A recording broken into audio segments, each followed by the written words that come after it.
Meow.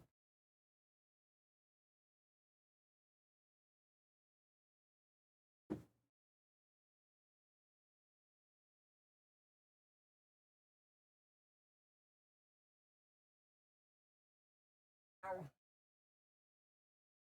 Meow.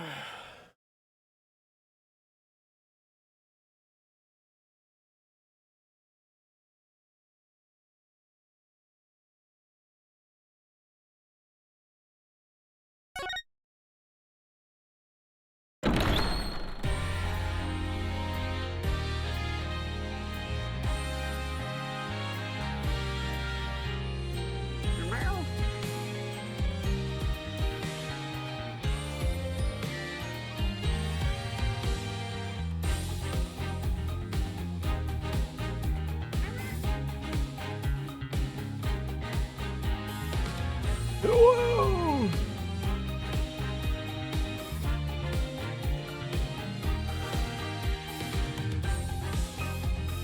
Skibidi. Toilet. Meow. Meow. Meow. Meow. Meow. Meow. Meow. Meow.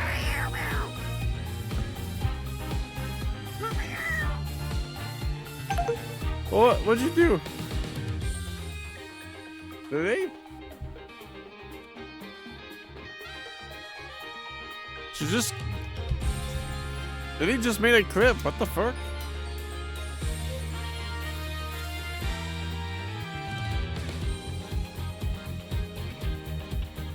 Alright. Stop making clips of me, you crazy. You crazy cat. Stop.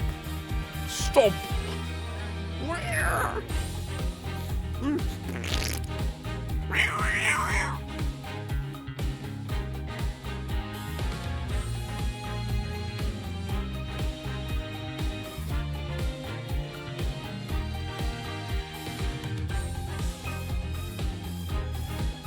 Yes. Oh, this toe. Apparently one of my tablet buttons is the same as the Steam clip key. I should just walk on that twice.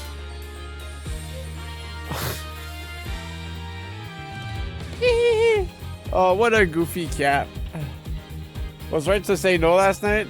Yeah, it's always when you get a hunch, it's always gonna be way worse.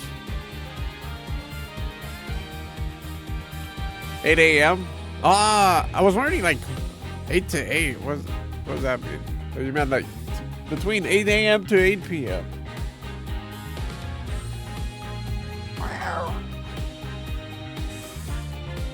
Did you have to climb any stairs, or was it an easy install?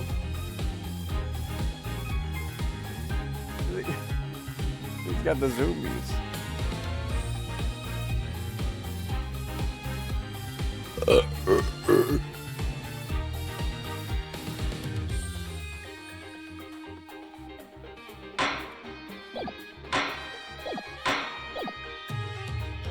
I passed that immediately after it arrived and woke up a few hours ago to install it. What?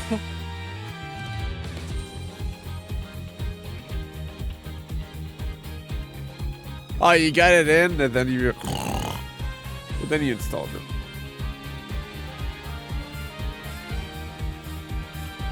Well, it's not leaking. That's rare.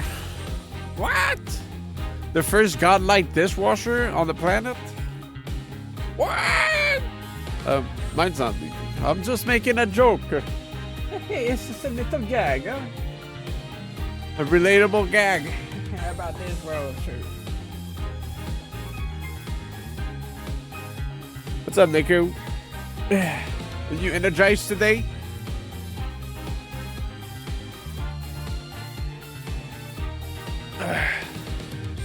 Man up my nostrils real quick to give myself a chance before they become dry from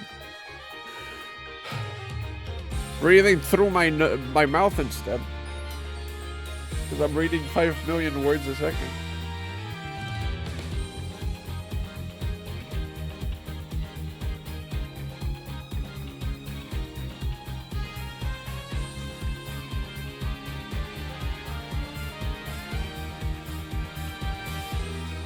100 million words.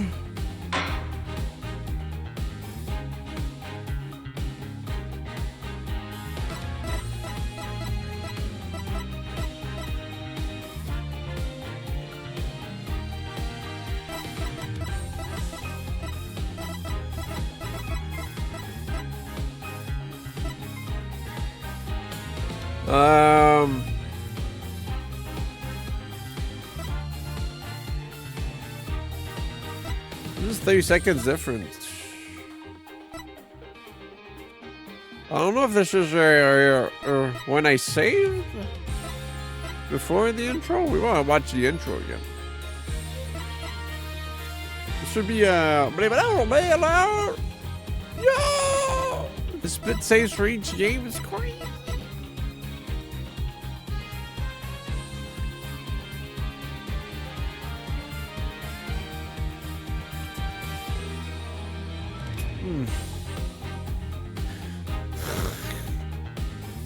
Can I get some tongue twisters real quick before starting? Please. Tongue twisters.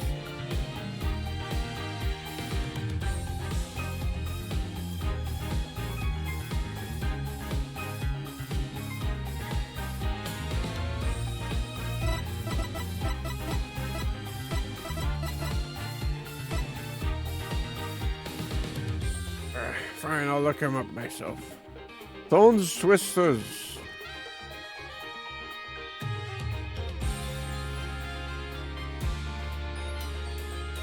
I want to buy a skunk.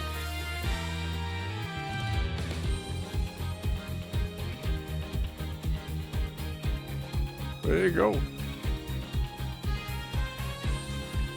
Très triste tigre, combien de trigo and un trigger?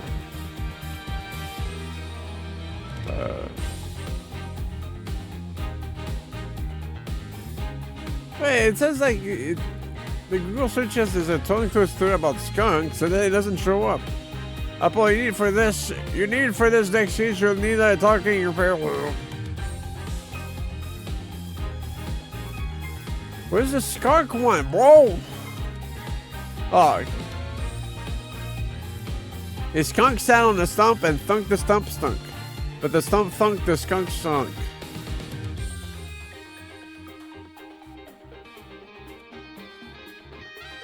The skunk sat on the stump and thunk the stump thunk.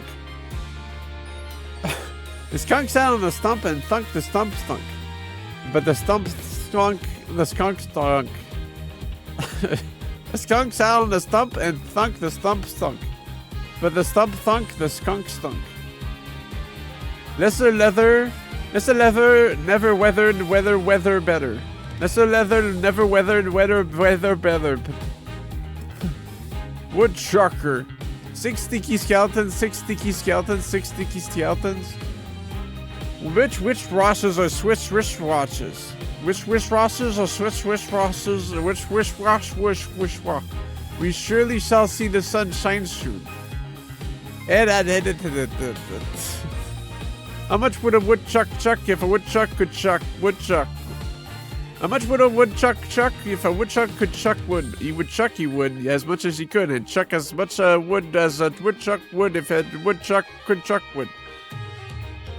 Good blood, bad blood. What? How's that? Good blood, bad blood. Again now. Good blood, bad blood. Good blood, bad blood. Good blood, bad blood. She sees cheese. She sees cheese. Truly rural. I don't know about that one. Stupid superstition. Why is that a tongue twister? Stupid superstition. I give up. I think we're good. I think this should start at the intro.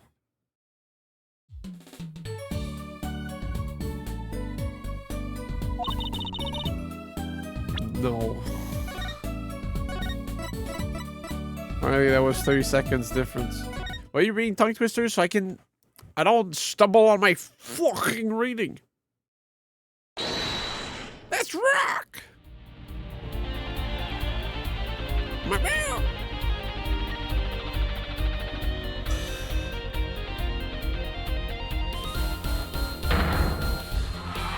love you!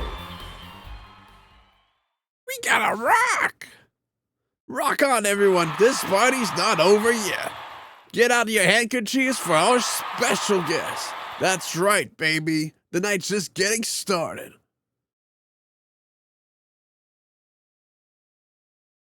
Oh, yeah. I was looking for this ends the first part of tonight's show. There will now be a 20-minute intermission. Let's rock, baby.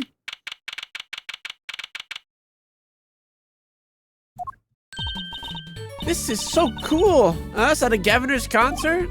Huh? Did you say something? My ears are still ringing. The governor's putting the sick back in music. Huh? Makes no sense.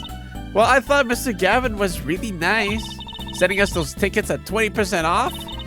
They're hard to get a hold of, you know. When you invite people to a concert, it's usually free. Let's head to this dressing room, Apollo. You know, like, we're a couple of VIPs. I've always dreamed of being a VIP at the governor's show. Trucy? You didn't know who Prosecutor Gavin was before that case. What kind of fan doesn't know the lead vocalist's name? Oh, this guy, well, he was more like a prince, really. He let us in. Clavier, what a lovely name. He's so dreamy. Yeah, but I'm a girl. I'm supposed to shoot over gods of rock. God awful, maybe. Dude, she did the she did the this is so crazy face. I bought all their stuff on the way home from the trial. I got 12 Governor's albums and 15 concert videos. Ding, ding. That was quite a bit of impulse shopping. Dumb as a rock, true. Man, girls have it easy, except for all the things that make their lives difficult. I got an advance on my next 15 years worth of allowance. What? Or, Mr. Ray, that sounds like a real lack of generosity. Who would have imagined me here? At a Governor's concert, watching Prosecutor Gavin rock. To be honest, he was kind of cool. I'm kind of envious. Not that I'd ever admit to that to Trucy.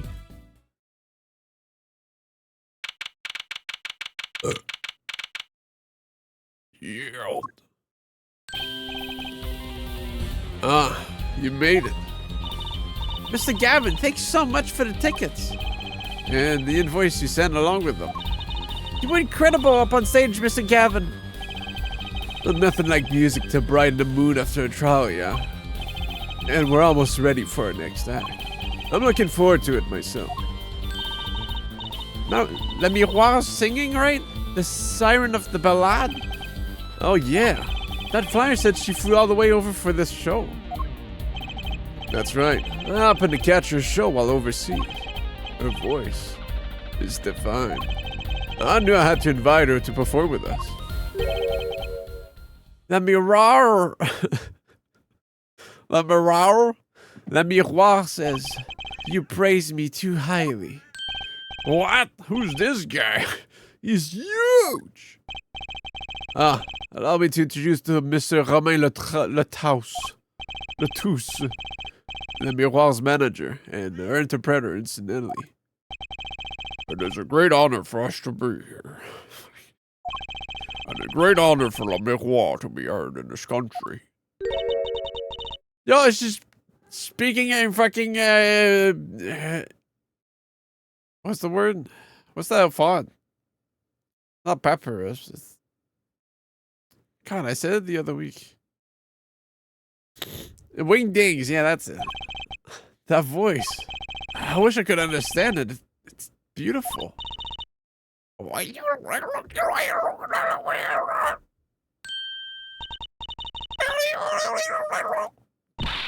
Oh, it's La Miroir. I'm actually meeting La Miroir. La Miroir. Mysterious songstress. A quiet, deep song glides through the air. Little thing above is sparse, but elegant piano accompaniment.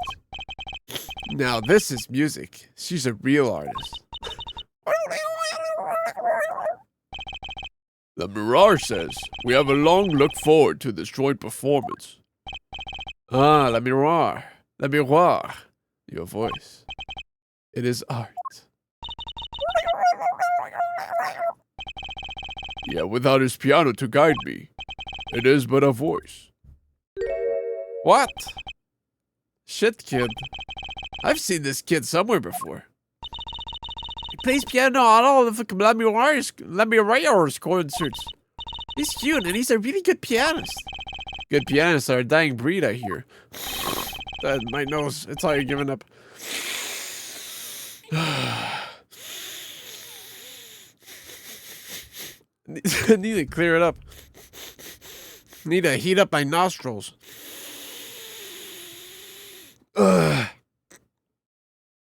Lily? Oh, hey! Hey, Lily, don't be clicking my left click. This is why he never strays from far from La Miroir. Unscheduled mate on XP day. What, really? Right now or later? This is important. Hold on. Right now, yeah. Oh, whew. I better not be 6 hours long. This is why he never strays far from the Miroir. Wait, I didn't read the one you actually said. Allow me to introduce Mashi Tobe. He is blind. Yo! Perfect fit? They're always together. Like characters from some fairy tale. Let me rare is so, what's that word? Exotic. And mysterious. She does seem quite pretty. At least her eyes do. Hers is a kind of sightseeing music. Huh? She travels the globe putting the sights she sees into songs. Even though her appearance and voice are exotic, her songs remind us of something close and warm. Sights into song? That's so poetic. She was gracious enough to put music to my lyrics tonight. The guitar serenade. I hope you enjoy it. I can't wait. And now it is time for the next part. We're giving the Governors hard rock a little rest. La Miroir, the stage is yours. The band members will not play during La Miroir's ballad. Only Machi's tender tones and La Miroir's dulcet voice. And my guitar, of course. Woohoo! Nights like this make it all worthwhile, you know? I should have learned to play the guitar. There's not much romance in chords of steel. We gotta move these microwave ovens. Shall we hit the stage then? Good luck, Mr. Gavin. Take care of your hearts aren't stolen away, huh? He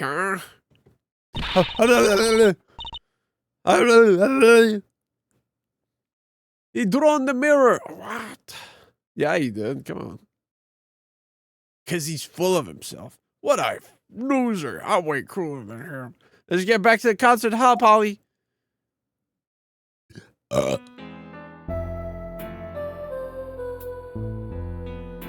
Guys, the game is singing for me. What? It's in 3D.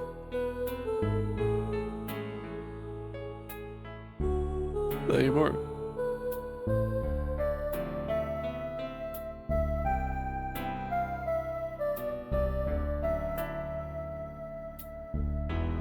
This is crazy.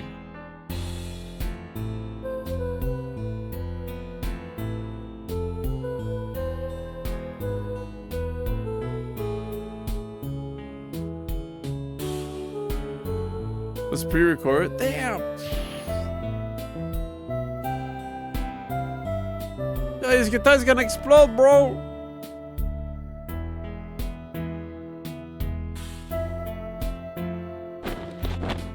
Wow. Hi, Gavin. Just steal the show, man. Oye, mamma mia!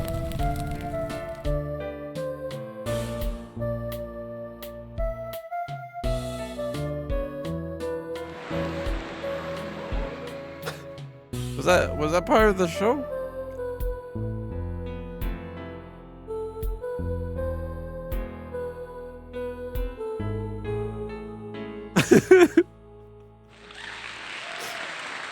Oh!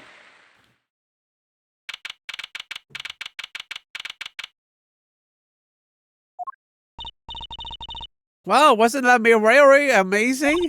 I even cried a little.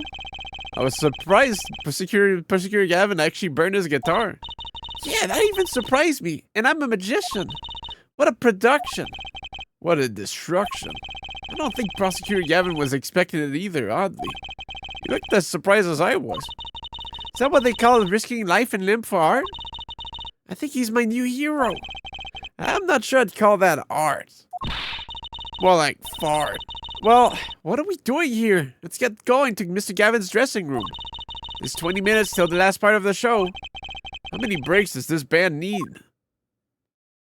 Frick, man.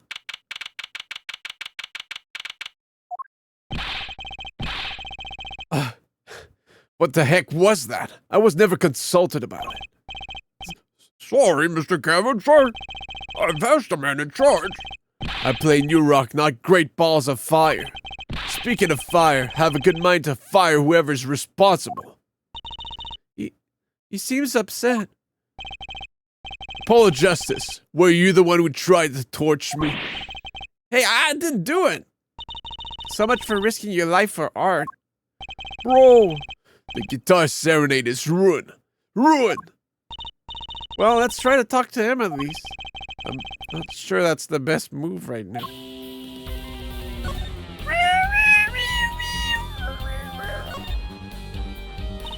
You mean the guitar? That wasn't part of the act? We're aware of ongoing issues with channels crashing. Game dead. Oh, man, I wish I'd seen that before I fucked up my my last Ride or Die run, huh? Part of the act? Who'd burn up a guitar on purpose? Maple Story. But it worked really well with the lyric system.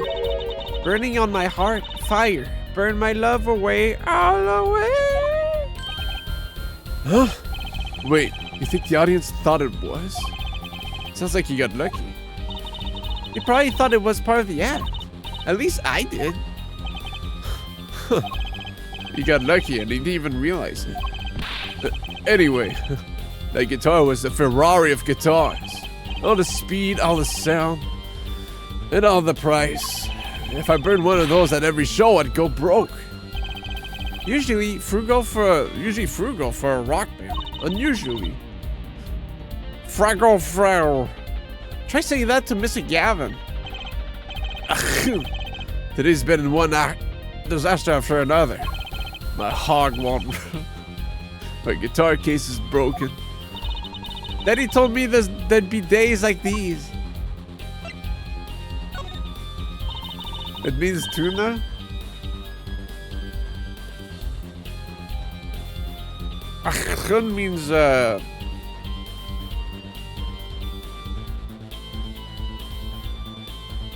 means danger. Yeah, I saw that on the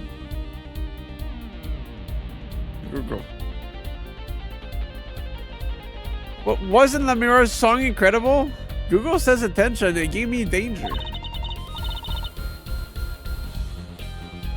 You worked on it too, right, Mr. Gavin? Ah, yes. Thanks. It was a collaboration. I wrote the lyrics and she wrote the melody. You know, I was surprised she could sing in English. I'm sure she practiced a long time for this day. Ah, here. Sugar, da da da da da da. Oh, honey, honey. What's this? A lyric sheet. It's yours. Why? Signed by myself and Lamira. Lamira. Yippee! Thanks so much. I'll never get to sign a client defense agreement.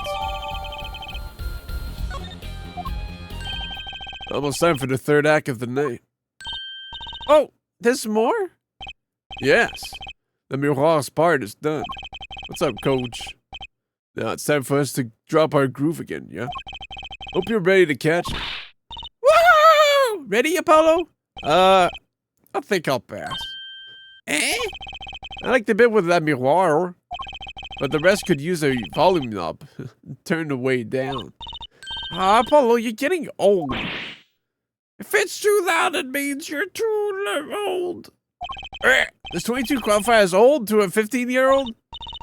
Yeah. Well, I'm going. The old folks rest backstage, yeah? Time to rock. Hey, you're older than I am. Yeah, well, he's not acting like it.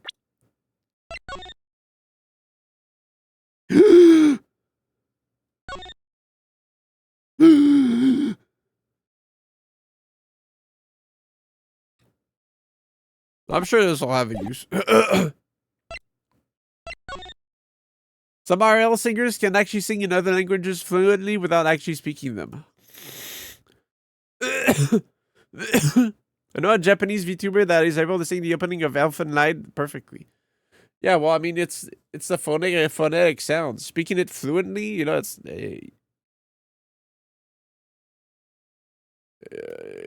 a bit of freestyling. While a song, well, if you can hear it, if you can like make the correlations, you know how you can hear it how it's said. You just say it how you heard it. You know, it makes sense.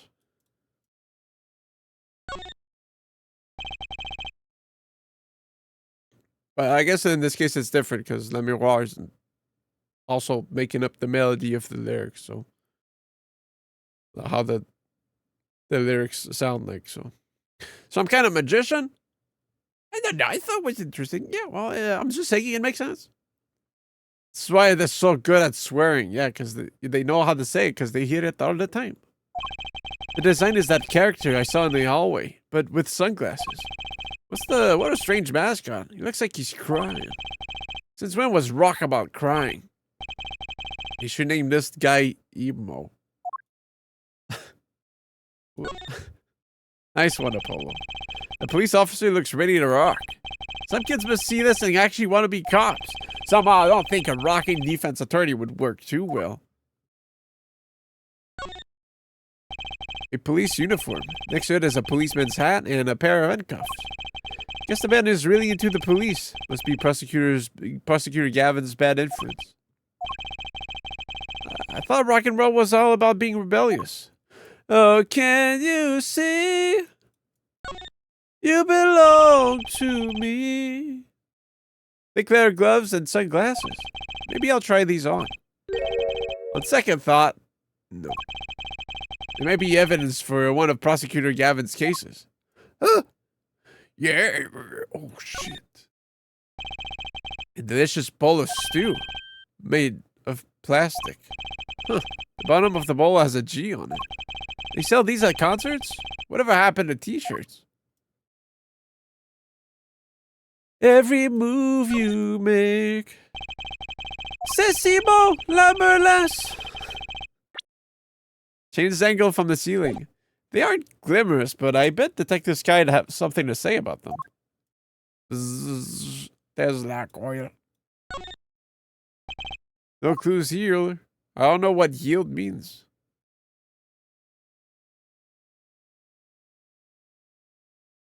Yeah, I shared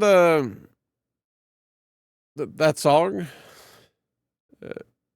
by the police on my Facebook once, and my friend said, doesn't it sound like he's saying "C'est si bon la mélasse" at that part? Like when he says, "Since you're gone, I've been lost." I think. I was like, well, yes, it is. Postcard of La Miroir. I can't read a single word of the sentence at the bottom. Trixie might want one of these. I'll show it to her next time we're here. Never mind. Cool jacket. No clues here. Fuck. There's graffiti on the mirror. In lipstick. Wait, but the Gaviners are all guys. Maybe Prosecutor Gavin wears lipstick? I mean, he can if he wants. The guitar looks like it was made out of a cop car door. That's right. Trixie's not here to set me straight. Now I feel kind of lonely. Yeah, it's a bit sad looking at these by myself. I feel like an insane person. An old-fashioned speaker hangs from the ceiling. That must be to monitor what's happening on that stage. They quite the same kind of for my school's PA system.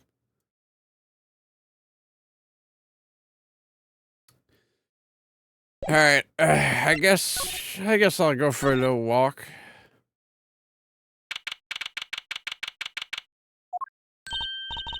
Hey, it's you, that right kid, Detective Sky. I'll let that right kid business pass. Call me Emma.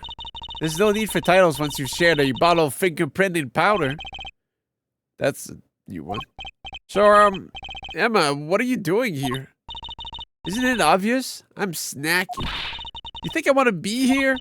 Me in charge of security in this pit? Security? Did something happen? There's no knowing with that glimmerous fop. Apparently he's all upset because something was stolen. He wanted security back here during the concert. Where does he get off acting like he's some big rock star? He is a big rock star. Hey, you listening to me? So, where's this door here lead to? This one? That's La Miroir's dressing room. Don't even think of going in on there unless you want a piece of snack who's in your face. Is she ever in a good mood, I wonder? Why she gotta be so cringe? Emma? I've never seen someone eat snacks with such vehemence. Better give her a wide berth. She snack-hooed me. Fuck. No, I'm gonna keep getting snack-hooed, bro. How about this? Ah! That was all my lives. Here. What do you think?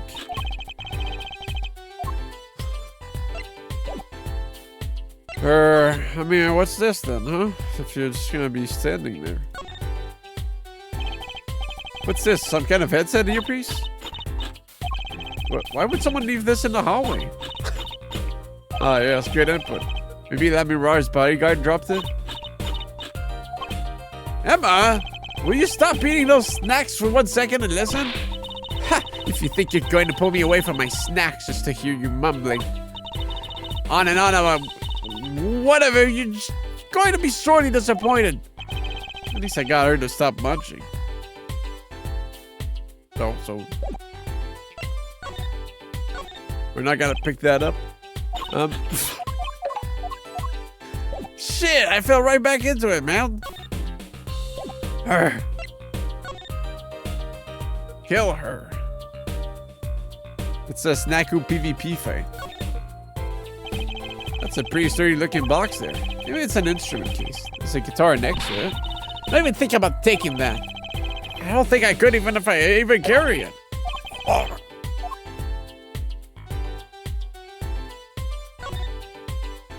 I'm gonna start the trials with like 1 HP, man. A governor's guilty as charged floor poster. They're plastered all over the place. It's annoying.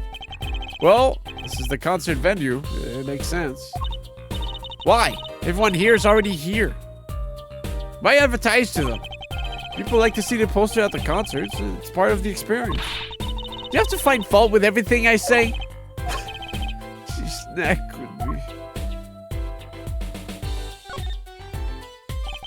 I have to think of it. I am a little thirsty. I'll have some tea. I think I'll get a water. I'll have tea. If you want tea so bad, go buy it yourself. She snacked with me. I'll take a tea. Yeah, well, I'll buy you.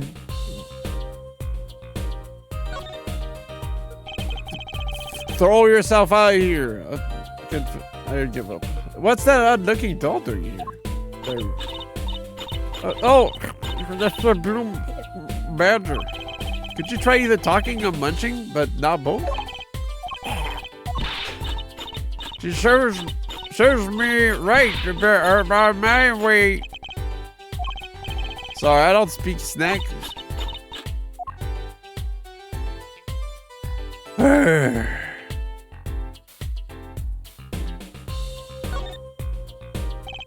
That's Prosecutor Gavin's, the Governor's dressing room.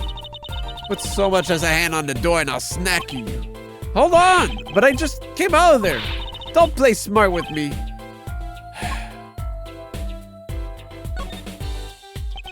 So, this is Le Miroir's dressing room. If you even think about going in there, I'll... What was that? Was that a gunshot? Something's going on. You out of my way. Emma, let me roar. Let me roar. It's not locked. I'm going in. Not the motherfucking Blue Badger.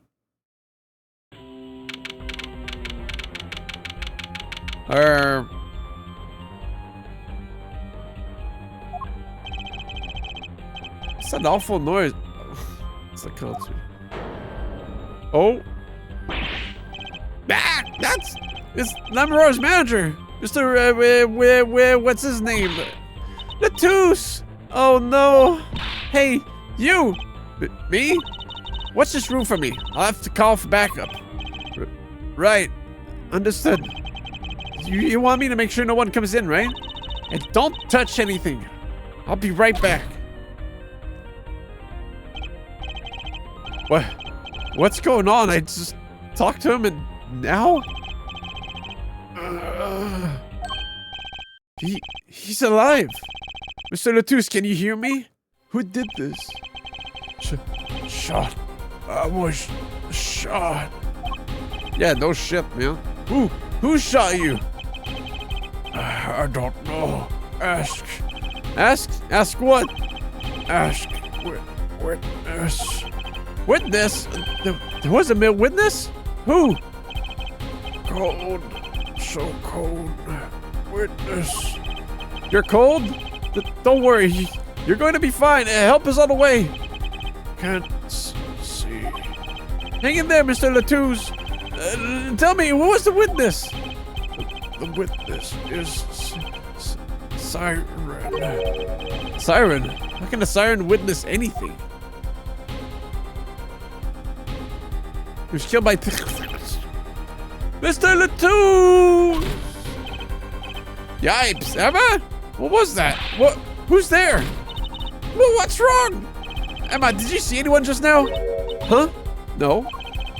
Could have sworn I heard a door close. The concert's been canceled. Backup's on its way. Is Mr. Latouche?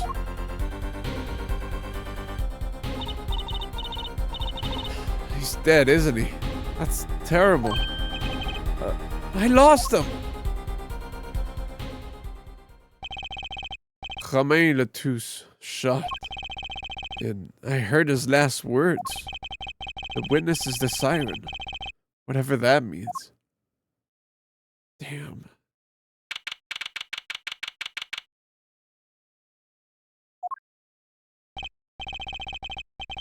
The venue's locked down. We took names and addresses before letting the crowd go. Good work, Darian. I'll let you know if I find out anything about the victim. Later. It's investigation time then, yeah? Fräulein Detective. I don't need some rock and rolling prosecutor to tell me that. One request I must make. Tell no one on staff or otherwise anything of this. Oh, a gag order. No word gets out other than that Mr. Latouche is dead. No word of the cause of death or of the murder. Tell no one, not even Le Miroir. Tell no one, not even Le Miroir? Not even her. We must keep everything under wraps. Oh, one other thing. I'll need your signature on this, Herr Foreign. Yours too, Frau. Oh, that? Huh. An investigation request. Why just us? You two are civilians. It's standard procedure. That should be okay to sign, I think. Information concerning the crime to be restricted to police and related parties. An NDA? Right, well, get started with the investigation. I'm on it already.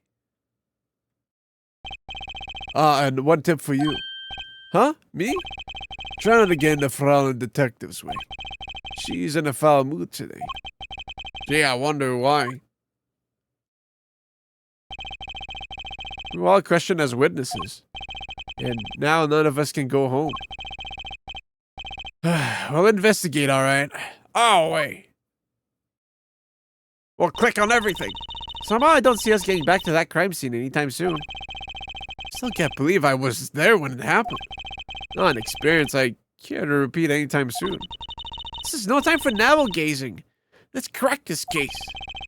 Worry about Trucy. She seems to have a very loose idea of what it means to be an attorney. Of course, that's not surprising considering who her father is. Something the matter? No. Let's get cracking.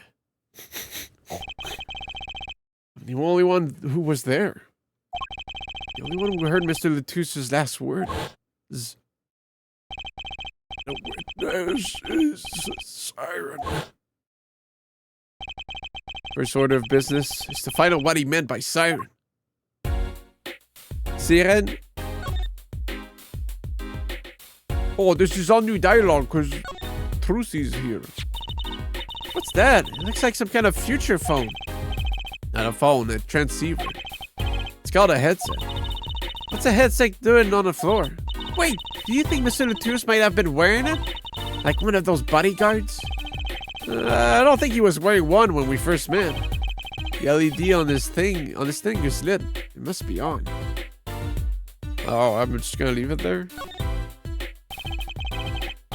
It's like an instrument case. A big instrument case. There's a great magic trick you can do with one of these. Huh? What kind? The miraculous, beautiful girl escapes the case. Illusion! So it's the girl who's miraculous, not the escape? So picky.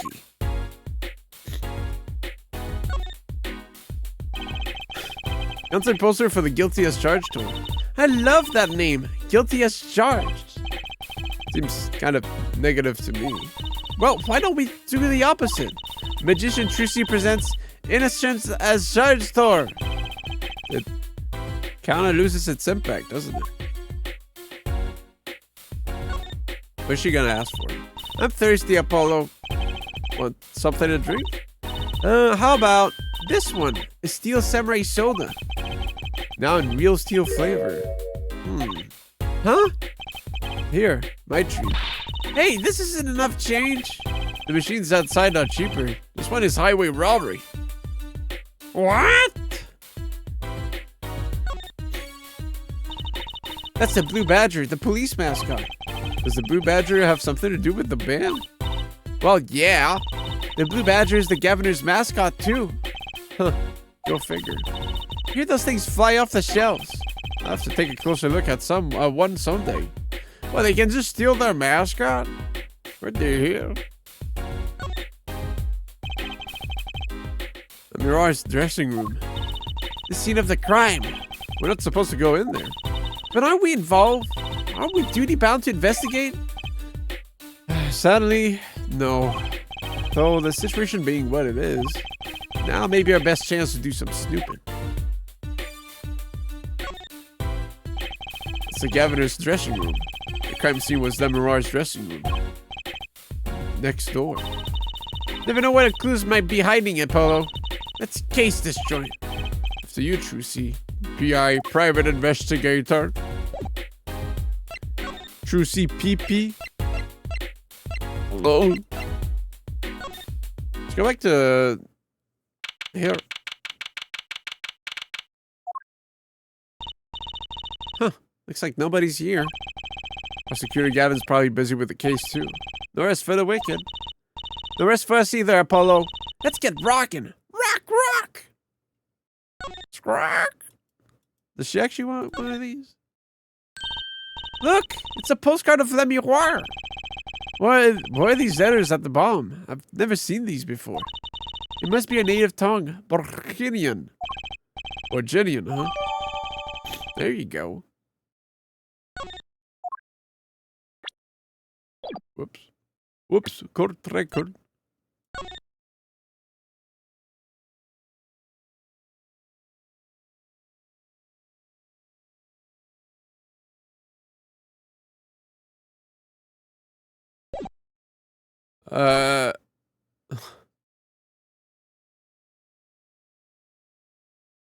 Mario? The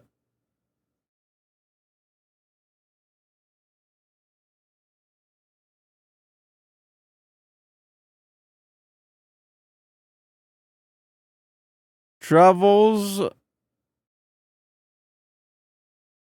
surround the world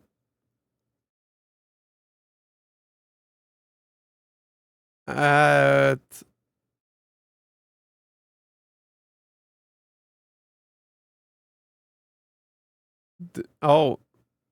during some of it is backwards, some of some of it is upside down.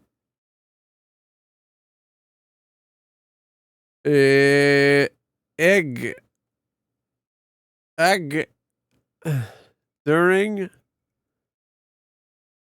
hair her fuck her her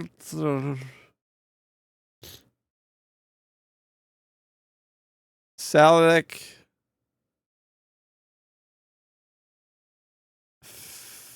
flow su, sug, succeed succeed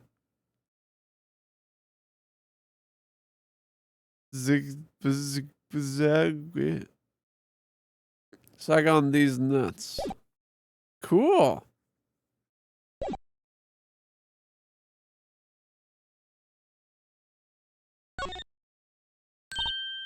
Oh, I cruise a guitar. They sold those to commemorate 5 years of the band. Rocking it hard under the speed limit. There's a cruiser bass, and a cruiser drum set, and a cruiser keyboard, even a cruiser whistle. I'm not so sure about that last one. It's for blowing the whistle in kernels. I don't think that requires an actual whistle, Trucy. Yeah, but it's way more official. Someone drew the governor's mark in lipstick here. Lipstick? I'd like to wear lipstick someday. Oh, you don't use lipstick yet, Trucy. Daddy won't let me.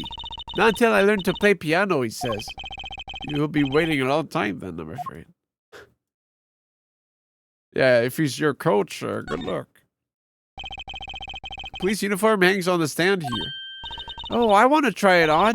Nothing to see here. Move along. It's okay. You don't have to go that far to be special. I mean, you're not exactly the type who's just another face in the crowd. Really? You think so? I guess you're right. Now I feel like a meanie for making that insinuation. You're a wizard, Trucy. A guitar! That's the legendary AA400, the Red Badger. Thought rock was supposed to be rebellious, not civic. Every aspiring guitarist wants one of these. They even paint their own guitars to look like it. Ah, so the fickleness of youth. You should dye your hair red, badger red too. I like my hair the way it is, thank you very much. Urgh! The stubbornness of age. How about this? It's a police recruitment poster right here. Rock on with the police. Maybe they're trying to trick kids into thinking the police are some kind of band. But that's just silly. Who'd name a band the Police?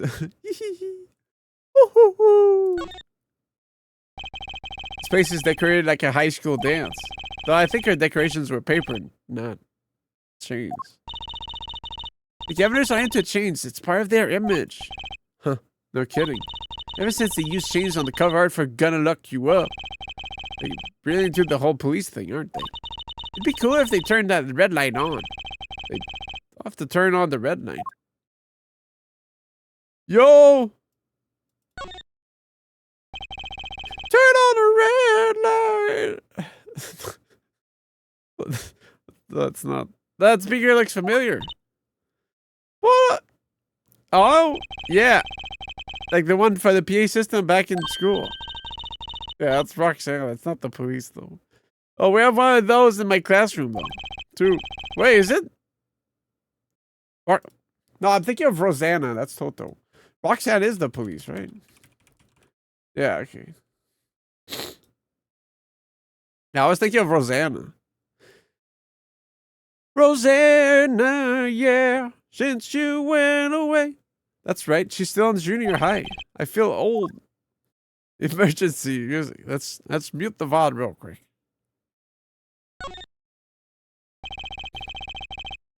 Those are some pretty heavy duty gloves. Maybe they have to carry around hot pots or something. They're a little thick. I couldn't even stuff a pigeon in those. That's exactly what I was thinking. Hey, whatever you say. What's that plastic bowl of stew sitting here? Maybe they use it for interrogating bad guys? Fess up to what you did and we'll let you eat that stew. That's just mean. It gets worse, see? If the bad guy confesses, they say, okay, eat it, if you can. See, it's made of plastic. It's like you don't know which ones are the real bad guys. I think you need to take a deep breath, Juicy. Take a deep breath, deep breath, deep breath, deep breath.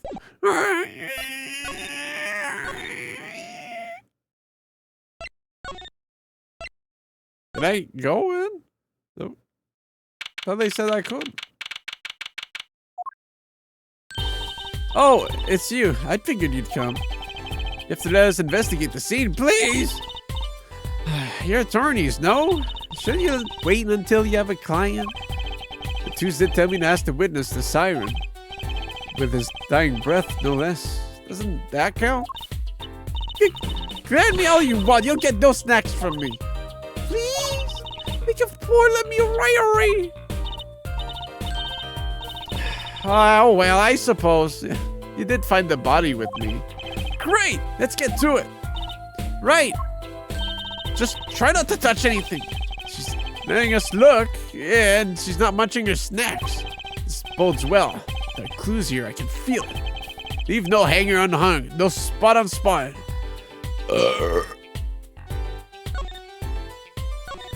Let's talk to her. Mr. Romain Latouche, wasn't it? He was Lemireaux's manager and interpreter, apparently. This was his first time in the country.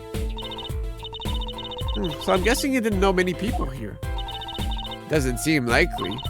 Nor can I think of anyone with a motive to murder him. Except for one person, of course. But, one person? Who? Lemireaux. No one here might have had a motive, but she's from... What are you talking about? Hey, it was Emma's idea. I said nothing. Always with the snacks. He's a big man, or was. I don't think even I would win in a fight with him. Which is why whoever it was used a revolver, I'm guessing. We sent a request to the Burkinian embassy for more info on him. Well, you and I know more about the crime than anyone. You do? That's true. It was us who found the body. What? Huh. I guess that's why I missed for watching the concert. Hey, I wish I was watching the concert. Anything would be better than this. Well, we know the crime took place during the concert. When we heard the shot and entered the room, the killer was already gone. What? But that doesn't make any sense. You came in when you heard the shot and no one was here? How did they leave the room?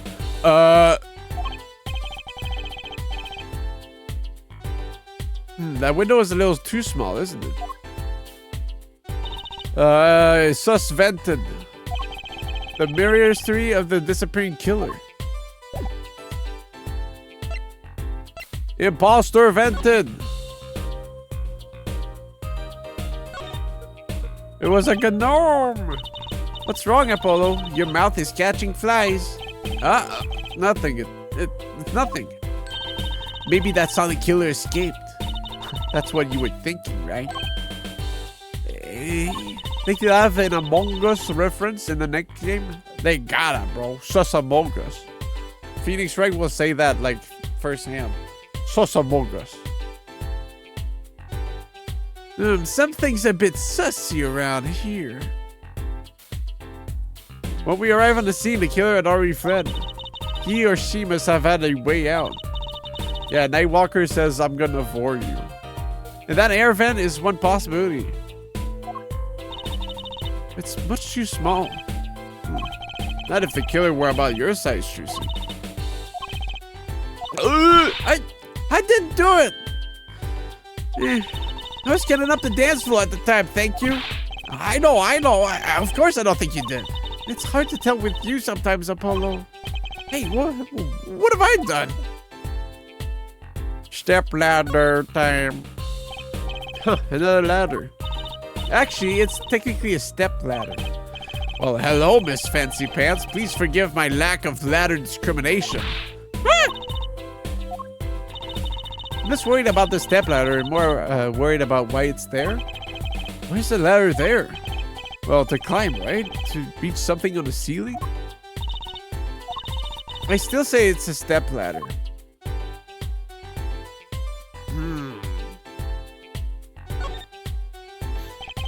That speaker was blaring at the time of the murder. Ah, that's for monitoring the stage from this room. Monitoring? The pipes in a real-time feed from the stage microphones. Useful for knowing when your set is coming up. Yes, I seem to recall it being loud and vaguely musical. Made it hard to hear Mr. Latus's last words. Take shape among us. So, what's up with those? Are these bullet holes? A big ass gun. Looks like it. There are two here in the wall. From the look of it, the victim was shot once in the shoulder. The first shot must have missed. But there are two holes. Wouldn't that mean two misses? The murder weapon is a .45 caliber revolver. It's very powerful. I believe what we're seeing here is the mark left by the second bullet after it passed through his shoulder. Anti-material cannon. Fire! Moonstone cannon. Fire! Sounds painful. No kidding. What about this murder weapon? No kidding. Being shot by a gun? That would hurt. Is that a super fem? Oh. What a pretty brooch. Oh. Emma? You're not going to say, can I have it, please, are you? Oh! Oh! Look, you may be a cute little girl of 15, but that doesn't get you any special treatment with me. Oh! It's not healthy to envy the young, Emma. It's not about envy, it's about tampering with evidence. Note to self, Emma lacks a sense of humor. Use caution. You need to learn to respect your elders a little. Something seems so familiar about that brooch. I know, right? Where have I seen it before?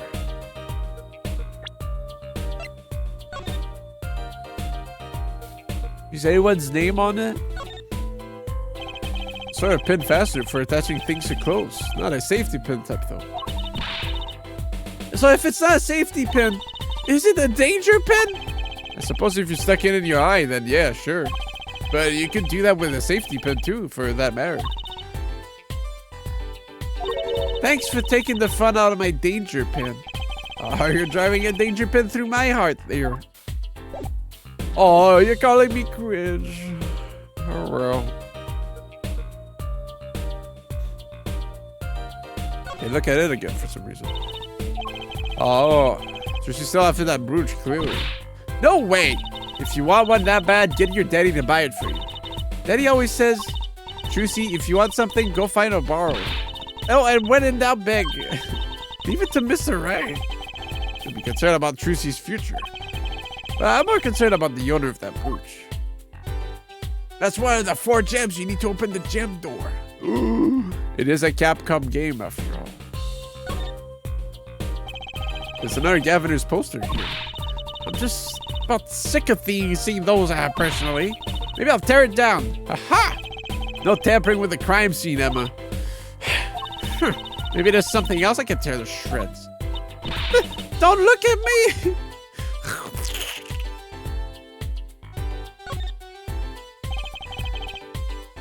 I'm still trying to process that ramen case. How's this going? A guy got shot and we were in the next room. Smile. Also, Gavin's guitar caught on fire on stage. That was pretty badass. What's this poster? Let's see. We've already solved it. This summer, illegal eagles prediction of case closed. Looks like a poster for a different show. One I wouldn't mind seeing real soon. Legal reference? Yo, League of Legends? Oh, Apollo, can I eat some of those, please? Absolutely not. I know. But still, I yearn. Look, you're not the only one eyeing that fruit here. Well then, what are we waiting for? Let's eat. Right. Whoa, stop it. Are you too crazy? Emma, you of all people should know better. But she tempted me. She's a temptress. Please grow up. TV? Aha, Apollo! Look at that thing. It's huge. That's a TV. Yeah, a white flat screen TV. I want one of those. You'll be wanting for a long time on your salary, Junior. Wait till you're as famous as Mr. Right was, then dream. I don't think Daddy was ever rich, even when he was in love. Great. Just stop on my dreams, why don't you? Yeah, come on. Why do you think he doesn't let you wear lipstick? Because he got the money. No clues here. Yo, what up, Mr. Latouze? This is the murder weapon, isn't it? This revolver? That's right, a big 45 caliber revolver. Wow! I wonder who brought this in here. The UA for a large fat PV. Speaking of, how did Wright get money before the whole poker thing?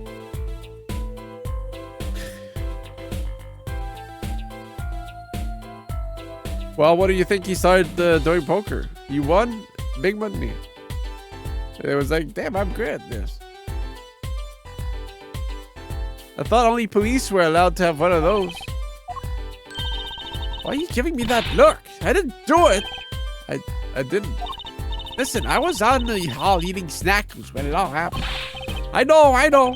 No one here thinks you did it, Emma. It's hard to tell with you sometimes, Apollo. Hey, what have I done? Wait, if the killer brought a revolver, it must be they had planned this from the start. That's right?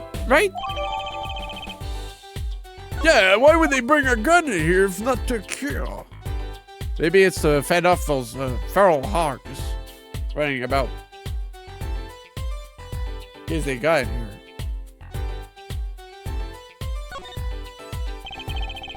Seeing those bears lined up like that makes me think I'm really in a dressing room. You are in a dressing room. This must be makeup. I've never heard of most of these brands. Maybe they're Bohemian? All I know is they sure don't make much of a clue. Run. Do you have a full house? No. What an amazing bouquet. I mean, it's giant. Not sure I approve. It'd be better if this flower was a bit more... Oh! The flower fell off. What happened to preserving the crime scene, Emma? It's fine. I'll just put it back, see? How scientific. Is she stopping me or am I stopping her? You know what I mean? God damn. This is one of those things, right? The barbers? The permanent dryer. Want me to curl those bangs of yours? No thanks. Better not mess with his hair, Emma. It's part of his identity, you know? True. Do not mess with an attorney's hair. Look at all these presents. The miroir sure is popular. Oh, I wonder what's inside. We can't open them, can we? Probably not a good idea. You never know what you might find in one of these boxes. Bombs, razors, ransom notes. It could be anything. I'm never having a birthday party, yo. Happy birthday! I gave you a bomb. Look, there's a little window over there. Maybe the killer escaped through that. It's barely big enough for me to get my head through. Not to mention, it only opens a crack. What? I was just saying it's possible. Right. Right. No harm in that. Except I'm pretty sure it is impossible. You can peek into the room through it, though. You know? Oh, maybe they shot through. And then they fucking chucked the gun in there. Even though the gun looks gigantic. What the hell? This guy's fucking big and you could even, like, get his minions around it.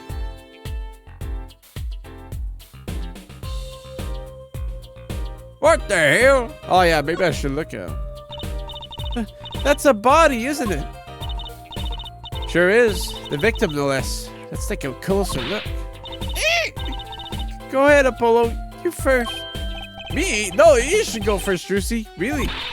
Will you two stop bickering and get over here? She's munching on Snackus again. Hope she's not too annoyed. Oh, she gotta put Snackus crumb all over his body, bro.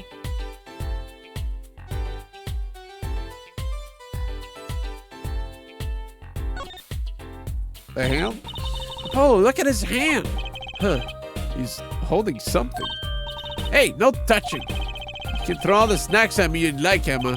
But sooner or later, you're going to run out of it. You raise a good point. I'm a bit intrigued by this scene. Let's take a look. See there? He's holding something. What's this? A key ring. You think it might belong to the killer? Certainly a possibility. What an unusual key ring. And what unusual keys. A freaking guitar? Does that say girl? This could be a vital clue. The girl key? If you want to win a girl over, you need a girl ring to her heart.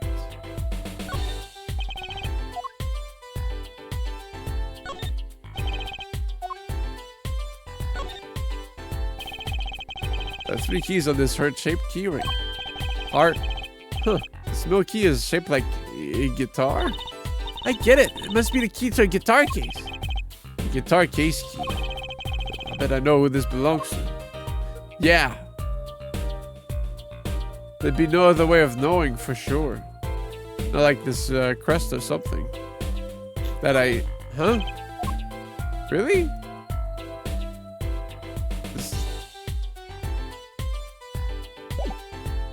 Okay.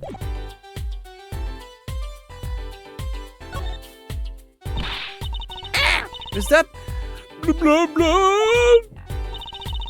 Why don't you examine this one, Apollo? You know more about red stuff than I do. Yep. Says who? Something is strange about this blood. Is that what it looks like? It looks like.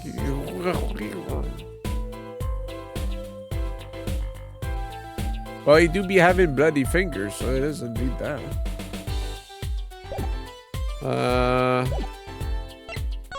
Talk to Emma about it? Oh. I guess he just wrote gibberish, so can't do anything about it.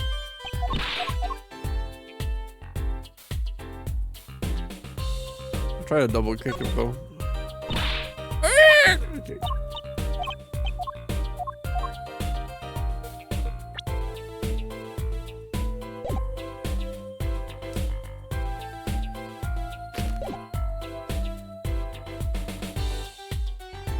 Shot in the shoulder? That's where his heart was. You never know, he could have fell on a spike and we don't know, you know, because we can't move the body. That guy. That's a body, isn't it? Sure is. The victim, no less. Let's take a closer look. That was... When it's a circle, it... Huh? Body was holding a key ring. I wonder what it could mean. It must mean something. Doesn't look like the kind Mr. Latouche would use. So the question is, whose key ring is it? Well, you're practically a detective there, Apollo. Practically? Glad it brings them so much joy to mock me. I probably just need to find a trigger now. Or...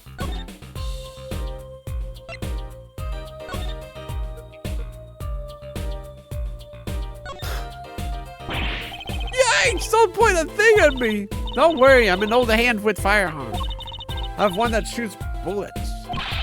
I don't want it shooting any bullets, thank you. Not those bullets, silly. My gun shoots bullets, the magic cat. A cat comes out of a gun? I can tell you by your expression you've never heard of that trick. It's a great one. Honestly, that one sounds halfway interesting. Meow. The middle of the weapon is a revolving chamber. That's where you load the bullets. A revolver, see? Revolver, revolver. That sounds a bit like Wonder Bar. Especially if you say it really fast. Wonder Bar, Wonder Bar, Wonder Bar, Wonder Bar, Wonder Bar, Wonder...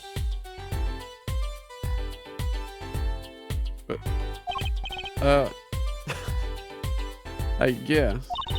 You know what I always used to think? I used to think the closest sound to Wonder Bar was one liver. There's just so many words in the world, Apollo. Isn't it amazing? So many different words, so many different people.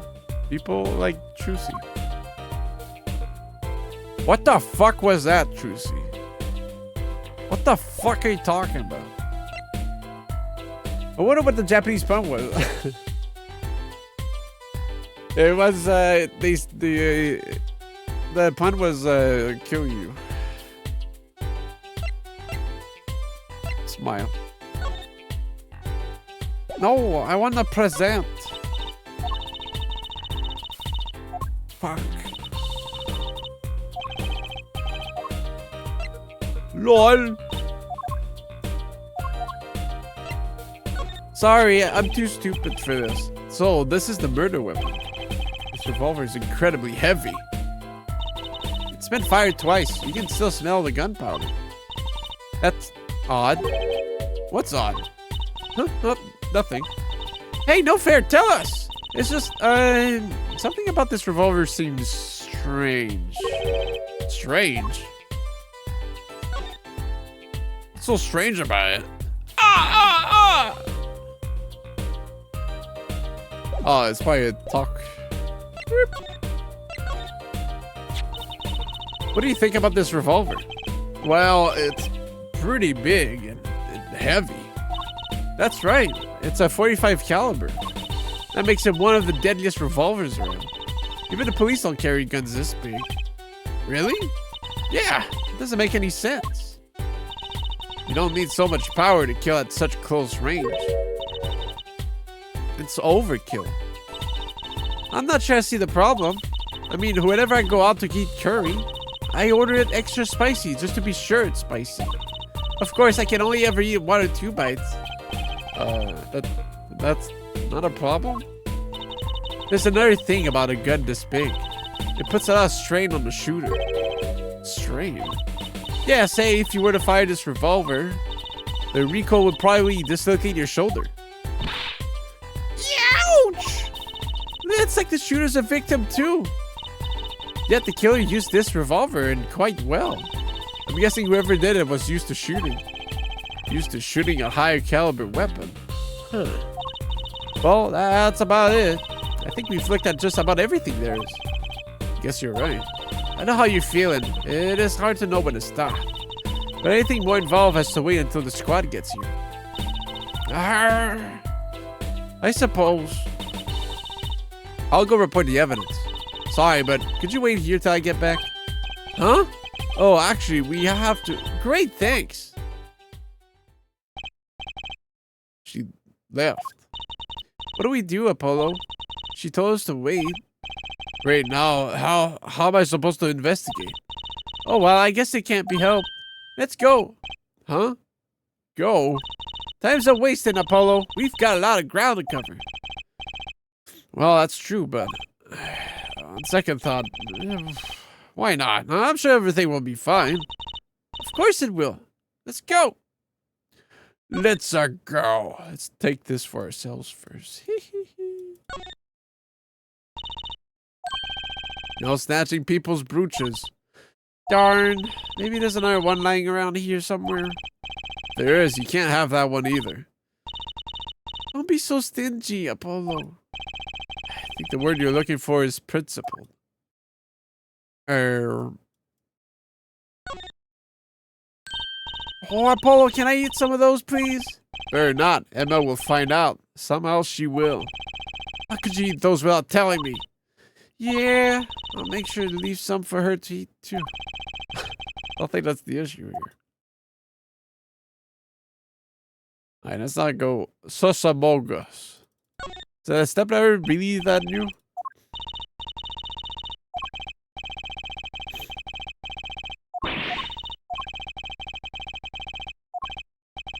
Is there something on the ceiling?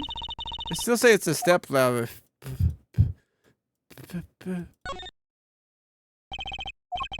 That air vent bothers me.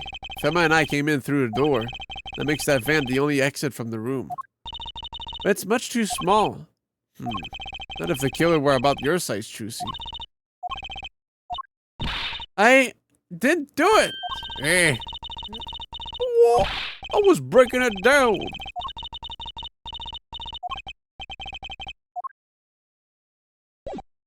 Hey. Okay.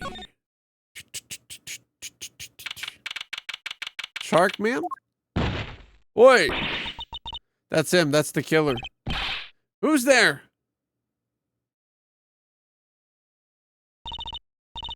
We didn't just imagine that, did we?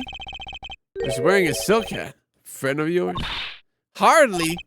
Whoever that was, he sure looks suspicious. Hey! Yeah, he's the killer. He just ran away. Motherfucker. Did he go in here? Oh. Where did he go?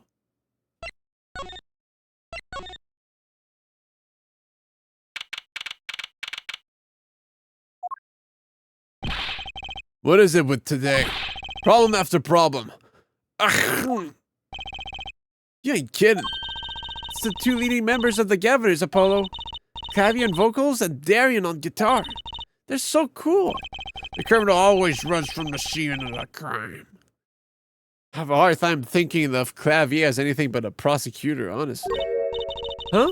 What are they arguing about? Probably the case I'd bet. My hog won't start. My guitar case is busted. And my guitar's been burnt to a crisp, and to top it all off, someone's dead. And then there was that performance just now. What was that all about? Hey man, don't blame me. You were the one who missed the cue. Me? Miss a cue? How could I conceivably get the most important part of that song wrong? How? And what was all that teeny playing of yours? Who are you calling tinny? It's like they're having a spat. One of those differences in musical direction bands are always splitting up over. This is hardly the time. Huh? What are you two doing here? Hiya! We were just discussing the investigation, if you don't mind. Sorry. Wait, you were what? Listen, you need to confirm that with the Republic of Virginia, Detective Crescent. Right. Anything else? What did you just call him? Detective? Ah, greetings. Shh. Darian Crescent, Criminal Affairs Division 3. Hello? Criminal Affairs? Apollo, you really don't know anything about the Gatherers, do you? Something tells me that's about to be remedied.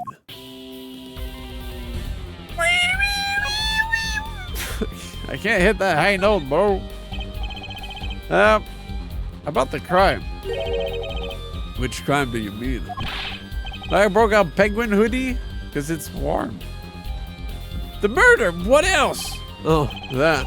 For me today has been a hit parade of crimes, you see. Prosecutor Gavin was singing the blues earlier, wasn't he? Something about his hog and his guitar case. Anyway, I'm afraid you know more about the killing of Mr. Lutus than I do. For now, at least. Huh? You were the one who found the body, huh? While we were in the middle of our performance, no less. Aren't you going to examine the crime scene, Prosecutor Gavin? Can we not say hog so much? I'll leave that to the Fraulein detective. Wouldn't want to step on her toes. They're not exactly best buddies, are they? I meant Prosecutor Gavin, I mean. Well, what to do next? We've already checked out the scene. Prosecutor Gavin may be right. He might be the most informed for once. Maybe Prosecutor Gavin can shed some light on the things we found. Yo, let's talk about the Governors first. I don't believe you, Apollo. How can you come to this concert and not know about the Governors? It's not surprising. Why, even our ancestors knew nothing of America's existence once. I know America exists. The Governors aren't just an average rock band, Apollo. Each member is connected to the police somehow. The police? The real police. By day they pack heat, but by night they heat up the stage. By day those lips interrogate, by night they sing songs of unrequited passion. Okay. They debuted 7 years ago with 13 years hard time for love. The police? Then came Love with No Chance of Parole and My Boyfriend is the Prosecution's Witness. The list of hits goes on and on. This here's my right-hand man, Darian Crescent. I make the melodies and he attacks them with his guitar. He's a bit of a rogue, really. And this guy's a bit of a perfectionist. When a performance goes the least bit wrong, he goes into this funk, just like today. I hope murder would be a bit more off-putting than a ruined concert. The concert today? A disaster. I'll get to the bottom of this and then we'll see who missed the cue. The missed cue? They were arguing about that before. Great, I love nothing more than questioning tormented artists. What's this missed cue you keep talking about? You heard it, didn't you? From the audience? Actually, I didn't notice anything. See? No amateur's gonna pick up on that. Can you guarantee an entire audience of amateurs? No. Now take a listen to this. What's that? A mixing board.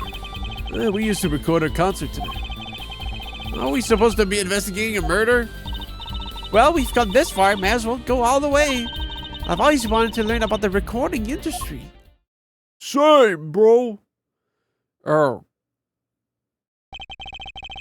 This is one of the devices used in recording.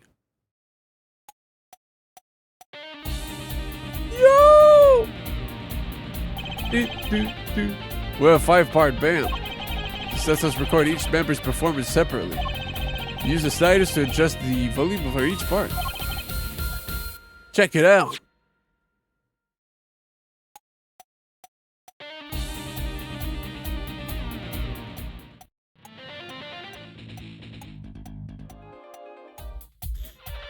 Yeah, where are your vocals, bro?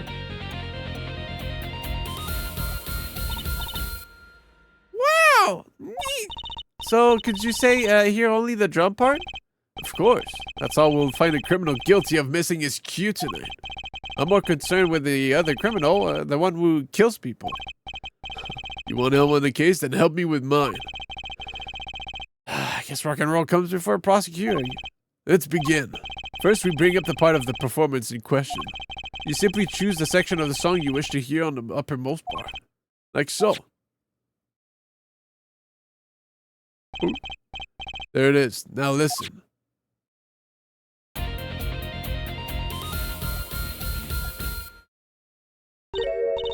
What? Was something wrong? You can hear it. Listen again closely.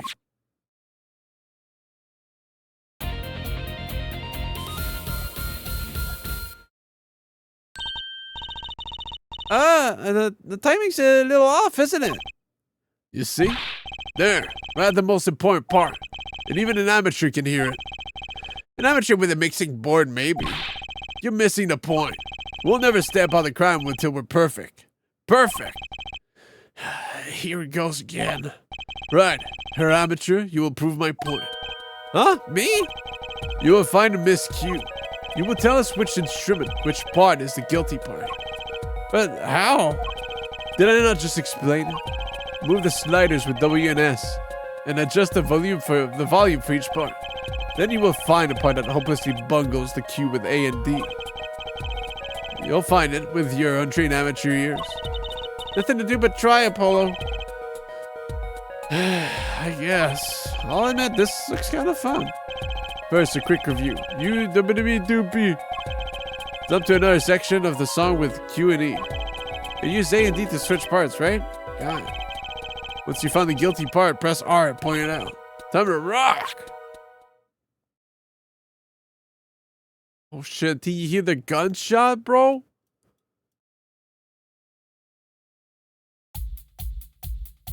Oh, boop. With the beep, beep, beep, beep, beep, beep. Whoops.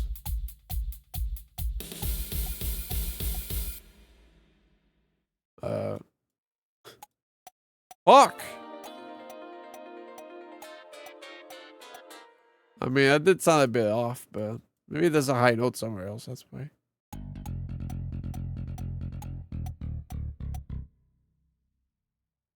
The bass? Bro, this guy fucking blows, man. What the fuck?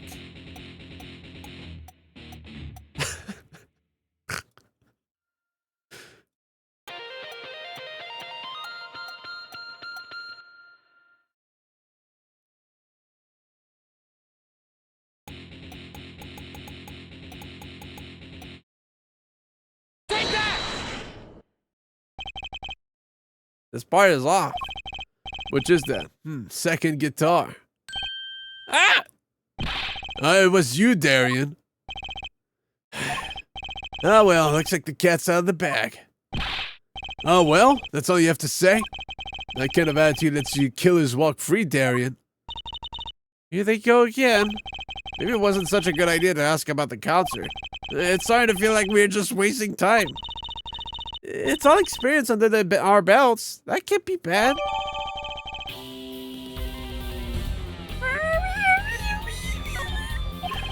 Still can't get over the title for that song. Guilty Love. Alright, before we talk to you.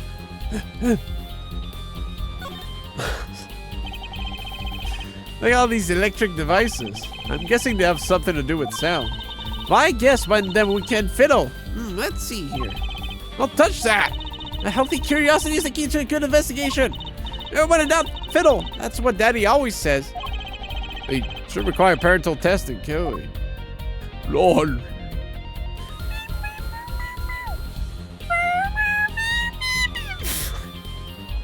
Impossible. Wow, that piano looks much bigger at that close up. Machi played so beautifully. Yeah, like a real pianist. That's just silly, Apollo. How can you call someone as good as Machi a pianist? Why, that's like throwing him in the same class as Daddy. Good thing Mr. Wright didn't hear that one.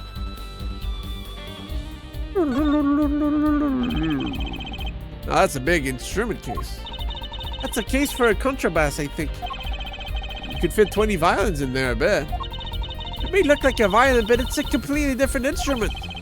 You could fit 5 truces in there, I bet. Hey, are you comparing me to an instrument? I wonder who left it sitting open like that. Thought you were still pissed. Fish the frick off. Look, a ladder. I guess they need one to work on the lights inside. Why don't they use a step ladder? I prefer step ladders, really. Is that so wrong? Not wrong, just, well, why do you prefer step ladders? They're so much more flexible than plain old ladders. I prefer my ladders rigid and stable, thank you. What's not rigid and stable about a step ladder? Hello? What a big stage. It's on a whole other scale than the Wonder Bar. Lights were so bright I couldn't see the whole first part of the concert. I'd love to do my act on a stage like this someday. Just hold back on the lights for my eyes' sake, please. You'd be too blinded by my magic to worry about the lights. You probably don't want to blind the audience if you plan on showing them magic. Well, it's, you know, sometimes a little bit of blur makes, sells the illusion more. That's why a lot of game nowadays has motion blur. What do you think of this gun? Sorry, but I'm in the mood to talk about that right now.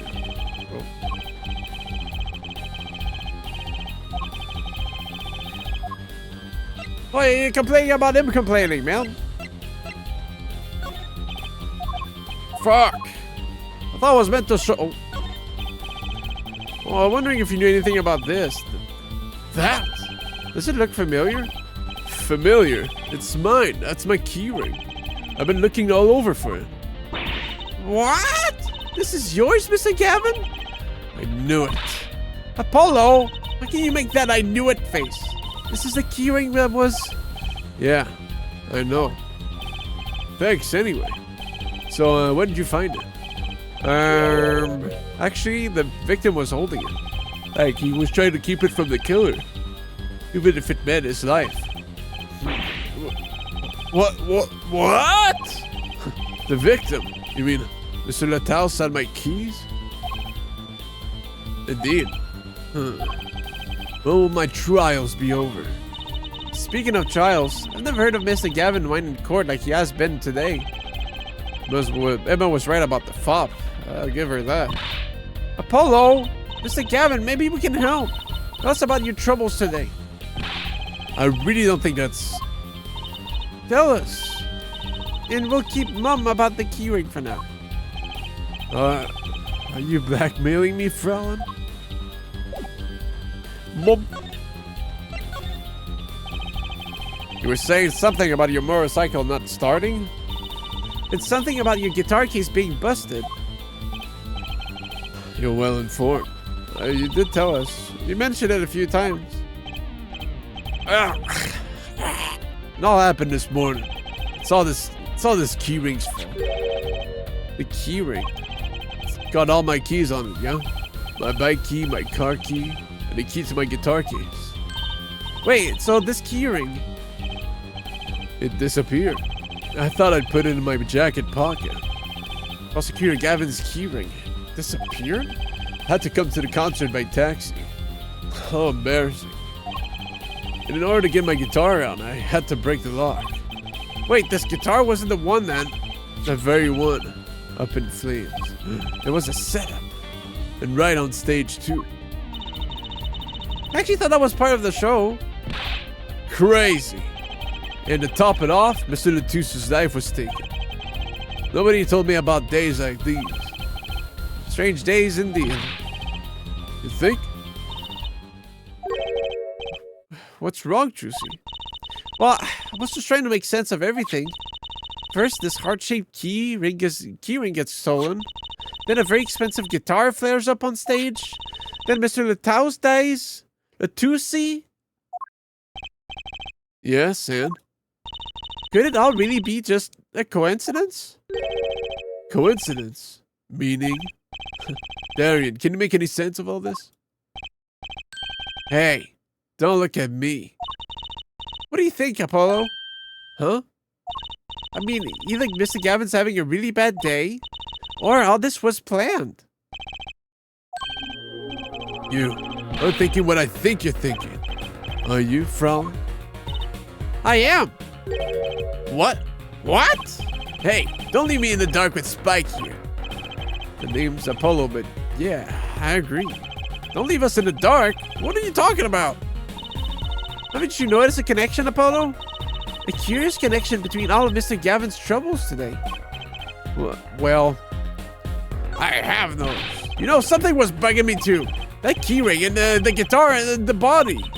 So down there, Polly. You look a wee bit dizzy. He's bluffing. He hasn't figured it out. Fess up if you're a man. You're as clueless as I am. Huh? No. Give her forehead a chance. Let's see your evidence of the connection. Shall we? Evidence? Ah! Hey, I better think of something pronto. Come on. Let's see it. What's the connection between Mr. Gavin's troubles?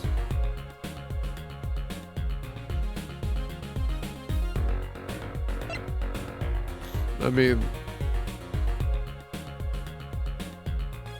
Take that! The connection is this, right? I would say you were close, but really, you're kind of far remote even. Oops! Try not to anger Trucy, Apollo. So emotions. Just find that evidence slowly. I mean, isn't this related to everything?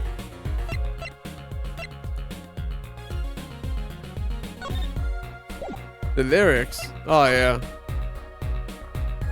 Oh, I did talk about the keys. I knew about the guitar, bro.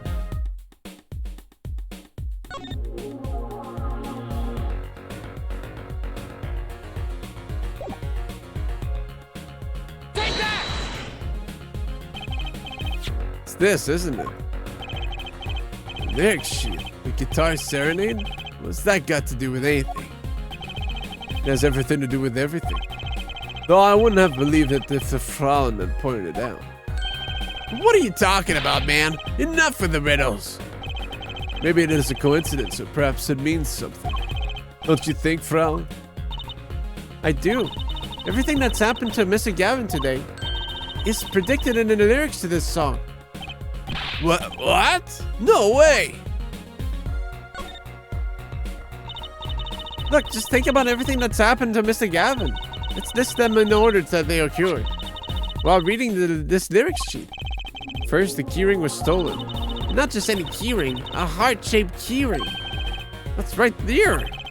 When you stole away the keys my heart held on to so tight. This is a heart holding keys. And next, his guitar burst into flame. Burning on in my heart, fire, burned my love away.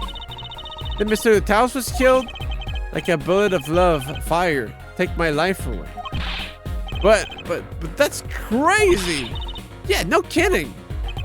So everything that happened today here, this song predicted it all? Or perhaps it was the other way around. Huh? The criminal could have based their crime on the lyrics. But who'll go through all that trouble? Someone who moves in mysterious ways, no doubt. I believe you stumbled upon something quite vital. And quite annoying, Frauen. He looks pleased. The lyrics predicting the crime. Clavier?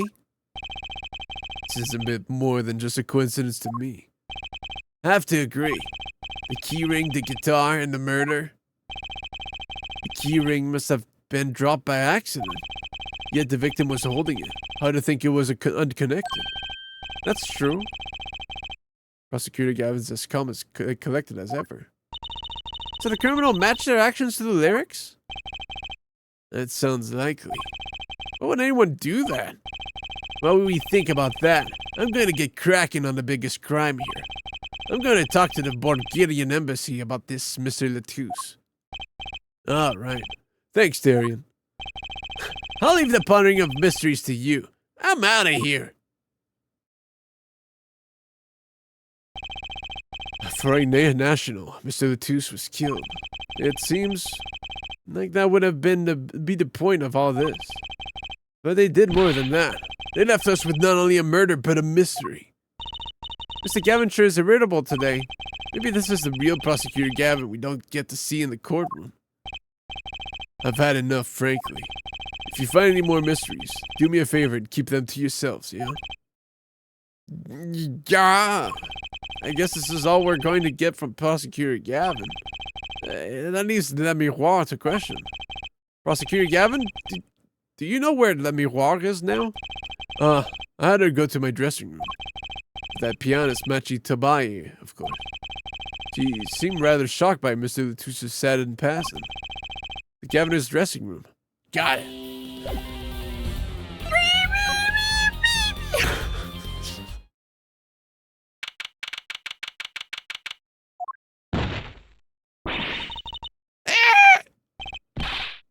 Who's there? Is he gonna fucking dip again? Fuck you, bitch. There he goes again. Who is this guy? That guy. Huh? Trucy? You know, it did look sort of familiar. So he is a friend of yours. No, that's not it. Sorry, I don't remember. He's like a ghost. Curiouser and Curioser.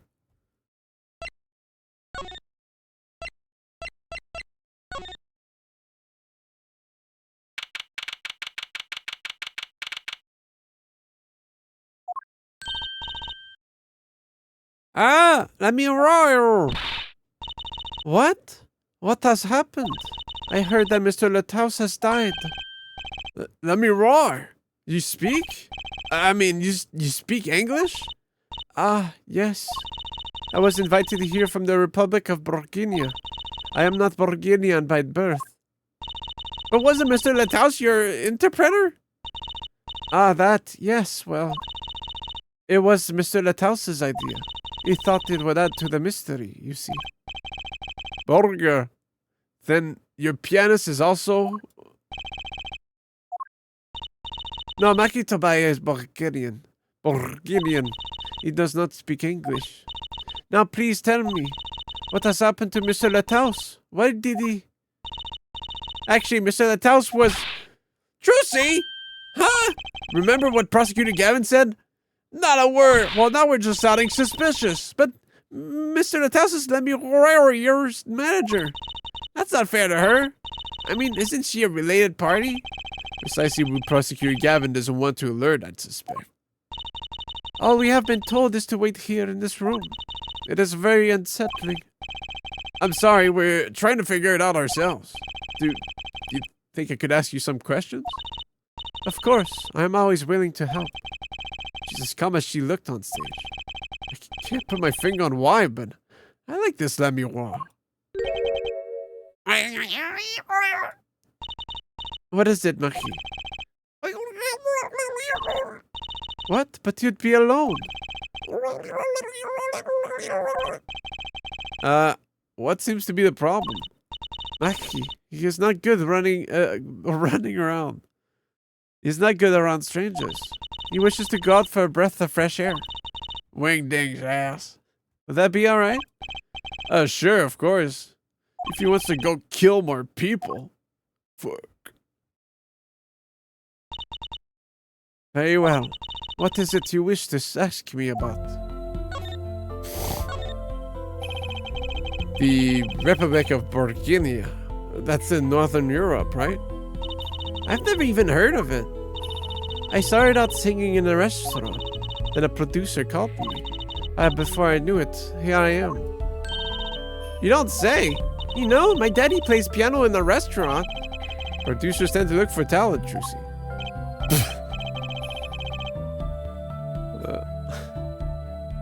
Let me wrong, you're not from Burgunia originally.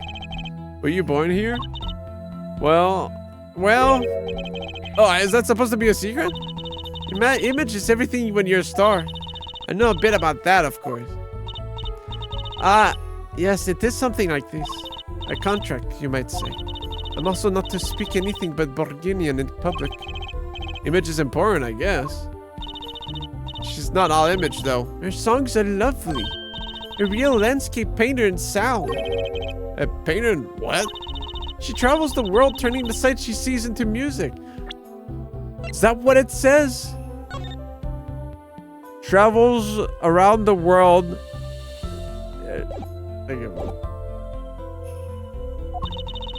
That's the secret to your music's beauty, right? You're very perceptive. Let me see that. Alright, Tyrus, can you discover the mystery of what it says?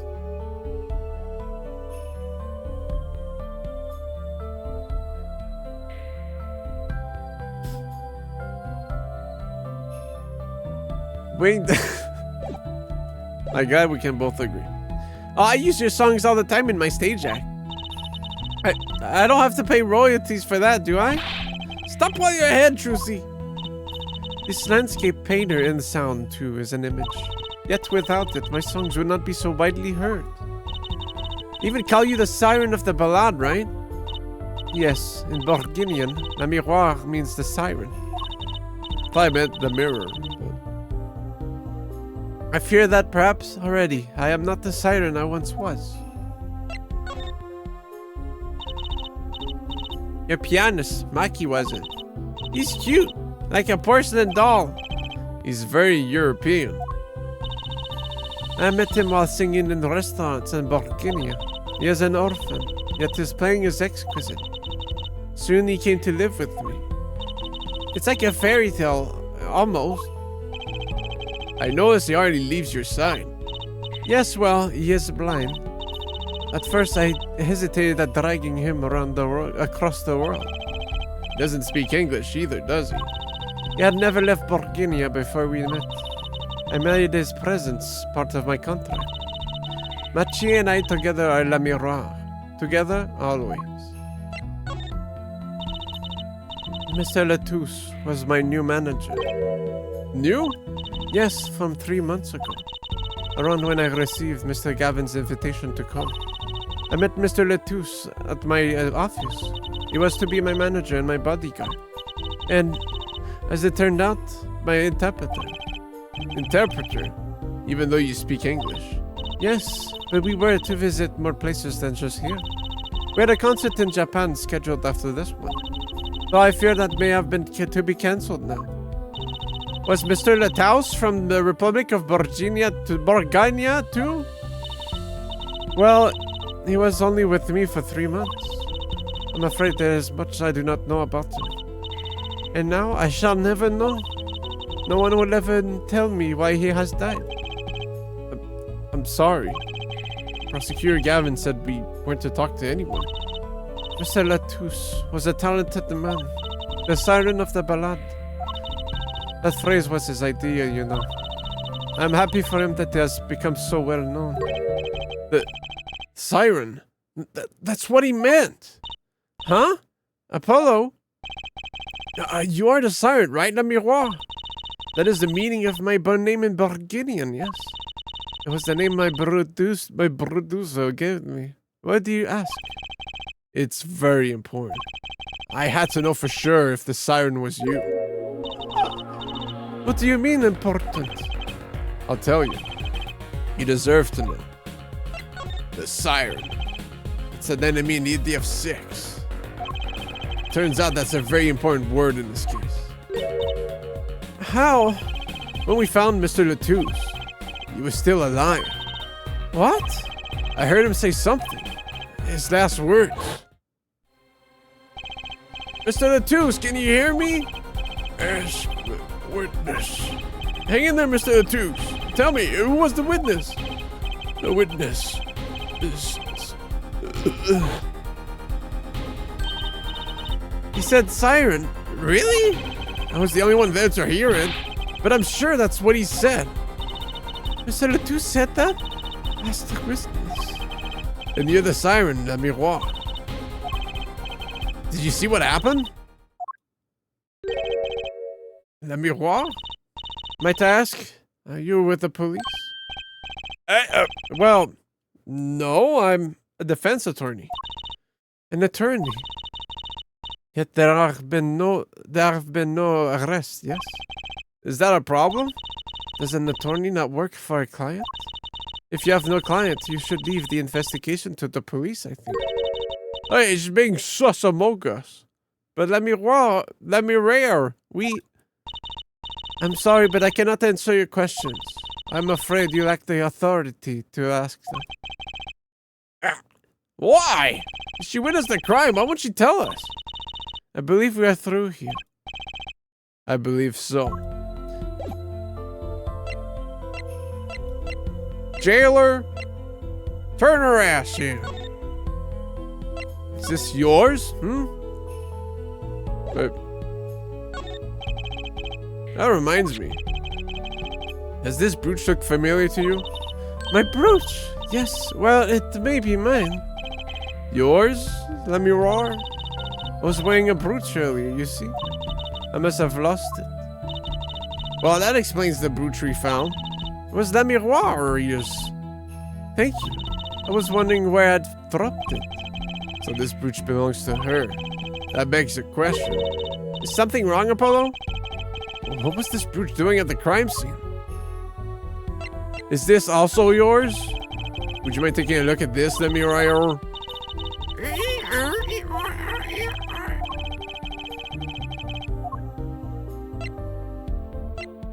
Can you spot the missed time on this?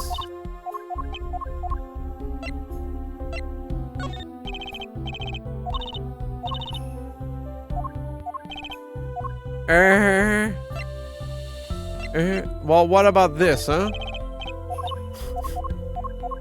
Look! Please! Look! Just making sure we're done in here. Yeah, I think just getting the brooch confirmation is all I needed, really.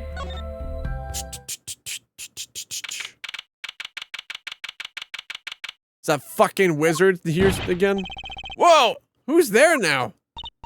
Ah, it's you. Where were you? Emma! Is something wrong? She looks grumpier than usual. You bet something's wrong. The impossible's happened. Ah, it's all your fault, you know. Oops, maybe this is about us leaving the crime scene. What do you mean by impossible? Well, it's gone. Early gone. What's gone?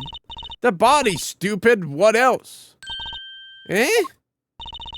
Mr. Natusa's body has disappeared. What? What? Who you just carry that shit, man? That guy's like 250 kilograms. He's huge.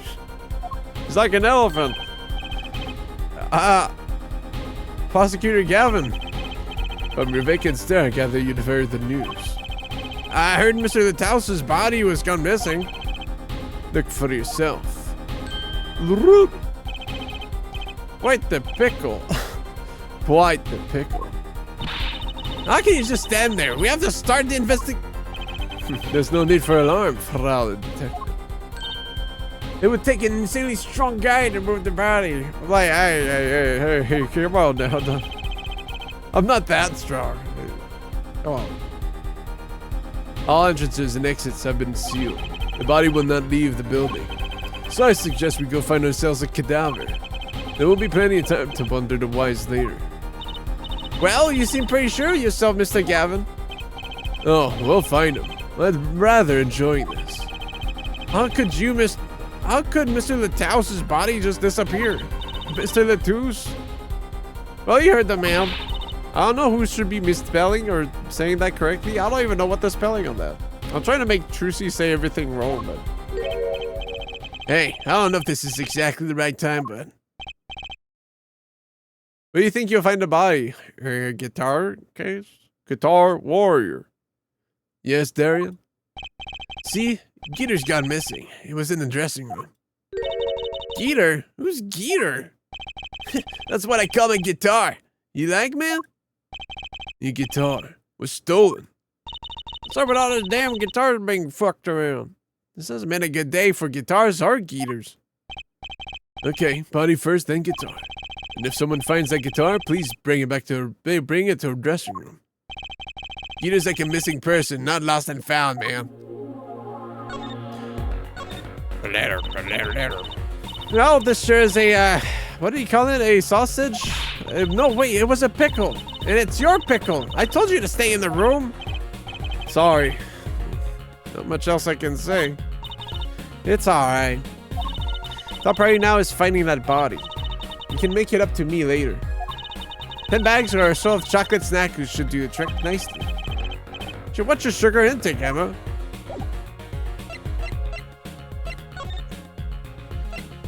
Diabetes. I got nothing to show her, I think.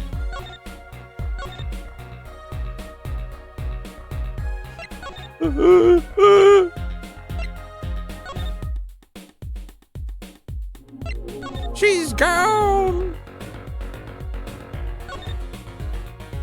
Did you just cram it in there? No, it's a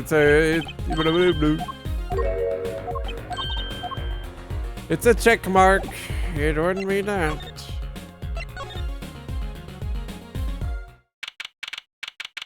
Oh, it's gotta be in the piano, bro. Does something seem different to you, Apollo? Something is definitely different here. Let's check it out.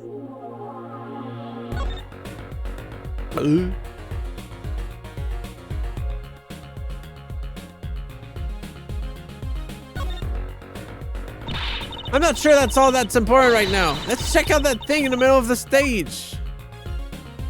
This? That stage there must have been lowered before. It's the tower that La Miroir and Prosecutor Gavin were singing on. Someone must have raised it. I don't see a way to control it from here. Paul, what about that ladder there against the wall? We could use that to take up and look at top. Maybe we should get Emma. What are you talking about? We have to see this sort of thing for ourselves. I'm not so good with heights. Stop whining and start climbing. Yeah. It didn't look that high from below, really. But when we got to the top, I felt every one of those 15 feet down. Of course, I wasn't thinking about the height anymore. Not after what we found up there. We found two things we were looking for, and one thing we'd never expected to find. Oh! Well, that rules them out, I guess. The body, guitar in hand, and the pianist, Maki Tobai. Maki Tobai! Yo, can they leave that poor guy alone? They're just playing ragdolls with him. Playing Gmod with his body.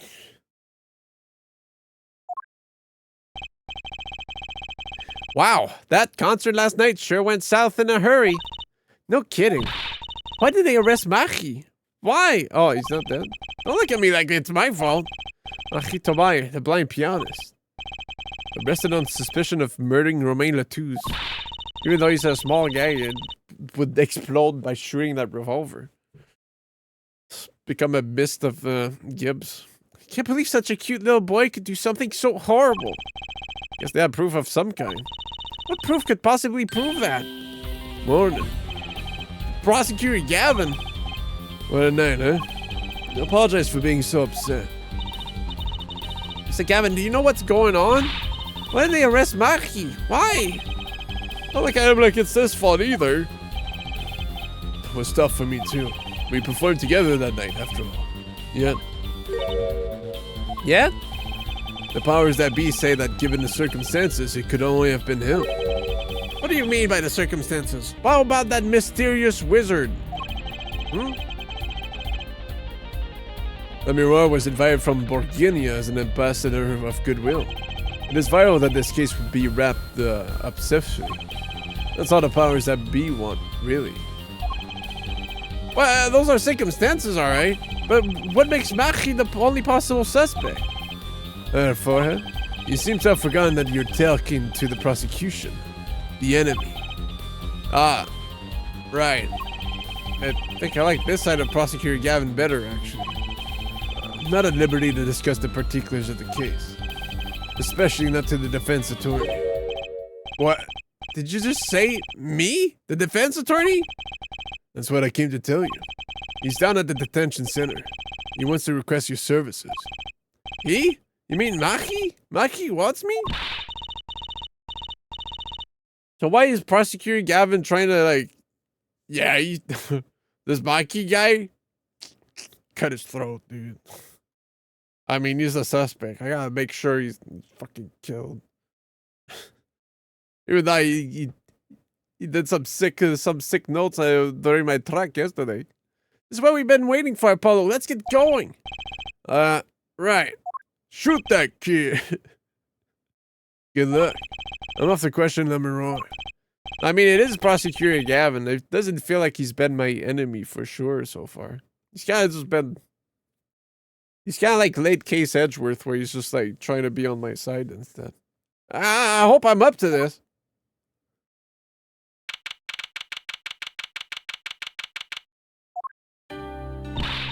Well, I just don't get it. I refuse to believe a cute little kid like that could do something so terrible. You said that already.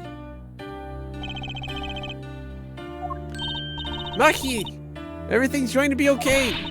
We're here for you. Hi. Maybe you can tell me about last night? Huh?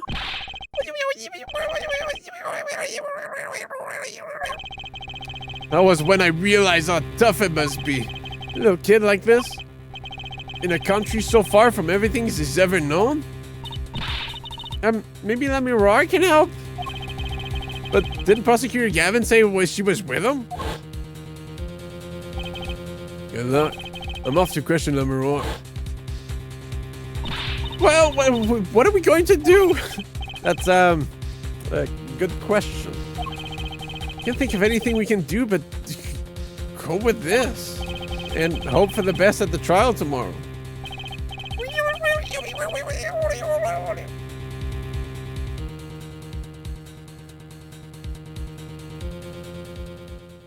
Who's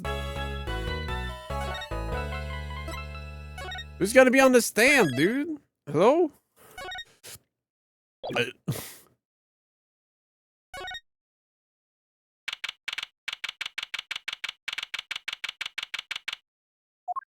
Hello? What is that session for? What did I say that? Machitobai, your honor, the pixie of the arpeggio. Right, this trial, court is in session. The defense is ready, your honor. Fly it out a translator right now. The prosecution is A-OK, her judge. Very well. Prosecutor Gavin? My opening statement, yeah. No, actually, there was something else I wanted to ask you about. Yes? Say you're going to visit someone in the hospital with an incurable disease. Well, what do you say to them? Huh? I mean, you wouldn't say get well soon, right? You'd only be kicking them when they're down. What are you talking about? Actually, I'm going to visit someone who is terminally ill. Right after this trial. The Chief Justice's son. The Chief Justice? His son is afflicted with a most terrible disease. He doesn't have long, it seems. So I thought I'd go pay him a visit. I thought saying something moving might be the order of the day. Why don't grown-ups ever just say what's on their mind instead of pretending? She's looking at me like with something like disgust. Hey, what are you looking at me like that for? In any case, I'm a bit busy today, so let's wrap this up quickly. Prosecutor Gavin, your opening statement. Briefly. You're like her, Judge. I believe you'll be going on your hospital visit sooner than you think. Huh? First, to review the victim in this case. Romain Lataus, age 35. The global manager for Diva Sumptuous, let me wrong. The cause of death, blood loss due to being shot by a large caliber revolver. This report has all the details. Court accepts this into evidence.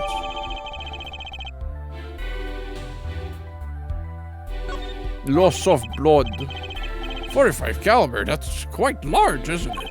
A direct hit from that could knock a man off his feet. However, the bullet struck him in the shoulder. The damage to the body was slight. Death was not immediate. Sadly, his blood loss was such that he could not be saved.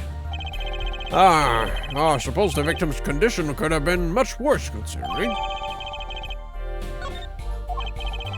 2 shots were fired. One shot missed, the other penetrated and passed through the victim's shoulder. Both bullets were found in the wall at the scene. Observe the diagram. This is where the bullets hit. I see, the court accepts this evidence. Something definitely just doesn't seem right, but we'll figure it out. We're talking about a 45 caliber revolver. You must assume that the killer was adept at the weapon's use. Really? Yeah, apparently weapons that have that size have a powerful kickback. If, say, the judge tried to fire one, it'd break every bone in his body. The defense will take more care in choosing examples. As I was saying, the victim was shot backstage in the dressing room.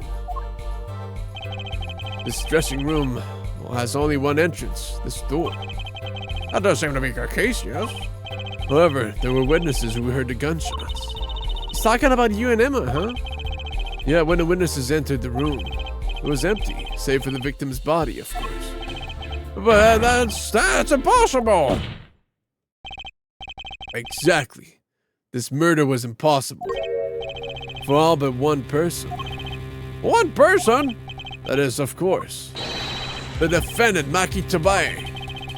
Only this defendant could have committed the crime, but how? It's quite simple. The circumstances of the crime scene make it clear. Very well, I assume you have testimony to back this up, claim. Please show the witness to the stand. Well, your name and profession, please. I'm a Sky. I'm a detective for the police department. I was on security detail at the concert for him that night. Emma seems tired somehow. Security at the concert, you say? Some security I was. Can't even stop a murder. Now, don't blame yourself. Things like this happen. I've made even bigger mistakes in my career, you know. I'm sure that makes her feel much better. I want to hear about these bigger mistakes. In any case, because you were on security detail, the crime was quickly discovered. And we were able to identify the killer. You may give the court your testimony if you want. Describe the circumstances of that day and your discovery of the crime, please. All right.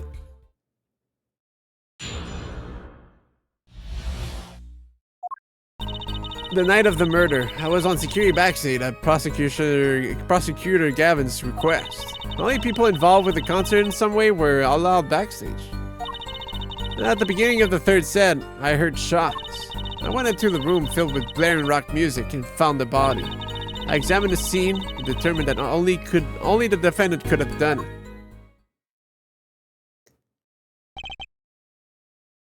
I was lucky that a detective was the first on the scene.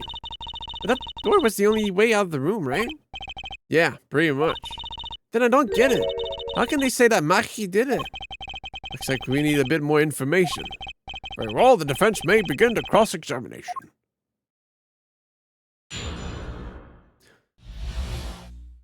Yeah, you forgot to say I was here? Come on! The night of the murder was... The night of the murder was the night of the concert, yes? That's right. What was the detective doing on security detail, might I ask? If it was only a concert. My thoughts exactly. But orders are orders, even when they come from rock gods. Prosecutor Gavin? Yes, allow me to explain. I smelled something that day, you might say. The stench of conspiracy. That day, at the concert hall. Conspiracy? Well, isn't it obvious? My keys, that whole morning? No, the whole day was ruined. And it's all because someone stole my keys. I couldn't ride my hog to the show. I couldn't open my guitar case. There he goes again. Is it possible he simply misplaced them? Misplaced them? Misplaced items don't just wander into a murder victim's hand on their own. What's this, Prosecutor Gavin? If your keys were in the victim's hand, that makes you a prime suspect.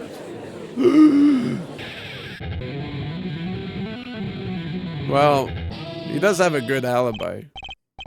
Love, slow acting anew. Atroquinine is waiting for you. He's singing something. Does everything with this guy have to be so over the top? The killing happened in the middle of my concert. I was, like a sailor adrift on a sea of sound. Anyway, I didn't want anything else stolen.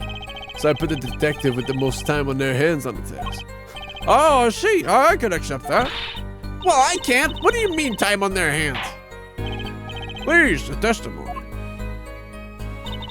Only people involved with the concert in some way were allowed backstage. We were let in, though.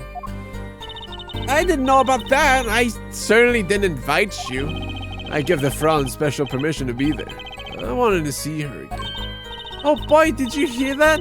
We're officially involved now. Gee, great.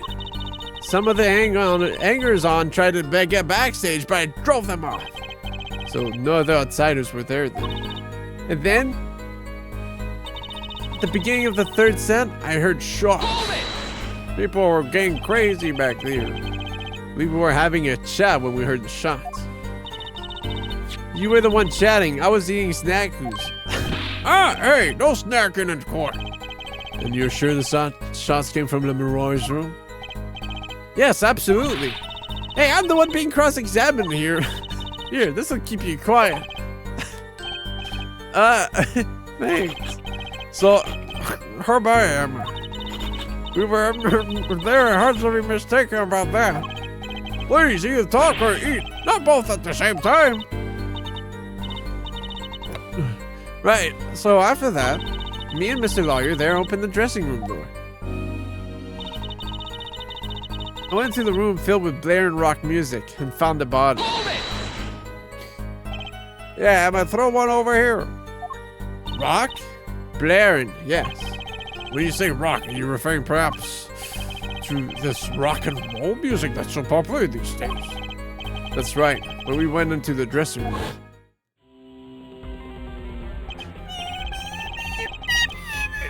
Music was blaring over the speaker on the wall.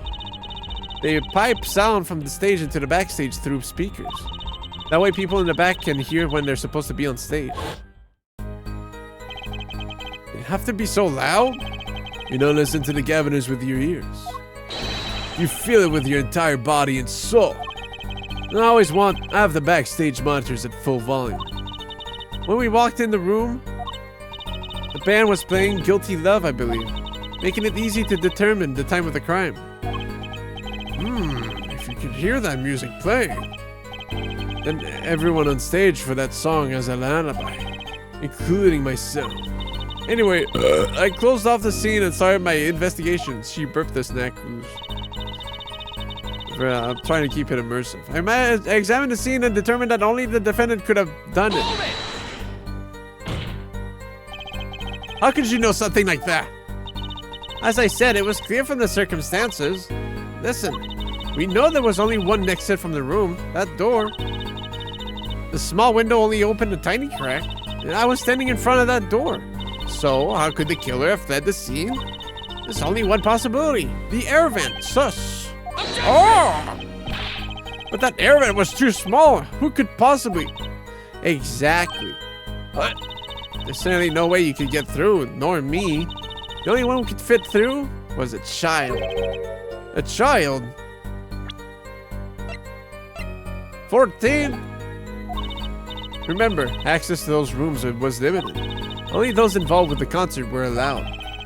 And of all the people involved with the concert, only one is small enough to be considered a child. The defendant! The pixie of the arpeggio flitted up toward the sky and disappeared from the scene of the crime. Objection! But that's just conjecture. Oh, there was no other way out of that room.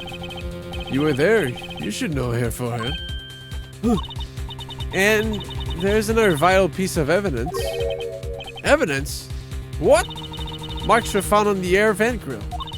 Traces that it had recently been opened. Wait, what? And something else was found quite clearly. The defendant, Mashi Kobaya's fingerprints. What? What?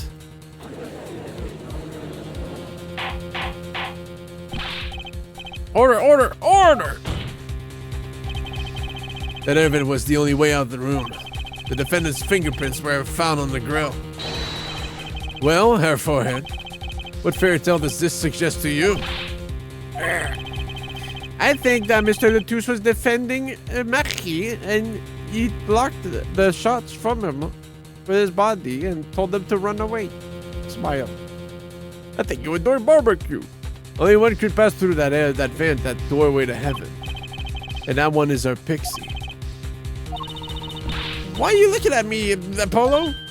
Hey, I was out whooping it up in the audience. So this was his decisive evidence. Quite decisive indeed.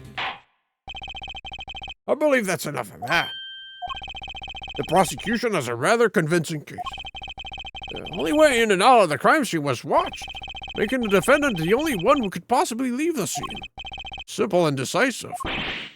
I believe we've heard enough to determine a verdict. Achoo! Even if I wasn't in a hurry to make a hospital visit. I'm sure the Chief Justice will appreciate the gesture. Unfortunately, we have no direct witnesses. Unfortunately, the criminal left decisive evidence for us. That will have to be enough. Can't be over already. Very well. I believe this trial is finished.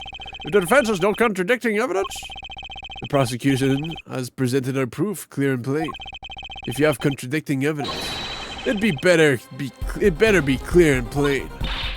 Apollo, they got us on the ropes already. We better come up with something quick. I know. Think, what can get us out of this? We need evidence, a witness that can prove Maki is innocent beyond a doubt. Without that... Mr. Justice, do you have contradicting proof that can overturn the prosecution's case? If you do, you'd better tell us about it now. This is it. It's so soon.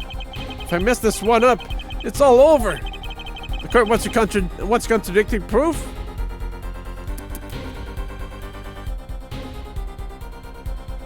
I mean, we have the brooch I could kind of play, and we have the revolver that's way too big. But which way?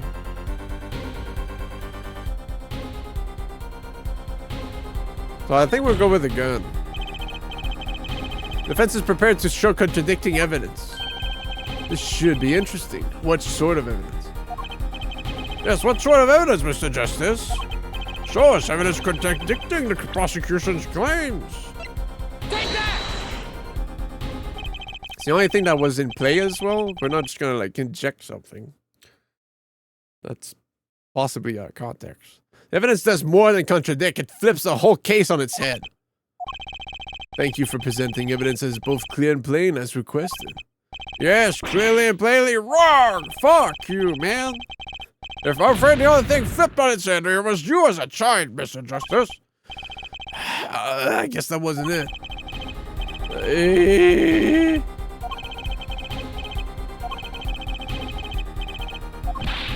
I think it, well...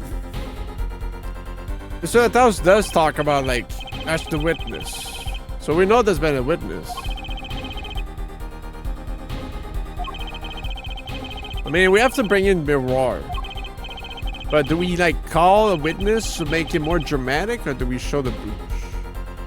I think, well, there's no point calling a witness if we don't show that she was potentially there. So we'll show the brooch. Because she was in that room that day. At that moment. Take that! Fuck! My one final chance. I failed it twice. They're being too stupid, man.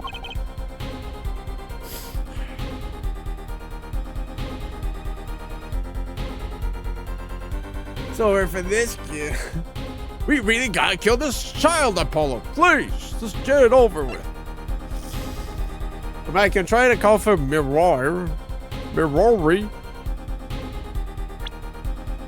I just don't know if it's doing...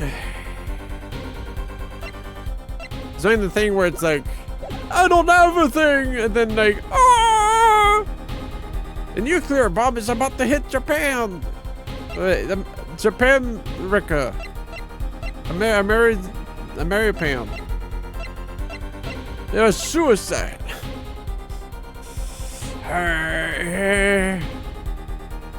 The game's not following my logic. I'm confused. Alright, call a witness. Prosecutor Gavin, you claim that there was no witnesses to this crime. Are you absolutely sure? Absolutely. I swear on my career as a prosecutor.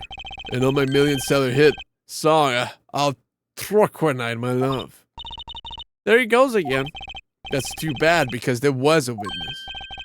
Oh, really now? But how did you come to possess knowledge the prosecution clearly does not? Because I am the only one in the world who knows this. I could be making this up and you wouldn't even know if it was right or wrong. What's going on? I just talked to him and now... He's alive. Mr. Latouche, can you hear me? Cold, so cold. Witness. You're cold? Don't worry, you're going to be fine. Help is on the way. Can't see. Hang in there, Mr. Latouche. Tell me, who was the witness? The witness is Siren. What? What? The victim said this before he died? Perhaps he did, and perhaps he did not. What do you mean by that? All we know is that what her forehead says he said. It's no testimony, especially since it comes from the defense attorney himself. Objection! Yeah. I mean, you could have taken like a 2-hour break. It's like, oh, that happened, bro. It's the truth. He said it. I even told you about it. But apparently you ignored me completely. It's my policy to fully investigate everything I deem relevant. Clearly, this rookie lawyer thinks he can tell me how to do my job.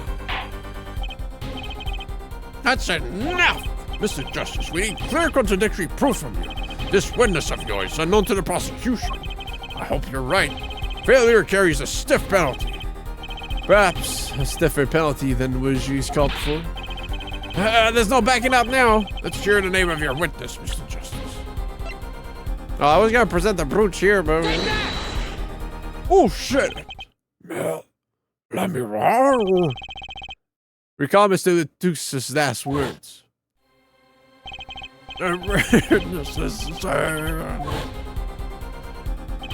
The siren. Aha! He meant the siren. That's right, the siren of the ballad, La Miroir. La Miroir was only on stage for the second set, and she had access to the backstage area. She could have been a witness. I see. Well, Prosecutor Gavin? My claim still stands. There was no witness to this crime. Very well. Let's hear it from the horse's mouth then, shall we? We will now take a break from Detective Emma Sky's cross-examination.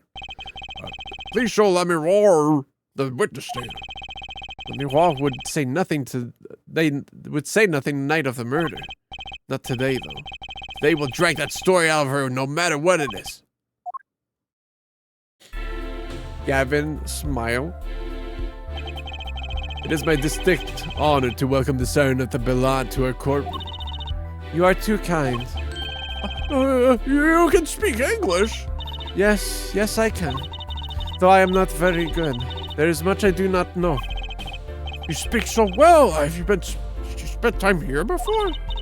Actually, I do not know how I came by my knowledge of your language, nor where I studied it. Huh? What does she mean she doesn't know? I, too, thought to call her a witness. As a witness, but I did not. I had a reason, of course. What's that? La Miroir suffers from amnesia. Amnesia? La Miroir is not my true name. Yet I remember nothing of the time before I was given it. Nothing of the time before I started singing on stage. Whoa, she's even more mysterious than I thought. As lauded singer La Miroir, she lives a good life. There are little difficulties for her thanks to her success. Yet, I did not wish to subject her to unnecessary stress. I see. I care surprisingly little about people's pasts. You have nothing to fear in this court, La Miroir. Thank you. Yet there is something I do not understand. I am being called as a witness? What might I say? No one will tell me anything of what happened. La Miroir, let me be frank. I did not want to ask you up here to testify. Yet that young gentleman with the wide forehead over there was adamant that you stand. Oh my. Congratulations, Apollo. You're the bad guy. Well, now that you're here, please give us your testimony. If nothing else, the sound of your voice is welcome. Tell us what you saw the night of the crime. Tell us what you saw at the night of the crime. As for what I saw nothing. That night, I was invited to sing on stage, and this I did. I did not return backstage after the second set. Then I was led by the police to Mr. Gavin's dressing room and told to wait there. That was where I learned that something had happened, but I wasn't told the details. I must say you sound wonderful just testifying. I hope he was too distracted to hear what she was actually saying. There you have it. She saw nothing that night. Now we can only pray that the defense has the sense to admit defeat and refrain from detaining her here for longer than need be. Wow, you just got better, Apollo. Way to go. Very well, Mr. Justice. Keep it short and sweet. The Miroir wouldn't talk to me the night of the crime. She must know something, and I've got to find out what.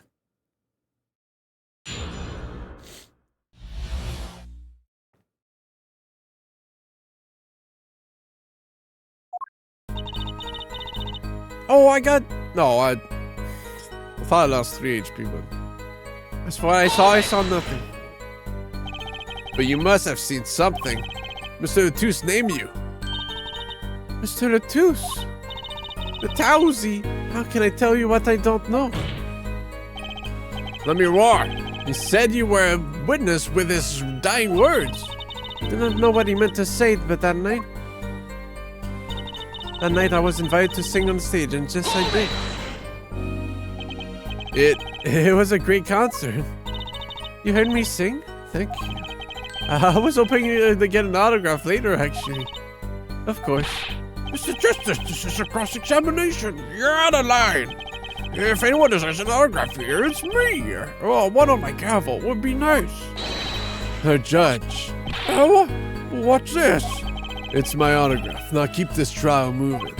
What? Oh, my grandchild will be so happy. Apparently his grandson is a big fan. Let us continue, shall we? If you would, Lemuel. Tell us what you did after your stellar performance. I did not return backstage after the second set. You did not return backstage once? Where were you then? What were you doing? I was cleaning up on stage. There are many things I must do for a performance other than simply sing. And was Machi with you at the time? Unfortunately, I did not know where he was. So much for an alibi for Machi. Then I was led by the police to Mr. Gavin's dressing room and told to wait there. With Machi, of course, correct? How was he then? He seemed as he always does, though I believe he was shocked by the news of Mr. Luthaus's death. Yet, he is not the type to show much emotion. Yes, he's given the police no end of headaches. He answers most questions with silence, and those glinting frames speak nothing. The questioning hasn't gone very far. We sat there waiting.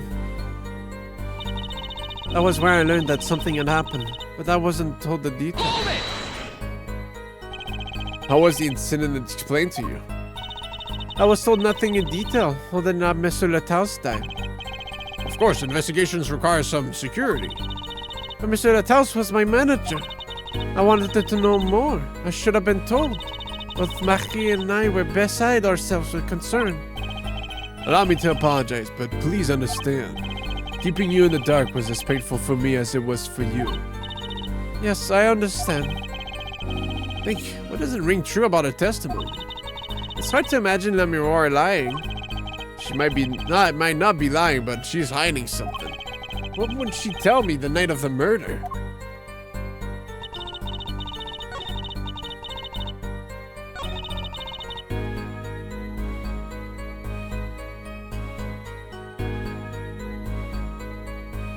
I mean,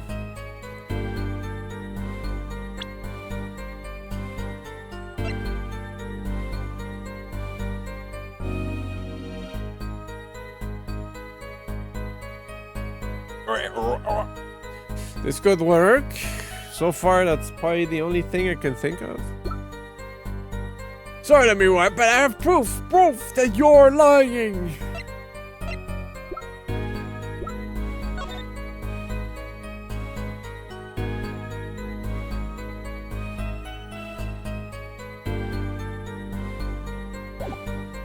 Oh, man.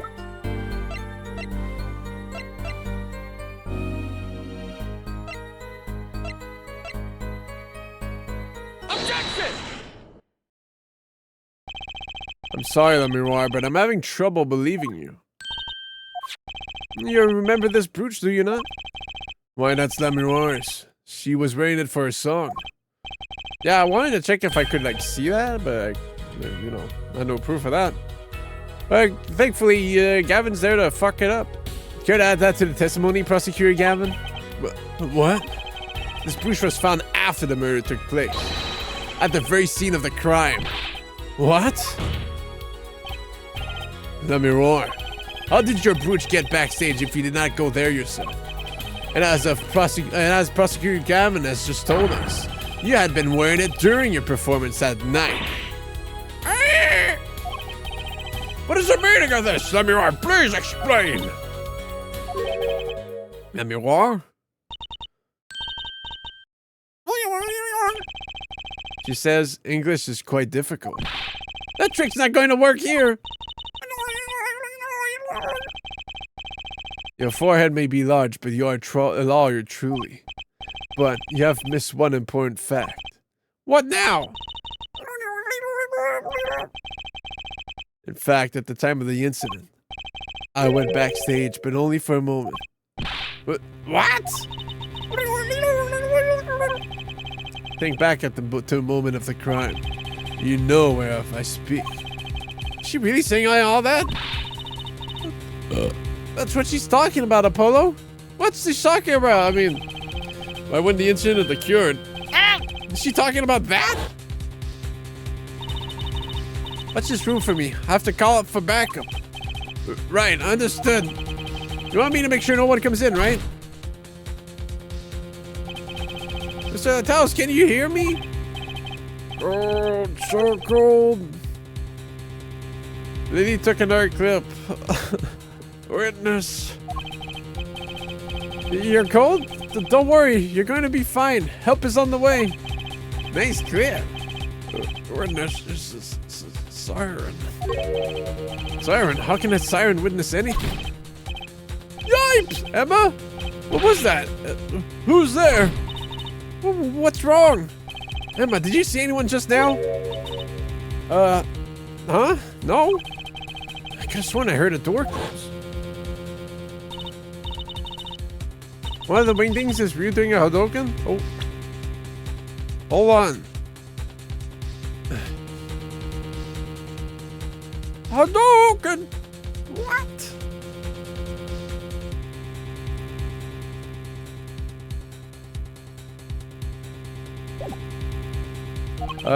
Fuck! Misclick. I looked into the room, just a glance, mind you. So this was when your brooch dropped. Yeah, it dropped the fuck in, huh? That explained the sack. It does. There was no other time I could have dropped it. But that's ridiculous. You only looked in for an instant, but you drop your brooch? Her forehead. She has rage or possibility. The only thing that can counter that is evidence. So she looked in at the crime scene. Actually, I intended to go into the dressing room. I knew nothing of what had happened, of course. But the moment I opened the door, I heard a horrible voice. Her forehead shouting, "Who's there?" No doubt. A horrible voice indeed. Lady, don't take another clip. I closed the door immediately. Well, that explains the brooch. Let's return to your testimony. That's too convenient. She's hiding something. The mirror. You did look into the room though, right? Yes. Testify as to what you saw. Very well. There was only the briefest of glimpses. When my performance was finished, I went backstage for just a moment. Perceive!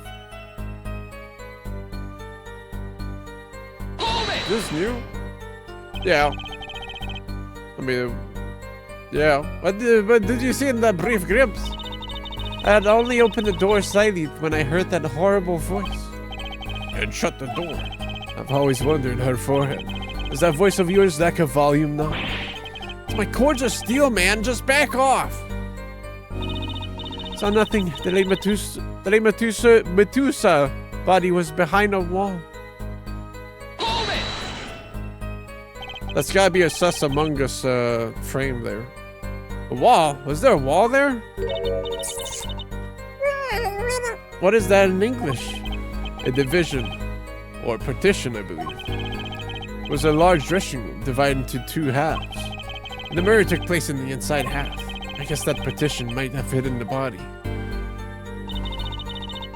Might? I mean, you can kind of see that. Well, if the door swings open like that, I guess not.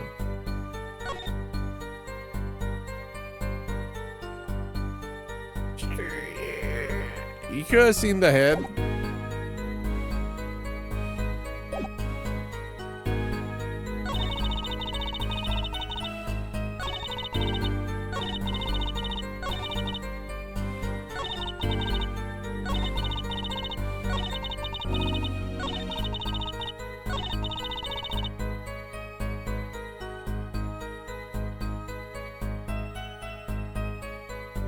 Yeah, I know. I was just trying to check the frames. Don't know where to look for here.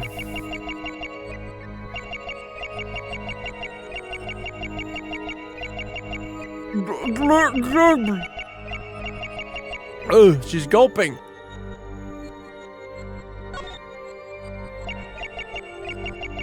She's choked up. She's becoming a frog. Gotcha!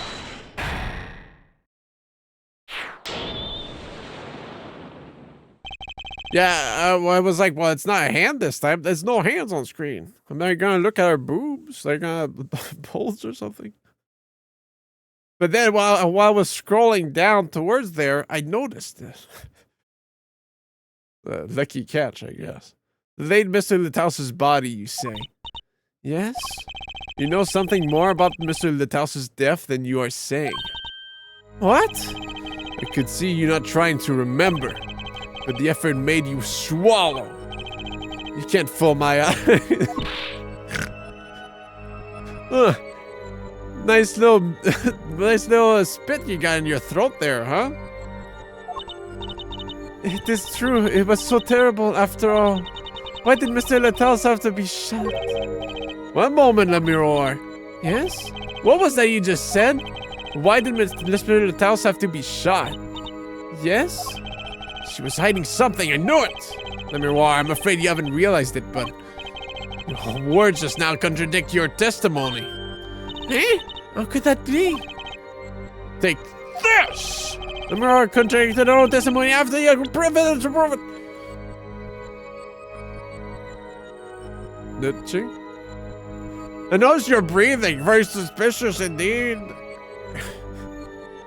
Yeah.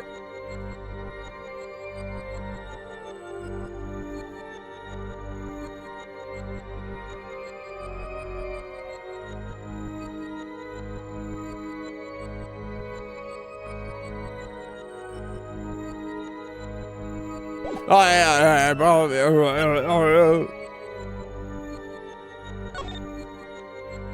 it's this because they said they wouldn't say anything about what happened in blah blah blah blah, and Lemuror was.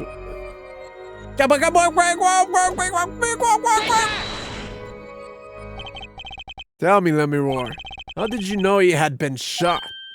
Eh? Well, immediately following the incident, a gag order was placed on the scene. This is the document proving that. In your testimony, you told the court. No one told me anything about the incident. Furthermore, you testified that you had seen nothing. And you knew that Mr. Littause had been shot. How could you have known?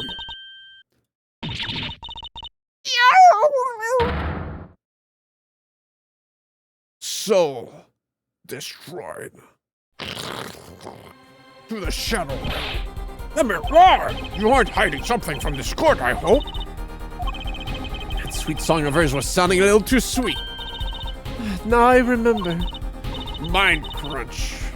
Mind snacku. Please allow me to add to my testimony. No, too late. You're going to jail. Of course. All we want to know is the truth. She looks kind of pale, huh? She saw something and know it. Even the victim said so. I saw bullet holes in the wall and knew Mr. Littause had been shot. No, motherfucker! If you just... No, motherfucker! Press. Door was blocking the damn holes, man. Only a glimpse and you knew there were bullet holes.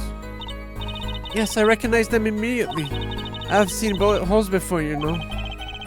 You have traveled the world as a singer. You must have sung in places far more dangerous than our country. I go wherever my voice is needed. Those places are many these days. That's really cool. I hope I get to travel like Lemuror someday. I plan on recording my next album overseas. Their studios have different sound, you know. Huh. Maybe I should go on a Gorgeous Steel tour too.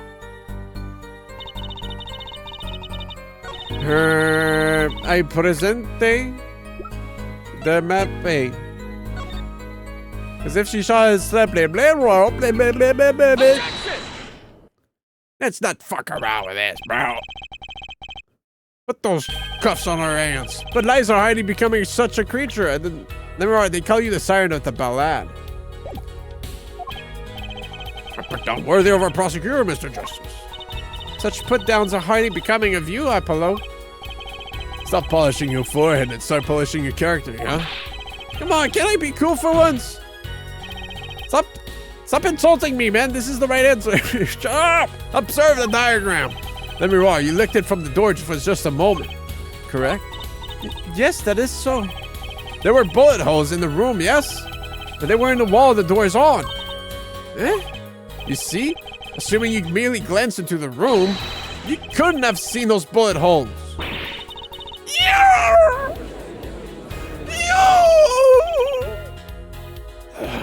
The mirror? Yes? I'm afraid the defenses raise a good point. It appears you have been holding back something.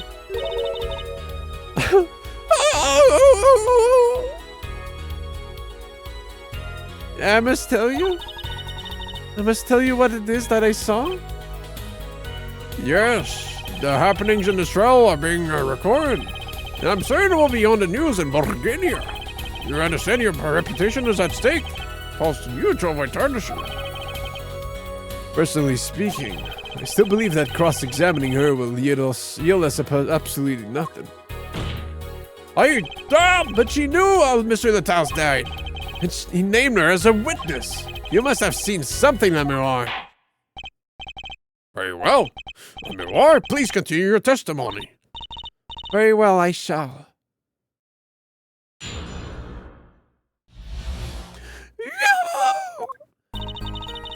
Mel Blas fucking scream. I was on my way from the stage to the backstage exit. There was something like a little window there. That's how I saw it. There were 2 shots. Bro, I want to see that picture again. What the fuck? I couldn't do anything to stop it. But it wasn't Maki. It was a grown person. I know it was. Huh? What? So, you did witness the crime. And the killer was a grown person, you say? This is my first time hearing this, I assure you. Nice play, Hair Forehead.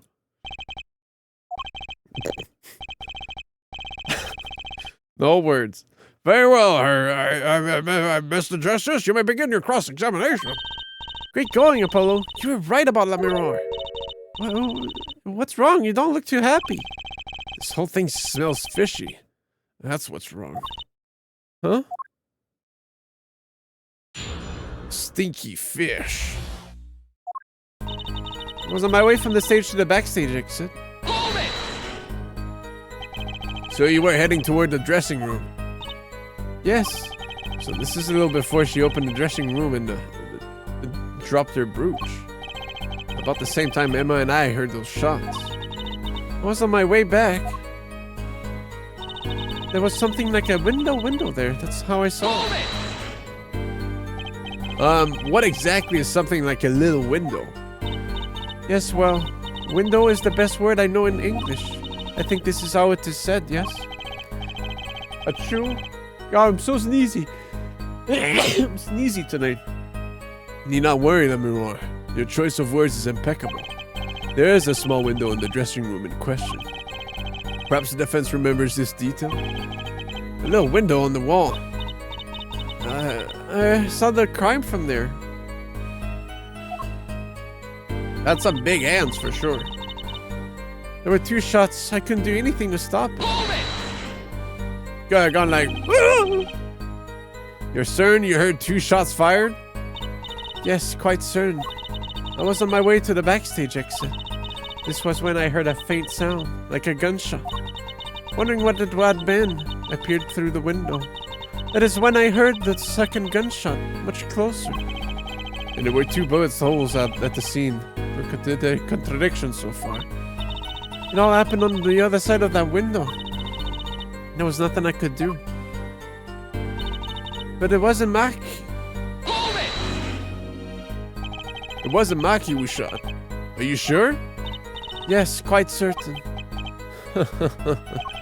It amuses me that you would question her testimony. It is testimony in your favor. Isn't it my job to object?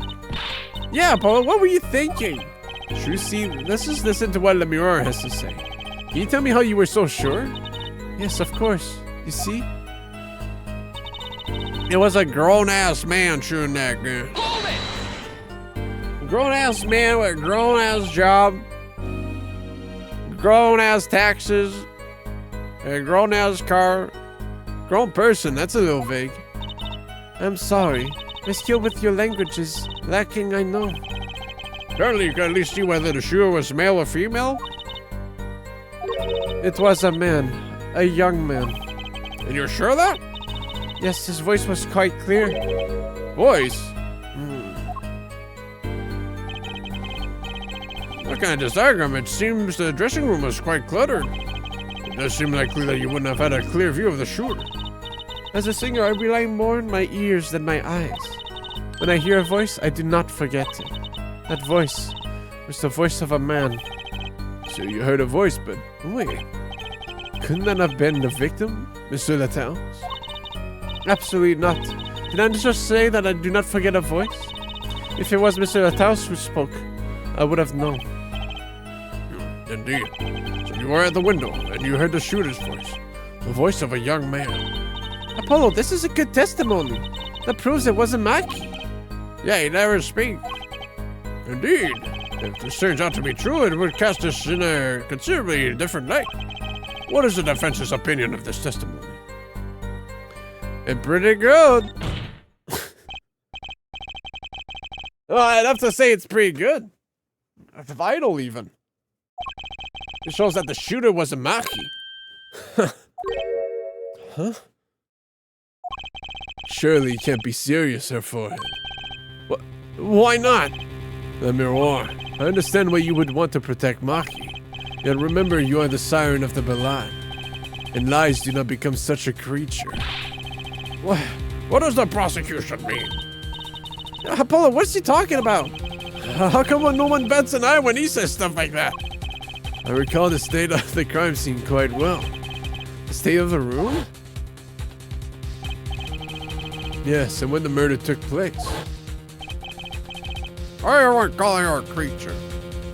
The window was closed. I find it hard to believe you could hear a voice through it.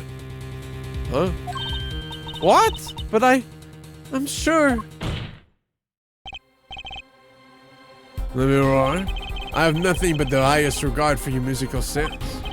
But my opinion of you as a witness is somewhat lesser. Objection!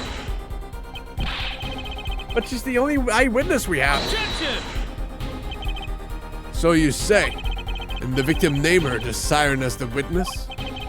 That's right, that's what Mr. Latels. We heard your claim. We even entertained the possibility. And brought us to this. Her judge? Yes? The prosecution requested the witness be excused. Please. I'm afraid I must honor the prosecution's request. There's indeed a question of the witness's credibility. But if Le Miroir can testify, then we don't have a chance of proving Maki's innocence.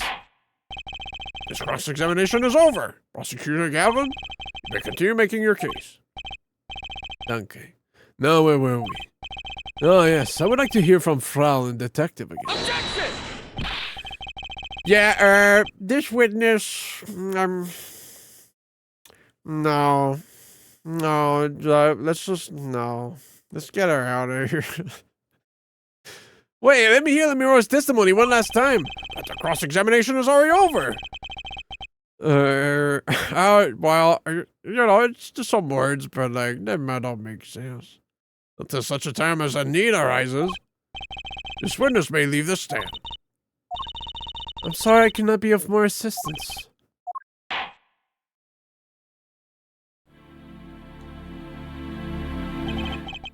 Alas, back to the real trial. Ready, Her Forehead? Hope I didn't just miss my only chance. Frau and Detective, how far we gone until we were so rudely interrupted? Don't ask me. I dislike saying the same thing twice, and I never repeat a song for an encore. If you were Miss Sky, I believe I was saying that the only way Mr. Latels' killer could have escaped was through that air vent on the ceiling. Ah, yes, there was only one door in the room, and a witness you was standing in front of it. That air vent isn't very big, you see. Kind of limits the people who can possibly get through. You surely would have a difficult time. You sure would. That you would have been there in the first place, though. Remember, the whole backstage area was off limits to people not involved with the concert. The only one who meets the conditions for a killer is the defendant. A virtuoso performance. I couldn't have put it better myself. She does state a clear case.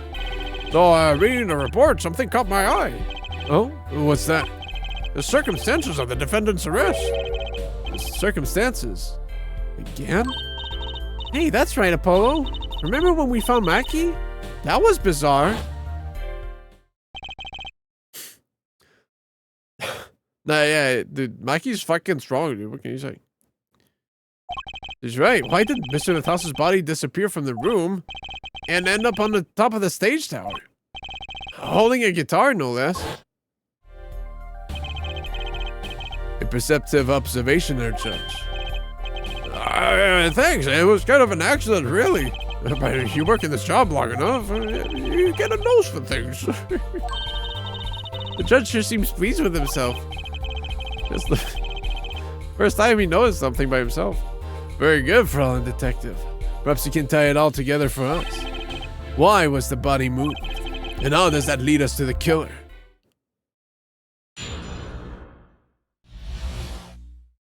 I believe Mackie stole the body because of some lyrics.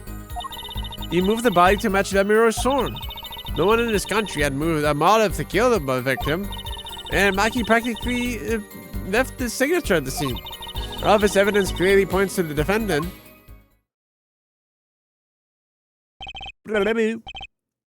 Mackie using his freaking Borginian strength.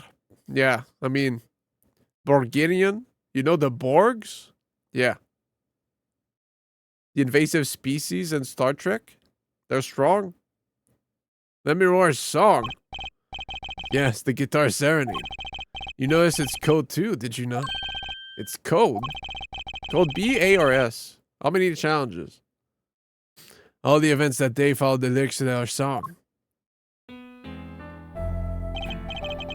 First, the keys my heart, we held them to so tightly were stolen. Then Prosecutor Gavin's guitar burst into flames on stage. Mr. Natas's life was taken by a bullet. The rest hardly needs explanation. Guitar, guitar, up together to the sky. That's mad! It's like a story out of some fairy tale.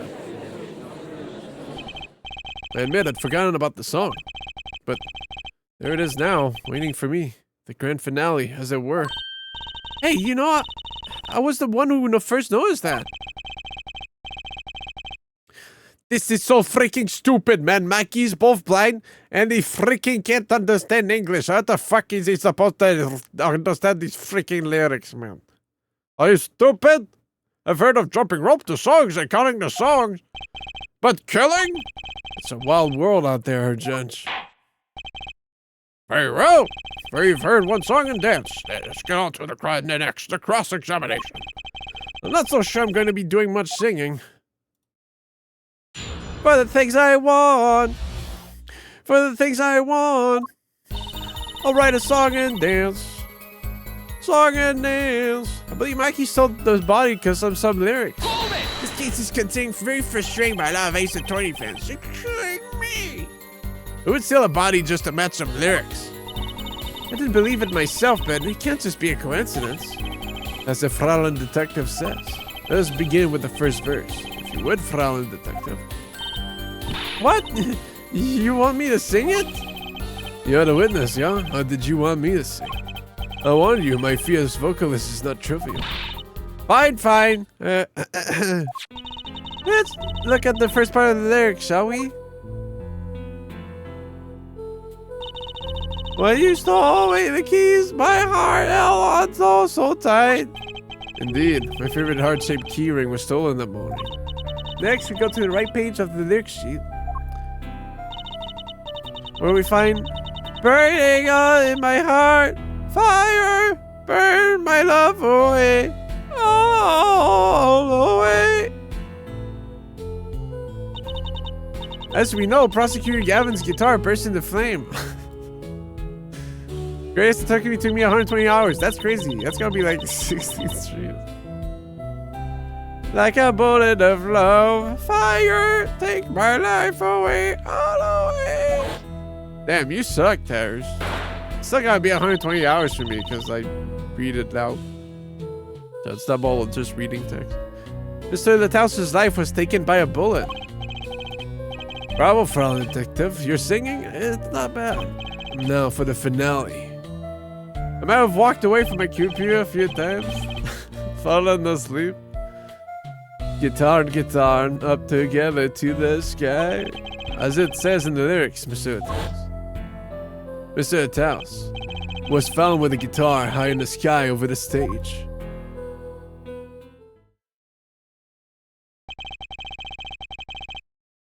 No series of coincidences could be so well conceived. He's right, scientifically speaking. What would Waki have said? That concert was whack. It's hard to argue when she pours her heart into it like that. Anyway, the shooter... Right. You move the body too much to mirror song. This might be the one I present the lyrics to. Does the prosecution have any idea why he'd do all this? Not myself, but he clearly had a reason to go through all that trouble. Some deep reason. Deep reason? Not only did he steal my keys, he torched my guitar. Unforgivable acts even if he had a reason. And worse if he had none. The diva's complaints aside, I can imagine someone doing this on just a whim. Fraulein Detective, I take offense at that description. Yo, being a diva is epic these days, don't worry. Indeed, it does seem too well rehearsed, shall we say.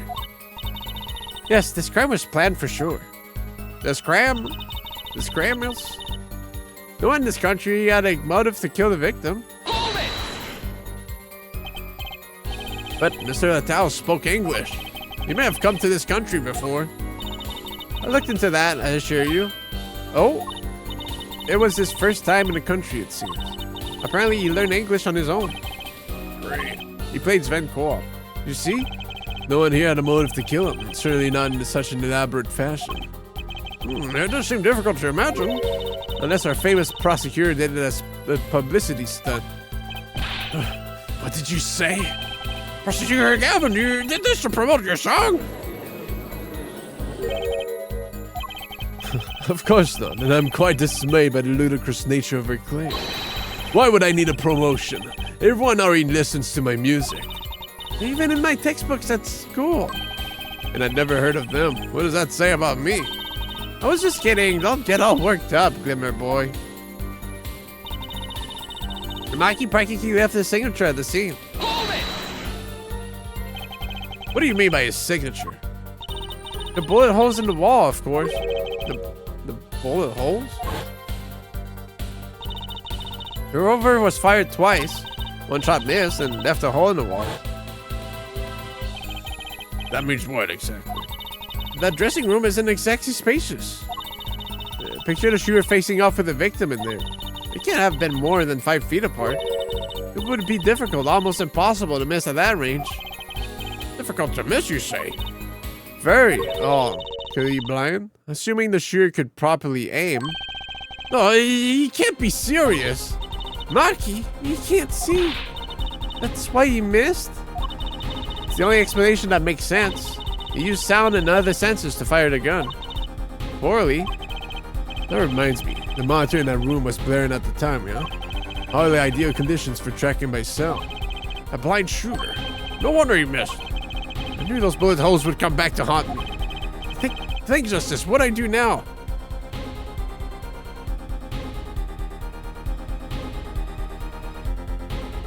Do I push in the lyrics here? Since we're bringing up that he's fucking blind, so it'd be a good point to say that you can't fucking read either. It's not Braille. Fuck it. Fuck you. Sure, there were bullet holes left in the wall. But that doesn't prove the shooter couldn't see. Apollo? Whoop. How so? Well, there could have been a struggle with the victim. That's certainly possible. And it may have been the revolver's fault. A revolver? The revolver was a very large caliber, correct? If the shooter wasn't used to firing such a large weapon, well, I could dislocate the shoulder. Exactly. The defendant, Maki Tobai, is, as you can see, tiny. It's not so hard to picture him firing a gun and missing entirely. The kickback alone would throw off his aim. A convincing argument, to be sure. Take that, smug prosecution. Apollo? Huh? What? That bit about Mikey being tiny? And the gun throwing off his aim? Aren't you kind of, admitting that he did it? Oh. It does not...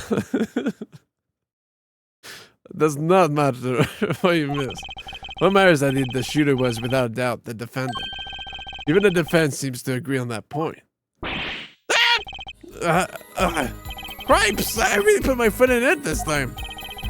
But let's get the facts of the matter on the record. If you would, Frau Detective. Very well, the witness will add this to her testimony. Right. From the state of the crime scene, I conclude the shooter was blind. Oh man, this is juicy right there, dude. You can't say he was blind just because of those bullet holes in the wall. I think I've proven that. I wouldn't call it proof per se. Huh? You've merely raised a possibility. But for all the detective has made a logical conjecture based upon the evidence. Of course, there's some more evidence than just bullet holes. The defendant was the only one who could have escaped through the air vent. Me when I saw him navigate to the air vent and climb a stepladder while blind. But wait, if he was blind, how would we know about the air vent in the first place? Very good point. Well, Frau Detective, if you would care to explain. He certainly seems sure of himself. Recall the crime scene if you would. There was a step ladder below the air vent. As it happens, maintenance was scheduled for that day. Custodial staff went around checking all the air vents. Don't believe it. Everyone backstage was told about the maintenance, including Maki Tabai.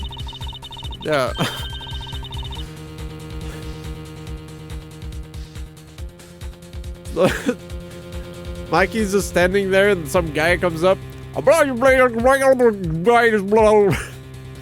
Then walks away. Huh? What happened?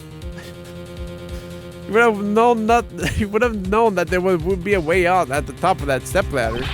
But why is this the first time I'm hearing about this? You could have figured it out for yourself. You only needed to consider what that stepladder was doing there. Looks like the defense's objection has been squished by a stepladder. Well, Herr Forehead, out of ammunition, perhaps. I've never seen Prosecutor Gavin so aggressive. Maybe he's caught the scent of blood. Apollo, don't you have something, anything? You know what we need? You know what we need? We need something to prove the killer could see. That'll put him in his place. I mean, the shooter was sighted would do it. Would take down one of the central points. Do I have any evidence that can prove that, though?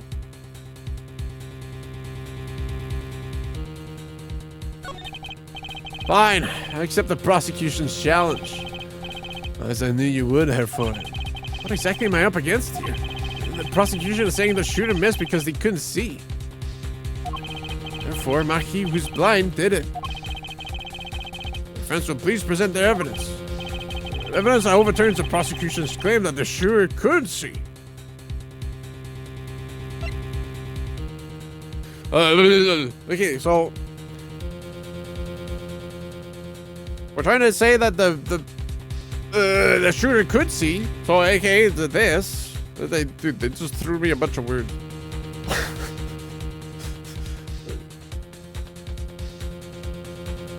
Because if the crime was set up with the lyrics.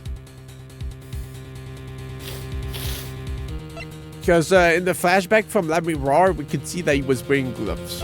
Like, obviously. That's, it's power gaming, but...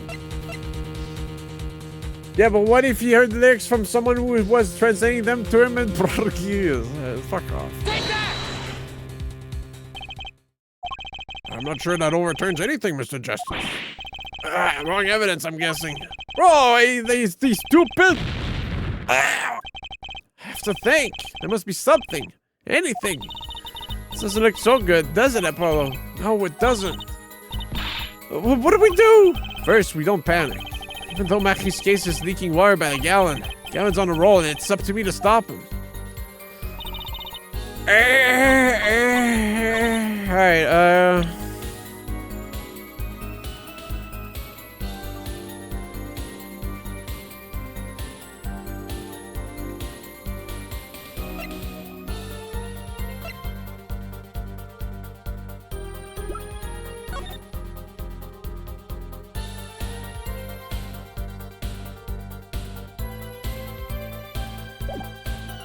one before this?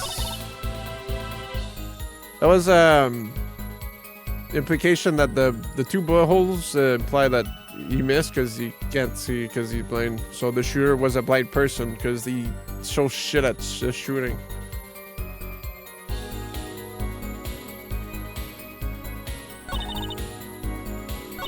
Before that, well, why would it be anyone else?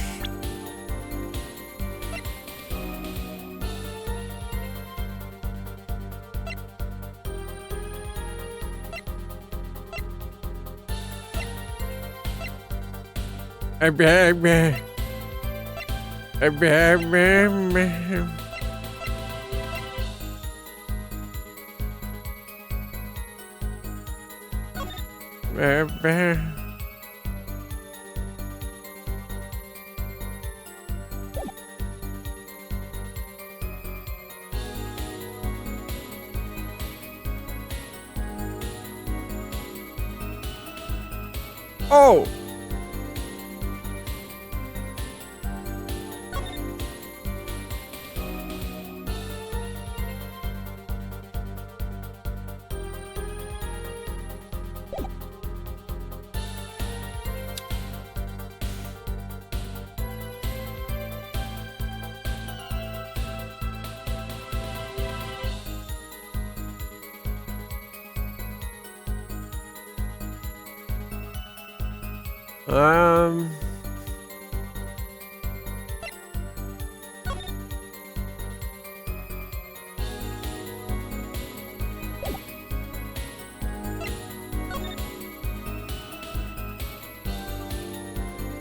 Yeah, I know. I mean, you've already seen this, so.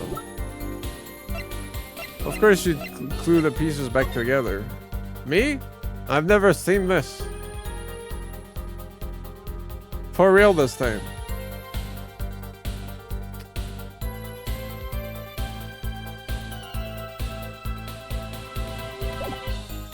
That says we should. Do I just say no instead and then like magic happens? I'll try. I have Alzheimer's. Are you the mirror? Hold it!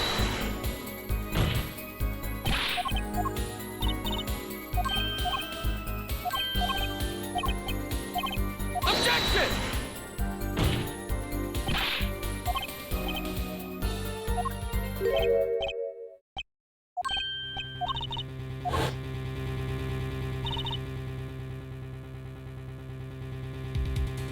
Is it the wall? Would you have bumped into the wall?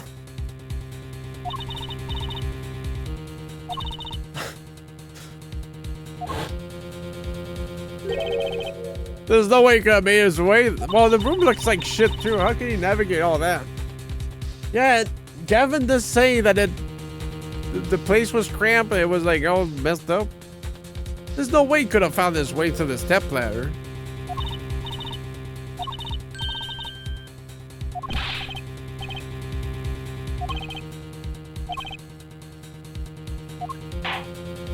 With two people outside ready to go in? Okay, I've had enough time to get in there.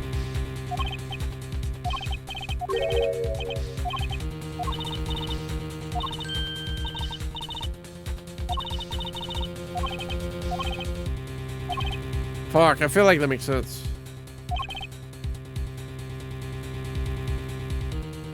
I'll say no need though, just to see.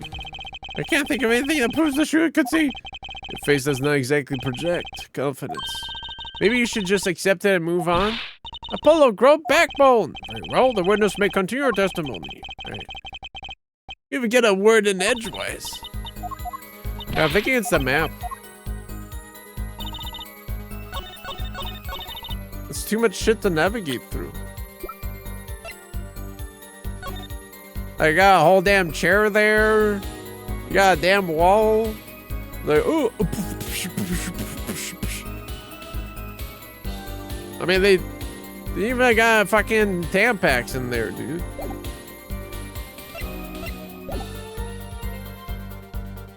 Or the pad, Tampad.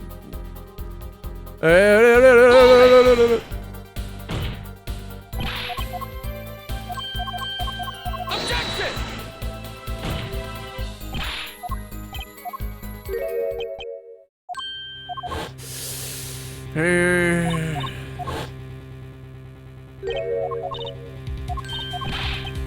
Herr Fred, have you considered that perhaps the defendant got lucky and navigated the room and climbed the ladder and opened the vent and navigated the vent without being able to see? Shit! Fuck! I'm out of options. Out of ammunitions. Wait, ammunition? Gun? Gavin, are you sure you were at the show or was it a puppet?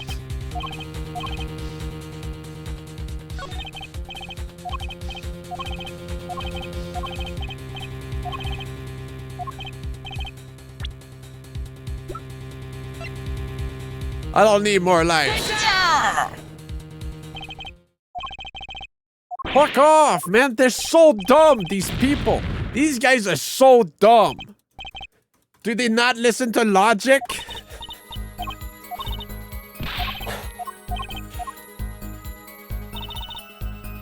Now I gotta save Scrum, man.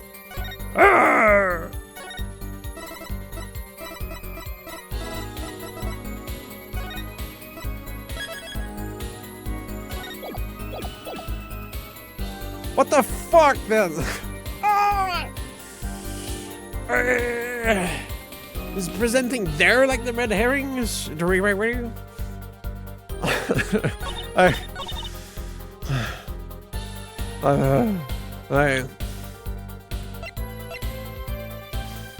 come up with another conclusion.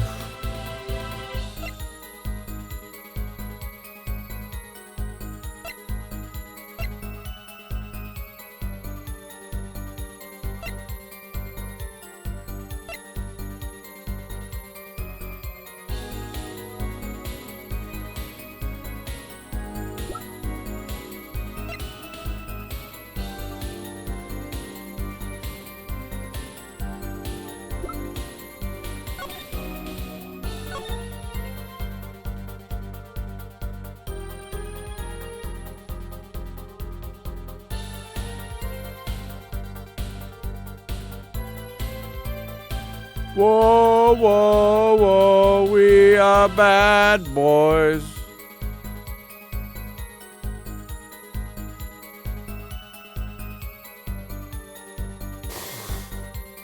Is the shoulder where your love is? Is that what the...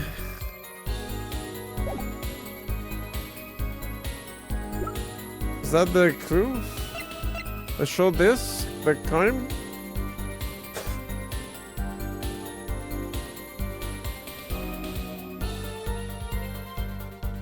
No, it's unrelated to being unable to see. Well, yeah, but they'd go for the heart, which, I mean, depends. A bit lower. Well, if it had been not the shoulder, then it would make... No.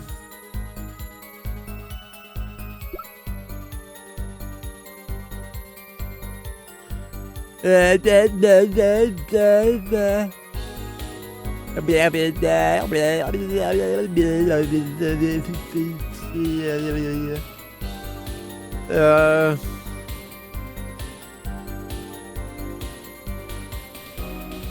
a 14-year-old blind kid know how a revolver works?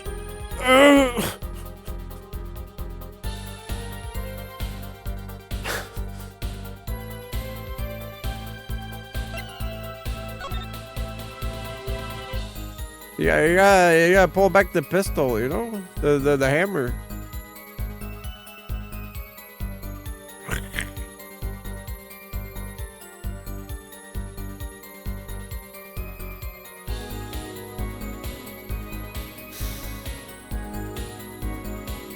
Yeah, only if the gun was cocked once, like you'd have to be like, okay, hammer time.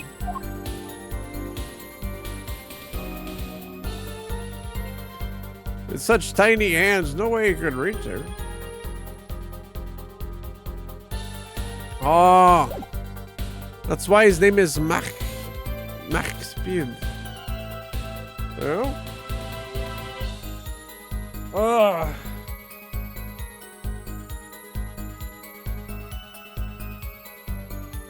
How can I show that that you could indeed see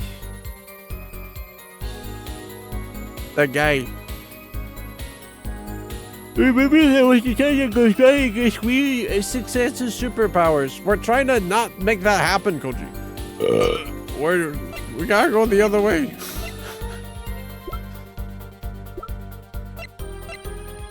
I know. I mean, the lyrics say they basically imply that it fucking dies immediately. Bow, take all the way.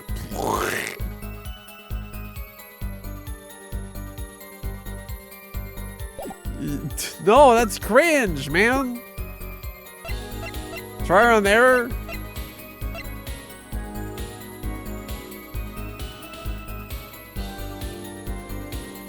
Mr. Beast came in and gave him his vision back to kill the guy.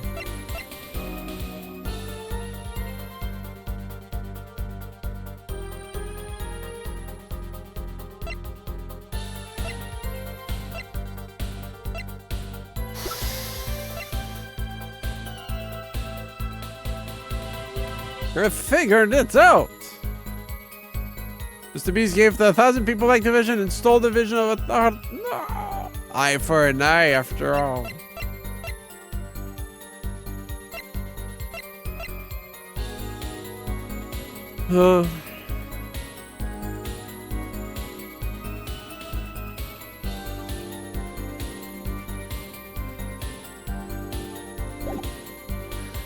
I don't want to be cringe trial and error mans.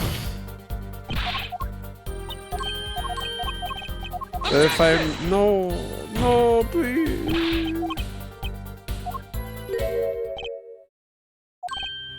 Why was the room layout not the answer?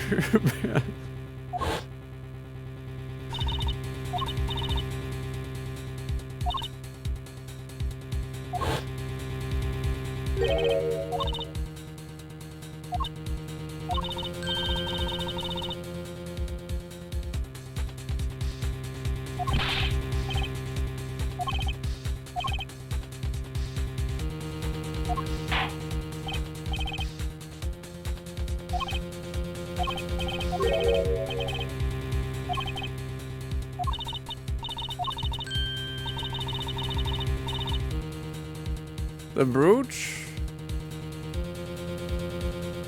The tiny bed? Why the brooch?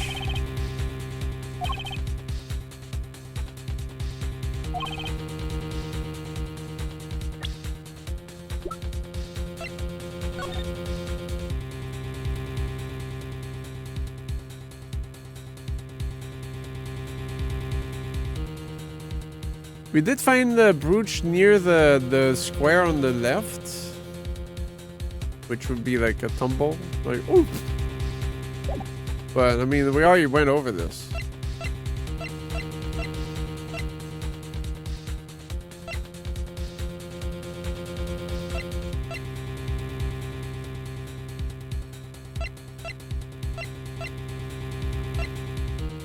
Okay. That's not helping. I'll just say okay. Without the picture. Well, it's like either the gun or this that you can present right now. That would do something.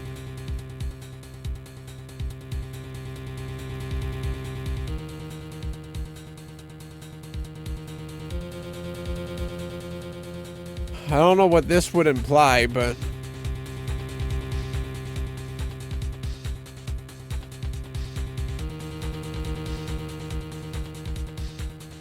That's a person, Fuji, not a thing.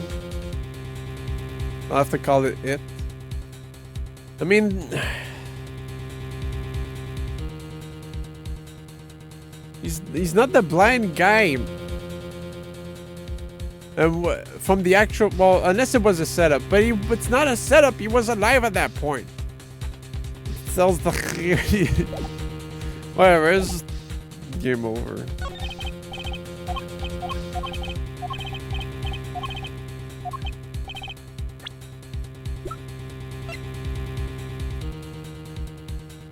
Take that!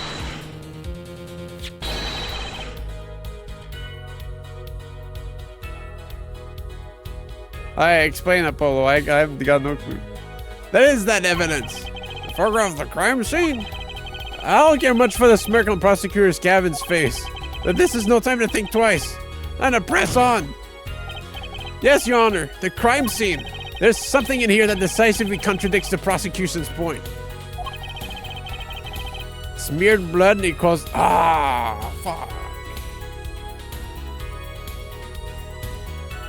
I thought it was just really bad writing. So he saw that he wrote shit down and he was like, nah. And perhaps you'd best show us this something. Get your finger out of the breeze and put it to good use, yeah? Well, that's what you're thinking about, Mr. Justice. I thought he was just really bad at writing because he was like dying. Oh. Take that! Contradiction is right here. The smeared blood stains? I thought it was just my blurry vision. But it really was blurry. The way the victim's hand is raised above his head. Much like a gesture I have seen many times in his court. It's almost as if he wrote something. Aha, I get it. At least I think I get it. Get what, Frau? When Mr. Latouche was shot, he tried to write something. And what would he write but the shooter's name? What would he write? What would he write it in but his own blood? Pretty good, huh? Thanks for making my point for me. Yes, in fact, that's what I think happened here. That does seem to be a distinct possibility. The victim wrote the killer's name. It's certainly a logical conclusion. God, I just wish it wasn't all rubbed out like that. Of course it's rubbed out. Why, if I were a killer, I certainly wouldn't want to leave my own name behind. Neither would I. No one has anything else to say? About what? So the prosecution accept this? You agree this was the victim making an attempt to record the name of the killer? And that the killer tried to rub the name out? What's your point? Well, what's my point? Let me ask you this. How did the killer know the victim was writing their name? Well, Mr. Latouche was writing something in blood once the killer saw what it was. Wait. Once you saw what it was? But what did you just testify about the shooter? I said that they were blind. Yet the crime scene itself contradicts that. The killer had to have been able to see. Why would they rub out the name in blood otherwise? May I remind the court that the defendant, Marie Tobai, is blind? He couldn't have been the shooter. Impossible! Order! Prosecutor Gavin, please explain to me what all this all means. Oh, I gotta check something. Can I no, I can't click those. Yeah, because the only thing we saw when we tried to investigate those words was like, something's like weird about this. It can't make sense. I don't know, but it's like weird. They didn't say anything about smearing or anything, you know. Like I thought it was written in Borkinian. It looks like it. Compare 1 to 1. Okay. Yeah. And then here. Looks the same to me. So I just figured it was clear letters. I mean, looking at this photo, it seems quite clear that the shooter could see. Yeah, up until now. It seems that I owe the court an apology. Hmm? The governors are banned with law enforcement ties, yet a murder occurred during a concert. Apparently this caused some confusion over jurisdiction. As a result, some reports were not filed in entirely timely manner. I'm not sure I like the vibe I'm getting here. Hey, Apollo, look at him. Why is Prosecutor Gavin all relaxed and smiling like that? Forehead, remember, Maki is blind. Perhaps he just stripped and then another bloodstain before climbing into the van. Like, he knows something we don't, and he's about to tell us. I've got an idea. Let's rock! With these documents. But before that, I have a question for the Fraulein detective. If I may? What? Tell me, what do you think that Maki Tobai is blind? Huh? What did he say? What are you saying? Of course he's blind. Of course. He's the blind pianist, right? So he's... Doesn't Leroy lead him around by the hand all the time? No way. I have a report here on the defendant, Maki Tobai. According to this, Maki Tobai can't see perfectly well. What? His blindness was merely a publicity ploy by those clever Borginians. He can see quite well. Objection! But you said... What did I say exactly? Forehead, once in the course of this trial, have I claimed the defendant was blind. The only one who did was Fraulein detective. But that's a significant fact, yes. Consider, Maki Tobai sees.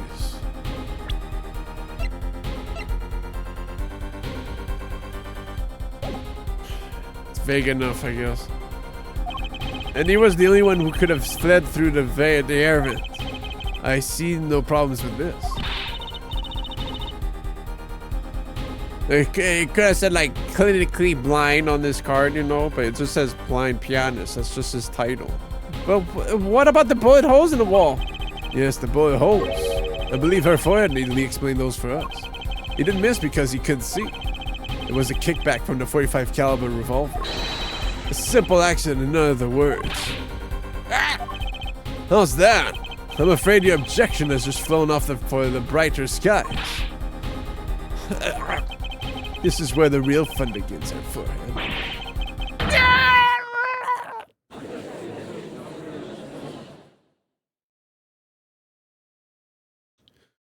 Where are we going, man? I knew you didn't have what it took. You jerk. Just, what was I in here for? Comic relief? Yeah, apologize. Oh, sorry. That's no way to apologize. He's angered the Trucy now. Look out. If we can please end the bickering now. Now, whatever, I'm not leaving. I can't leave like this. I'll come up with some clue to solving this case if it kills me.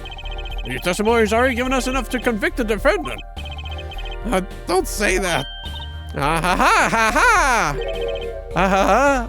What? This bloodstain. The criminal tried to wipe it off, right? That seems to be what happened, yes. We might be able to find out what was really written here. What, really? You can do that? That's right. With this. It's called luminoid. Maybe you know it? It's a chemical that reacts to blood. Oh, yes. Have we done those tests yet? As if I'm going to tell you. The blood stains covered a section of the carpet. In order to perform blood tests, that section was removed and submitted. Perhaps we should request it here in court now. Yeah! Lumino! As seen on TV, right? Right, go for it, Apollo. Huh? I have to do the test? You just have to spray the luminol on it. Simple. If you fail, you lose a life, and that's your last stick. Chemical that reacts to blood. I've heard of this somewhere. Yes, I believe an analysis is called for. How about it? Right? Ready. Right? Ready. It's easy as pie. Just press space to... Here, give it a try. The eyes of the entire court are focused on me. Holy, hands are shaking. Let's do this. Happy birthday. Well, Scott was right. It does say.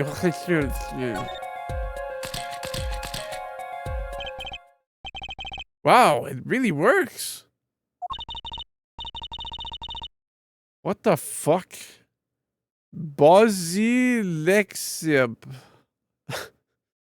This must be the power of science. It says IPXX314206. Is that the killer's name? Maybe it is. If the killer was a robot. Uh-huh. I have it. Oh shit, my email password. So, what is it? I thought those letters IPXX looked familiar. This is an Interpol ID number. Interpol? You mean the International Police Agency? Yes, most are undercover agents working to solve international crimes. But why would he write that number? Why would Mr. Taos even know a number like that? Good show, Fraulein Detective. Rock on. Eh? Your Honor, we can verify this number immediately. Darian, are you there? Come to the witness stand. Killer's RuneScape name. Darian, can you please wear formal attire? You heard what we need. Go check into this Interpol ID number. Sure thing. Give me 3-minute number. Give me 3 minutes. No, give me 27. I'm not sure what to think about this. The prosecution's case is airtight, so it seems. Yeah, this number is really that of an Interpol agent. Oh, wait, I know. What if Mikey Tabai is really an undercover Interpol agent? That would be a possibility. Possibility, yes. And one that would mark him as a killer for certain. Why did...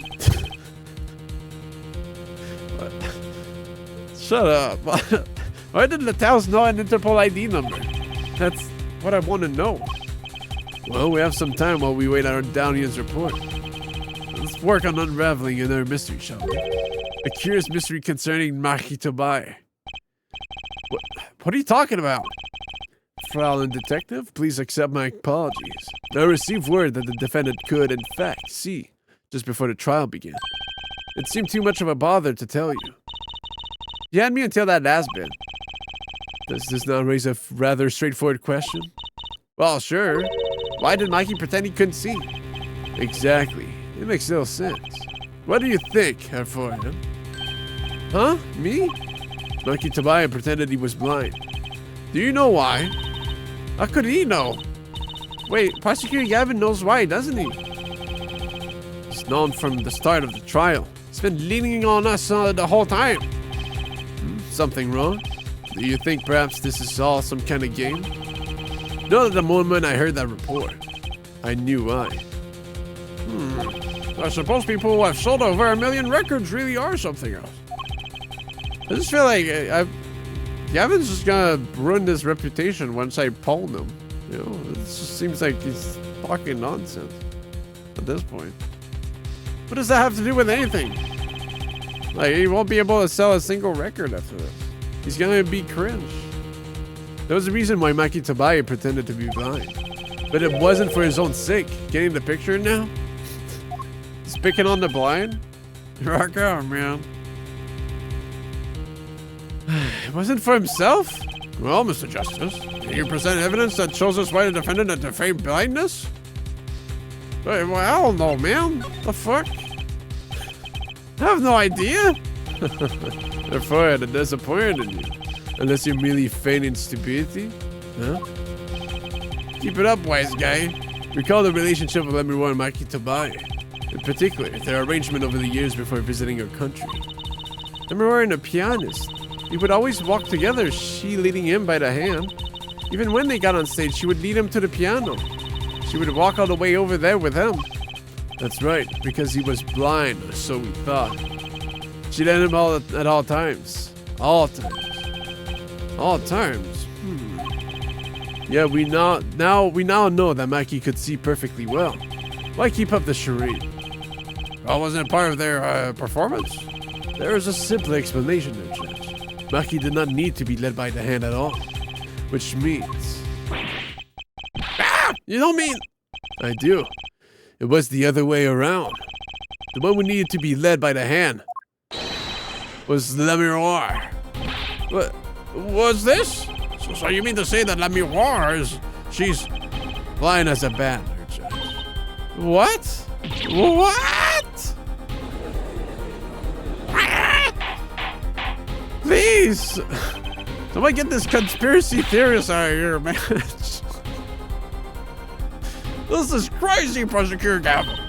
Yeah, wasn't she supposed to be the landscape painter in sound or something? Well, since we have her here, why not ask La Miroir herself? I believe she is still in the witness waiting room. Apollo, what does this mean for our case? Don't ask me, I had no idea she could see. I hadn't even imagined it until now. Yeah, who signed our fucking signature then, dumbass? Bailiff, bring in La Miroir. Those don't look like blind eyes, bro. Where's this going? I don't know, man. La Miroir, it pains me deeply to call you before us again in this way.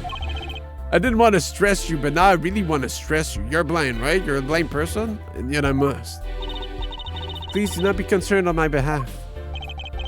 Those eyes, she really can't see? Really? It is true. Huh?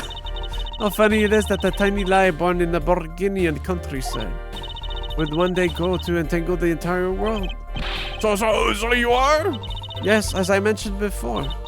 I have no memory of the time before I became La Miroir. No, that too that my dead memories begin in darkness. The world light has no meaning for La Miroir. I see. You may recall me saying something toward the beginning of this trial, Hereford. Huh? What's that? I believe I said it was unfortunate this crime had no direct witnesses. Ah? Now, La Miroir, I must ask you to stand once more. Will you testify to the court about your eyes? Of course. It was never my intent to deceive any of you. May I begin, Your Honor? Yes, of course.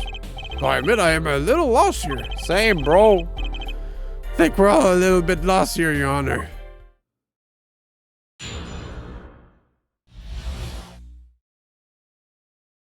I have no memory of the light.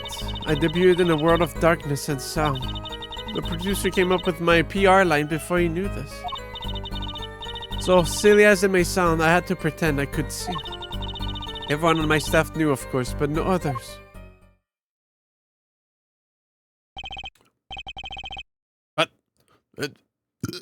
This is a murder trial. My bad. I apologize. It was part of my contract, you see.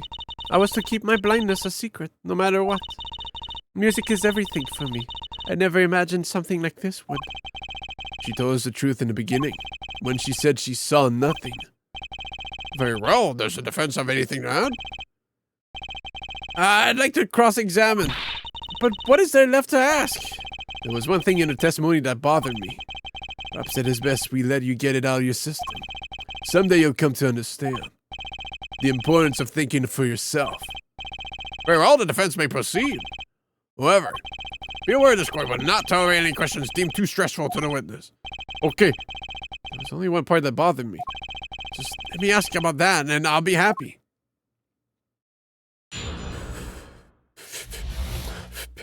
I'm gonna get killed, bro. I better save Scrum.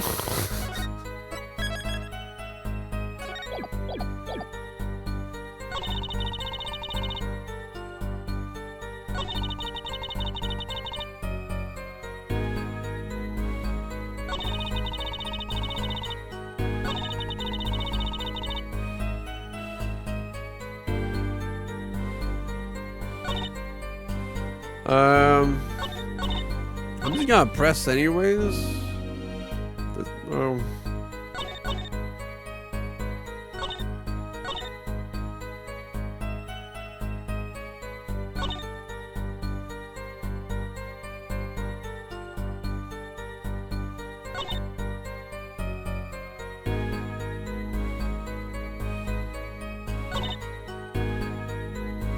Well, I'm not gonna get anything from these two, but like the favorite text.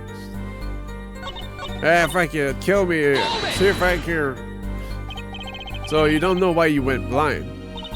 I do not. I may have been born this way, in fact. It's fruitless to attempt to pry into her past. And I might add, it's a delicate subject. I'm not sure we can reasonably expect Mr. Justice to do anything delicately. Hey, why I gotta take a deep breath and calm down. What am I now is all that I have. It is enough, I think. Yeah! Weren't you nervous to hit the stage in your condition? No, not at all, surprisingly. It felt natural singing in front of everyone. It's something just anyone can do. She has talent, that much is quite clear. You might even say she is beloved by the gods of music. Even without light, I live perfectly happy in my world of sound. If that is a talent, as you say, then I think the gods responsible. What about your PR motto?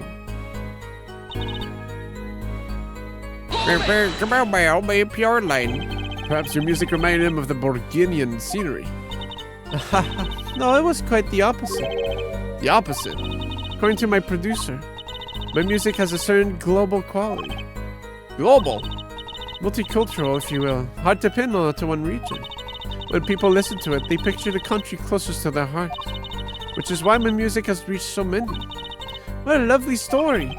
It sounds like this producer might have known what he was doing after all. My songs are nothing more than a white canvas. To me, the real landscape painters are the listeners. When I think of that, I do not mind how I am represented into the world as so much. Yet one thing quickly led to another. So silly as it may sound, I had to pretend I could see. Is that to protect your image as the landscape painter and sound? That does not matter so much to me, really. But the label is quite concerned about it, I think. Landscape painter who can't see? That's like a pianist who can't play, huh? I'm not sure you can compare your father to Let Me Roar. The world of commercial music is filled with these little white lies. Nothing is sacred when it comes to publicity. Everyone on my staff knew, of course, but no others. When you say your staff, do you include Mr. Lataus? Of course, he was my manager. So he knew, and that's what's been bugging me. Something the matter, Mr. Justice? I believe I know what is bothering our young defense attorney. You're thinking of when you discovered the body, yes? Huh? Is he right, Apollo? Yes, I was.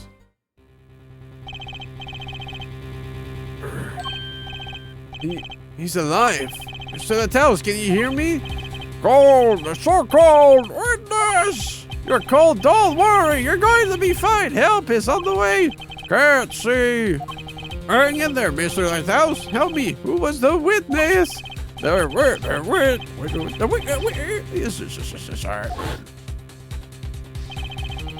So told me to ask the witness, and he named you. Why would he do that? He knew you were blind. I don't know. Huh? What did I just say? You need to learn to think for yourself. Meaning what? There is no mystery here if you recall everything he said. Think of his last words once more. The witness, siren. We've heard them many times, along with a little play acting by our defense. I remember them well myself, but that this statement is not to what I refer. I mean what he said before that. Before? What came before that? Ah! That's right. He tried to tell you. He said when he said can't see, he wasn't talking about himself. He was talking about the witness. I see. Too bad the defense did not. Well, Hereford, try relaxing and looking at the facts next time. Ah!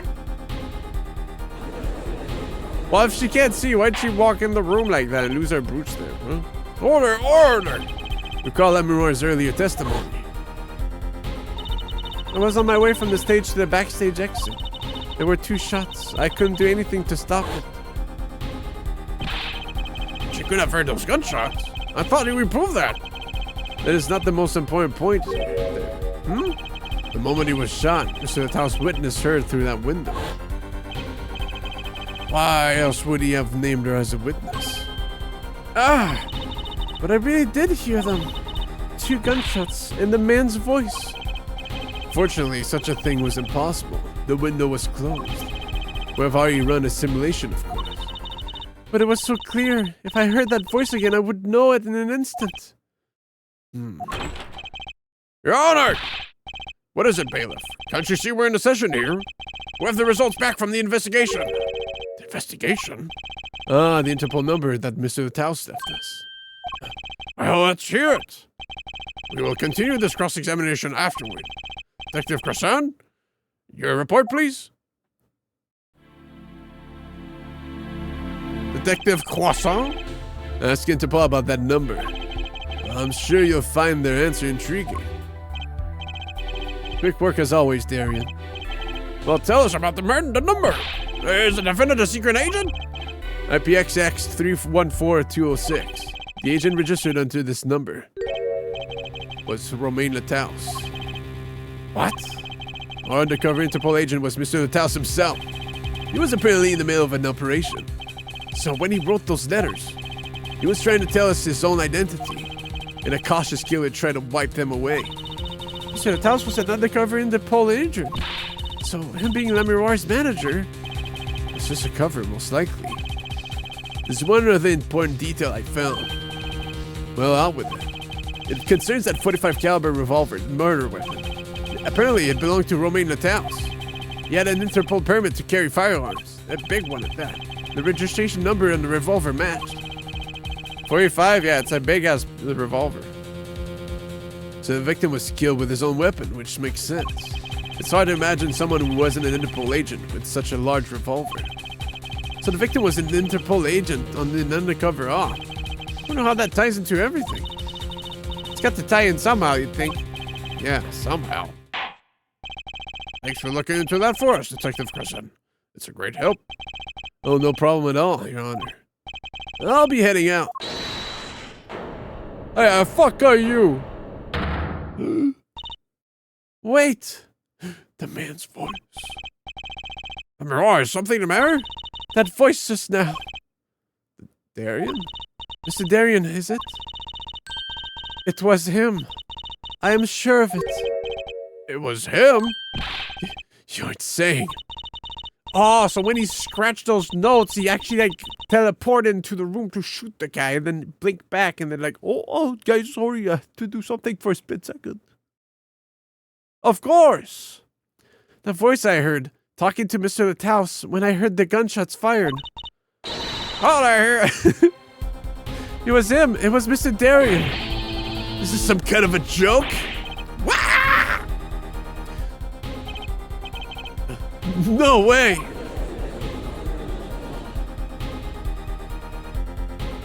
Where is this going? The courtroom fell into such a chaotic state, the trial had to be suspended temporarily. I've never seen that happen before. Of course, it's not every day that you get an accusation like that one. Lamiroir fingering Darian Crassan. Not only is he a guitarist, he's a detective. Could it really have been his voice Lamiroir heard? Things were changing fast, and frankly, I wasn't sure I could keep up with it. Hey, no whipping out now, Apollo.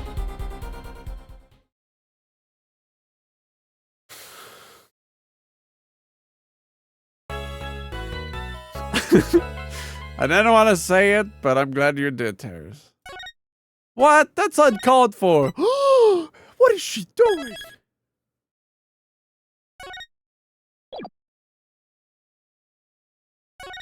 Hey, Niku. Come on, the bird.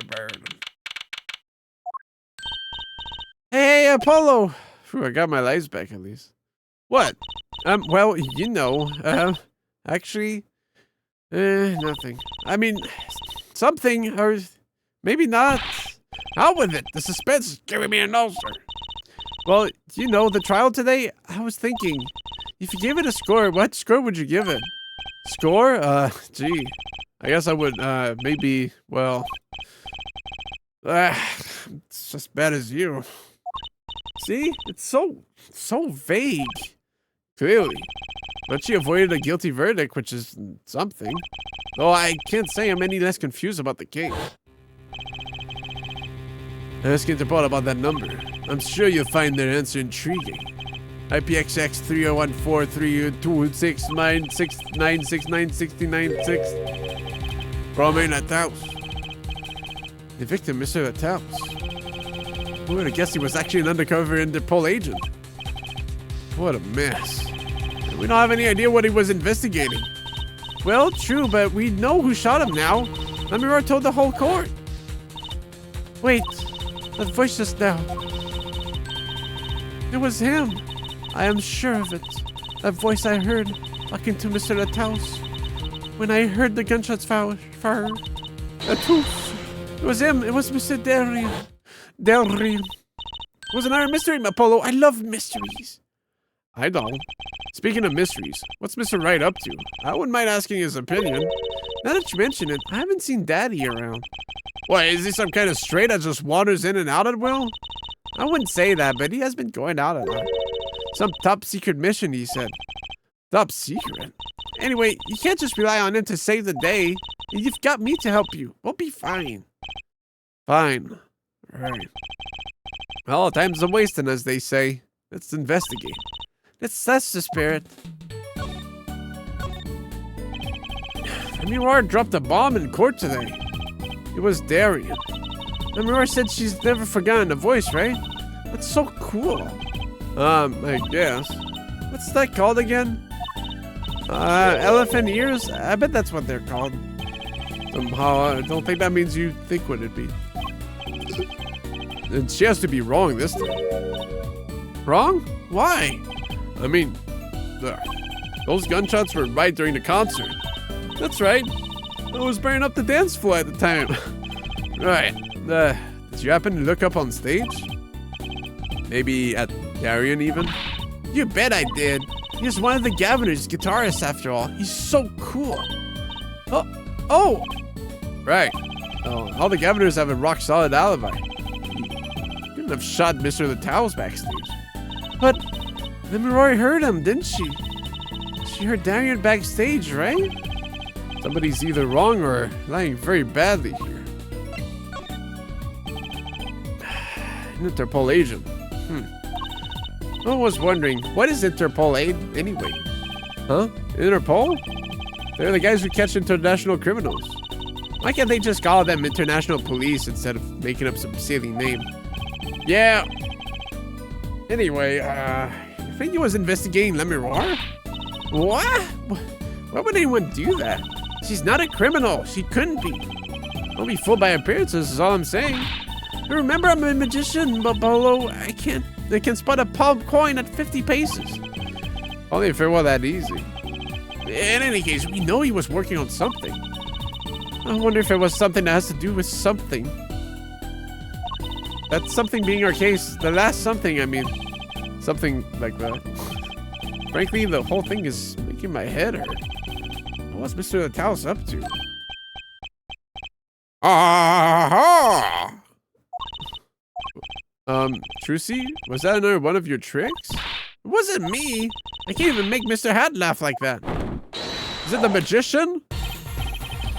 Wherever the mundane gives way to miracles, a word is whispered.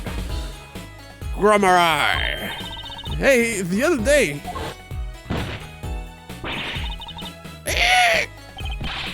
Who's there? Wait, was that? I can just imagine that way, He's wearing gloves, that's the killer. Alright, lock him up, dude. We meet again. Nice to meet you. Who are you? Could you please stop smirking like that? It's you, Uncle Valent! Uncle Valent? He's your uncle? No, silly. It's the great Grummarai. Valent Grummarai. The Grand Magician. Yes, it is I, the great Valent Grummarai, as seen on television. Could you please stop smirking like that? It's been a while, Mr. Trucy, 7 years to be exact. My, how you've grown. Good to see you again, Uncle Valent. You look exactly the same. I hate to intrude, but What is Great Magician doing paying us a visit? I believe it was you who wished to see me. So be quick with your questions. And do not quail, quake, or quiver. I am quite tame. Though my stardom may sear the sight, I'm quite down to earth when needs calls. He does have a certain aura to him, it's true. Let's ask him about the case, Apollo. His aura sure isn't lost on our magician in the making. He's practically drooling with enthusiasm. After all, Uncle Valen's one of the Daddy's best friends. That's why I call him Uncle. What? Daddy, you mean Mr. Right? No, I mean, my real daddy. Trucy's real father? Hold up! Wait, Apollo, don't tell me you don't know about Troop Grammari.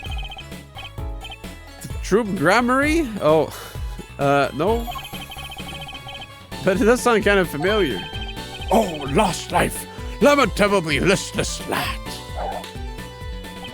Good to not know of the greatest troop of magicians on the planet.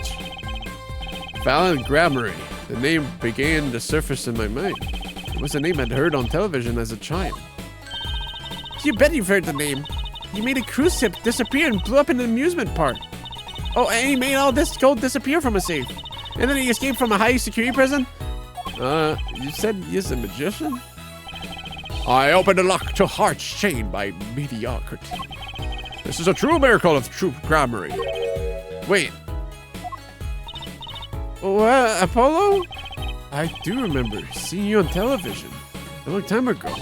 You were shooting a gun at someone, weren't you? I'll have to take my leave. Weren't you with someone else, like a duo? A duo? Yeah, you had a partner. Something Grammary. Yes, Zach Grammary. A masterful maker of magic, a capable crafter shining in a showmanship. Why is everyone so quiet? Daddy? Oh, no way.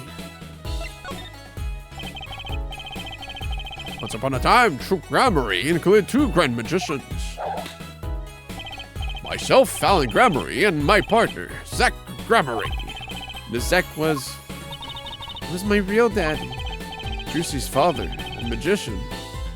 I guess that makes sense. I had no idea. There wasn't much point in talking about it. Not now that he's gone. Oh, I'm sorry.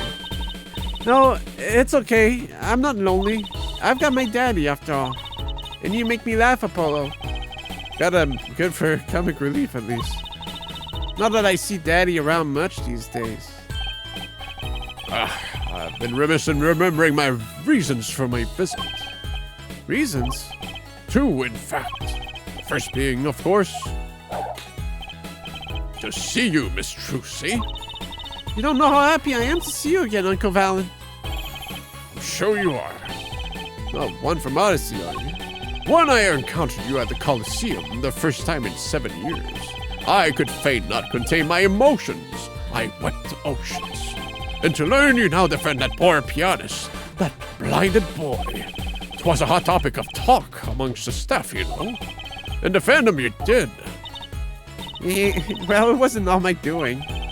I'm his defense attorney, actually. My other reason for coming here today was this. That's a videotape. Quite so, a recording of the concert, no less. I've brought it for you, Trucy, on behalf of Troop Grammary. Will you watch it? Do we have a TV in here?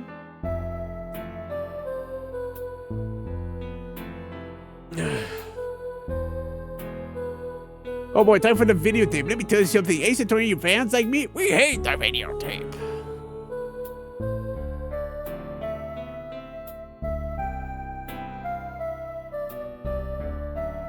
At least it explains the spark in his guitar when I first saw it. I was like, are they gonna blow up?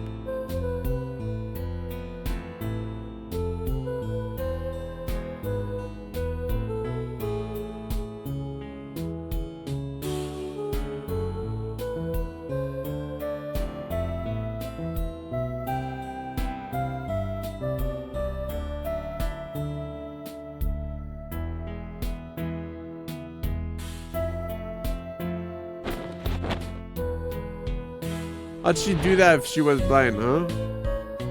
My guitar feels, oh.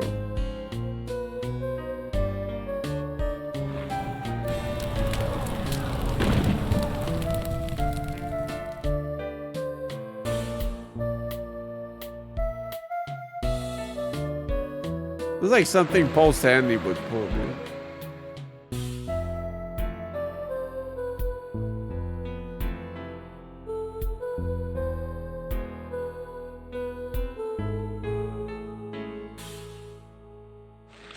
That's Gene Simmons in the back. Wow, it's almost as good as it was live. So what's the word? Mysterious? Got more mysterious things than our song going on. Way more mysterious. Ha ha ha ha ha. This Valley Grammar has good reasons to be here today. But I wonder what his reasons were to be at that concert.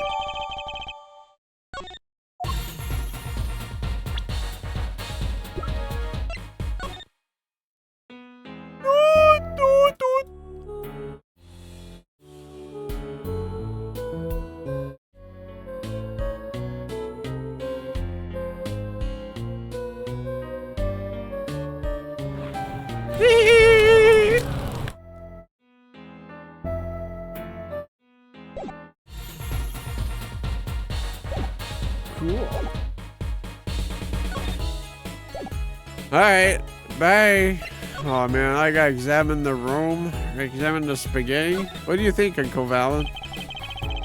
Into some restaurants that set out real food to show what's on the menu. I have too, but I noticed something strange. One time there was a sandwich without any lettuce. Like it had disappeared by magic. I'm sure someone just swiped the lettuce and ate it. Wait, that sandwich! You didn't! Apollo, you shouldn't eat sample food no matter how hungry you are. Just how hard do you think I am? Hard motherfucking. How's your magic hat coming along? Well, I've been working on my cups and balls routine. Is that the one where the ball moves from under one cup to another? That's right. They're very same. Here, watch. First, I put one of the cups over the ball. Then I snap my fingers. Ta-da! The ball's under the other cup. It's not there. Watch me pull something out of my magic panties. Nice try. I guess I know what I'll be doing tonight. Practicing. You can't be my audience, Apollo.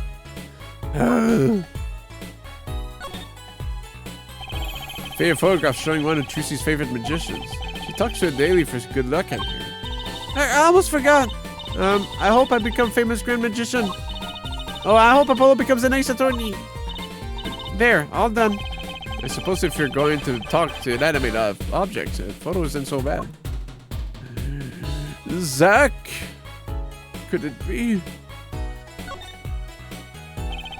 You know, that ring kind of gets in the way. Our client the other day tripped on it and fell on the floor, sending my ring rolling out the door. You know how long it took took me to find it? You know how long it took to calm down the client? And in the end, they walked out without hiring us. Could you clean up a bit? Yeah, did it even sue them? Well, you don't think the props give the office a festive, fun-filled mood? I'm not sure law offices have to be festive and fun-filled. Apollo, this is the right anything agency. As CEO, I want an office that says we know how to have fun. Yes, it is our office, isn't it? That's one of those hats you pull things out of, right? Of course, my hat's like a little universe. Bigger on the inside than on the outside. That reminds me of a sci-fi show I used to watch. Incidentally, my pocket is a little universe too. And my panties and... I get the idea. Stop the recording! A strange split box leers at me from the wall. No matter how many times I see that there, it still strikes me as odd. Really? I guess I've gotten used to it after growing up with it always around the house. What kind of a home did you grow up in? I'd hide in there when we played hide and seek. You just get in, slide the sections around, and you're impossible to find. I bet you would be. I mean, unless you go in the headspace. In my headspace? Mr. Charlie, the pot plant. Huh? His leaves are looking a little brown. Good morning, Mr. Charlie. Ah, Mr. Charlie, your leaves. Maybe you weren't giving him enough water? No, it must be stress. He's worried about the new recruit at the office. Hey, don't blame it on me. You're watering him, right? It was Daddy's turn to water him this week. Mr. Red has been away on his top secret mission, no? I'm sorry, Mr. Charlie. This is all my fault. I'll water you soon, promise. Now! How about some tea? Here you go. Thanks. That's nice. But this is not the time to be drinking tea. That's right. We have to get investigating. That was a close call. We almost relaxed. There are several books of magic mixed in with the legal books on the shelves. Dusted them recently. Nothing like the Glee books. Alright, sorry about that, mister. Do I have anything to show you? Here you go. What's this? You would ask me for a miracle? For your fee? Then why, thy wish be granted. I will be done. Thy evidence evicted into the ether. No evicting, please! Oh, it's just like this, I wonder?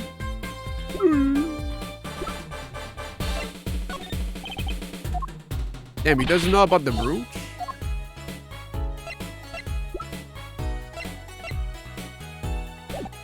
Bye. Huh?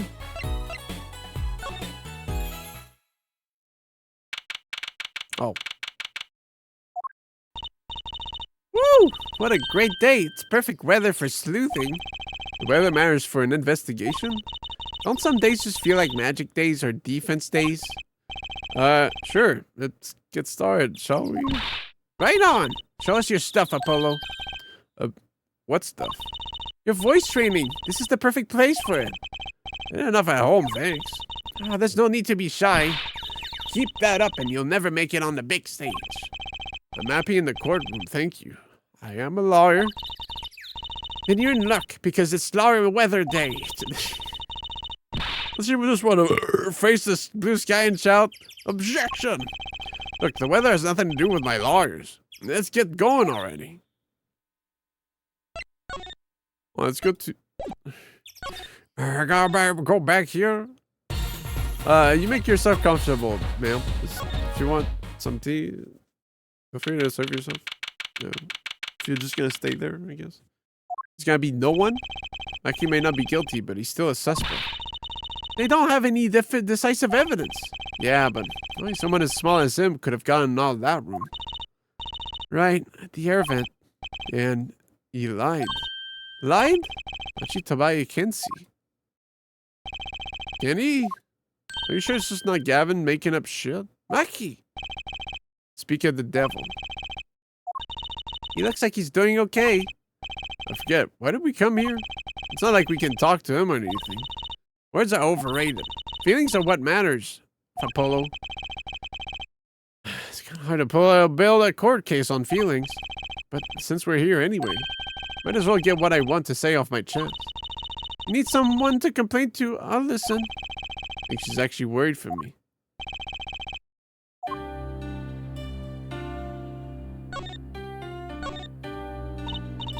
So what do you think of the trial today? Phew, I'm glad he doesn't understand English after all. If he did, he would have been scared out of his mind by that trial. Hey, all's well that ends well. You have to be more goal-oriented. If he's innocent, we win. No, if he's found not guilty, we win. Maki might not understand English, but I bet he gets that better than you do. Huh? What the fuck was that? I'm glad that Mirar testified. What a great person. See if we got Maki off the hook by naming another suspect. Ow. Did my tongue. Darian of the Governors, the detective. I wonder if Maki knows what happened. I mean, if he could follow how the trial went at all. If no one told him there's a new suspect, how would he know? Hey!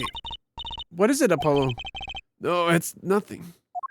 My bracer, it wants to translate Bulgarian. I must be imagining it. Imagine what, Apollo? It's just, can't help but feel that, I don't know, Maki he doesn't understand what we're saying, right? How could he? He's a young Bulgarian. He doesn't speak English. Yeah, but my bracelet is reacting to him. Huh? Maybe it's malfunctioning? Or it's scared because you keep making those I'm so mad faces. Was I that bad? Like he lied about not being able to see. But what if that's not all that he lied about? Be curious about it. If there's only one thing to do, you should ask him. I think it'll take something big to get it to him. Some kind of undeniable evidence. We'll be back, Maki. So, Maki, you can see, right? Maki can see and Lamiror can't. The whole world's gone topsy-turvy. Sorry, Apollo. I don't think we're going to get any information out of Maki. Which makes sense. Yeah, I guess it does.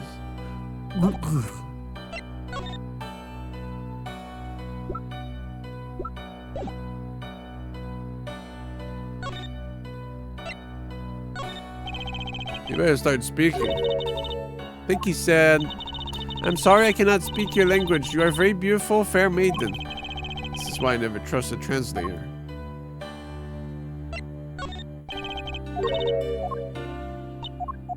Damn, you're saying that a lot, huh?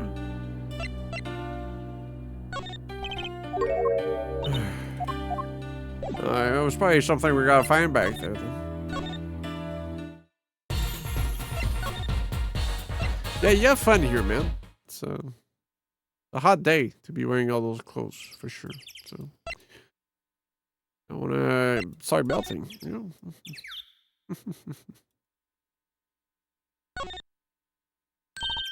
Look, a blimp. Those balloons next to it have sponsor ads on them. Let's see. Big sale. All shirts 50% off. Oh, it's an ad for the department store next door. Yo.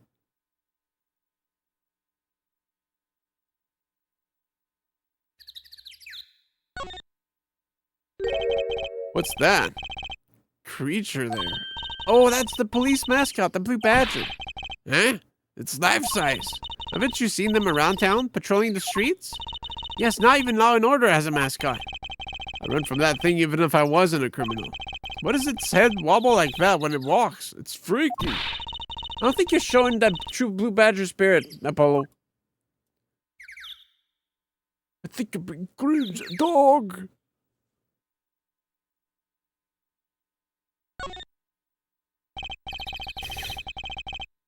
Look, a massive sign for the guilty as charged. Giant prosecutor Gavin stares out over the arena. Oh, maybe I can take it to the office when they're done with it. Where would you put it? You can't even get that thing through the front door. Then I put it outside. I bet it'd be good for business. Just as long as no one comes expecting us to prosecute. Well, if anyone comes looking for a concert, leave it to me. It's part of some twisted plan of hers to make her singing debut, I wonder?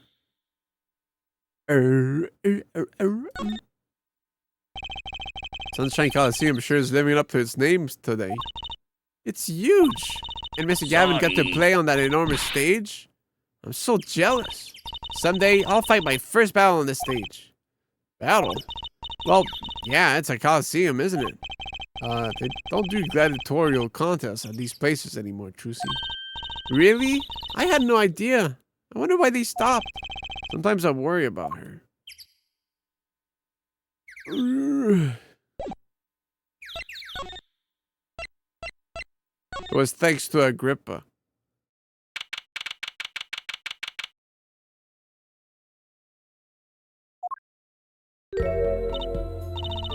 Ah, Mr. Attorney. Let me roar. I'm sorry about today. There's nothing you need to apologize for. You were merely defending Maki. Are you alright? Alone, I mean? Humans are blessed with 5 senses. Even robbed of one, we get by. Though it does make being a witness rather difficult. Speaking of seeing, you knew who we were before you spotted just now. We spotted you just now. We weren't even talking. I heard your footsteps several times the day before. Oh, you must have great ears. Ears that heard the crime taking place. Or so she claimed yesterday, but how? That was quite a statement you made today in court. About hearing Darian Kersan's voice at the scene of the crime. I did not know his name, but I never forget a voice. Wait!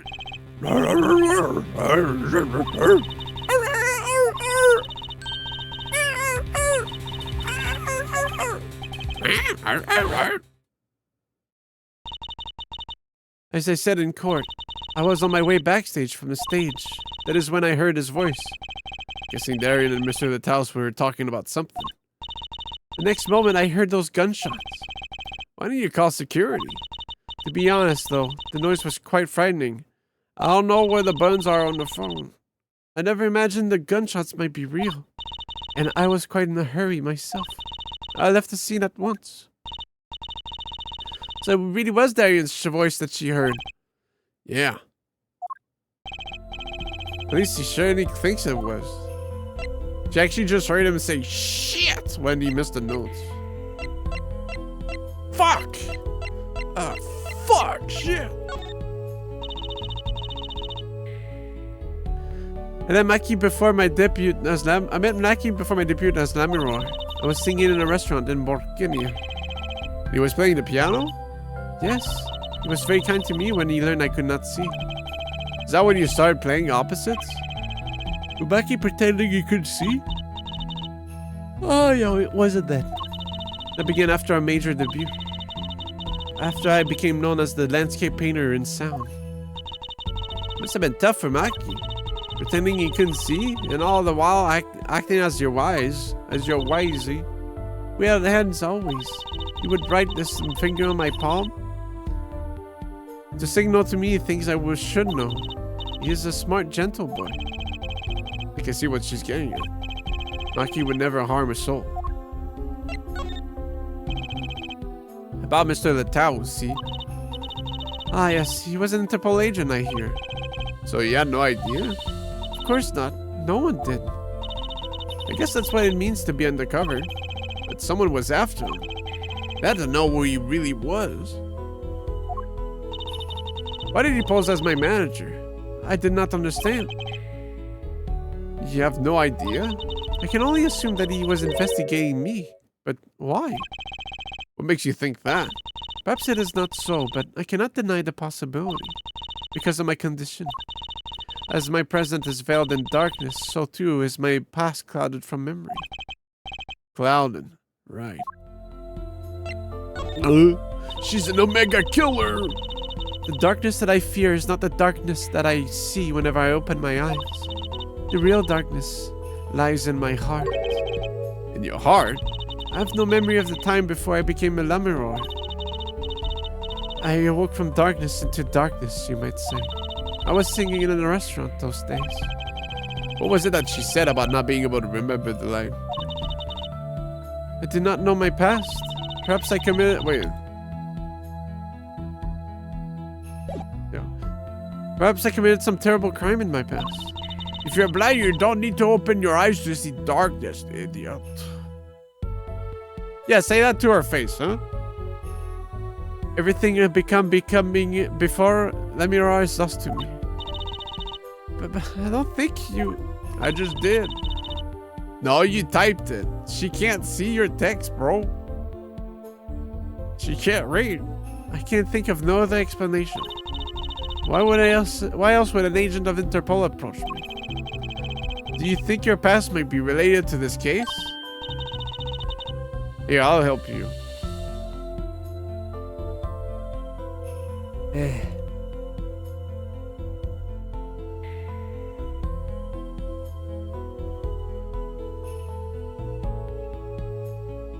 If you're blind, you don't need to open your eyes to see darkness.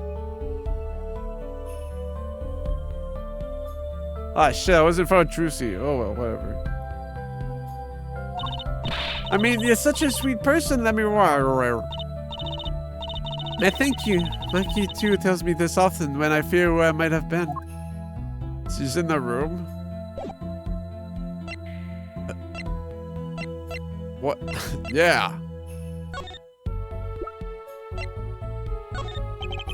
We took a look at your performance again. It was even better the second time. Thank you. In the that makes more sense. She's in the room. She is existing. That reminds me. That was an incredible illusion you pulled off. Illusion? When you teleported from one stage to the other, remember? Ah, yes. Apparently, they hired a professional magician. Valen Grammary. I was wondering, do you think you could tell us how it was done? I'm afraid I cannot. Sorry. Master Grammary made me swear to never tell us all. I was afraid of that. How to be a magician if you can't keep a secret, you know? Ah, I'm reminded that I wish to speak to you about something. Yes? When I was walking this hallway before, I stumbled upon a small device of some kind. It was lying on the floor. Device? Maybe you mean this? That's been lying here there since the day before yesterday. Yeah, can we pick it up already? Might I touch it? I thought as much. What do you think? This is one of our headsets. Everyone on staff wears one during a concert. I wonder whose this is. We use it for communication. It would be quite inconvenient should it go missing. Well, hold on to it for you then. Yes, we'll hold on to it. Yes. It will help us win the case.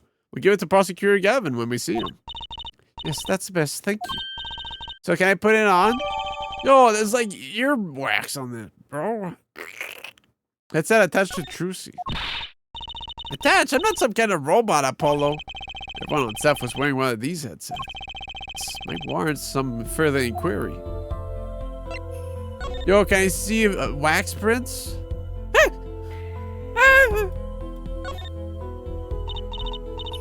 Head forward, nobody. This is Trucy reporting in. Over. Why the sudden silence? No one answered. Don't be silly. What good is a receiver that doesn't receive? That's like Emma not performing forensic investigations. You make her sound like she's some kind of forensic investigation machine, which is just silly. Unless she's a super high-tech android that runs on snackoos. Shraggy, you might be onto something here.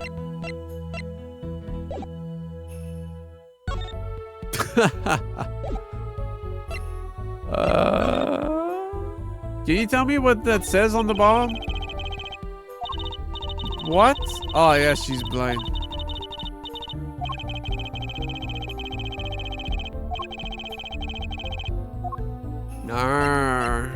Yes, pretending.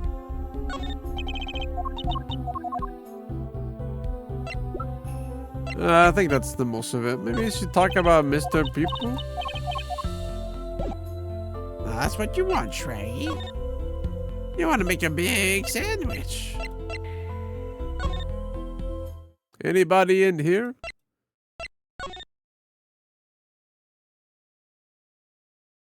This can't be new dialogue.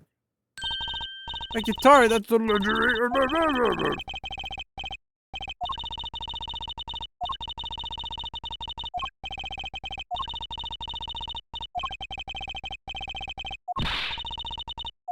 Yeah, okay. I think it just refreshes per act or something. And one of them probably actually changes. We're not gonna get a flavorful text achievement.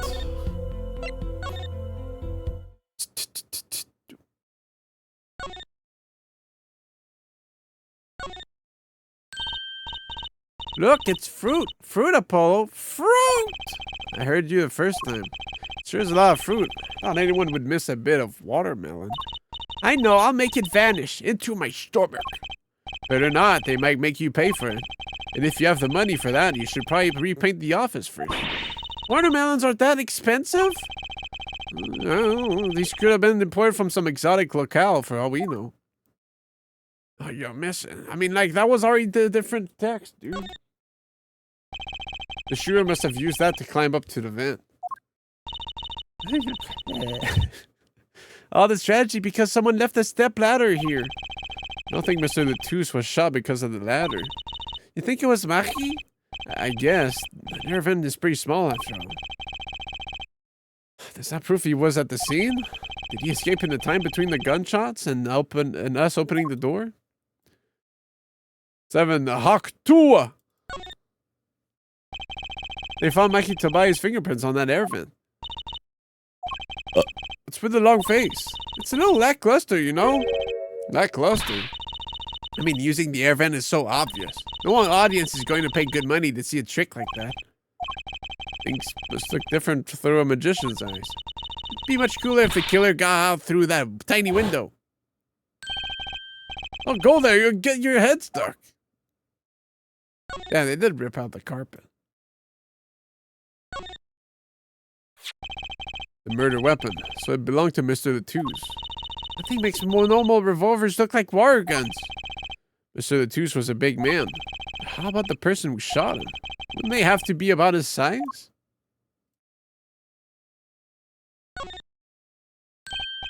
Hey, look! Part of the carpet has been torn up here. That was the part we did the luminol testing on in the court. Luminol, right. You know what I couldn't stop thinking? Who's going to pay for this carpet? As long as it's not us. Maybe the shooter? I guess it's true what they say. Crime doesn't pay. I would hope that carpet replacement costs were the only thing holding you back. I simply don't kill because I don't want to replace carpet. I'm gonna be honest, I didn't think that was carpet in the first place. Just one more baby. Is that what they're really called? Permanent dryers? They look like a beautician. I just know they dry your hair and give you a permanent. It just doesn't sound very glamorous, you know? Okay, how about a permachine? Or you could go more simple, like permer. This isn't a bad game thinking up official names for things. Not that it makes the name actually official or anything. Well, let's make it official. Second presents for La Miroir. Stars always gets the biggest presents. You know you could give me a present, Apollo. Here, have a piece of candy. Gee, thanks! She must not get a lot of presents. Poor girl. A piece of candy? Yum! This was the window where the La Miroir saw the crime from. I wish it was that simple. Kind of hard to see a crime when you can't see. But she did hear it. Yeah, but the window was closed. Maybe she heard it some other way? Dude, a piece of candy? I'd be doing backflips, bro. Seeing as mirrors lined up like that makes me think I'm really in a dressing room. Look at all that makeup. All I know is they sure don't make much for a clue. I guess she's not into makeup yet. Yeah, but who's doing her makeup? If she's... What? I have trouble thinking of flowers as being heavy duty. But they call lots of things heavy duty. Not flowers, they don't. What about a heavy scent? I think you mean heady. What if the flowers were plastic? They still wouldn't be heavy. Okay, what if they were made of hot mail? What, like a magnolia made out of steel? Exactly. Though I hope all my fans don't start throwing my metal flowers at me. So I ended up with a ton of candy. I forgot how, and I spent Sunday giving it away. What? I keep thinking that's like a Famicom cartridge on the floor. Right after the shooting took place. Emma tried to come into the dressing room and dropped her brooch. I think that fits with the other stuff we know. Do you think the timing of when she dropped it is important? Yeah, something about it bugs me, that's for sure. Like, oh.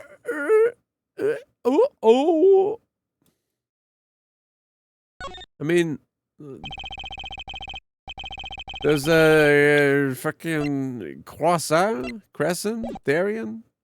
Does he do backup vocals? Could have been. But then there's there's this earpiece thing.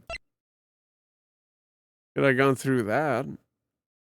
Or it could have been someone wearing that and it went through that and she heard that somehow through a closed window. She's got good ears. Speaker from underneath the stage was playing at the time of the shooting. It's a pretty old model for such a nice place. Guess they don't care about sound quality back here, as long as you can hear it. Not that a loss of fidelity could possibly make that music worse. Good speakers must cost a lot. Do you have any idea how much a nice one that size would cost, Apollo? Probably a good 10 years of your allowance, give or take. What? But that's almost $600. $5 a month? Poor Trucy. Wait till she finds out you need to buy 2 speakers for a stereo. For having learned about Trucy's monthly allowance in episode 3. Damn. The deepest secret.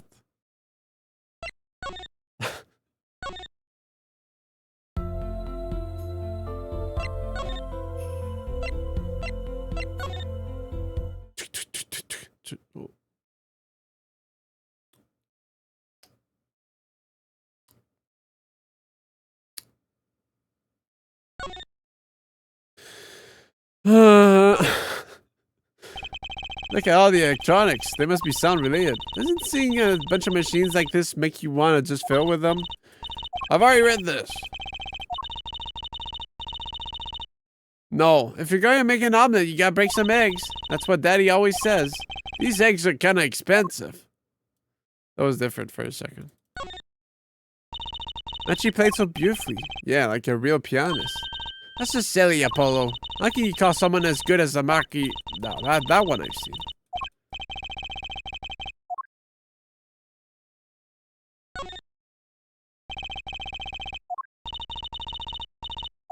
There, you could put 30 violins. You could put 5 trucies in there.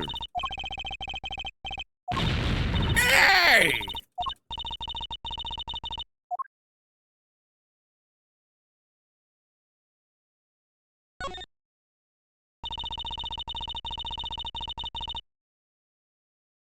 That's the most misquote I've ever seen, Seven.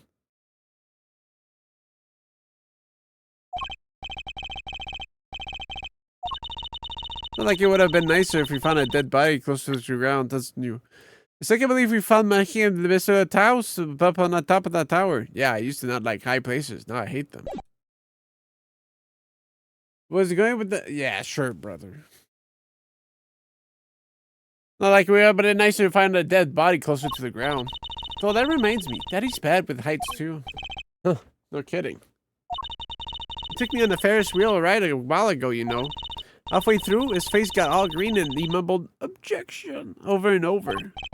Poor guy. Objection.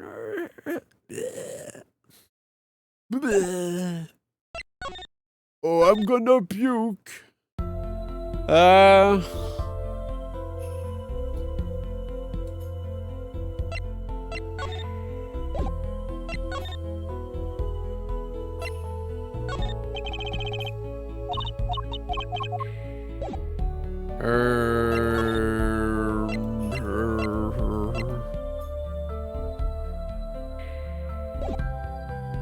Need to present some fucked up evidence to Maki, and this is all I got.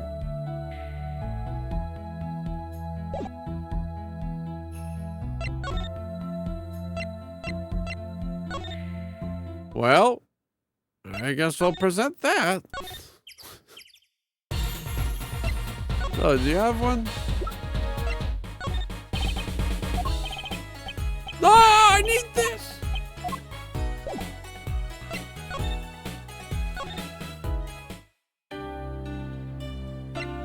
First off, security guard stands here watching this room. Besides, when he looks at Maki, are gentle. Maybe he has a kid the same age. Secret dialogue? The security camera is looking at me. Why do I feel the sudden urge to make a silly face?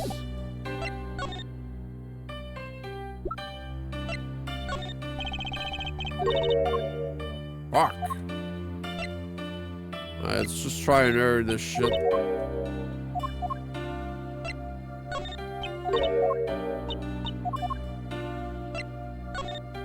How about the autopsy report? You thought about that?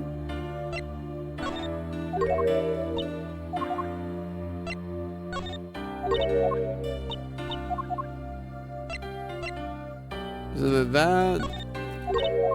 What is it that?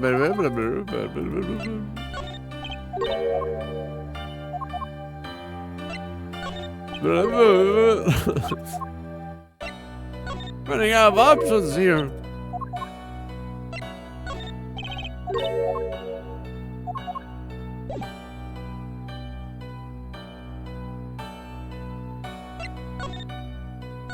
Alright, well, there's something I'm missing.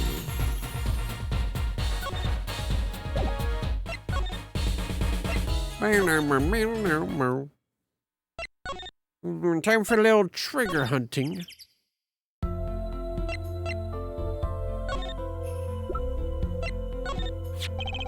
Can I ask you about this headset, Lemuroir? You said that all concert staff were wearing one. That's correct. You need them to communicate across such a large stage. Everyone on the staff had one, of course. And all of the band members too, I should think. But Prosecutor Gavin and his lackeys had them one too, man. They're quite helpful, though limited. They only work within 30 feet or so. After all, they're only for use on stage. A stronger signal would interfere with the sound system. That makes sense. Like someone would notice if they dropped their only communications lifeline. So why was this one lying here?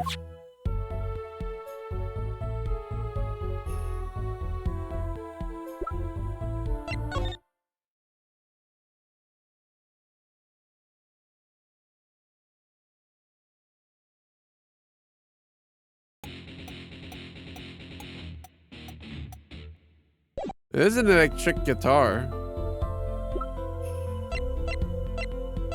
Everyone was being fucked. Maybe he just sucked ass. He was trash. Oh. That was the one thing I needed. What's up, Sky? Uh-oh. There's only one person I know we can munch with such venom. Where are you going here? Hello, Emma. You're looking as grumpy as ever. Oh, am I supposed to be happy? You give me the second degree in corn, and then Prosecutor Gavin makes me look like a fool. Talking about the bloodstain, Mr. the Two-Step? My department chief had a field day with that one. Even a blind person can see the shooter wasn't blind. Funny guy, huh? Well, you should have called him in then. Far. That bloodstain helped uncover the biggest mystery of all. Now we know that Mr. the Tooth was really with Interpol. We wouldn't have found that without you. I suppose. Maybe that trailer chief gave me these after he was finished churning me out. That was my reward. Chocolate snack who's popular down at the precinct or something? I was hoping we could check out the crime scene again. Be my guest. You're not going to find any clues in here. Though I did find something strange. Something strange? Something strange? I met my embarrassment quota for the year, that's for sure. Well, that's a good thing, isn't it? How? I mean, think about it. Now you don't have to be embarrassed about anything else all year. If only it worked that way. It just bugs me to think that little kid outsmarted me. It makes me even more suspicious now that... It makes him even more suspicious now that we know we can see. He could have seen the air duct. He could have seen you could have shot that revolver. But that's not how it sounded in Lemuroir's testimony. You mean they're saying she heard Detective Darian's voice at the scene? That's right. Why can't we have a normal, straightforward killing once in a while in this country? I'll pretend I didn't hear that. Was that true what you said in court today? You know, about the case? About how everything was happening according to those song lyrics? The guitar serenade, you mean? I found a link, you know. First, Prosecutor Gavin's heart-shaped key ring was stolen. Then Lemuroir flew through the air. The Prosecutor Gavin's guitar caught on fire. And yeah, boy took Mr. Latusa's life. He went up into the sky with a guitar. Well, 15 feet up at least. It's kind of hard to chalk it up to coincidence. I know, and I found it. You think the same person did all of this? Don't ask me. I didn't do it. Neither did I. I could fit through all that hair vent anyway. What? Y'all think I did it? Sometimes I worry about that girl. So what'd you find? It's so little, I must have passed over it yesterday. I found it under the sofa. Bro, what is that? Fucking bomb? What is it? Part of some device, I think. I haven't a clue what. A bit sticking out of it sticking out from the end looked familiar, so I had it examined. Turns out it's an antenna. Oh, like on a Beetle? Like on a cell phone. This device must use an electric signal. So. Electric signal, you say? Hmm.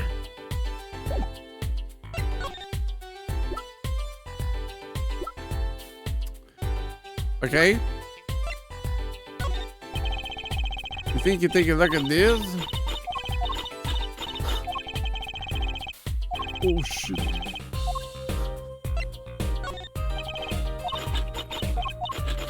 Ah! She's shooting up a storm. I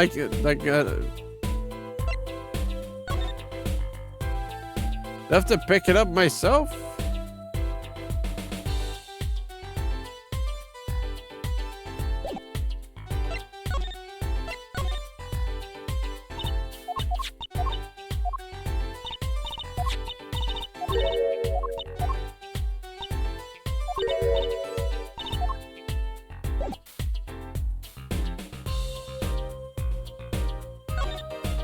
Alright.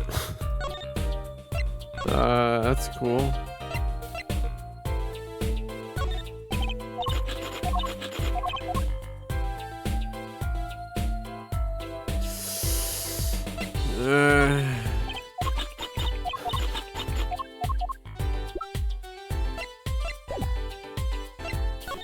I don't know, I can like bring that up in conversation.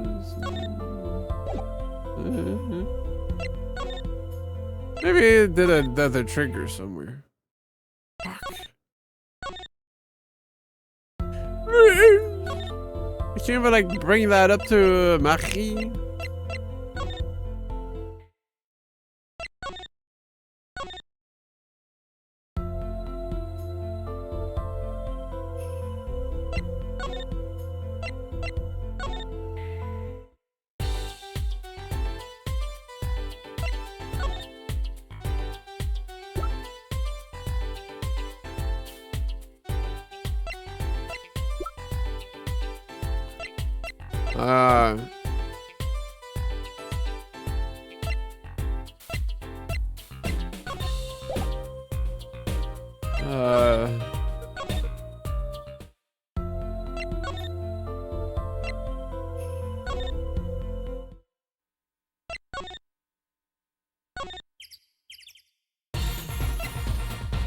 Yo.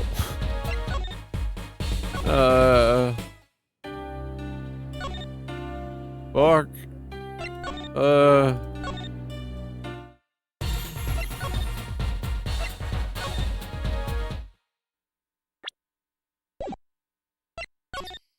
Maybe I can access the people out here.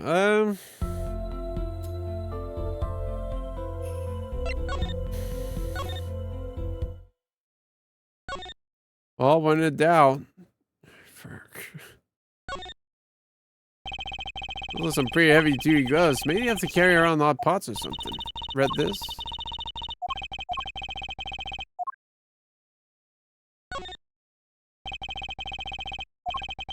There it is, the landscape painter in sound. Must be hard to pretend you can see when you can't.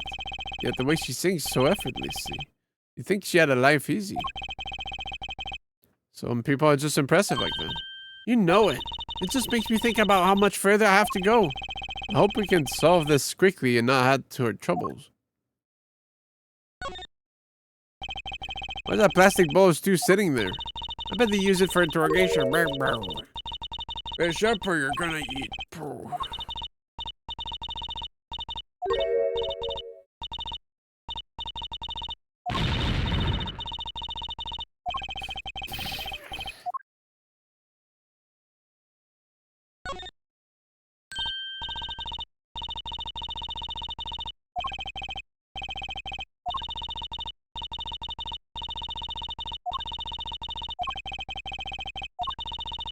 Battle Cruiser online.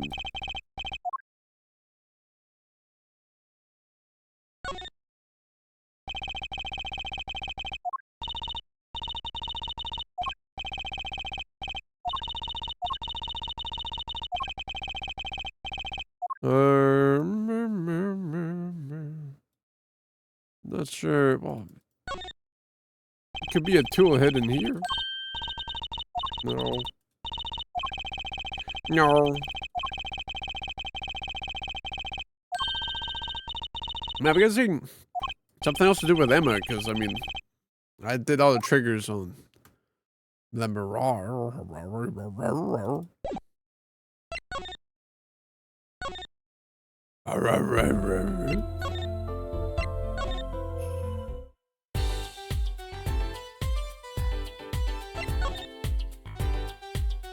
And now that she's... Okay, no.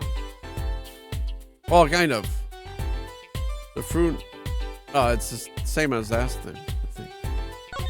Oh. One of the biggest, most expensive looking TVs I've ever seen. Too bad you'll never own one. Never is kind of harsh, Juicy. How about for all eternity, then? Same difference.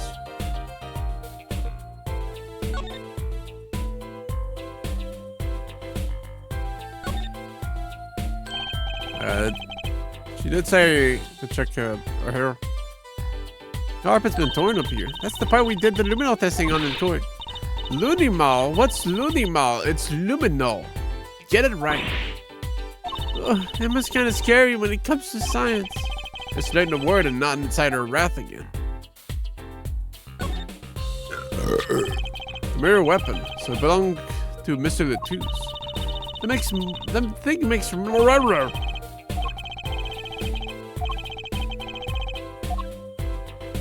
Okay, that was not different.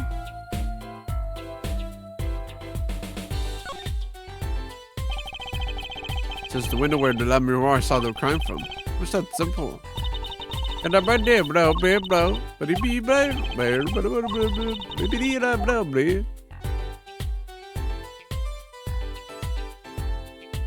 don't know why some of them were updated because the sky's in here. It's just the same crap.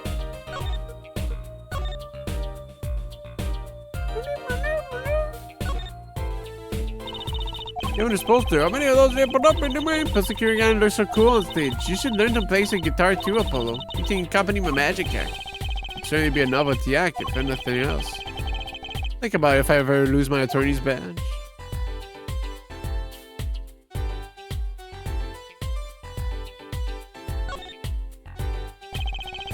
After the shooting took place, Lamirora tried to come into the dressing room and dropped her brooch. I think that fits with the other stuff we know. Do you think the timing of when she dropped it is important? Yeah, something about it bugs me, that's for sure. Yabba gabba guru. The revolver really was something else. I wonder if someone as little as me could even fire it. Sticking your shoulder would kind of put a crimp on your stage career. Daddy always has stiff shoulders, maybe that could loosen them up. Don't even mention it. I'm afraid he might go on and actually try it. Nah, he doesn't have the guts to pull the trigger, I bet.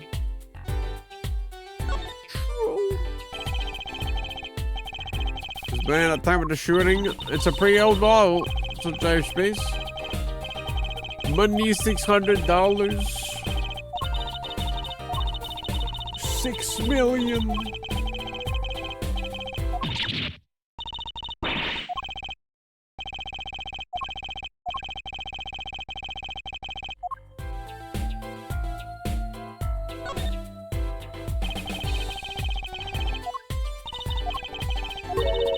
Can a girl frown anymore? Is that a crime? No, of course not. I just meant look at Tobias' fingerprints on that air vent. Why would his fingerprints be there if he wasn't the shooter? That's not a question I want to have to answer in court. Hey, wipe that frown off your face. One stick in the mud per crime scene, please. This girls can frown, but defense attorneys can. Poster for another show this summer. Legal Eagles production of Case Closed. Look into that performance group. Turns out they're all law enforcement related too. Apparently their serious portrayal of law and order is a big draw.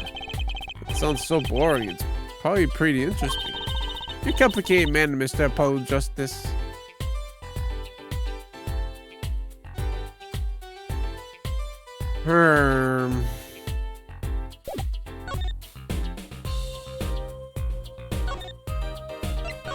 Why is that bleeby blob blob like?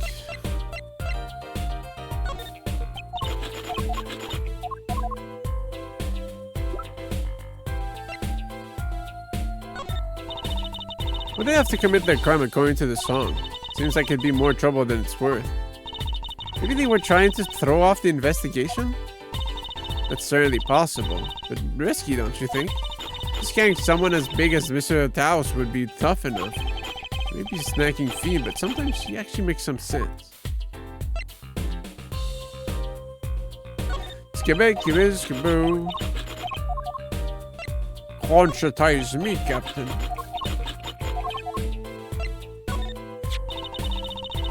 It's an Interpol issue revolver, right? Which means it belonged to Mr. Taos. He must have had it to begin with. Sounds that way. So if it was Maki, we say Maki stole it from Mr. Taos? Well, that's really hard to imagine doing.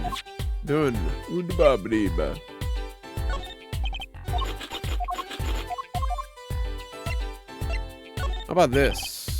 Overrated, but it was not, I guess. To the reasoning in the scene of the crime? Did you get new text from that? Shit. Was that enough to get another trigger? Fuck.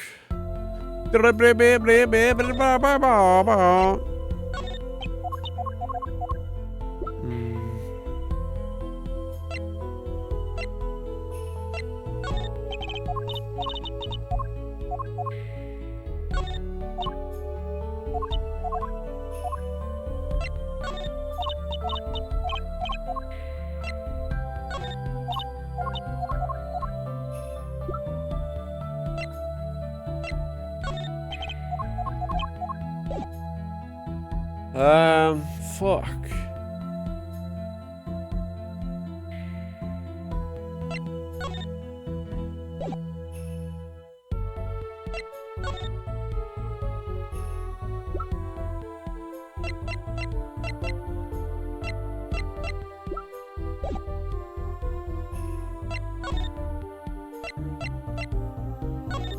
I tried showing everything to Maki, right?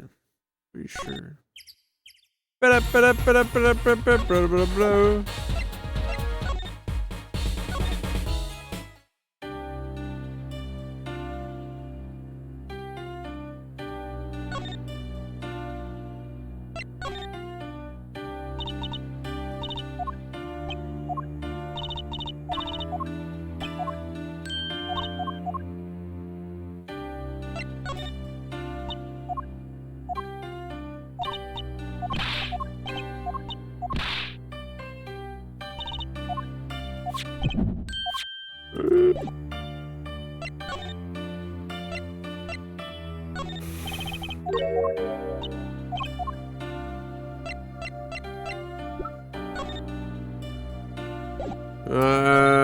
Fuck.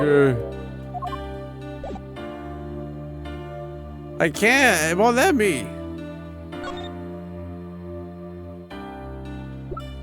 The bracelet is not available. You'd think it'd be in my inventory, but...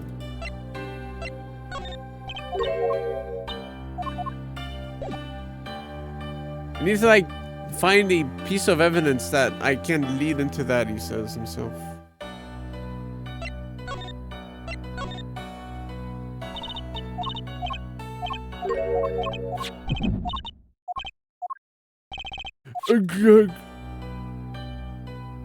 Come on, Apollo, just do it!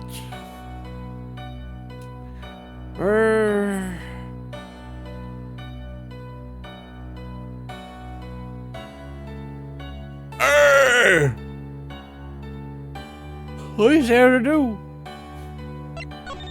I feel stupid! VOD viewers, go piss.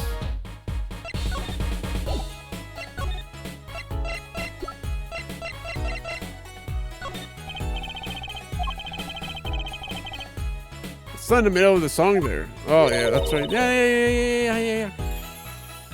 I asked the Mirar about this, and then she said a magician was involved, and then I have this new prompt now that I can ask him if he was involved. I didn't see a stunt. What about Namiro vanishing or appearing? Oh, that? I guess I'm so used to seeing that happen, I didn't even notice. So you like to be jaded. A simple sleight of hand, a petite prestidigitation. A modicum of magic from me to you. So that's why you were at the concert? Yes, I was there to watch my trick to take to the air. So you're one who knows how it was all done. Of course I am like a deity, with the stage as my domain. I suffer no mystery upon those who floodlit boards and grasp tightly twixt my fingers. It is a potent primeval power I possess. Well, do you think you could tell me how it was done? Hey now, Trucy. That's like totally against the rules, Apollo. Not during a murder investigation, is that? Mais non, for my illusions are mine own, monsieur. Also what? Recall that the terrible occurrence happened later. Well, after my illusion entrenched the audience. Oh, don't even ask. I won't answer. Too bad for you, Apollo. Who said are you on? I, Valiant Grammar, you now make my leave, Mr. C. There's no need to rush, Mr. Uncle Valent. You should stay a while. I am afraid I cannot. I may not. I shall not. I have been asked to assist further analysis, and so I shall slink back to the scene. So you'll be at the concert venue today? Correct. If you would call on me, call him to the Coliseum. Phew, okay. See you later, crocodile. The whirl of his cloak and a wink of his eye, he turned and walked out through the door normally. Well, there you go, Apollo. Let's get cracking. Right, Valiant Grammar. Got a few more things to ask him. Foremost among them, that bit of magic that made Lamoureux disappear. And how he knows Trucy and her real father. Well, this dude stayed in here for like 2 hours and I came back, asked him about taper. He's like, oh yeah, I have to leave actually. I lounged too much. Is he on the stage?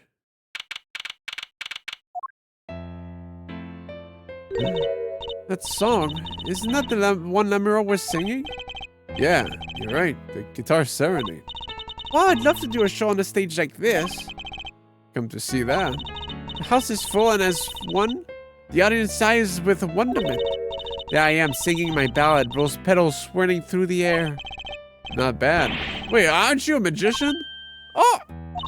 That's right. I was a magician, wasn't I? Some dedication. Aha! If it isn't Miss Trucy, and indeed it is. Uncle Valent! What exactly are you doing here? Take real responsibility in tasks undertaken. I'm inspecting my equipment of illusion to make sure nothing is amiss. The Lamoureux teleportation illusion. Oh! Should anything go wrong, it would reflect poorly upon me and my troupe. As I went about my exacting examination, I happened to notice that piano. And I remembered that fair lady's melancholy melody. Hey, Apollo, maybe Uncle Valent can shed some light on this whole thing for us. Couldn't you have done that earlier? Come on. I was wondering about the show the night of the murder. Lamoureux's vanishing act was your illusion, right? Indeed. The prosecutor petitioned my performance. At the climax of the song, he said, make her disappear, like a dream. Like a dream? Yet, what can I work with on the stage meant for musical endeavors? There are none of the conveniences of a stage built for sorcerous acts. It was a challenging task, so I accepted. She disappeared from the top of the tower, but in order to move, you would have had to use some sort of secret tunnel. People come to me because I am a professional among professionals. My illusions are custom made for a time and a place. Now, because of the murder, all the eyes of the nation are on this concert. Not a bad thing as far as the fortunes of Troop Grammary are concerned.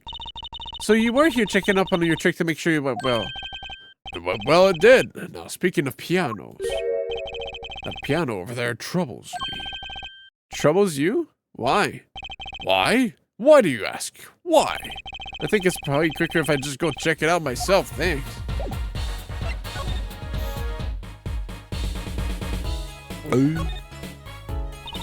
That's one big piano. I've never actually played one. You should get Mr. Wright to teach you something. No good, he can't play either. Kind of feel bad for the guy now. Maybe now's my big chance. Stand back. This could be the debut of a prodigy. Ew! Did she make that noise just now? Let me try again. You know, I think something's stuck in the piano. Time to take a look under the hood. Huh? Look! This was stuck between the strings. Looks like some kind of switch. Someone must have thrown this into the piano. It's a switch or something, and that's about all I know.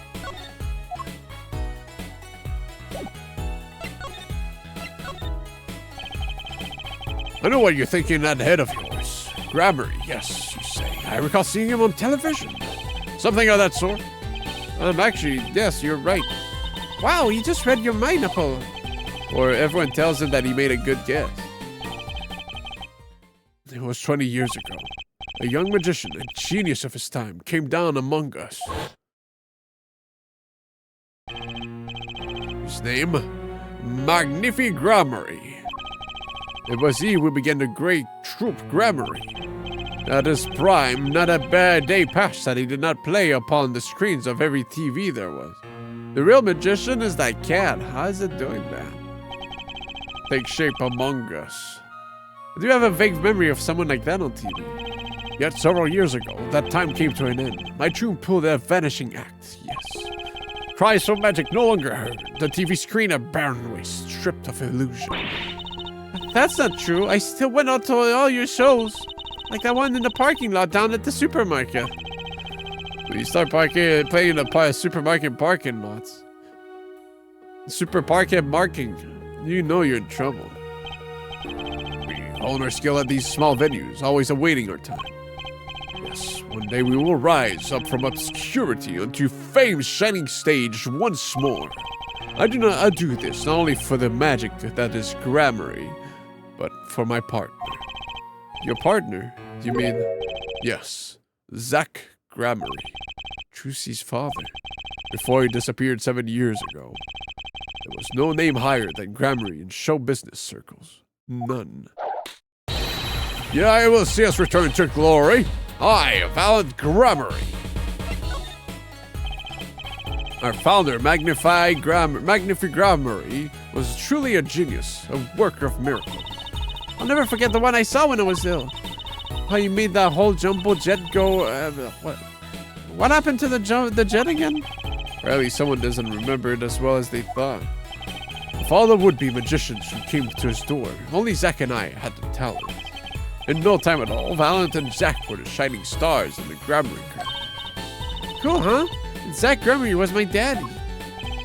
Now that Magnifi and Zach are gone, I have but one wish.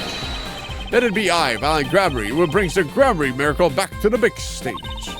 I'm rooting for you. Miss Trucy, you cannot grow up quick enough. I need your skill by my side. What skill coming up? How do we manage to get off the topic of the case so quickly all the time?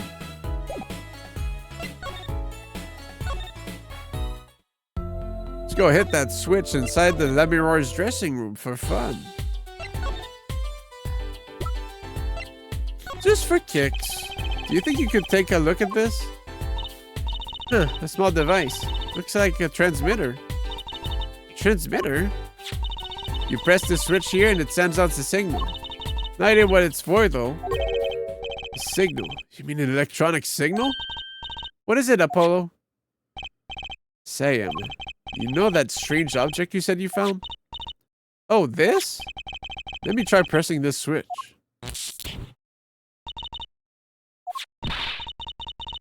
Ouch! It's on fire! This device is on fire! What's the big idea? Ah! Well, now we know what this is. An igniter. This part here must work like a lighter. Nearly lit me up, that's for sure.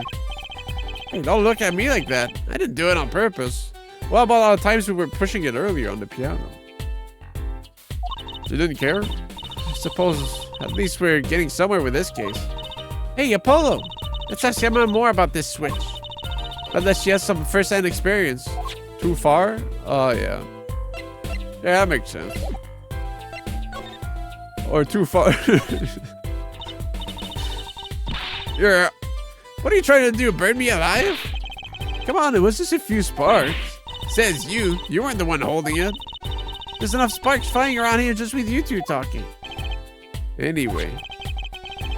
Now we know this is a remote for an igniter. Let me see that for a second. Well, this is definitely a little transmitter. The signal's weak. Probably only reaches 30 feet. Transmitter, huh? Evolution. Incidentally, if you look at the cross-section diagram of the stage area. What? Let's see, 30 feet from Lemuroir's dressing room. That covers the backstage completely. Also looks like it would cover the stage. Kinda seems unlikely anyone would use this on stage. Guess I'd best be getting on with my investigation. We'll have to look for more clues elsewhere then. I feel better just knowing what this thing is now. I'll have to look into igniters a bit more later. Good luck! I'd like to know a bit more about igniters myself. Finally! Alright, now we can throw this at Mark.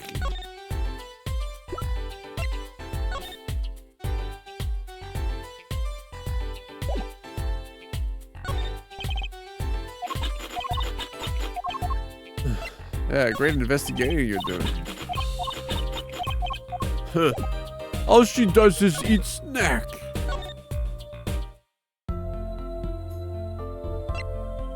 Nerf boss drop rates? Fuck, man. I knew I should have done H Lomian yesterday. They keep kicking us in the balls, bro.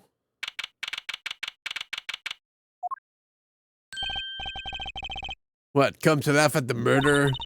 Darian. That old bag opens up her pie hole and wham bam, my life goes down the chute. Thanks. You won't let me work while I'm a suspect. Darian isn't in the best moods, is he? Not many people are these days. It seems. This ball busting has to stop. True. Well said, Gearspring. It is a crime scene, not exactly the happiest place to hang out. Then Gavin had to go rub salt in the wound. My alibi's rock solid. Rock solid!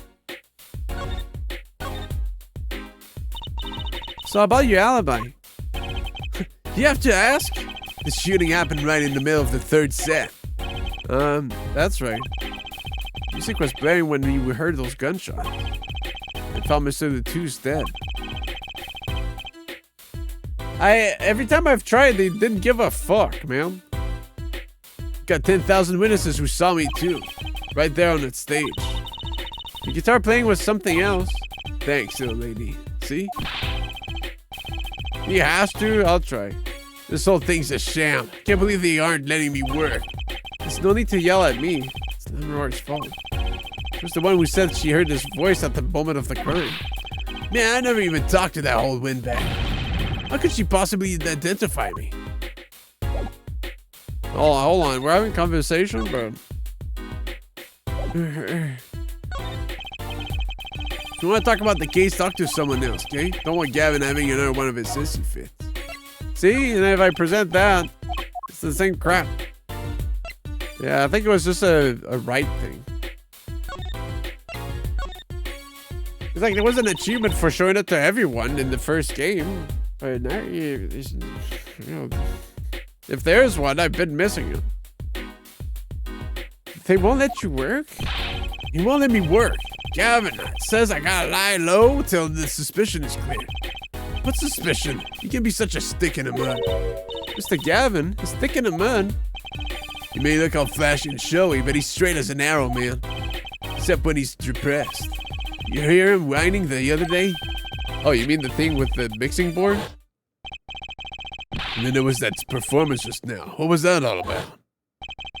Spider's off. Which is that? Which is that?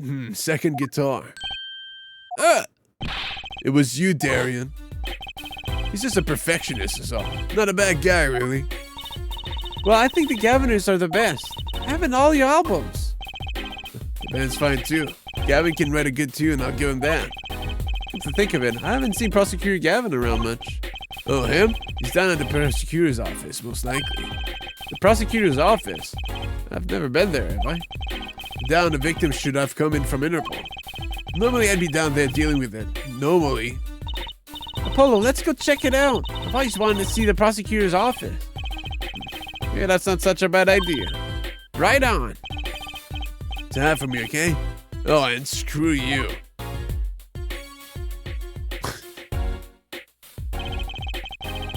Tell him I wanted to that crime scene. We'll be going now. Hey, wait. Yes? What do you think really happened? Really? You don't think I did it, right? Well... Great. Way to instill a guy with some confidence. Just remember, I was ripping it up on stage when it happened, okay? Rip it! Don't get your head astray by some siren song, okay? Get this one wrong? You'll be eating humble pie for a year. I'll bake it myself. Let's not talk to him anymore, alright? Detective Darren Crescent. He's one stone I'd leave unturned if I had a choice. What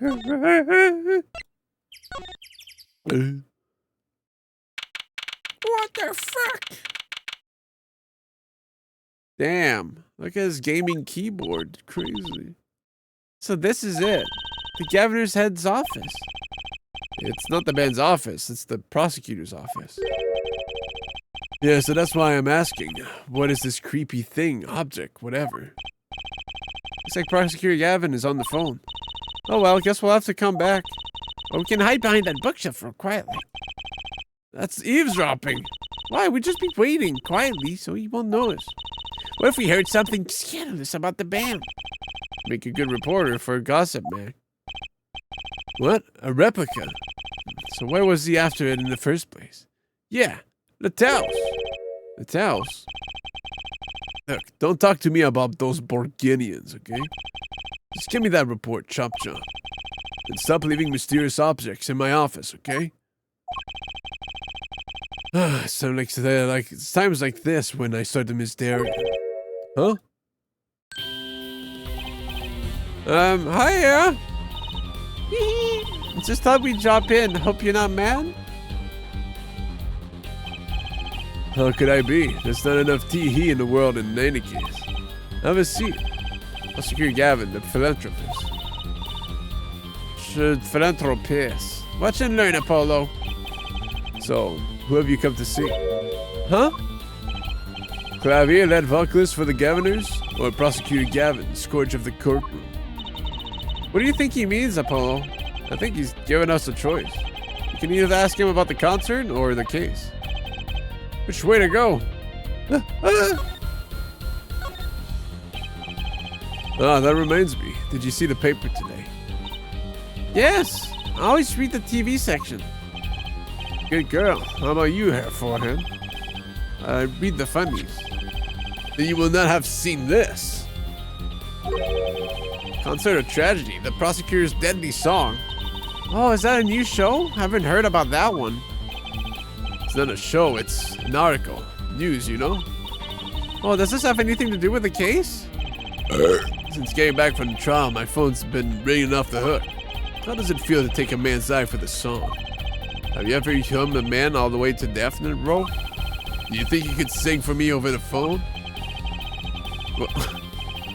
What? It is endless, endless. Thanks to the case you made today, of course. Oh, that was all Apollo's idea. Hey! Huh? Is that a newspaper over there too? Yes, the Burgundian Daily Bugle. Go ahead, take a look. Yeah, I can't read that. Thanks, but I can't read Burgundian. Oh, that's right. Suffice it to say, this is big news over there as well. Though they didn't go so far as to mention the lyrics to my song. Borg. Probably no one in Burgundia could believe it. It's probably seen as just a theory at this point. The journalists didn't see the need to mention it. That makes sense. I hardly know what to think of it myself. Doesn't mention the lyrics to L'Amoureux Ballades. Lemur's testimony will probably be in the evening edition, I imagine. Which is why I've had Darren step down from the investigation for now. Yeah, we went to an open in front of the Coliseum. The Marauder was my invited guest, so it is a rather delicate situation. So you understand how much I want to solve this case. Quickly, if possible. We love that song. It has such a great atmosphere. You co-wrote it with Lamoureux, if I remember correctly. That's right. It was last year. I had gone to a tour to the Burgundia's legal system, as a matter of fact. And that's when you heard Lamoureux's voice? It was at a small jazz club. I wept that night. I knew I had to meet her, to talk with her. Talk to her? I used my influence, which is not inconsiderable, to arrange a meeting. Wow, prosecutors really have a lot of clout.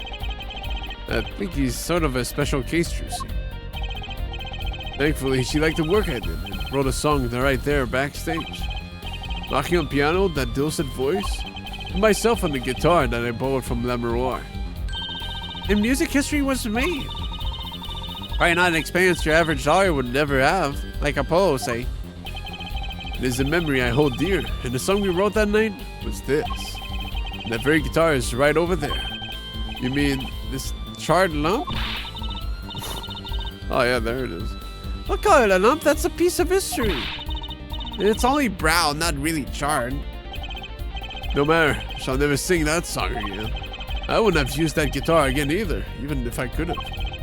What happened during that song anyway? Why did this guitar suddenly catch on fire? You think you could show it to us? Your a slightly burnt guitar? I'm sure he doesn't mind. What more could happen to it?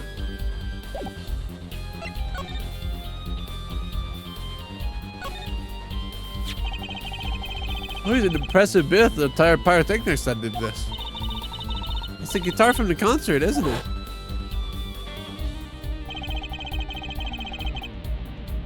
That was one of the staff playing a gag on me. I never guessed that wasn't the end of it. I had a specialist analyze the guitar, incidentally. Oh, did you find anything out? He didn't have a lot of time, so it's still unclear. But the results he came up with were intriguing. Intriguing? What does that guitar tie into everything that went on? Sounds like something we should ask about. Is that mochi? What's that on the plate there? Is that gum? Gum? Maybe he was chewing it when the phone rang. So he put it on the plate for later consumption. You think a rock star could afford a fresh stick? Don't jump to any conclusions now. That's not chewing gum. Take a closer look. Although I really shouldn't be offering, should I? What is that? Looks like a lump of plastic. Wait, that phone call. Yeah, so that's why I'm asking. Oh, this is creepy thing, object, whatever. Looks like Prosecutor Gavin is on the phone. What? The replica? Prosecutor Gavin, does this have something to do with Mr. Little's? Wait a second. You were listening to my phone call, weren't you? Who, us? I tried to stop him, really. Hey, but he forced me to. Hey, you were the one digging for a scandal, Mrs. Reporter. To tell the truth, I'm not even sure what it is. But apparently it's a model of something that the cover agent, Mr. Little's, was after. This lump? Would you mind telling us what you do know about it? How about these books? Why is he... Damn. Trucy's gonna cry when he sees this table. Look at that stereo. To me, life without music is inconceivable. I never turn down the volume, even when I'm working on a case. That's such a huge speaker. It must be really loud. This room is completely soundproof, of course. Really? In my place, I can hear when the neighbors turn their VCR on to record something. Maybe you can get Mr. Wright to talk to them. Work something out? Lately, we've been getting complaints about Apollo's voice training. Maybe I'll go have a word with Mr. Wright, too.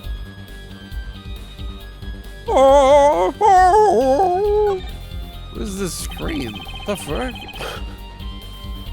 Yeah, you got fucking CSI on there. This display shows all the evidence for the case.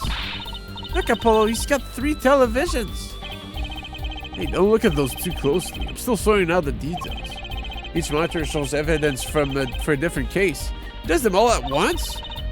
I wish I had 3 TVs. What would you possibly do with 3 television sets? I may look laid back and relaxed, but in reality, I'm quite busy, you know. I'm living life at turbo speed, doing magic, going to school, investigating cases. But I had 3 big TVs? I could watch a magic video, do my homework, and catch a crime drama all at once. First 2 seem useful, I suppose.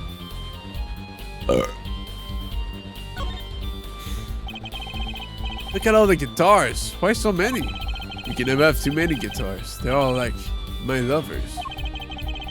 Monitor dilemma. I didn't just hear him say that. They're backup guitars, Apollo. Don't you know anything?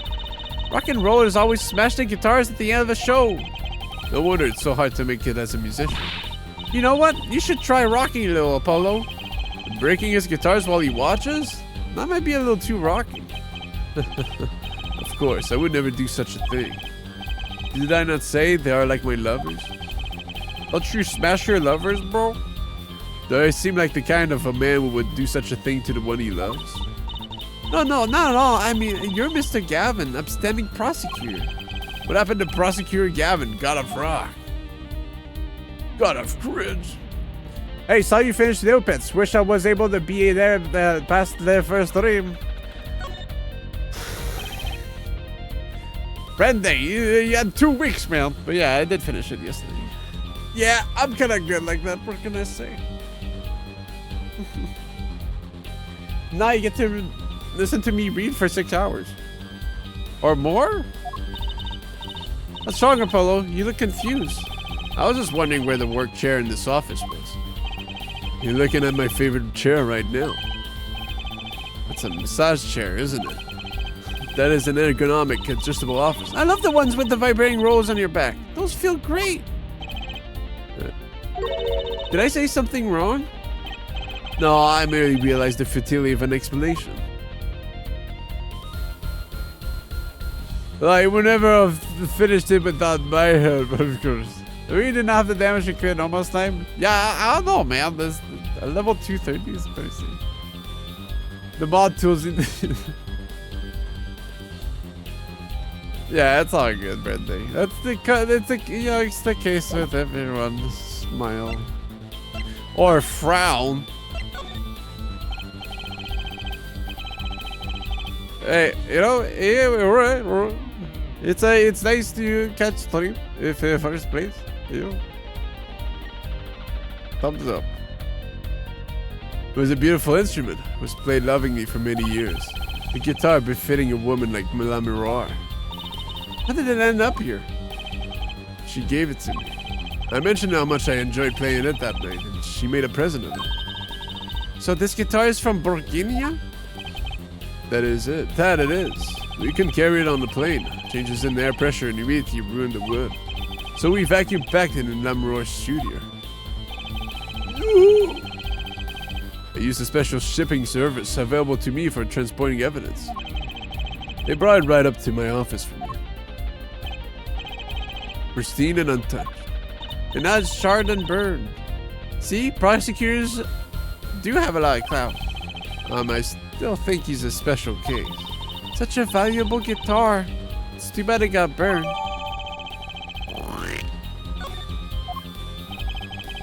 What was it that you were saying earlier? Something about intriguing results from an examination of the guitar? That's right. What was that now about? Well, you know how guitars have a round hole in the front. It's called the sound hole. Ah, so that's what it's called. Well, they found something attached to the wood just inside the hole. A broken device of some sort. Broken device? Yes. This, in fact. The examiner is busy with the evidence for the case now, however. So I'll be checking this out once he's finished with everything else. Huh. Ah, that device looks strangely familiar. The strange lump. This was found in Mr. Nathaus's bag. It's apparently a replica of something. A replica. It's a small lump, about 1.5 inches long. We analyzed it, but there's not much to say other than it's a lump of plastic. Perhaps it was to be used in the identification of whatever it is a replica of. You mean, whatever Mr. Taos was after? That seems to be the most logical explanation. Well, what is it? Don't ask me, Frog. Oh, if you don't want to tell us, why? You could just say so. I've put in a request to Interpol via my contacts in Burkina. But apparently there is a block on information somewhere along the chain. Oh? There's something either Interpol or Burkina doesn't want to share. Something about this little piece of plastic. So the Taos went through all that trouble to become Lamoureux's manager. Just to come to this country to find out more about this lump? And he died for it. Now I can look at it? Cool. I sent someone to the Coliseum to fetch Lamoureux. Perhaps she knows something about it being a Burkinian. It really is called the sound hole. I thought that was made up. What else is it gonna be? Come on.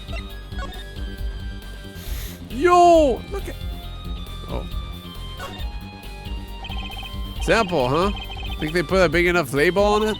Maybe it's to keep people from eating it by mistake. Yeah, they might think it was an otherwise tasty, multicolored lump of plastic. Maybe it's the manufacturer? Sample toys when you can't afford the real thing. Like a company Mr. Right would like.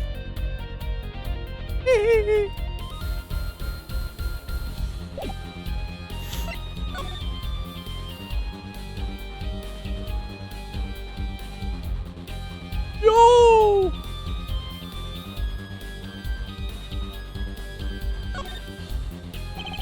There's slightly scorched, and then there's this. It's burned clean through. Yep, it's pretty much a useless piece of junk. It's kind of like you after a trial, Polo. With part, the burned clean through or the useless piece of junk? Man, we're gonna kick my ass like that. Oh. Grab juice.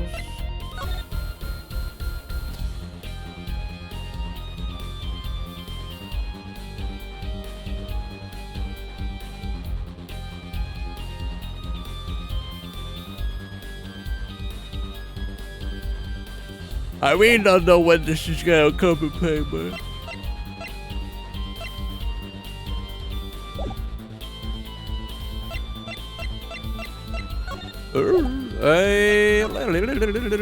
Was that the...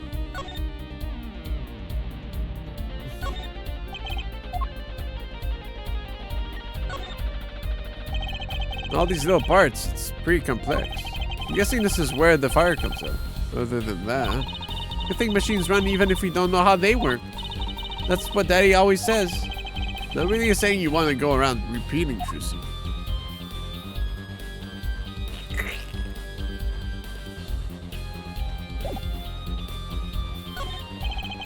Has to be one of these. What is it, Apollo? That device that was found in your guitar. Take a look at this. Why, that looks like the same thing. What is it? It's an igniter. Another one? It was at the crime scene, in Lamoureux's dressing room. Detective Sky found it, actually. The scene of the crime? What could that mean, I wonder? I believe that covers everything I'm at liberty to talk to you about. Oh, that was quick.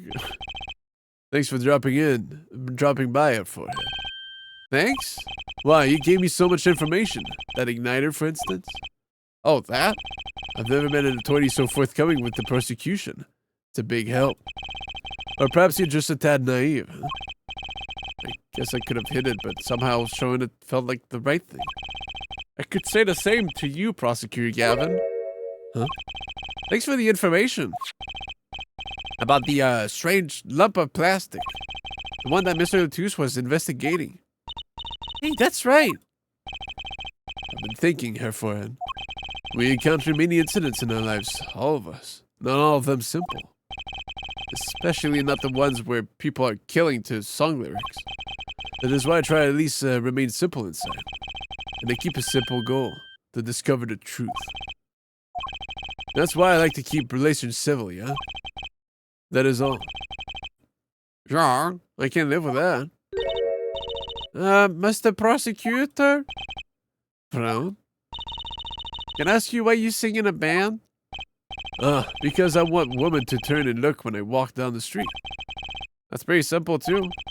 Now, if you'll excuse me, I've got work to do. Another time, perhaps. What, man? She's a woman, you know what I mean. Better listen to me. She's gotta set you free. Oh, look. All the CDs are Gaviner's CDs.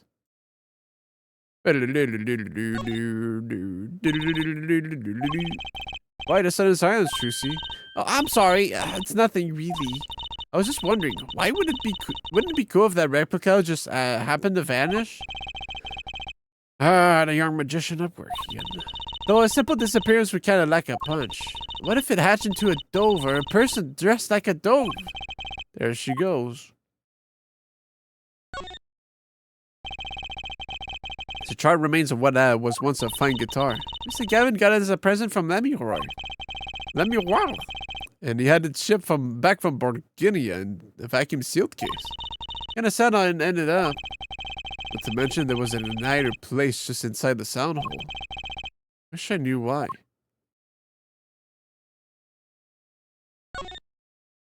Wish I may, wish I must. Princess, before I bust. What I could share. I'm going to sit in it now while no one's looking. Wow, so this is what it feels like to be a star. Would have thought a chair could bring so much joy into someone's life. I can imagine sitting here strumming my guitar. Oh, it's you, Herr Forehead. Sorry, I'm busy. Woo. You know, that was a remarkably good imitation. Maybe I'll make that part of my Wonder Bar repertoire. Woo. Left this TV on. Think we should turn it off for him? Nah, I wouldn't want to make him angry. Okay, if you say so. It's kind of a waste of electricity. You just want to play with this TV, I know you. How'd you know? It's just, I've never seen a TV this big before. Hate to break it to you, but it's actually a monitor. It doesn't play TV shows. What? You mean no soap operas? No Saturday morning cartoons? Nope, sorry. I had no idea. There, you'll get over it. No television?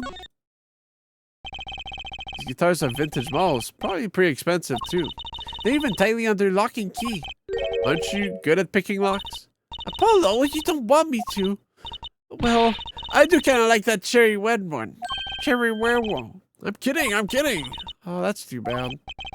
Sorry, my little thief in the making. Maybe next time. Sorry, my little thief in the making. Yo, I just noticed this one's also a big-ass speaker. Just creates a earthquake every time.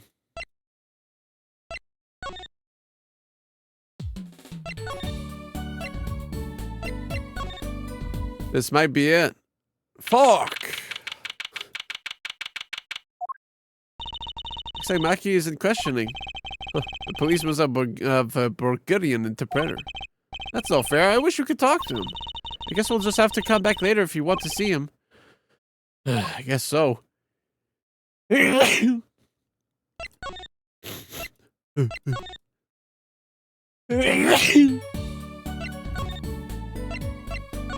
Ahashoo!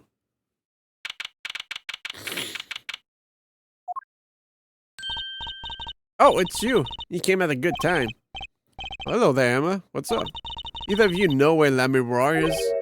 Well, I saw her in the backstage hallway a while ago. Yeah? That's strange. What's strange? I can't find her anywhere. I was supposed to bring her to the prosecutor's office. Lamiroir's missing? It's hard to imagine her wandering off somewhere on her own. Being that she's blind and all. Yeah, we'll help you look for her. She's in the garbage truck, bro. Great, thanks. She there? Why can't I look at it? Come on. Meow meow. Meow meow meow. Meow. Meow meow. This place is deserted. I wonder where Lamiroir went off to. Sure, she's okay on her own. She seems resourceful. I guess, but I can't help worry about her a little.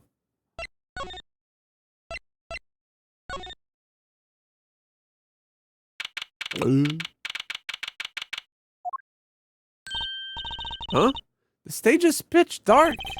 The power breaker must be off for this section. Great. I'll go get someone. No corpses? That's good. Yipes, it was really dark out here. Dark. That's all Aurora has when you think about it. What would it be like to live in a world of darkness? Hey, Apollo. Oh, fuck. I see it, the guitar case. The bass, the contrabass. Doesn't something about the stage seem different to you? The bits sticking out. Like something's changed? Changed? I can't put my finger on it, but it's bugging me. No, it's bugging me too. What's she talking about?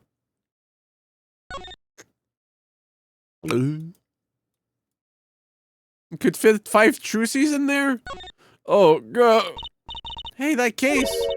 Was that open before? Huh, I guess someone closed it. Wait, look. Where the case closes. Something's sticking out. That doesn't look like an instrument. You don't think it's...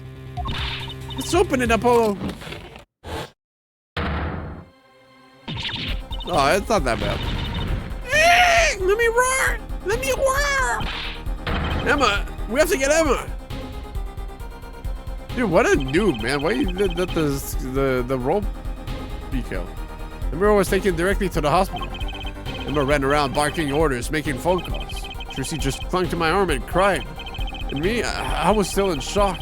2 bodies in 2 days is too many. Really? The Hickfield Clinic? Emma, how's La Miroir? Is she okay? We owe you a big thanks, that's for sure. So, she's okay? Yes, she came to a short while ago. You found her before it was too late. That's good to hear. So, what happened? Someone attacked her. She was struck on the forehead. By who? We don't know. But they hit her on the forehead, right? That's right in front of her. How could she not... Oh. Right. Would you like to see her now? Is that alright? She wants to thank you for saving her life. Oh, is she just gonna come out here? Let me walk! Ah, Mr. Attorney, you were the one who found me? Thank you from the bottom of my heart. I'm just glad you're okay. Tell me, what happened?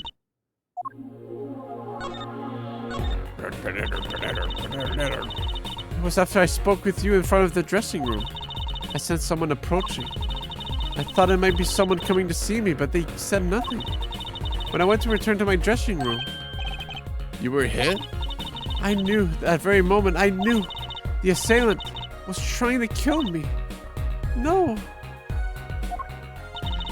It was lucky for me the first blow did not knock me out. Damn, a tank. I turned and ran for the stage.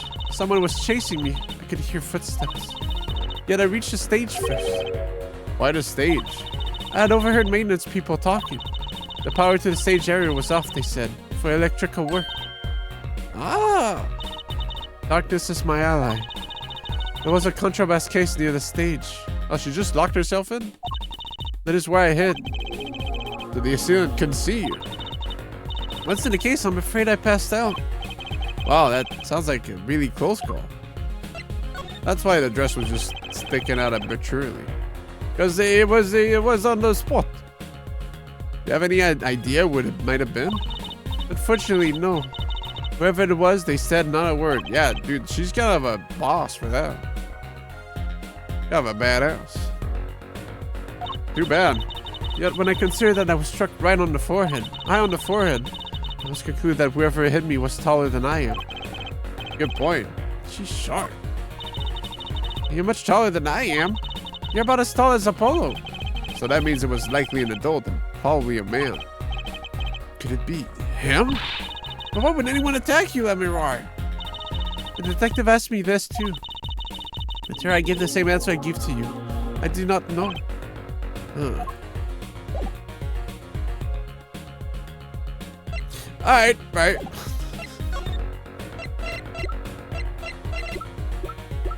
Do you know about this egg? Let me know. I wanted to ask you about this. Do you know what this is? This is what? Mr. Tails was carrying it. It's a replica of the thing he was after. He was after? You know, in his secret identity? As an undercover agent? So that's what he was doing. You mean you know what? Yes, I know, of course. This must be a Borginian cocoon. Or rather, a convincing replica thereof. Why haven't I heard of a Borginian cocoon before? Why would he be carrying this around? Was it some kind of souvenir? I wonder. The Borginian cocoon. Well, they called it Borginian. It must only be found in Borginia. For certain, all in Borginia know of these. It's a cocoon, so do you get silk from it? I do not know the details. I'm sorry to say. I thought she said all in Borginia knew of these. There's one fact I do know about the cocoon, though. Something all in Borginia know. What's that? The cocoons, they are not to be taken out of the country. If someone does and is caught, they will be put to death. The death? Why? I do not know. Yet if Interpol was involved, I'm sure there's a good reason. This is just a piece of plastic. We're scaring a replica. We're looking for the real deal. That's my best guess. So that's what he was up to. Tracking down Borginian cocoon smuggling. Smuggling? Seems I was marked. Marked? Life changed for me with the popularity of my songs. I began to travel around the world. Ah, so you could have brought those Borginian cocoons with you. On my trips, yes. That was probably the suspicion. Mr. Tails was placed as an undercover agent to look into it. Borginia is a small, sheltered country. Not many of our people venture into the world outside. Is that why they suspected you? But Mr. Tails wasn't a Borginian, was he? He was an Interpol agent, which means... What, Apollo? There must be some reason why Borginia doesn't want those cocoons getting out. Something scary enough to get Interpol involved. Huh? Like what? How could such a tiny ball of thread cause such a commotion? Cocoon smuggling. Mr. Tails had La Miroir marked. Huh. It could be her. Huh? There's one other person I need to talk to. Thank you for talking to us, La Miroir. It was the least I could do. Actually, I have another request. If it is within my power, I need an interpreter. Someone who speaks Borginian. Apollo? Would you come with us, if you're well enough? I see. Yes, yes, of course. I shall accompany you. Huh? Where are we going? Come on, Trucy. We're about to get to the bottom of this.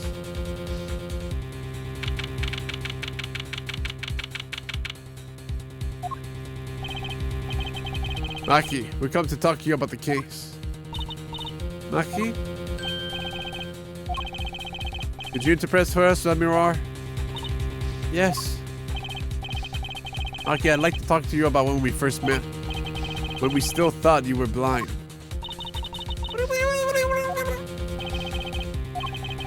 Now we know the truth. You can see, right? I was completely fooled myself. Maki, isn't there another secret you're hiding from us? Wait, Mr. Attorney, what do you mean by secret? What do I mean by secret? Well, come on, we're just right over this. Take that! If I'm not mistaken, you know something about this, don't you? Hey, you got a reaction, a big one. Maki, you didn't.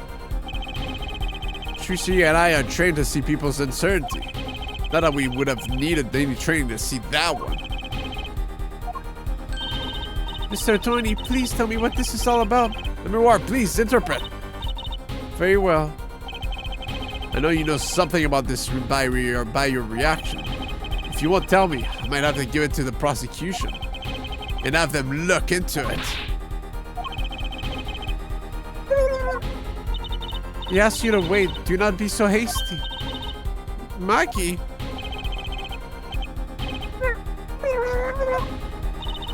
Do you know everything? Yes, everything. Well, sort of. Have him tell us about it. Very well. What is this cocoon anyway? Cocoon, the silk is a potent cure. A cure? It must cure some disease. It's a cure for incuratus. A cure for incuratus?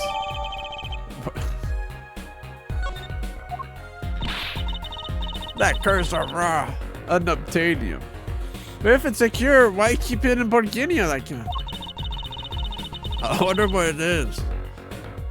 Just think of all the lives they could save by sharing that medicine. Theresia? I do not understand the reasons myself. Okay, well, at least we know what it is. A cure. And Mr. Taos was after cocoon smugglers. Wait, was Maki? Speaking of Dorkin. Maki, you aren't... He could be a smuggler. He's so little. Well, you're only 15, and you're sort of a musician, aren't you? Well, that's true. I'm sort of a magician. You said sort of. Oh, to have a copy of that security thing. Well, Maki, are you a smuggler?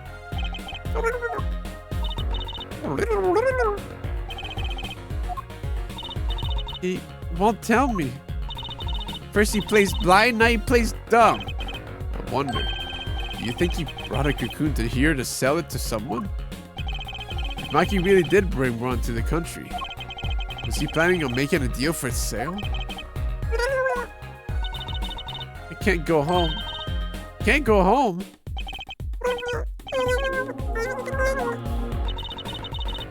I can't go home to Borginia. I do not want to go home. The penalty for taking a cocoon from Borginia is death. That's right, it's punishable by death. About the case? What about the case? He wants to tell us tell us about Mr. Latus's death. This meeting is over. Darian! What do you mean? Visiting hours aren't over yet. There's a call for machine for the Burgundian embassy. This meeting is over. Sorry. Just give us 5 more minutes. We can call them back after that. Sorry. No go. Come on, piano boy. We're leaving. Darian, wait. I never liked you, either of you. Huh? Yeah, why is he being such an asshole? Darn it, we were so close. He was about to tell us. Hey, Apollo? Didn't want us to hear what Maki had to say. Yeah, I guess he's evil. Damn. There can only be one reason why. Why is everyone ignoring me? Oh, sorry. This is it. I know who I am after. It all happens tomorrow in court. Damn. Who would want a special miracle cure that could seem like magic? Surely the guitarist of the band, the Gaviners. Of course. Who else? Could cure his shitty playing.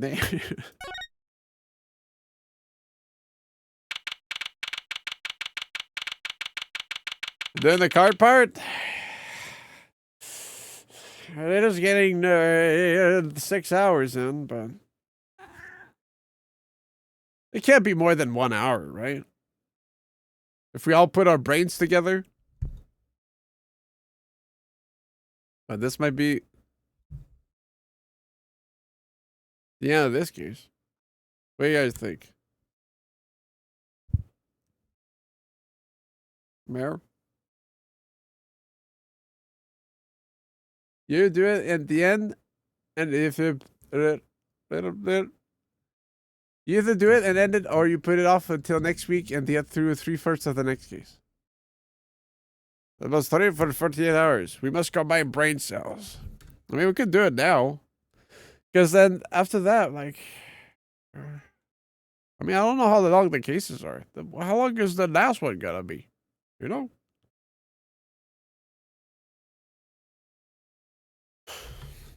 Can't forget that Yeek 2 is coming soon. Yeek can out. I mean, Yeek... Sorry. Also, I kind of hate, like, stopping on a trial moment. Is that it's like, oops, I forgot some elements. What was it? Did they say that? So, you know, it's good to do it now while the information is still relevant and we can share our knowledge.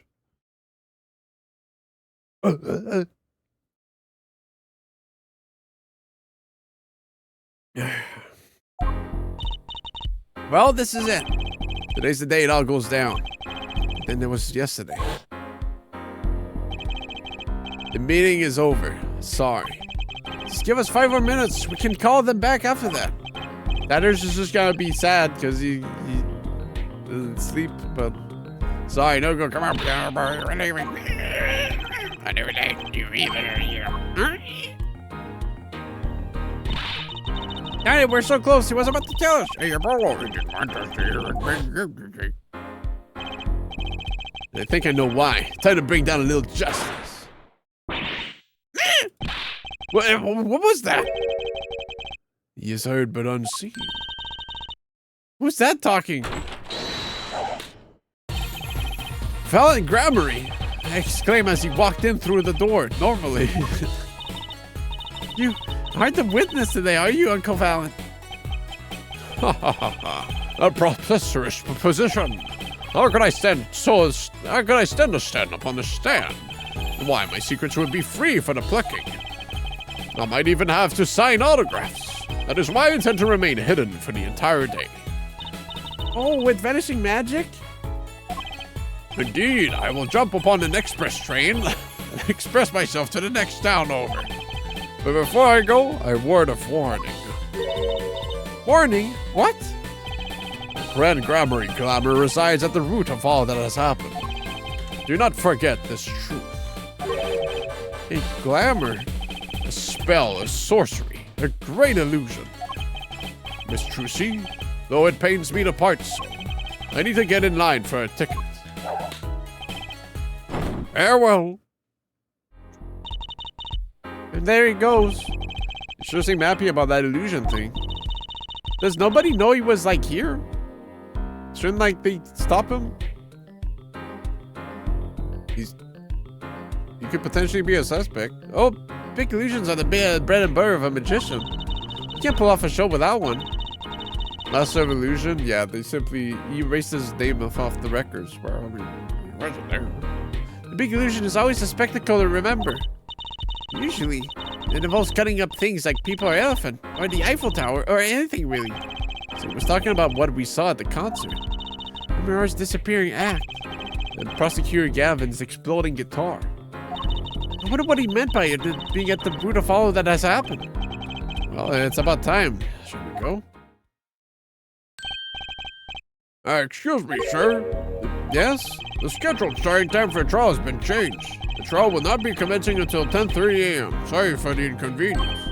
Huh? Did something happen? This is a first. It was by the judge's request, some urgent personal business. Great. I bet he stayed up too late last night, watching courtroom dramas. Well, he's visiting the hospital. Hospital? I believe it was mentioned that the Chief Justice's son is unwell. Apparently his condition worsened considerably this morning. The Chief Justice's son? Oh, that's right. Remember yesterday morning? The judge said he had to go visit him after the trial. Damn, Apollo feels like a fucking asshole now, huh? There's an article about it in the newspaper.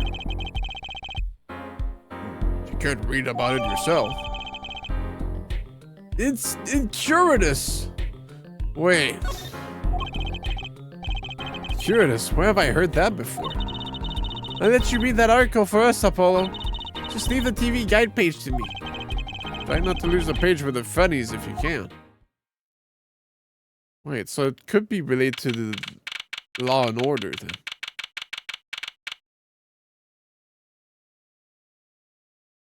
It wasn't brought up. It just said the judge just said on the son had an incurable disease. It didn't say it was an incuritis.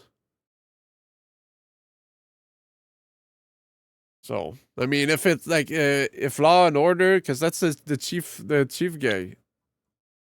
I mean, it's gonna say that. What? I thought I was reading it now. Yeah, the Chief Justice's son. So, you know, if the detective wouldn't want to, you know, or someone, a group of the group of the police people. Yeah, this is a great. This is a great article. Disease strikes closer to home than ever before.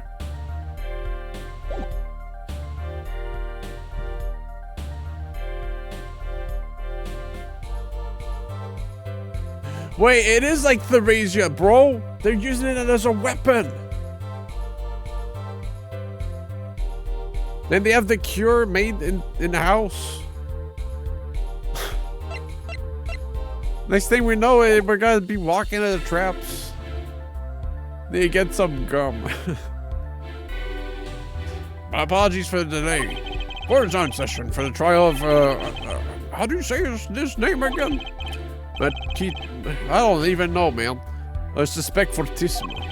Right. It's his trial in any case. The defense is prepared, Your Honor. The prosecution is ready to rock. Is something wrong, Your Honor? Oh, well, yes. It's just, I've been friends with the Chief Justice since we were students. Pains me to see him go through such a difficult time. Icuritis, was it? That article said there is no known cure. Judge, let me say with all honesty, I feel your pain. But now is not the time for tears. Now is the time for law. I mean, there was that phone call with Gavin. Like, we left off at quite a juncture yesterday. I asked Interpol about that number. The agent registered under this number was Romain Latouche. Thanks for looking at that.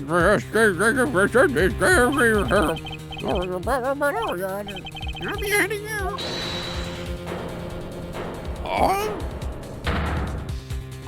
I recognize that gay blowjob. What?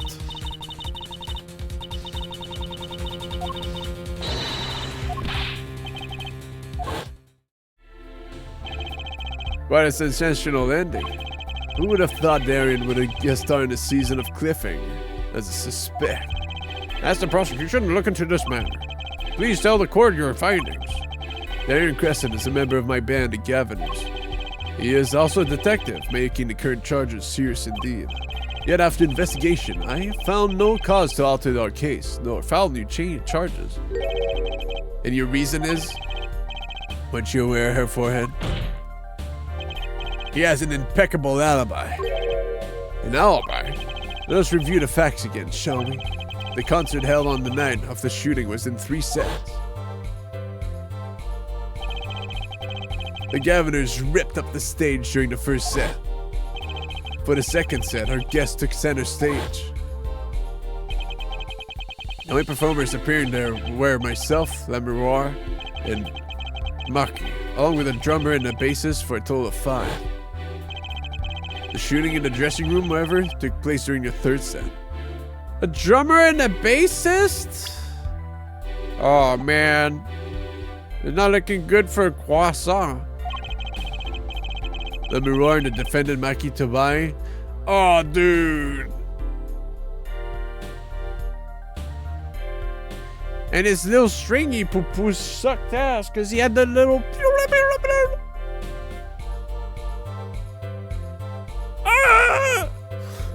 And the defendant, Maki Tobai, had left the stage at that point.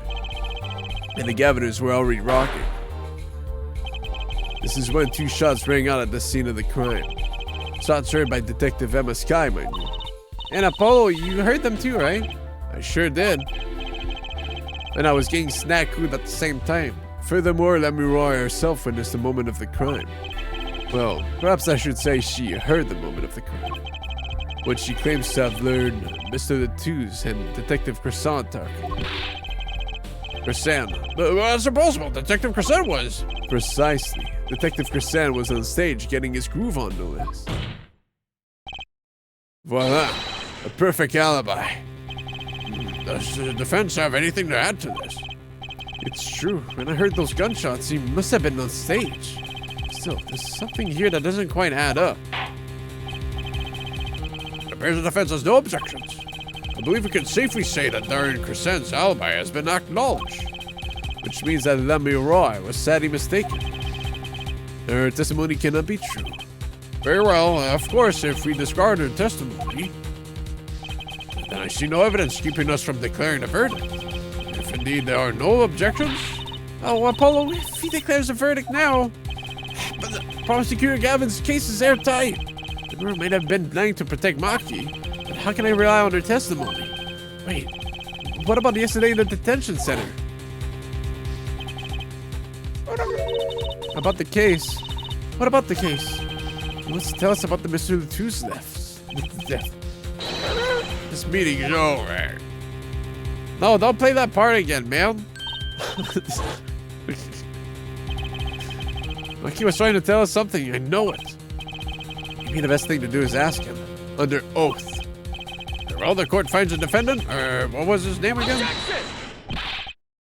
Your Honor. Oh, that wasn't it. It was something like Marcus or Mr. Justice? Your Honor, before you declare a verdict, I would like to call in our witness. Marcus Brownlee? Exactly. Who else do you need to hear from? A witness who until now has not been given a chance to speak in this court. Because he doesn't speak English. You don't mean. I do. The defense calls defendant Maki Tobai to the stand. Infamous reckless driver? Yeah, I saw that. He was just going like... Okay, 300 miles per hour in a school zone or some shit. What? But it doesn't speak English. For a video, no less. We'll use an interpreter. Interpreter, I'm afraid you'll have to look elsewhere. I only speak a few phrases such as, I love you and where's the toilet? The defense would like to request Lemuroy as the interpreter. Lemuroy? But there's a possibility she's protecting the defendant. But she'd be interpreting for the defendant. Why would she lie? This is most unusual. Bravo, our forehead. Her judge, the prosecution agrees with the defense's request. If Lemuroy lies, I'll be able to tell. Tell to blur out the second speedometer, lol. Even my limited knowledge of the language should be enough for that. Well, if both prosecution and defense are for this, I see little cause for refusal. Finally, some progress. Bailiff, please show the defendant and Lemuroy to the witness stand. I suppose there's a first time for everything. Shall we proceed? Your name to begin with. If you would, Lemuroy. Yes? Thank God we're not going to see the windings every time. It says Maki Tobai, the defendant. This is certainly a first for this court. Not that we really need an interpretation of that message in particular. So far, so good. Very well. Mr. Justice, if you would. Huh? If I would what, Your Honor? Would what? You called the defendant to the stand, did you not? What would you have him testify about? What do I want him to testify about? I hadn't thought of that far yet. Polo, aren't you going to ask him what he was about to tell us yesterday? How can I if I don't know what he was saying? Excuse me a moment, if I might speak. Yes, Lemuroy. Just now, Maki said there's something about which he wishes to testify. Maki wants to testify about something. What could it be? What sort of testimony is he talking about? One moment, please. The suspense is killing me. What? What? Well, Lemuroy? According to Maki, He has proof of his innocence. What? This is a surprise.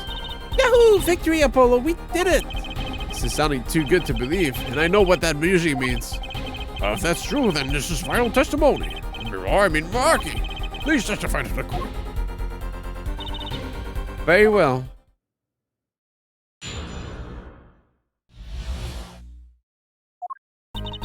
He says that word of the Mr. Latus's death came as a great shock. But if the killing tree followed the lyrics of my song, that is, he could not have done it. He says that because the lyrics are in English, he does not understand them. True. I see. He wouldn't have understood the English lyrics of the song. That would prevent him from following them so closely. I wonder what he meant by proof. And why would he only have to ask? Why? He would only have to ask Lemiroir to know the meaning of the song. Lemiroir, did you ever explain the lyrics of that song to him? I did tell him generally what the song was about, but never in so much detail, and he never asked. As my elf repeated the warning, Elry fled that forehead.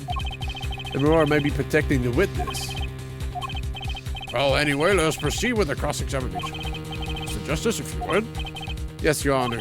Something's hidden in that testimony. I know it. I'll just have to trust my bracelet to tell me where. It worked yesterday, and it'll work today.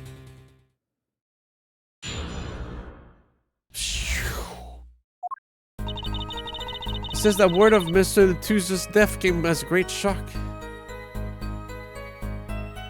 Rest. What was I about to perceive? Were Mackie and Mr. Latus close? Yes, after we traveled around the world on tour together. Oh, they were very close. Lemiroir, this is Mackie's cross-examination, not yours. But I knew the answer. This is a court of law. We'll play by the book. I understand. When prosecutors are Gavin's tough, he's really tough. Mackie says he was very good friends with Mr. Latus. Mr. Latus was always a gentleman, never angry. We got along quite well. I never dreamed something like this would happen. If the killing tree followed the lyrics of my song... The guitar serenade, correct? Yes, the crime followed the lyrics of the song. The theft of the keyring, the burning guitar, and the bullet. This is why it could not have been me. That is, he could not have done it. I could not have done it, you mean? It is very simple. Mackie could not have done all the things that happened that day. All those things followed the song lyrics closely. He says that because the lyrics are in English, he does not understand them. Wouldn't it be difficult for him to perform without knowing the meaning of the lyrics? He didn't know what the song was about. Its mood, shall we say. This was enough to play by. I told him it was a song about a guitar and love. It's not actually the guitar that's in love, strictly speaking. Oh, perhaps I misunderstood. Oh, no, not really. Yours is also a valid interpretation. Okay. Thank you, Lily. I'll be sure to watch that clip later. No, it is my fault. I am too used to singing in Borganian. It is much easier than trying to understand these English lyrics. Hey, I knew he was innocent. I believe he is too, Trucy. I do. What's wrong, Apollo? You got a tummy ache or something? Something's hidden in that testimony. If it's the truth, I'll find it.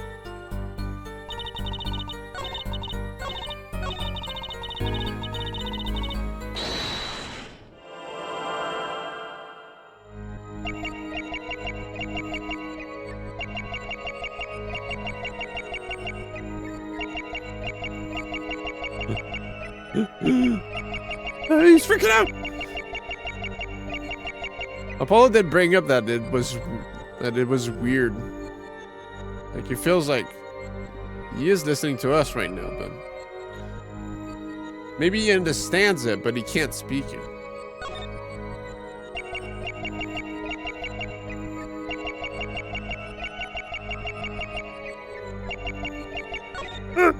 Gotcha! Confirm.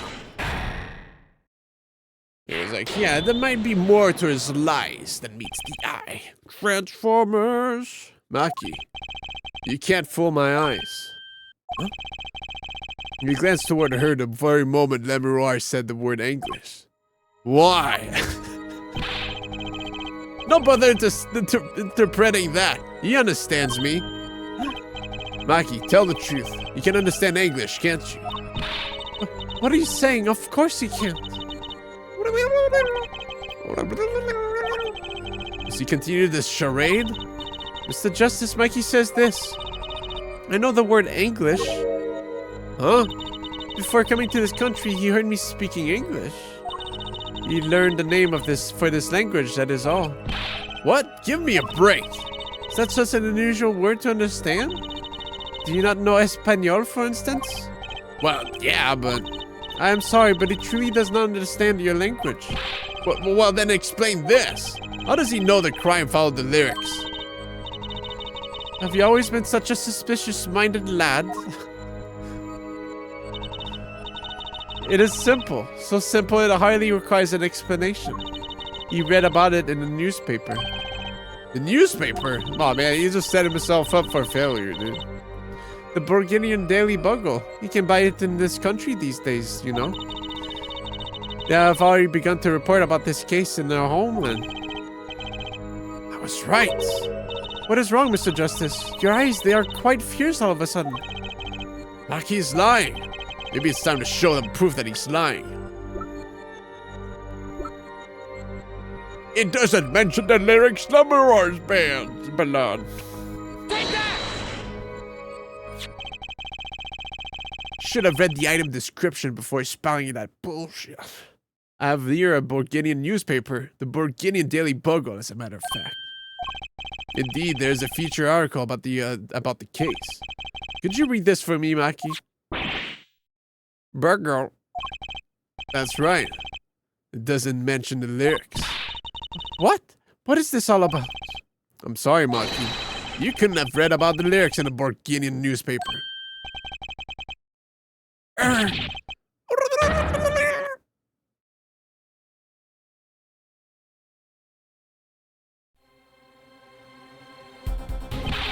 What does this mean?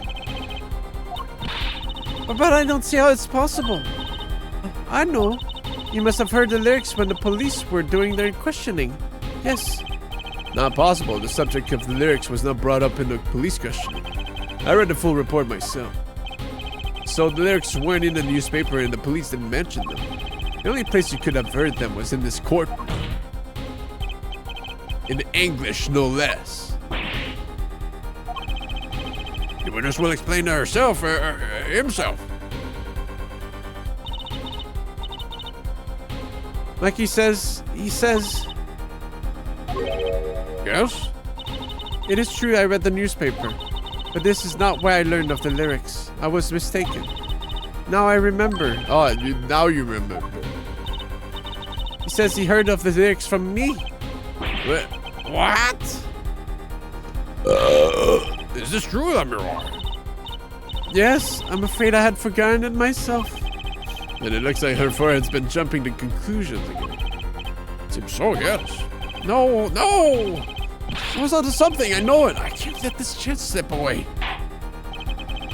Time is an issue today. Mr. Justice, are you finished with the cross-examination? What are you going to do, Apollo? I'm going to keep on cross-examining and better have an angle of attack. Or else. Huh? The brace is still reacting. Your Honor, please allow me to continue. You must. Very well, witness. I understand.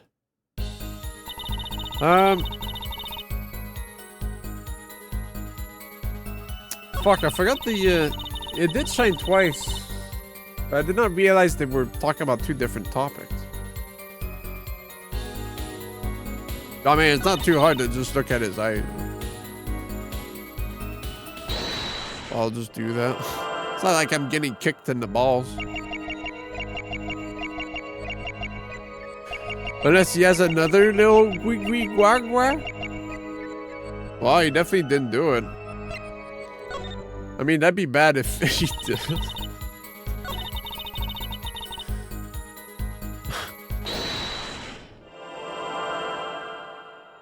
Another one. Maybe he's putting up the defenses now, though. He has another tick.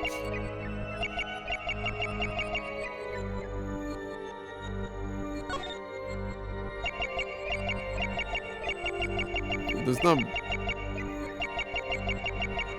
much else I can look at.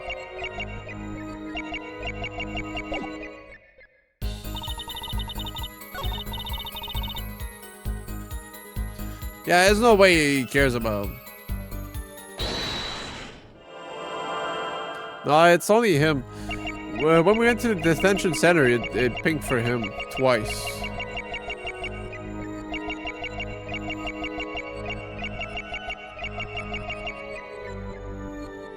Well, I guess he has some compassion.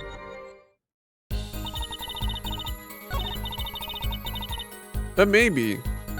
I'll just cover everything.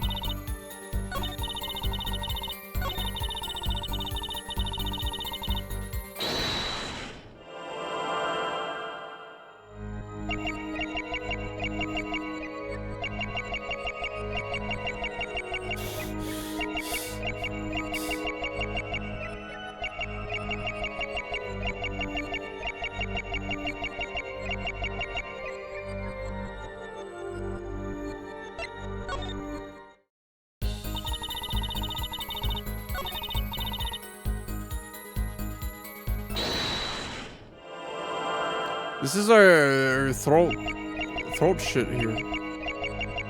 Yeah, okay. She was bullshitting. Yeah, I mean, she's kind of covering up for him with that, so it makes sense.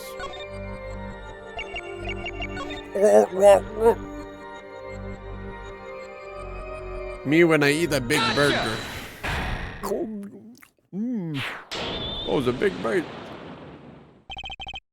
Amiral, I'm currently cross-examining Maki. Why should you be uncertain? Me? Uncertain? Yes, you swallowed the very moment you Maki, I understand, but the... Are you swallowing? It is I will explain. I see there's no point in trying to hide anything from you. Amiral, are you indeed protecting someone? That is not a question with a simple answer. To tell the truth, I do not believe it by myself. Then allow me to answer for you. Amiral, you're protecting.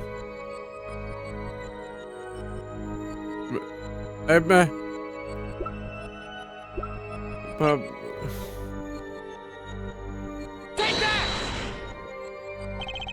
Amiral, you are protecting Maki. Why is it? Because it's not that for me. That's why you lied and told us that you had explained how the crime followed the song. I don't fault you for trying to help, but this is not the way. Maki, I believe you didn't do it really. I trust you. But you've lied to us twice. And now you have Lemurward lying on your behalf. If this is going to work, you have to trust me too. Your two lies cover a simple truth. You understand English, you have to. Oh shit, is that an English word? Og.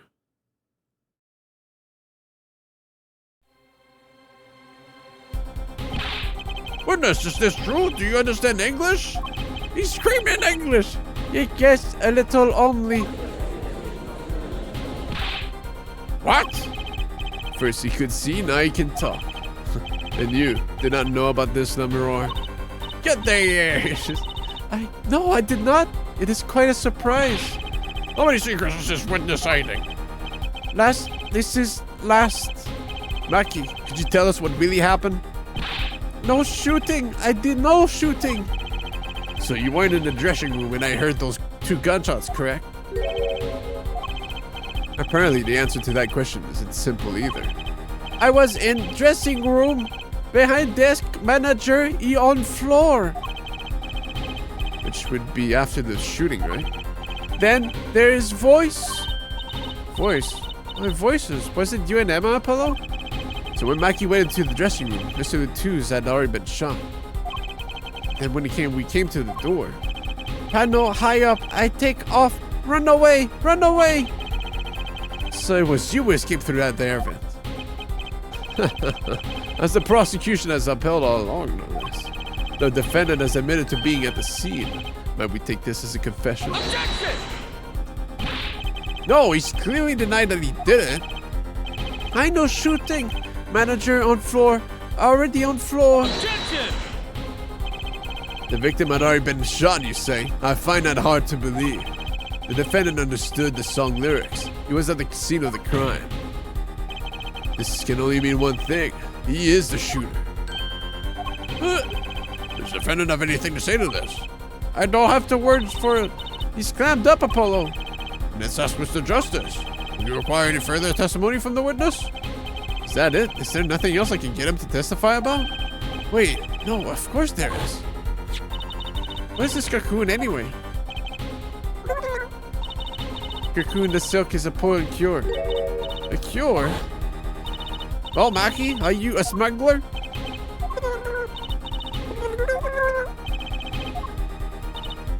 He won't tell me. The cocoon has to have something to do with this. Maki, please tell us the truth for your own sake.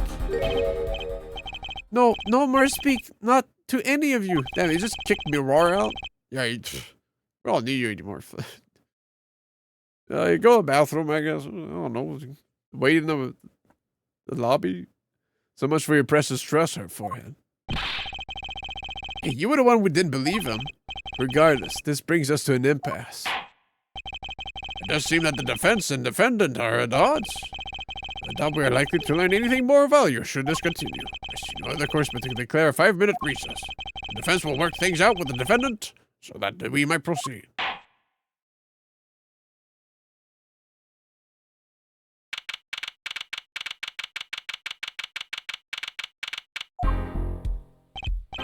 Apollo Eustace. That's justice. Better learn how to say it if you ever want to get some. Believe I know shooting. Mikey claims Mr. Taos was already down on the ground when he entered the room.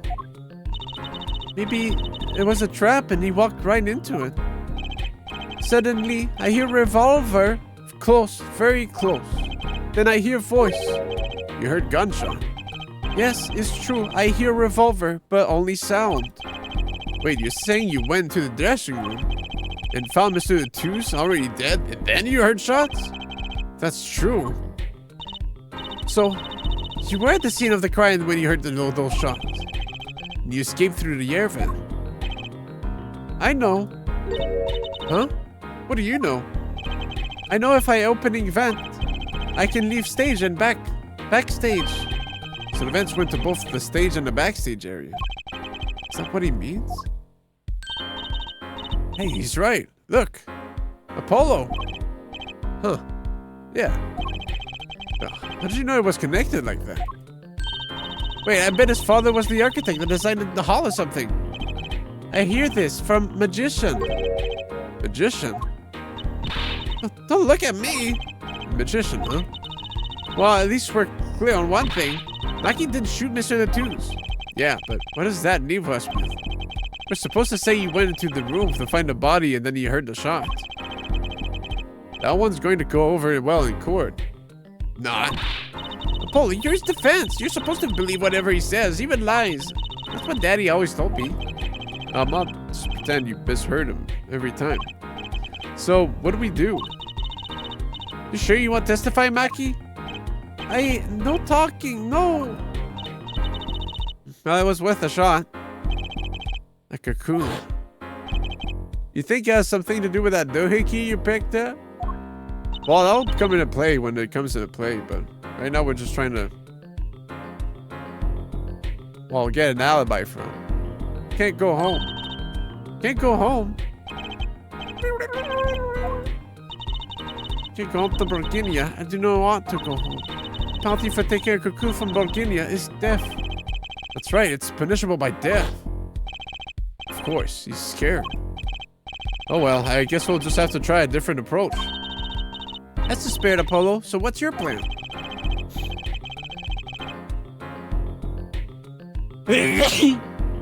If Mackie will testify about it, we'll have to get someone else to just testify. Someone else? I think we're out of time. Let's get back in there. Right.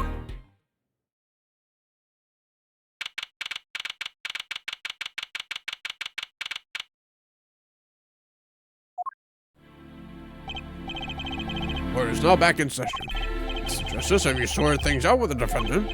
Yes, Your Honor. We had a good talk. Very well, so will he testify? Your Honor, the defendant will not testify. What? Shame. I never thought this was your big chance to turn the case around. Actually, it is. The defense would like to approach this case from a different angle, Your Honor. A different angle? Mackie won't testify, and I know who will. I would like to cross-examine a witness in this case. Let me roar. Let me roar. Objection! What are you up to now? I thought we determined yesterday that Lamiroir's testimony was insubstantial. There's nothing you can... Lamiroir was taken to the hospital yesterday with injuries. What happened? She was assaulted, Your Honor. Assaulted? Someone wanted Lamiroir dead. Thankfully, she was able to save herself. What? I've heard no such report. Prosecutor Gavin? Why would anyone be out to kill Lamiroir? Can you think of a reason? Well, think of how she is known in our country. A singer from overseas who doesn't speak English, yes? Yet someone tried to keep her mouth shut. Who could that have been? You don't think...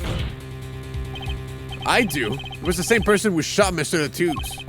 The killer was afraid of her, afraid of what she might say. The defense believes that something was hidden in their testimony yesterday. Something that the killer doesn't want getting out. So I might understand that this is what you're saying. Namely that there's a nugget of truth in Lamiroir's testimony. A nugget we have yet to uncover. Exactly. If Lamiroir was attacked, this has serious implications. Very well. There were some vague points in her testimony during yesterday's trial. Perhaps we did not inquire as deeply as we might have into some. We will now hear Lamiroir's testimony once more. Lamiroir. Lamiroir, I must apologize. We must ask you to stand again and speak. You need not apologize. I know that Mackie is innocent, and I will do all that I can until the court realizes this.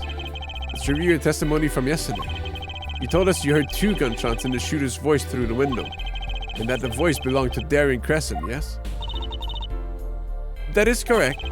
At which point I proved she could not be correct. She couldn't have heard any of those things. The small window at the scene was closed and was found to be quite soundproof. You have nothing to say to that, Mr. Justice? I don't know exactly what yet, but I do know there's something there. There is, it seems. Much you do not know. It is my duty to hear him out. Perhaps the witness would be so kind as to testify once more to the court? Of course, Your Honor. That's why the earpiece comes in. I was on my way back from the stage to the backstage exit. That's when I heard them. Mr. Latouche sent a detective. I heard the faint sound of a gunshot had stopped. Then I heard another gunshot. There was a smell of gunpowder. I knew I must tell someone, but I was in a hurry, so I kept moving past the small window. Pretty much the same as yesterday's testimony. I'm sorry. I'm not used to speaking much in this language. Perhaps my descriptions are lacking in some way. Yet everything I have said there is the truth. And it is my distinct displeasure to say this. What you have said to have happened is impossible. Do I have to repeat myself? Lamiroir was attacked because of this testimony. What? Trucy? Apollo, you know, for a moment there, you were pretty cool. Maybe I do better when I don't try to think ahead. Very well, Mr. Justice. Perhaps you can coolly cross-examine the witness. Coolly with 2 L's? That's so lame. Back from the stage on the backstage exit? Backstage exit? Is something wrong? I know I said hold it, but she's saying the same thing she said before. Justice? Sorry, it's nothing. Please continue with the testimony. I don't know what they mean when about the reckless youth these days. The one in red over there is a shining example, I guess. You're the last person we should be pointing fingers, Mr. Rockstar. Hold it! So is it going to be that for Darian Crescent? I did not know his name at the time. But yes, it was him. The one who took the stand yesterday. How many times do I need to remind you that's impossible? There's no way you could have heard him. Because the window at the scene was closed? Is that why? Of course. Apollo, if we keep asking the same questions as yesterday, we won't get anywhere. She's right. Maybe there's a different angle I can try.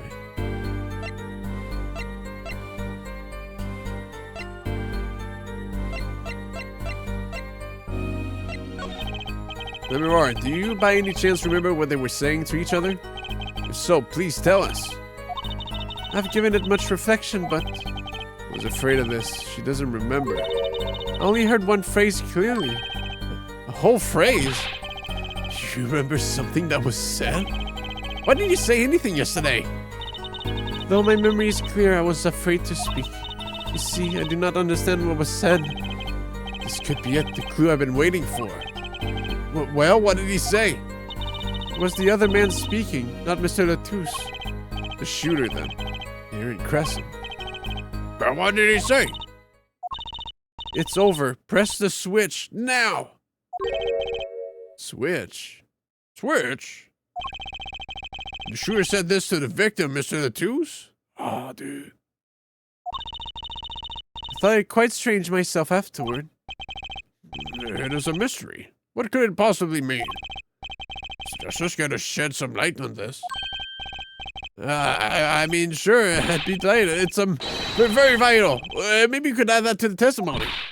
Maybe, Apollo. Press the switch now! And it was Detective Darian Crescent's voice. Yes, I'm sure of it. It's over. Press the switch. What would he say that to Mr. Latouche? Apollo, the murder weapon, the revolver, was Mr. Latouche's, right? Yeah. What of it? Well, maybe when he said press the switch, he really meant to say pull the trigger. Because his English isn't so good. Darian Crescent is a native speaker. Oh, right. Sorry, I kind of forgot who was what. Press the switch. It's not something a killer usually says to their victim, is it? Is there no one else in the room? I do not know. All I heard was Mr. Latouche and the detective.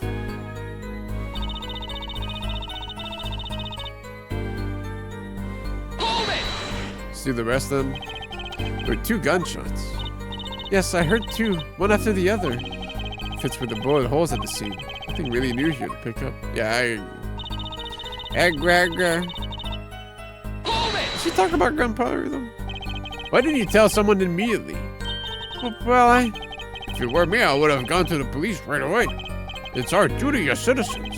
It's maybe beside the point, but Lemuel isn't a citizen. Though one would hope such common sense prevails in Bargania as well. Lemuel seems awfully quiet all of a sudden. That's strange. Could she be hiding something? Just as you say, yet at the time, I was in a hurry, so I kept moving past this small window. I don't know what I'm going to get out of this, but you were in a hurry. To go where? I was on my way to the backstage exit, as I have said. Why were you in such a hurry, then? Well, I don't think that has anything to do with this case. It very well might. Please answer the question. Objection! Are you alright, Lemuel? Yes, I am just tired. Recall what I told you yesterday, her forehead. Lemuel suffers from a serious amnesia. Please refrain from traumatizing her further. What? So he can just dismiss questions he thinks are too traumatizing? Why don't you prove her reason had a connection to the case before asking about it, yeah? Prosecution's objection is sustained. The current question is moved. Mr. Justice, please continue with the cross-examination. Lemuel was attacked because of this testimony. I know she was. So something's got to be hidden here. Maybe some detail we're missing? Guess we'll just have to get her to fill in the blanks.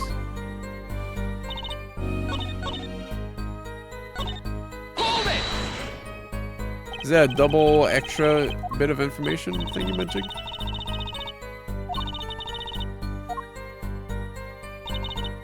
Oh, okay. So that was just the right choice.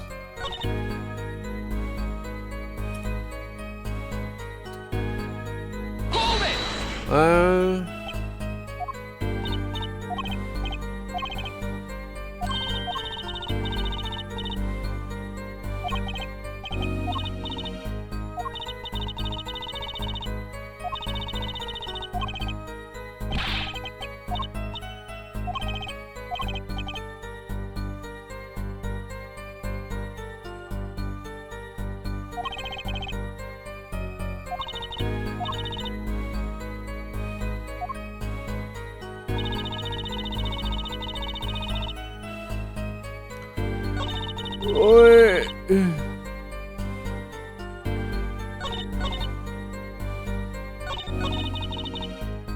Apollo was a bit sussy about this one. But so it's definitely something we can have, like...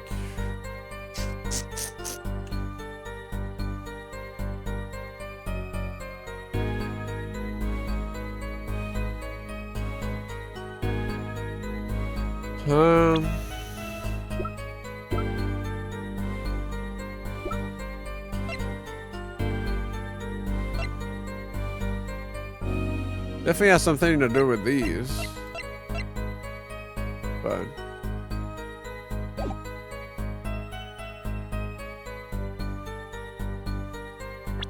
they just show the emitter, the remote trigger, since there's a switch on it.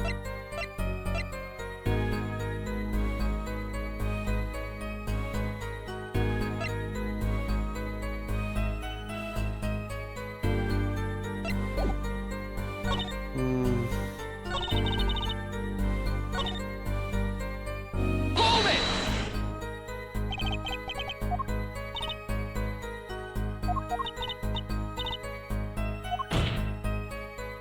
Objection! Oh yeah, that was the one where they're like, yeah, this is a cringe question.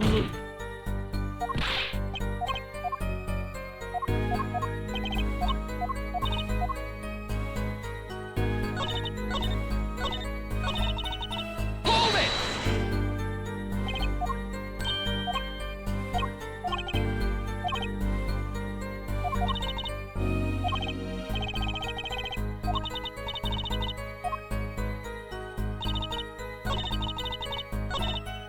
Yeah, I don't know, they kind of like pick up on that, but it's a bit strange.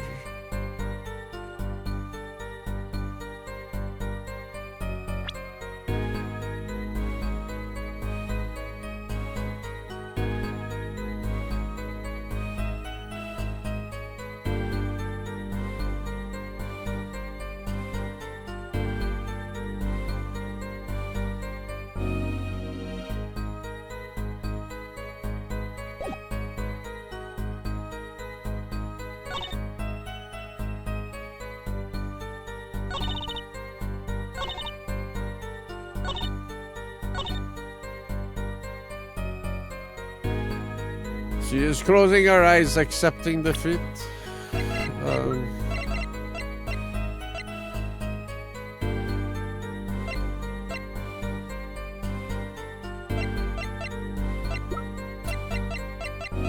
I guess I get old. Yes.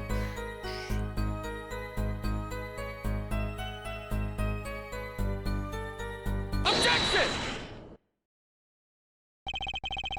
Press the switch. I mean, it is this, but I just feel like it's a big jump forward, you know? There's only one key that can unlock the mystery of those words. Oh? Yeah, there was nothing at the scene that could be called a switch. Save the lights. True, there wasn't a switch at the scene, but it just so happens I have a switch right here. Sorry, it does look like a switch, doesn't it? Problem is, this was found not at the scene of the crime, but on stage. The stage? Where the concert was held, yes. This was found hidden there, on the stage. Are you claiming that the voice Lemuroy heard was of someone commanding another to press the switch? It's a possibility. Objection! Oh, her forehead. I call that an impossibility. Why? It's hardly necessary for me to remind the court of the layout of the concert floor. The stage is quite far from Lemuroy's dressing room. Not to mention that the Governors were in the middle of a concert on said stage. We are known for being a quiet band. You could shout all you wanted and not be heard. I think this voice was loud, but certainly not the shout. So too have her forehead's cries of possibility fallen far short of being heard. Sorry, but he wouldn't have needed to shout. Excuse me? You heard what I said, or do you need me to shout it out for you? It would have been quite simple to be heard on the stage from the dressing room. Oh wait, you like evidence, don't you? How about this? Using this, it would be easy to get a message to someone on the stage from the dressing room. A freaking gun! Ark. Take that! Prosecutor Gavin, perhaps you're familiar with this? Huh? Why, that's... What is it? Is that some kind of newfangled phone invented while I was looking? This is a type of transmitter, a communications device. Communications device? From what I've heard that night, everyone on stage was wearing one of these. Isn't that right, Prosecutor Gavin? Yes, actually, therefore talking between band members. And all that went on. So you admit that if you were wearing one of these, talking from backstage to the stage would be simple. Objection! True, but wait. They'll send out an electronic signal. To avoid interference with the audio systems, their range is quite limited. Lemuroy said it was about 30 feet, right? Look at this cross-section diagram of the concert phone. Ah, exactly. The walk from the stage to the backstage seems pretty far, but the direct distance is less than 30 feet. That can't be! So when Lemuroy heard the shooter's voice, he could have been talking to someone on stage. Objection! I know that it's through a wall. You claiming this is the switch in question? Why did it have to be on the stage at the time? It could be placed in a pocket and carried anywhere. Someone could have hid it on the stage after the fact. Hey, he's got a point. How do we know where it was when she heard the voice? When the shooter said, press the switch. Well, I guess we don't. An unfortunate situation. I'm afraid that until we know where the switch was, there's little point in debating. I'm sure this was the way to go with this. What is the switch anyway? We don't even know that basic fact. Wait a second. I do know what this switch is. If you follow that train of logic to its incredible conclusion, it ends up with proof that completely changes this case. What's up, Apollo? Apollo? We know about this switch, right? We know what it is. Yeah. Well, think of it when it was used that day. Think of what happened. Well, Mr. Justice, if you have no further information to share concerning the switch. Your Honor. Yes, Mr. Justice. I've been remiss in not telling the court this before. I know what this switch is. Well, it seems the defense is set upon linking the switch to the case. They link the device or the guitar. Let's see your evidence of the link. What evidence do you have to explain what this switch is? Oh, they're making it so vague. I mean, this is the but the way that we're talking, they were like, yeah, I do have we do have an example of what happens with this switch. You present this and then we're going for that first because it makes more sense. It's just the way they were talking earlier. It just made it seem like, oh, we have an example of what happened, but how can we prove that that's what happened in the guitar first without pulling this up? You remember this? That's what? Is it another one of those newfangled phones? This is an igniter. What phone looks like this? Igniter? You mean it's like a lighter? Yes, actually. You say the switch is a remote? I am. This is a remote trigger for igniter. What? Look, I'll show you. Mr. Justice, you will cease this from burning down this courtroom. Sorry, that was a bit more fire than I expected. My whiskers had caught on fire. Prosecutor Gavin, let me repeat myself. The switch is a remote ignite trigger. Doesn't that suggest something to you? You're talking about what happened to me, aren't you? Ah, exactly. That night at the concert, there was one unusual burst of flame. 3D. When your guitar caught fire in the middle of your performance. Wasn't that part of the stage show, though? Prosecutor Gavin was entirely unaware such a thing had been planned. And the guitar that burned was a valuable keepsake. That's right. He got it in the Borghini from La Mirror. I mean, he said the sound was amazing before it burned, of course. Now it's just kind of smokes. The better the guitar, the brighter it burns. Her forehead. Yes? Don't tell me you're trying to tie these two things together. Those being the shooter's voice heard by La Mirror. And the guitar suddenly catching on fire. I am. It's really simple when you think about it. Mr. Natus and the shooter were at the crime scene. The shooter was wearing a headset. He ordered someone on stage to press the switch. The switch was pressed and the guitar caught fire. Oh, that does seem to make sense. Oh, something about it is bugging me. Can't quite put my finger on it. Really? Seems pretty simple to me. Objection! Her forehead. Don't destroy what little respect I have for you. I was expecting something a little more sensible. I guess I was wrong. What's this all about, Mr. Prosecutor Gavin? This simple story simply makes no sense. Think, that night my guitar caught fire, yes. The cause may have been this indeed. However, the guitar caught fire during the second set. That's right, of course. The guitar caught fire during the Le Mirage.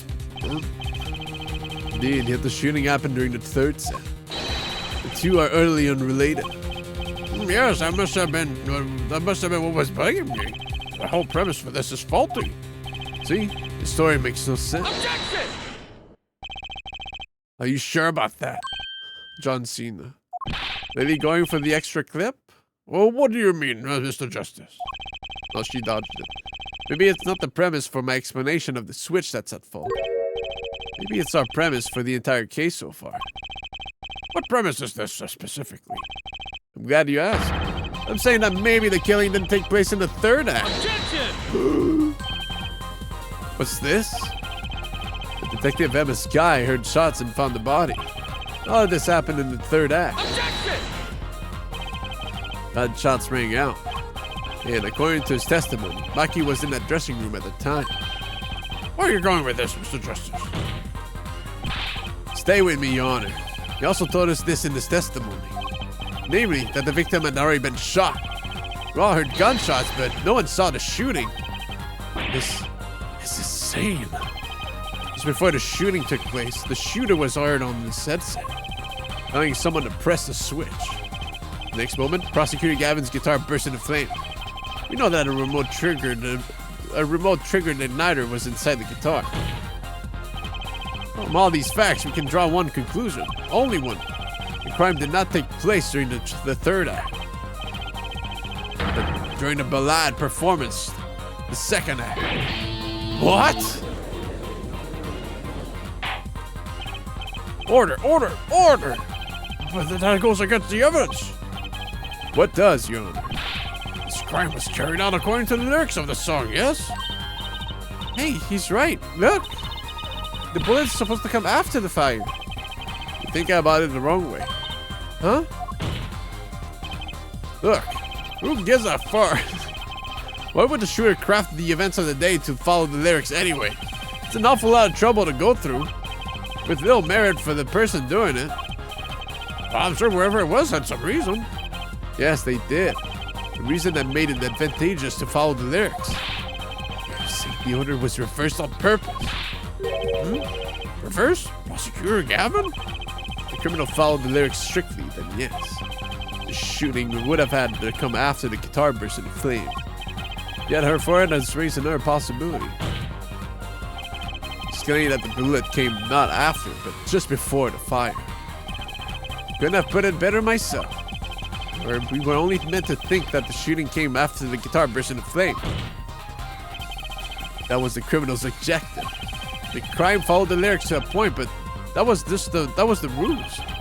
Why else would the killer risk discovery by moving the body? That was the final touch to make us think he followed the lyrics the whole way.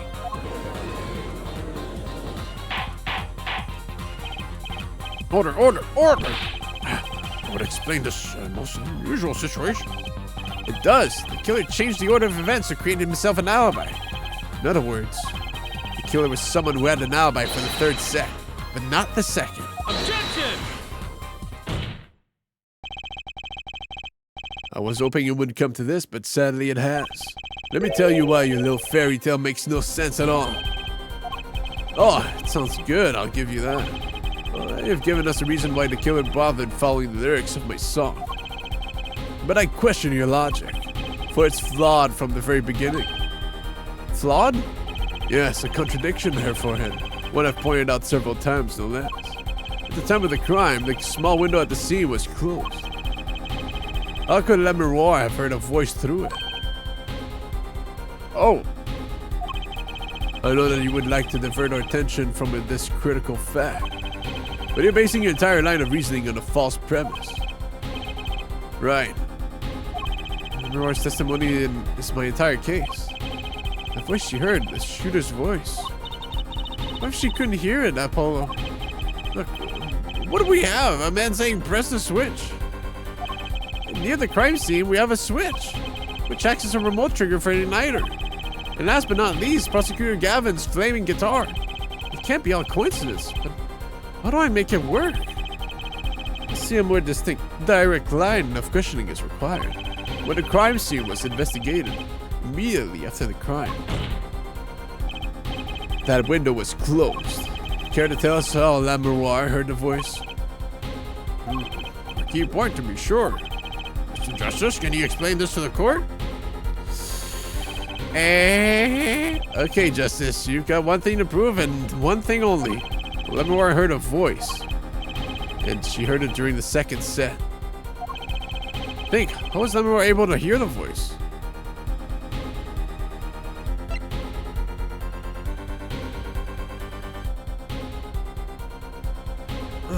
I mean...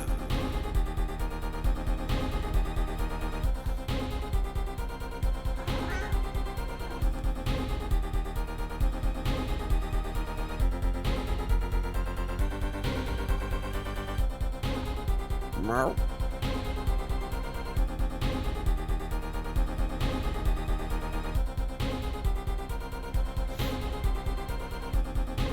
I'm trying to think of the magic trick, because first of all, this doesn't make sense. During the second set, she was on stage. So she wasn't backstage, but could she be backstage? For the trick, the magic trick. She disappears and reappears in the back. So while she was walking there, of course she was on set, so she had an headset on. So she could have heard that from the headset. And that's when the fire happened, of course. I was thinking like, damn, how did Valid set that up, dude? It's crazy. Anyways, when we investigated the scene, the window was closed. The shooter had no reason to close it had it been open either. Meaning it was impossible to hear the voice through that window. Oh, it's good to hear you making sense again. And for a moment, I was afraid you might be a Borginian too.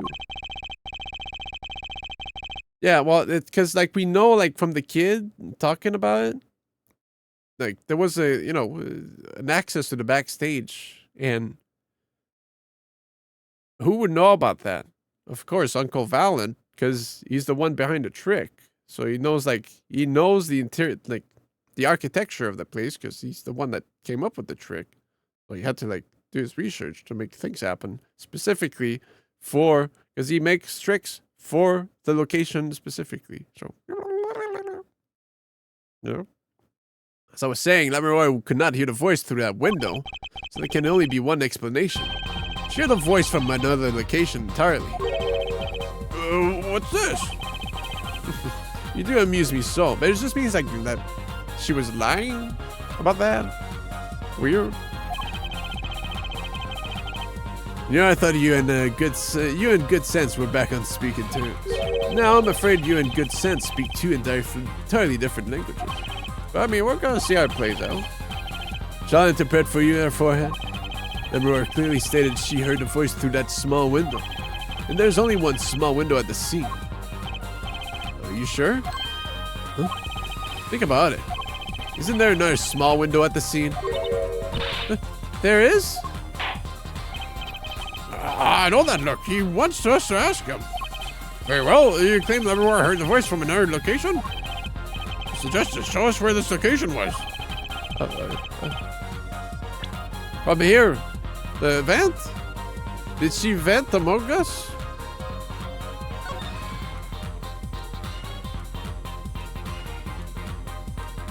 Is that how she played it? I mean, there's no other way she could pull the trick. Take shape among us. I mean,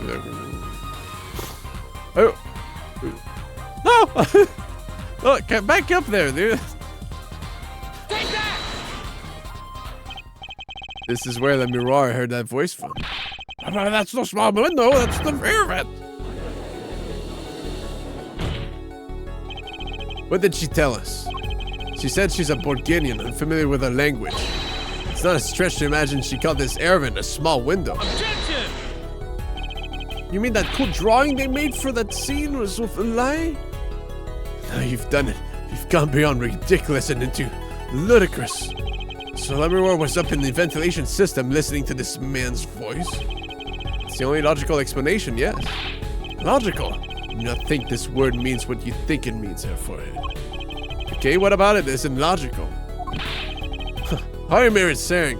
And the only way Mikey would know about it is because he's always with La Mirror and with the magician. Well, he was explaining the trick with her, which he was explaining that the ducks was an escape. Well, not really an escape, but they led to the backstage, which with the little English he could listen to,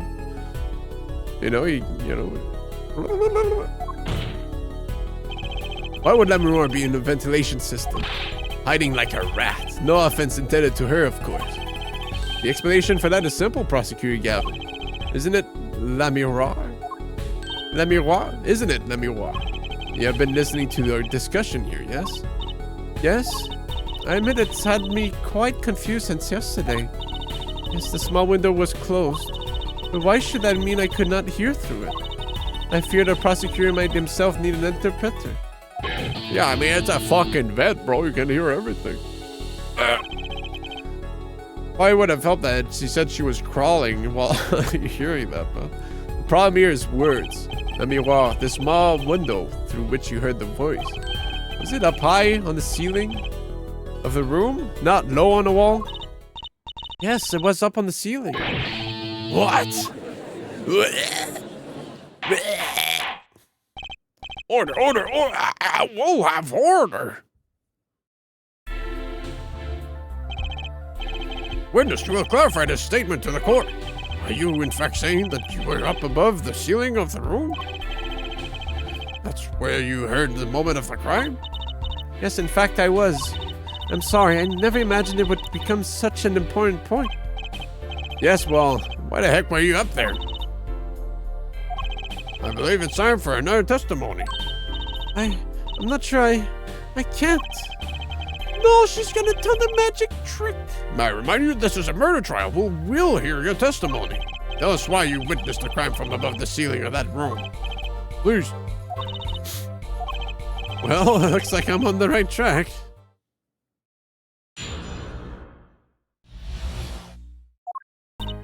Yes, I was above the ceiling. Damn, okay. All Ninja Gaiden style. When I heard the voice. I had heard there was a small window there before. It looks kind of scary, to be honest. It was in the middle of my performance. I had no time to report what I had heard. As to why I was there, I cannot say. I'm bound to secrecy on this matter. I was wondering how she got there from that platform. Is that like a tunnel in the middle or something? Like it's a high-raising platform. Like scaffolding, it can only extend so much. There's only so much you can put inside. Oh, the secrecy. My line of work, no one has many applications to uphold. Hold on. I'm too curious now.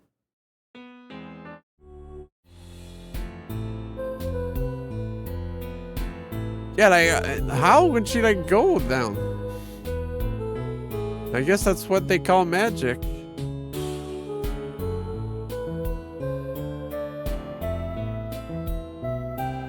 Oh, guys, keep your eyes open.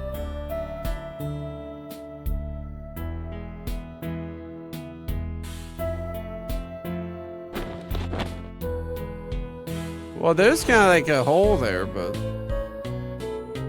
still, she's just like, ah! Falls into the abyss. One has many obligations to uphold. You see, you were in the middle of your performance, so this did happen during the second set. I did not witness a crime, you must understand. I only know what I heard. Yes, but you must tell us what you were doing in detail. That's what the cross-examination is for, yeah? Forehead? Our mission isn't in this courtroom, is to discern the truth. No obligation, no binding pact may hinder that mission. Very well. Mr. Justice, you may begin the cross-examination. What are you going to do, Apollo? I'm going to find out the truth. She was up above that ceiling for a reason. I just have to get it out of her. Let me feed Lily real quick.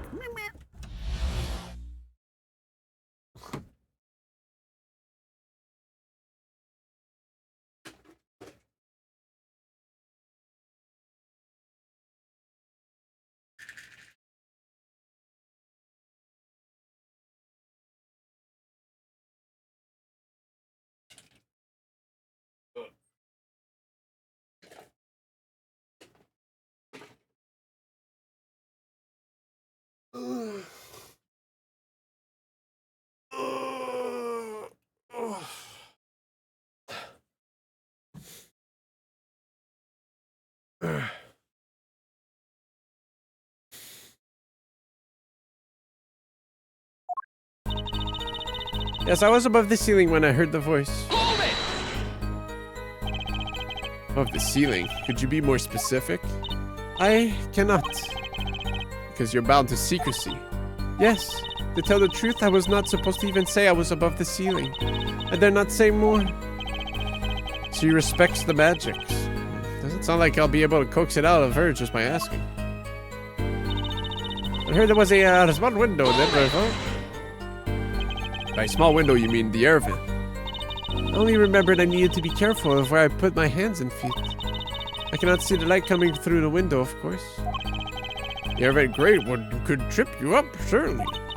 So I was walking very carefully when I heard the gunshot. Startled, I crouched and listened. That is when I heard this voice come from the room. Arian's voice. I knew something terrible had happened, yet it was in the middle of my performance. I had no time to report what I had heard. Hold it! So without a word, you just let the third set start? After the curtain closed for the second set, there was still so much to do. Ah, and that's how a brooch fell in the van and it bleep blop bleep blop over there. After the curtain closed for the second set, there was still much to do. You could have prevented this whole misunderstanding if you had only told us sooner. Yes, perhaps I could have. I see no point in badgering the witness. That's something we have to look in the video. Once we have to look at it for actual evidence. What's done is done. The mind works differently when one is in the middle of a performance. Why, I've lost my voice in the middle of the show and kept on singing, completely unaware. Singing without a voice? If only all contradictions were so obvious. If only I could get Lamoureux to talk. Pushing her like this doesn't seem to be getting me anywhere. Hold it! You heard the gunshots during the second set, during your performance. You're quite sure? Yes. Why would I lie about the time? Why didn't you tell us this yesterday? No one asked me. I thought you all knew. I told you Maki was not the killer. I told you this many times. Yes, you did. But you never told us why. I'm sorry. I was not able to speak of it. Unable or unwilling. She's not talking, Apollo. What do we do? We'll just have to prove it ourselves. As long as she is bound by this pact of silence, she won't talk. But if I can prove why she was up there, she'll have to admit it. Well, how are you going to do that? She was singing on the stage, Apollo. She couldn't have been up there above the ceiling, too. Yes, she could. I've got a theory as to why, too. Maybe I've got the evidence to prove it. Is that the... Hold it! There was a lot of blah blah for that part. I thought it was the looping point. Exactly who bound you to secrecy? I'm not sure I'm allowed to say who it was. No, I think perhaps that is alright. It is just a name after all. It was Valent Grammary. Grammary. Perhaps you know him? Forgot how to say him. Valent Grammary. What? You mean Uncle Valent? What? Valent Grammary? Who's Valent Grammary? A grand magician. The one responsible for the illusion performed during our concert. Interesting reaction, Prosecutor Gavin. Lemuror was bound to secrecy. It's going to take some hard-hitting proof to make her talk. I think I know why she was up there. How do I prove it?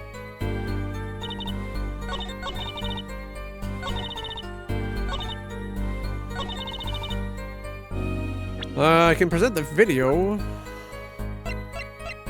I can present the video.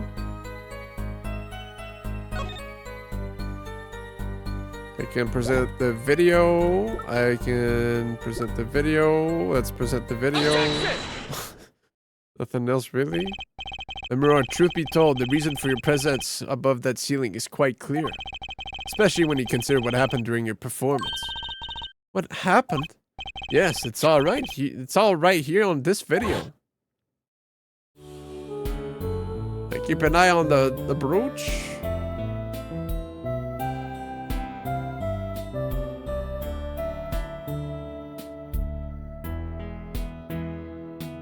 Yeah, it's kind of crazy that Valent was like, I know you're blind, but like, can you like crawl through this air duct until you reach a certain point and then like crawl out and then like, you know, it'll be so cool.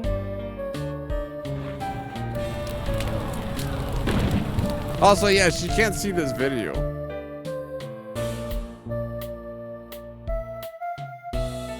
That's the point you were making.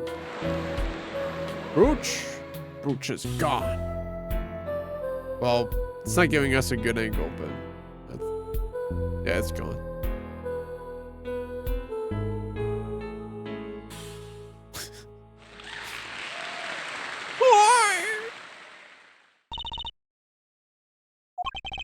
As we can see, Lemuror was clearly not on stage for her entire performance.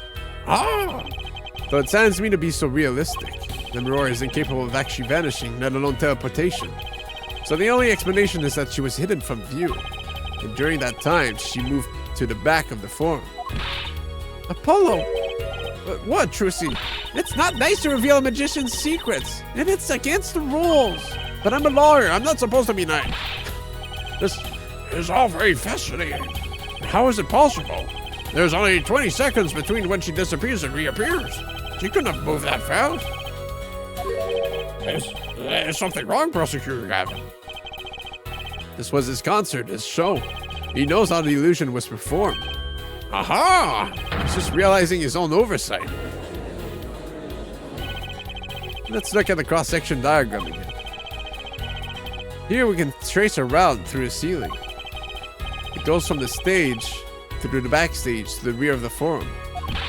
Aha! Dude, she climbed down, crouched through the air ducts, and then climbed a ladder up there in 20 seconds? Damn, girl. She's devoted. Recall Lemuror's testimony from yesterday. I was on my way from the stage to the backstage exit. There was something like a little window there. That's how I saw it. Oh, a vacuum tube. Yeah, it was the Hawks in Terraria. where you can like zip through with like diagonal like, squares. So, they put that in there. It's like There from the stage to the backstage exit. A perfect description of this route above the ceiling. Aurora knew of this because of her part in the illusion, but she wasn't the only one who knew. What? Just now in the lobby, Maki told me something. I know if I open vent, I can leave stage and backstage. You said that? Oh, you're not informed, Prosecutor Gavin. I knew about the vanishing act, of course. Yet I had no idea of the route that it would be used. No, yeah. So they were like, yeah, no, you'll get it first try. You're so amazing, Amirar. You are like such an icon. Okay. And you're blind, like you don't need to be careful. You just go ahead. I had no idea of the route that would be used. Why didn't that magician tell me? Magicians only reveal details of their acts on a need-to-know basis. They're the bread and butter of a magician's life, you know. Which is why you bound Le Miroir to secrecy. Well, Le Miroir. Le Miroir? Le Miroir. I'm impressed, Mr. Attorney. Maki was right about you. So, what does this mean? Are you saying you used this route above the ceiling? I did. Well, that's that, but I'm still a little confused. Why is that, Your Honor? Honored, stop! No! As I said before,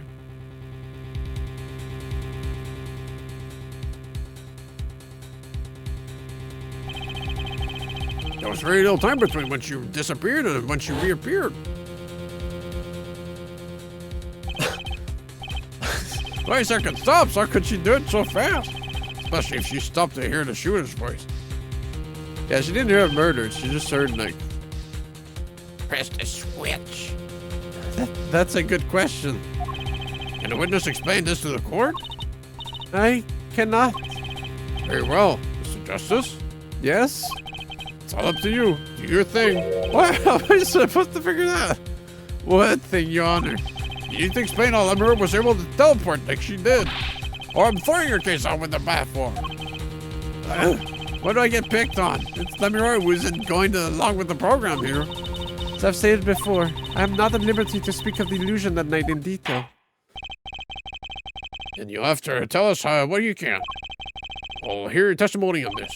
Mr. Justice, it will be your job to bring the truth out of her. Yes, if you would, please. Right. Feel like a student before finals. Good luck, Apollo.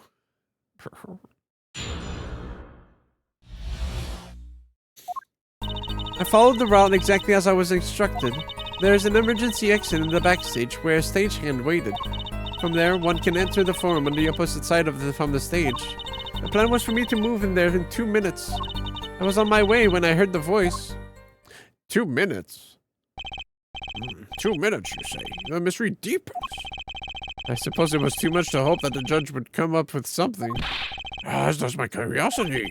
Take it away, Mr. Justice. Right, Your Honor. All I have to do is find the contradiction between what Lemureur was saying and what we can see plainly in the video. I figured it out already. I'm a magician after all. Well, tell me.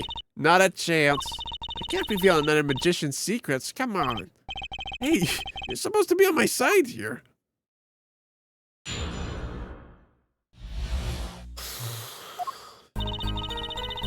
Well, the route exactly as I instructed.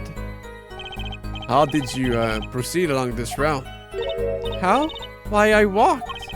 But you arrived behind the forum much too fast to have been walking. To tell the truth, you rode some kind of vehicle. What? A vehicle? What vehicle? Ah, what a novel idea. I like it. And that's not a bad guess. Wrong, but not bad. Yes, laugh at the dumb attorney, I don't mind. I'm sorry, but the girl is right. That vent was too small for vehicles. Minecart. Yeah, I keep thinking minecart, bro. It was a tight fit. Even I had to crouch as I walked. She's actually a buccaneer and she's just super jump. Can I imagine a vehicle that would fit in such a small space? If it wasn't a vehicle, what was it? Got me going for a while there, Mr. Justice. Too bad. Ready for the next part? Why do I feel like I'm on some kind of quiz show? Boy, you ridden quiz show. There's an emergency exit in the backstage where a stagehand waited. Did everyone on the concert staff know about the trick? Not all, only a few that were needed to help.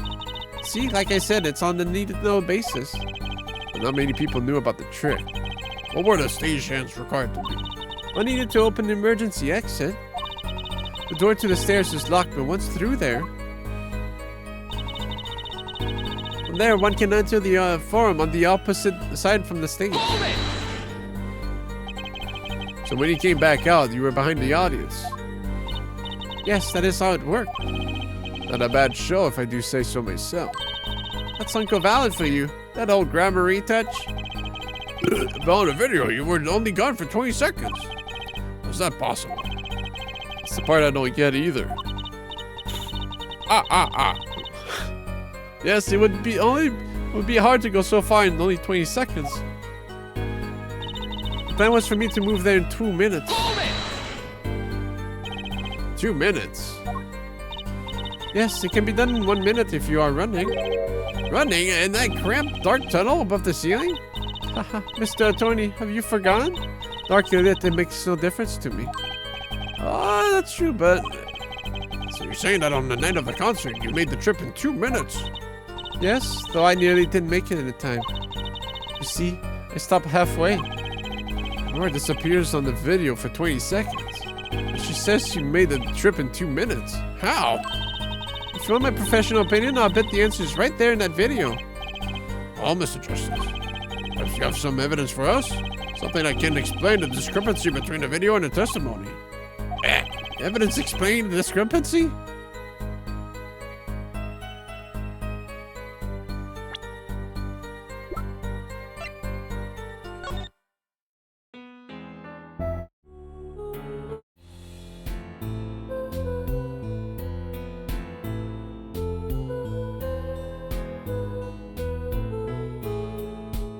Well, it's probably the brooch, right? Being a discrepancy because it's a difference. But you could have lost it in 20 seconds.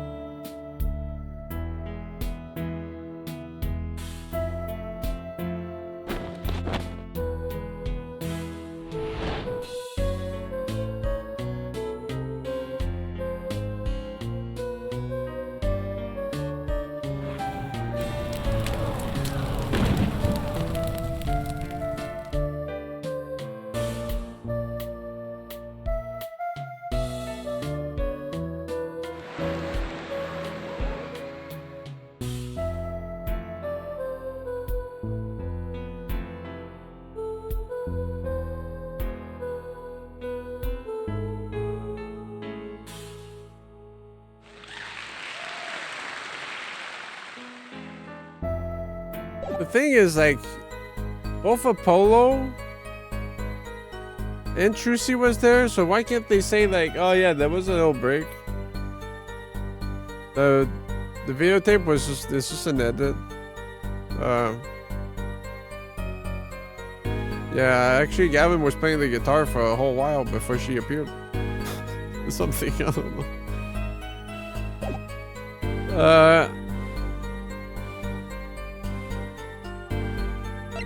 Hold on. What kind of evidence could prove that? What's your professional opinion about this one, Trucy? Sorry, I don't work in evidence. I don't work in tricks. I'm an attorney, not a magician, for crying out loud. Really? I'm sure Daddy would have loved working on this. Thanks, that makes me feel oh so much better. Well, I don't know about all of you, but I find this mystery fascinating. I'm laying this trial right here until we get to the bottom of it. The defense will continue with the cross-examination, so we'll have some answers. Easier said than done. Is that the last line? No. I'm too curious. I will, if you don't get the answer right, I will kill you. Apollo Justice, Mr. Justice. It was Darian's voice you heard. Yes, I'm certain it was him. Objection! A matter best left for later, yeah? Put that forehead of yours to work on the solution. Objection! Well, I think the identity of the killer is a little more important, don't you? Important, Mortons. Objection overruled. Tell us about the other one. Please trying to avoid the problem at hand, Apollo. Avoid the problem. There's a murder trial. The killer's the problem. Contradiction between Lamoureux's testimony and the video. Unraveling an illusion can't be so different from solving a normal case, right? Not even if you make those puppy dog faces. Fine, fine. Hold it!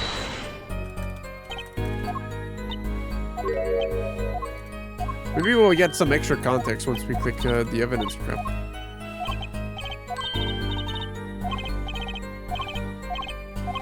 I think it's just presenting the brooch. There's one piece of evidence that explains this expression. Take that! Let me roar. Do you happen to remember this brooch? Aha, the brooch. We saw that yesterday, did we not? It was fun at the scene, Your Honor. And you're bringing this up now? Why? I thought we had already determined when that was dropped. So did I, but we hadn't. Huh? Taking a look at the video. Bro, I love this freaking video, dude. Gavin's face on it.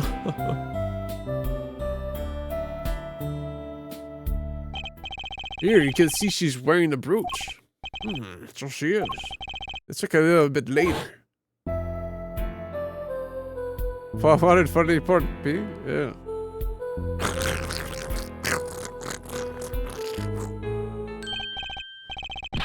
Just like when the Caleb's video sound glitch in the investigations game.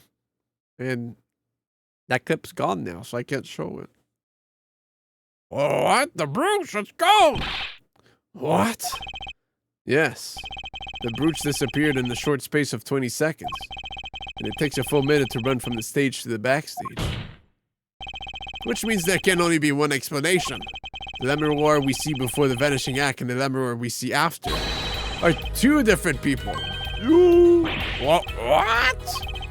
The brooch was found on the floor at the crime scene. And not just on the floor, but on the floor directly beneath the air vent. Lamoureux, tell me, did you drop the brooch on your way from the stage to the backstage? At the very moment you witnessed the crime? Yes, I think I did. Order, Prosecutor Gavin. Wait, from your expression, I gather you had no idea this was the case, sir, Judge. I, of course, knew about it. What?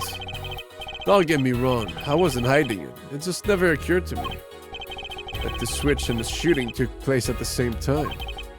So I was right? There was a switch? There was. Just before the stage's tower rose, Lamoureux was replaced. Well, on the subject, just who was this replacement Lamoureux? Why, the man behind the illusion, Fallon Gramarye. It was Gramarye? That's quite the illusion, but I still don't get one thing. Yes? The switch happened before the tower rose, correct? So you went on the stage. That's right. But this fake Lamoureux is still singing. And she's pretty good. That's true. Come on, Apollo, that's an easy one. They were just playing a recording. The Gaviners aren't some kind of air guitar band, Frolan. Oh, you mean I'm wrong? When we play a show live, we play live, no recordings. Perhaps you can explain, Lamoureux? Very well. Yes, do tell, and add it to your testimony. I had to keep singing even while I moved. Hold it! You were singing? Yes. Mr. Gavin expressed a dislike for recordings, so I used this. Wait, so you were singing the whole time? What? Even when you were calling above the ceiling towards the backstage? Why should it matter where I sing when everywhere I go is the same darkness? But if we're singing while you were walking... That's right. Wouldn't the shooter and the victim have heard? She was singing right over their heads after all. That is right. Are you sure? It'd have to be pretty hard of hearing to miss someone singing in the ceiling. Once again, we come back to the state of the scene of the crime. What state? I know what he means. That old speaker, Apollo. The speaker? That speaker was blaring at the time of the murder. And that's for monitoring the stage from this room. Monitoring? It pipes in a real-time feed from the stage microphone. Useful for knowing when your set is coming out. Satisfied? The dressing room was fitted with a large speaker playing the direct feed from the stage. At my request, actually. Lemon singing in the ceiling sounded just like Lemon singing over the speaker. Genius, her voice was hidden by her voice. Ah, Lemon, I have just remembered something. Do tell. When I heard the noise, the gunshots, yes, it startled me, so I stopped singing. What? I forgot the words I was supposed to sing. The song stopped? Thankfully, it was the very beginning of the second verse, so not many would notice. Forehead, the mixing board I lent you. Where is it? The mixing, huh? The machine, Apollo, the one that breaks music into tracks. Oh, this. I completely forgot about it. Let's take a listen.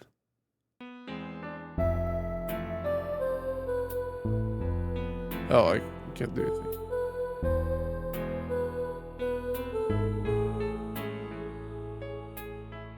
That'd be so cool.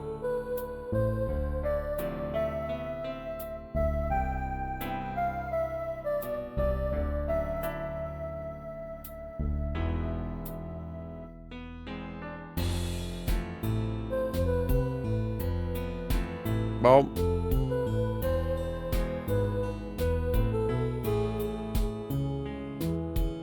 the song does stop there. It does? I must have missed it.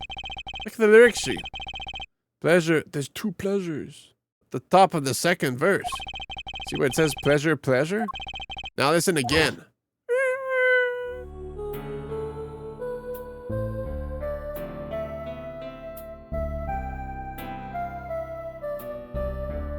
Yo, look at that drummer though. Damn. Shadow person.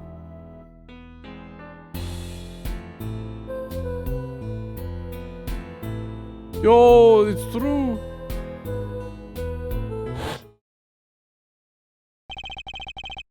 This is evidence indeed. I believe we're guilty of making a terrible mistake. Crime didn't happen during the third set. It happened during the second, during Lamiror's Balan. That is true. And no one on stage during the second set could have been the shooter. Which means that Darian Crescent could have done it. He wasn't on stage for the second set. Well, Prosecutor Gavin? Fascinating. I don't believe I've ever seen a trial turn around quite so thoroughly. Yet one problem remains. What's that, Prosecutor Gavin? Forehead's theory does have a certain kind of logic to it. Yet it is entirely based upon Lemuroy's testimony. Yes, is there a problem with this? Well, it's quite simple, though it pains me to say it. What if she is lying to protect the defendant? Objection! But you have no proof! All I'm saying is that the truth is as yet unclear. Until we hear directly from the man himself. The man? You don't mean... Yes. Though he is a friend and band member, Darian Crescent must take the stand. I see no other way. Someone with a new perspective on the case? It's a suspect, to be frank. Finally, the rat's coming out of his hole, and I'm ready to catch him. Darian Crescent, get ready for justice. It's as good as a time as any to pause for a brief recess. Prosecution will summon the witness. Have him here and ready by the time we begin. I'm the last man who needs to be reminded of what his duties are. Very well, court is adjourned for a 15-minute recess. It's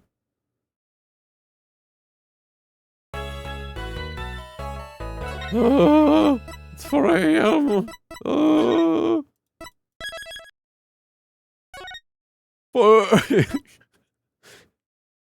Ah, man, we can't just stop now. It's even worse now.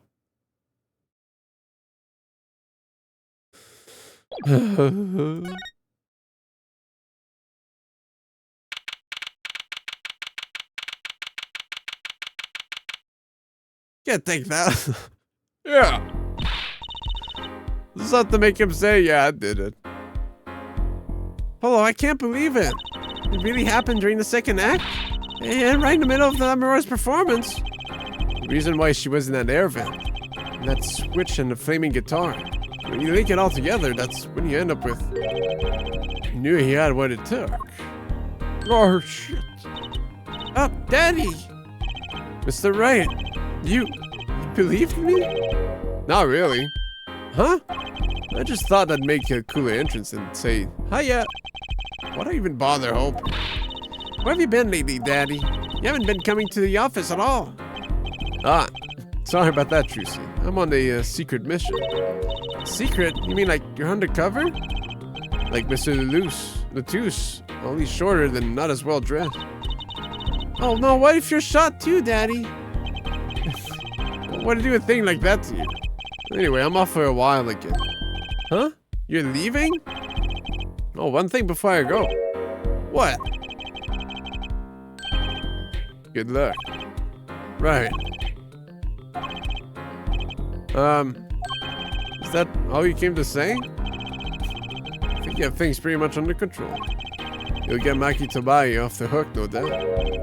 Yeah, but you're after that detective, aren't you? Darren Crescent. It won't be easy proving you did it.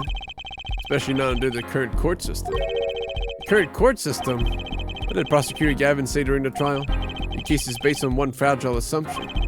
Namely that our diva divine is telling the truth. what about all the proof? The brooch and the switch? Piece of jewelry and a lyrical blunder. Alright, plenty of other ways to explain these things.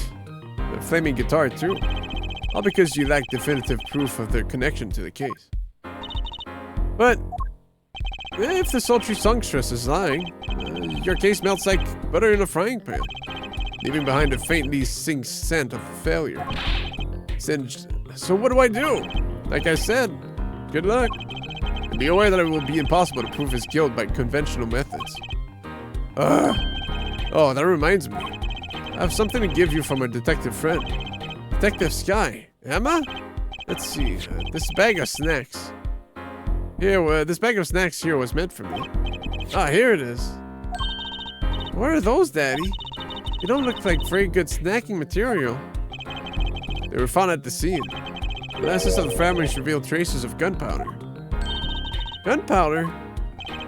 Probably a firecracker or something similar, like the ones kids are into these days. These fragments were found under the sofa at the scene of the crimes, actually. Under the sofa? Hey, Apollo! That's where we found that little device thingy. Right, this. Well, finding some evidence that makes sense. Right? Oh, the fucking flowers, bro. They had guns in them. That's all from me, I suppose. See you after the verdict. Maybe. Right. Every man has a denier inside him. Excuse me? Find Darien Crescent's igniter and set it off. And he walked out the door just like a magician. Normally. What does he want us to do? No conventional methods? What does that mean? Guess we just have to take his advice and hope it makes sense so when the time comes. I guess. We're almost at the finish line. Hang in there, Trucy. Hang in there, Koji. We got this.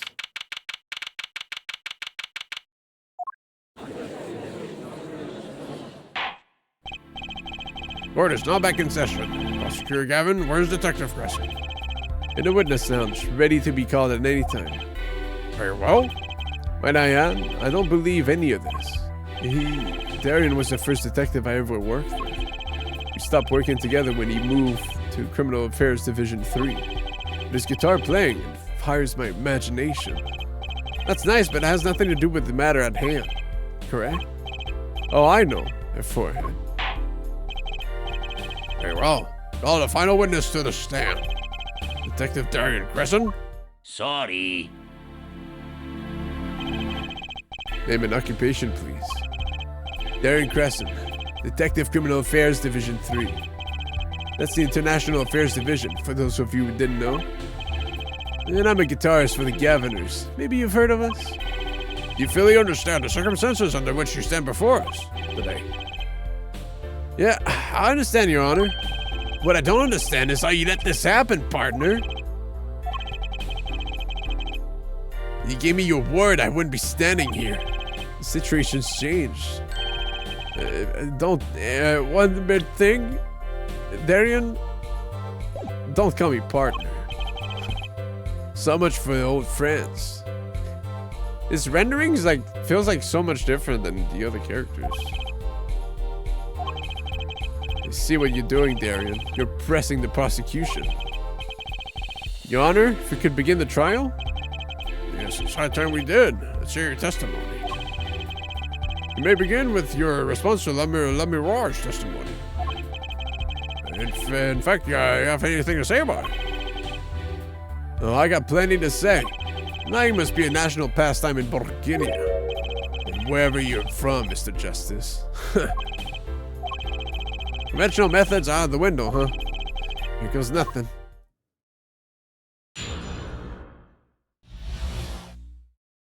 The diva's lying, plain and simple. She's got nothing to back up her story. In the first place, she never heard my voice. She forgot the words because she heard gunshots? Ah, yeah. Didn't Detective Sky hear those gunshots during the third set anyway? The shooting took place when I was on stage, man.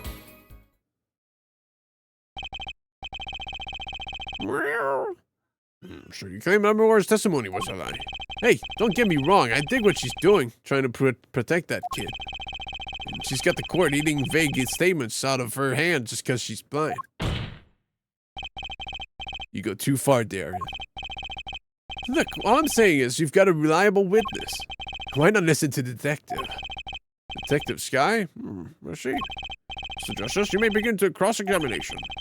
You didn't waste any time finding her weak spot.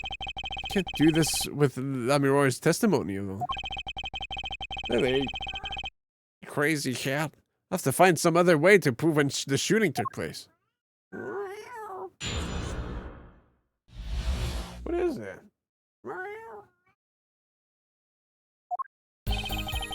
Eva's lying, plain and simple. She's got nothing to back up her story. You don't have any proof she was lying. Oh yeah, kid? You saying that I'm lying? No, I'm just saying, Polo, glare back at him. I couldn't help it. I flinched by reflex. Detective Crescent. Yeah? What do you want? Nothing. Apollo, chin up, back straight. You're filthy. This guy's hard as nails. Makes walking look dominant cooperative. Look, there's no way the diva remembers my voice. In the first place, she never heard my voice. Look at you backed up. Hold it! Never talked to her. You never talked, even though you were playing in the same concert. Not a word as far as I can recall.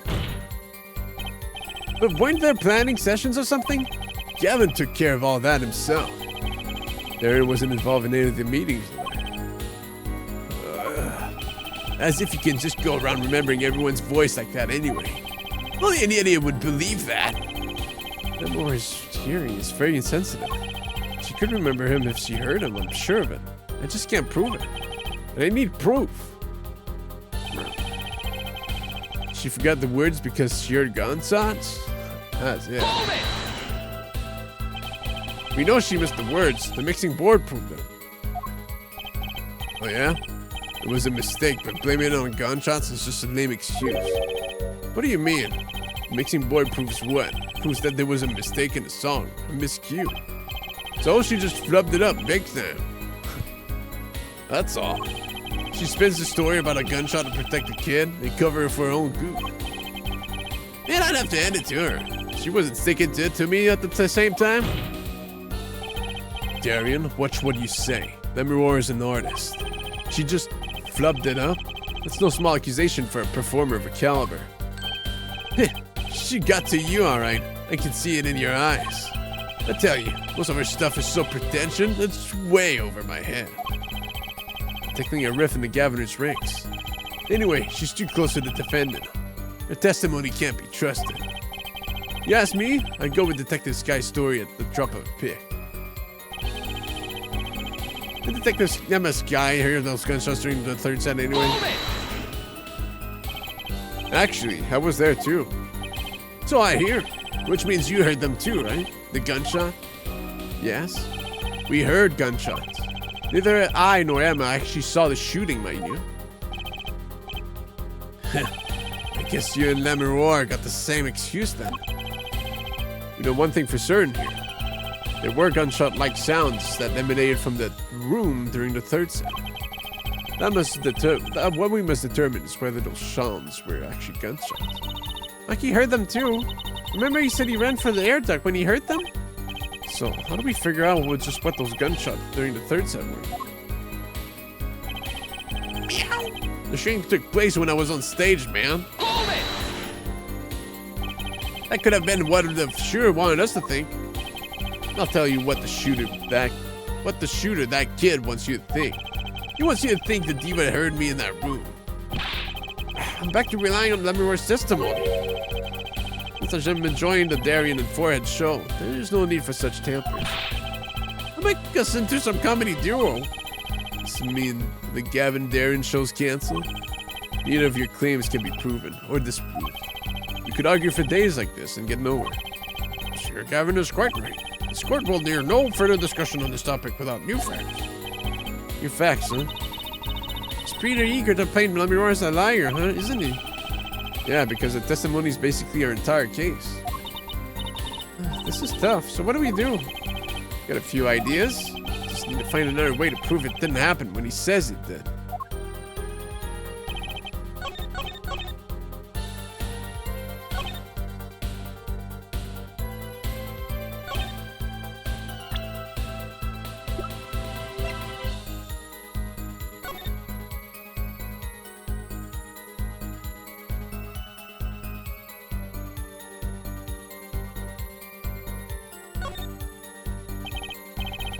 So you think this was some kind of firecracker?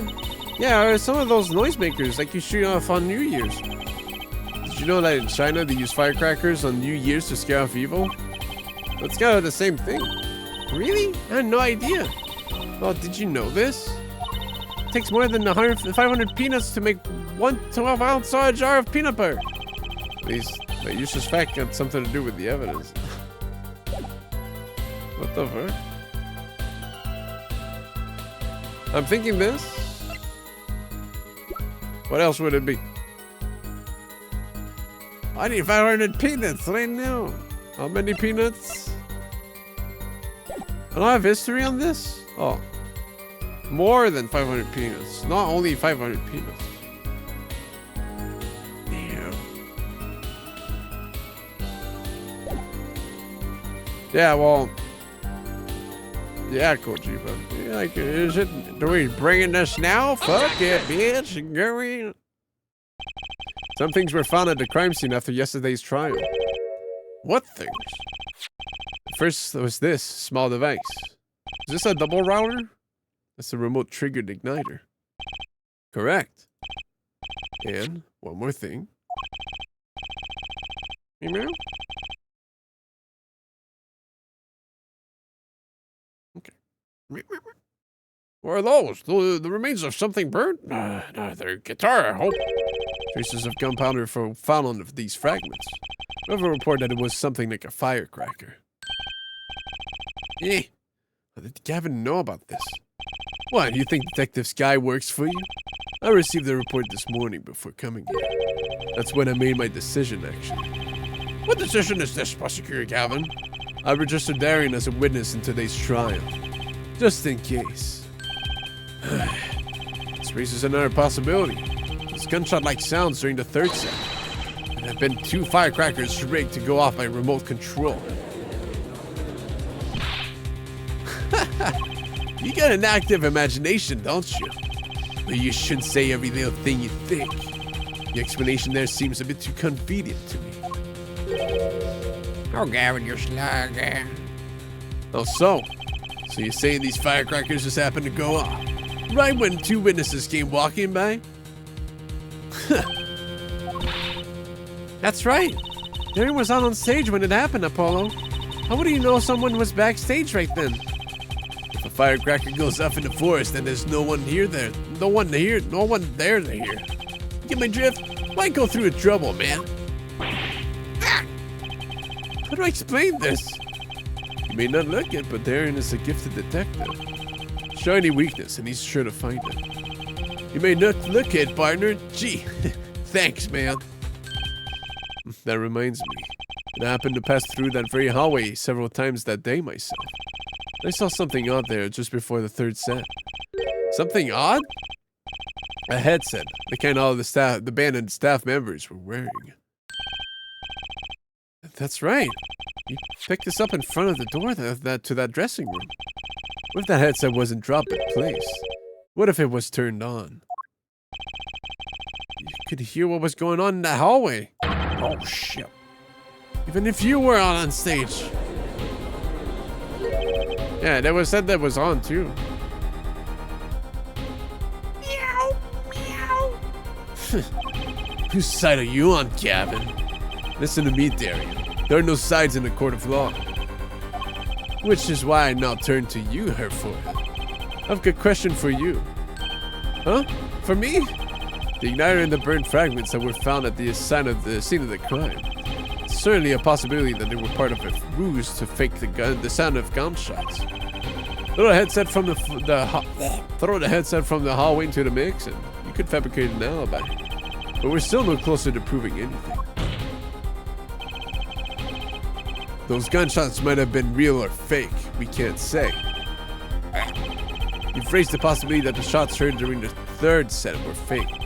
Now you need to prove the other half of the case. The other half? Look, I'll just tell him. He wants you to prove the thing went down in the second act, while a little piano player was on stage. That right, Gavin?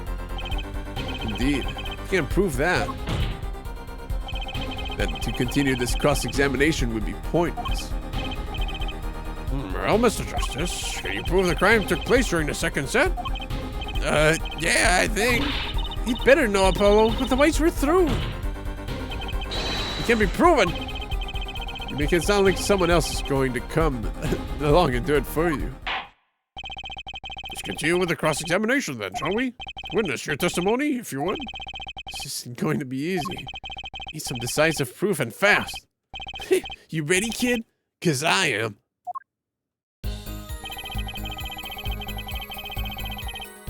Shooting took place during the second set? If so, if you're so sure, let's see your proof. But the gunshots heard during the third set could have been...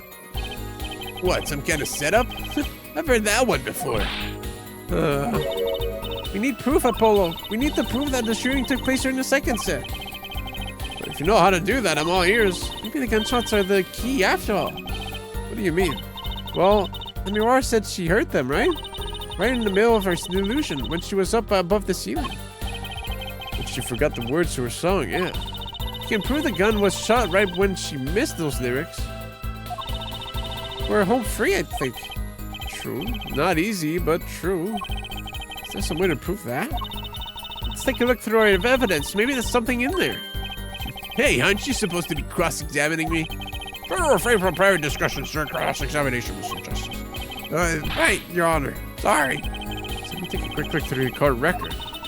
He's pretty eager to paint Namiron as a liar, isn't he? Yeah, because her testimony is basically her entire case. This is tough. So what do we do? Got a few ideas. Didn't happen the way he said he did.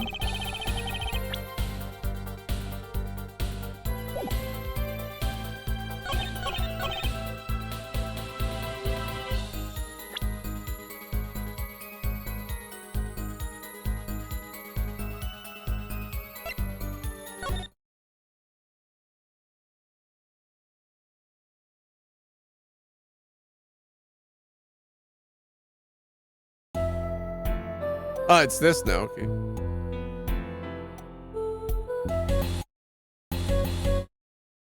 Remix! That's the voice? Oh, wait, it would be in the voice.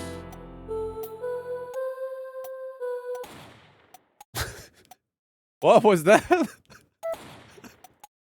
Oh my god, what was that? Wait, hold on, did you hear that?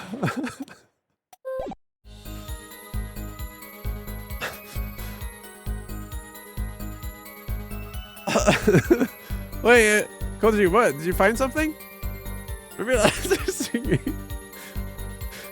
Yeah, she dropped a big ass anvil on the floor. Whoops. That shit was hard to hear on the DS, by the way. Yeah, I can only imagine. Objection! It seems there was clear proof left behind. Right here in Lemuel's song. His song? What exactly is this device thingy? A new variant of gramophone, perhaps? Come on, we just used this.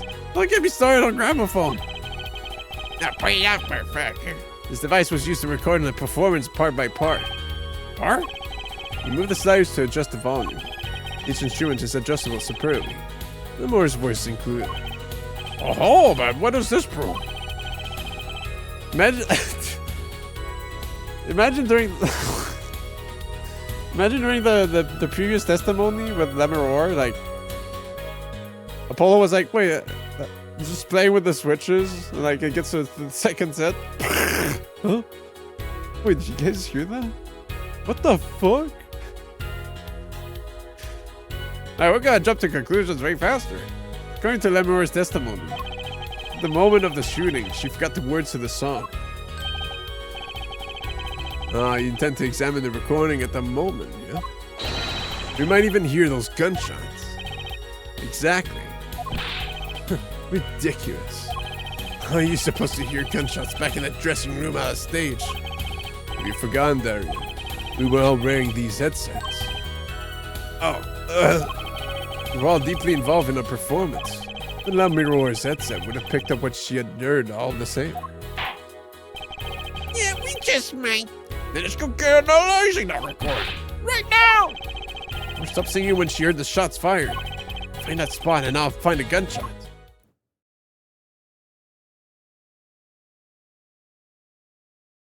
It's also just thinking like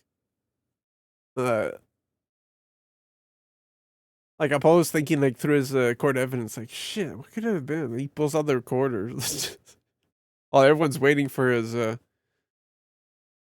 cross-examination.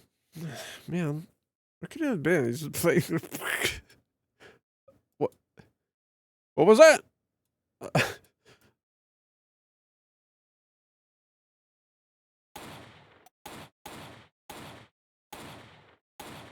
It's dead silent. Darian's just sweating bullets. Well, he's not there, man. No, yeah, he was there because no, my joke was this moment right here. Before this. Fuck. Hey, there's no way they heard that. There's no way. Hold on. Wait, what the fuck, man? Yeah, anyways. Take that! Your Honor, listen closely to this part. This is the track with Lemuel's vocals.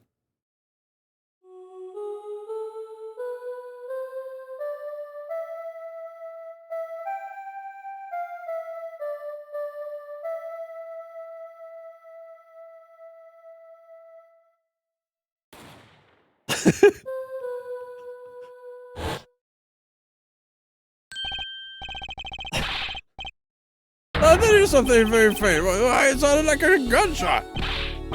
What? This has to be some kind of mistake. So did all of the band members hear that? Yeah.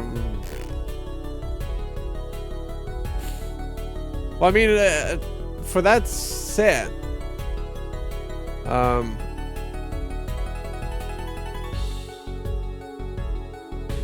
it was just Lemuel and Clavier that had it, and I guess the guy's monitoring the sound, but it was like, here's this pretty contemporary artist, maybe like a Bjork or something. I believe a case has been made. Gunshots were heard during the second set, which means Lemuel's testimony was true. Yeah, why wouldn't the silent guy is like,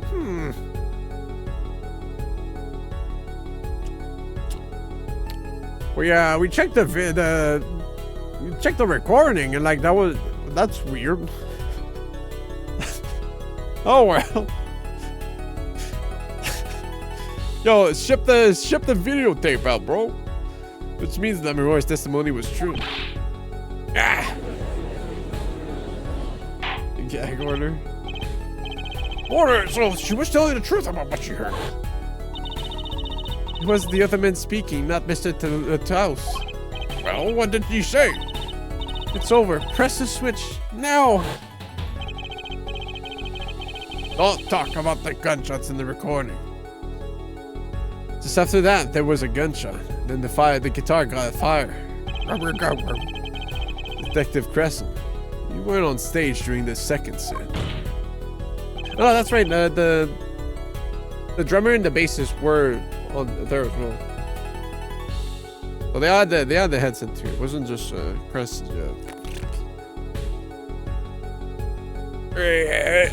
Conrad and the glass. Could have done it.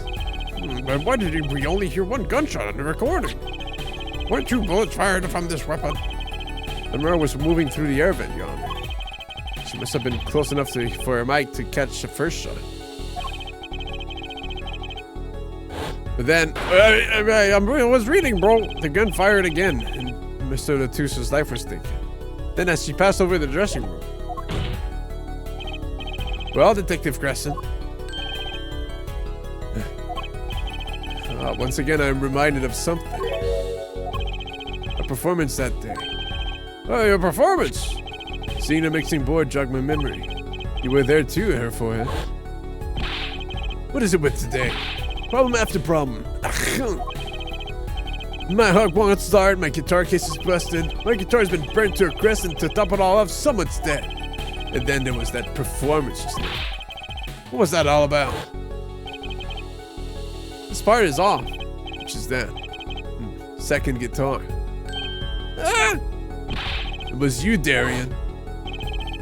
I thought it strange at the time. How could you miss such a simple cue? I know you. I know how you play. You're better than that. Yeah, well, You what? And Prosecutor Gavin, what are you getting at? Talking about the murder weapon. Mr. Latusa's .45 caliber hand cannon. As we have learned, even the shooter doesn't go unscarred with a revolver that size. Like, oh shit, okay, I didn't account for that. Kickback is enough to dislocate your shoulder if you're an amateur. Wait, you mean his playing was affected because he hurt himself shooting that revolver? You're forgetting something. Yes, Detective Crescent? I'm a trained police officer, you know. I've had firearms training, plenty of it. I'm no amateur. Standard for sidearm issued to police officers of .38 caliber weapon. That's a much tamer beast. Also, the murder weapon belonged to the victim, Mr. Latus, which suggests there was a struggle between killer and victim. So the killer might not have been holding the revolver correctly when fired. Is that what you mean? The thought had occurred to me, yes. Imagine getting killed by someone wearing shark pajamas. It looks like a onesie, but that shot just it's like a jacket. It just looks like he's wearing a onesie. Because you don't get to see like the pants line, I guess you could say. Well, does the witness have anything to say to this? Detective Crescent. Wow. What I want to ask is what Mr. Sneeze wrote up ready for actions has to say. Hey, you, attorney. Me?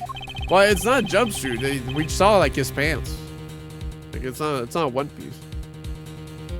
Like imagine getting killed by someone in this shark onesie. Well, it could be an orca, yeah. Exactly which piece of your evidence is decisive again? Get a little noise on that tape. It could be anything. And you have a knowledge guitar cue missed due to a .45 caliber kickback. I weep for this case, Gavin. I really do.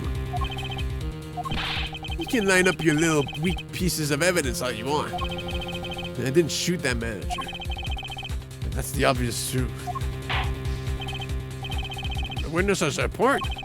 The defense's arguments, while persuasive, are not decisive. Maybe we should hear what the witness has to say in the response to the case so far. testimony, please, Detective Crescent. Those are your reasons why you couldn't have done it. That's what he's gonna say. This is stupid. Come on, why do I even want to kill that manager? You want a reason? Easy. I got no motive, man. This was that diva's first trip to this country, right? How could I possibly know our manager? If I didn't know him, why would I want to kill him? A video of you shooting the victim. Yeah, but you haven't actually man, it could have been AI. Simple reason indeed. Prosecutor Gavin has said the case that Mr. Latus had not been to our country before? According to our records, yes, not even once. I see. Very well. Mr. Justice, you may begin the cross-examination. Great. Now I need to find a motive.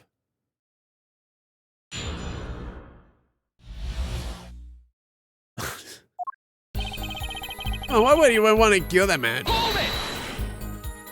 Yeah. Sure, sure was me shooting him, but did I have a reason to? Yeah, you like, here's your email.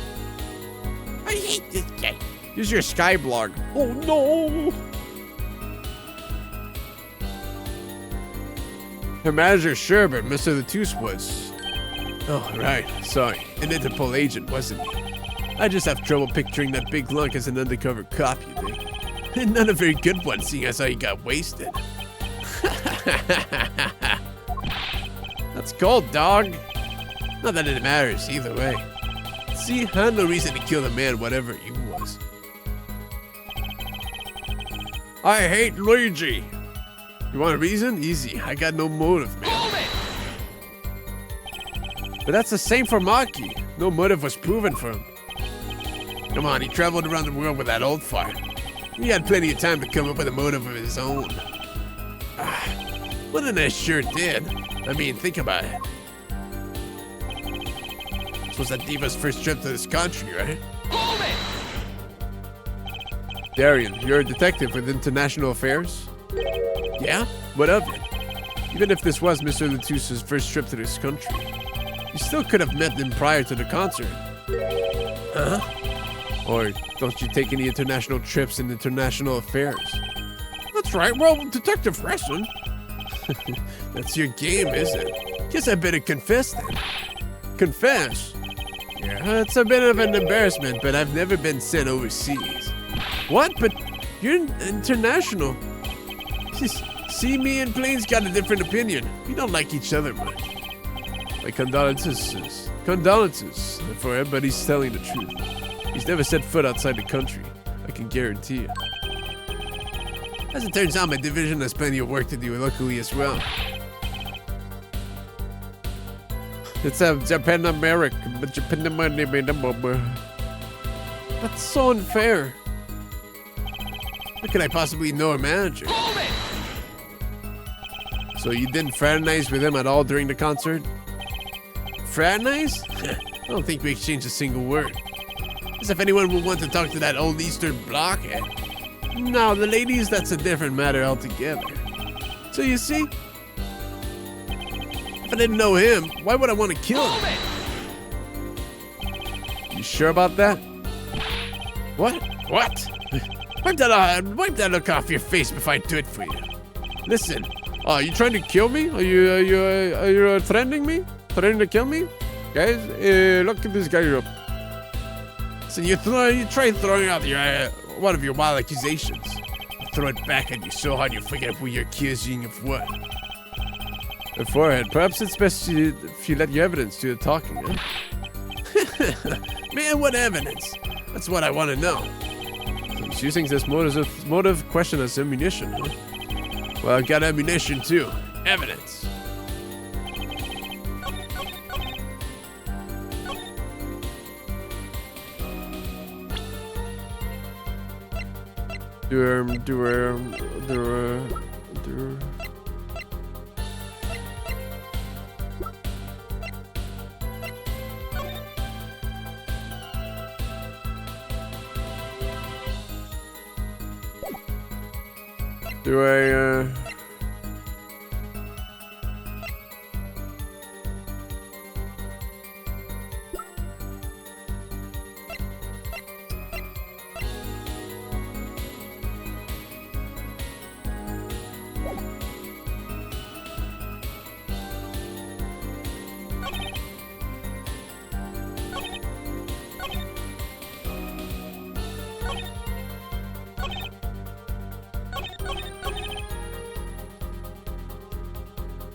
Mwahaha.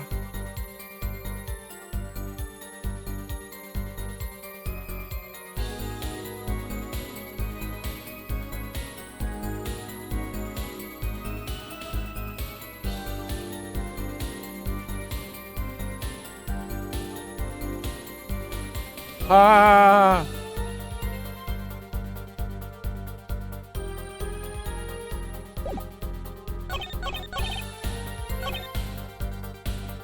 Hold it!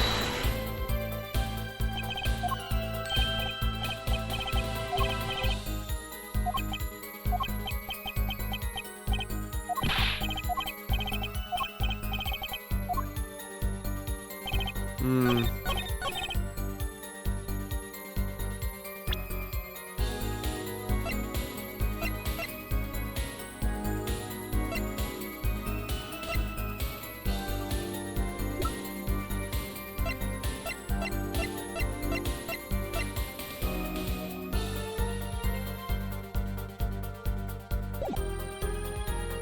Well, this is the one where he's like, yeah, you want to prove it? You prove it right here, bitch.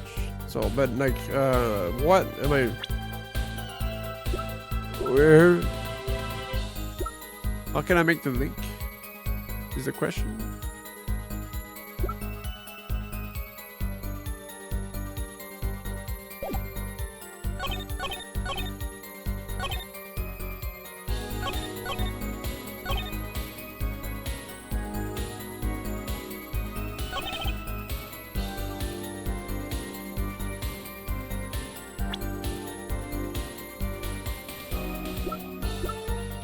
I mean, I have some thoughts, but am I jumping the gun a bit? Of course, it's related to the cocoon. But would he know about that?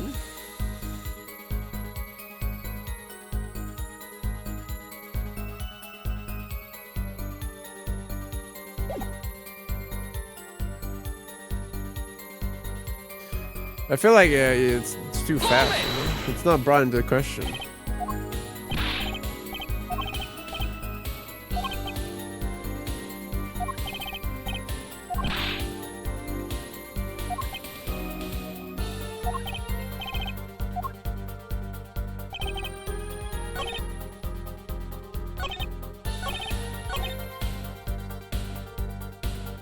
Yeah, maybe if I show him something that... Maybe if I... I've never shown the cocoon before, right? If showing the cocoon, he's like, what is that? It's some kind of cure to insecuritis? Haha. Yeah, dropped his diary. The classic villain revealing his plans thing.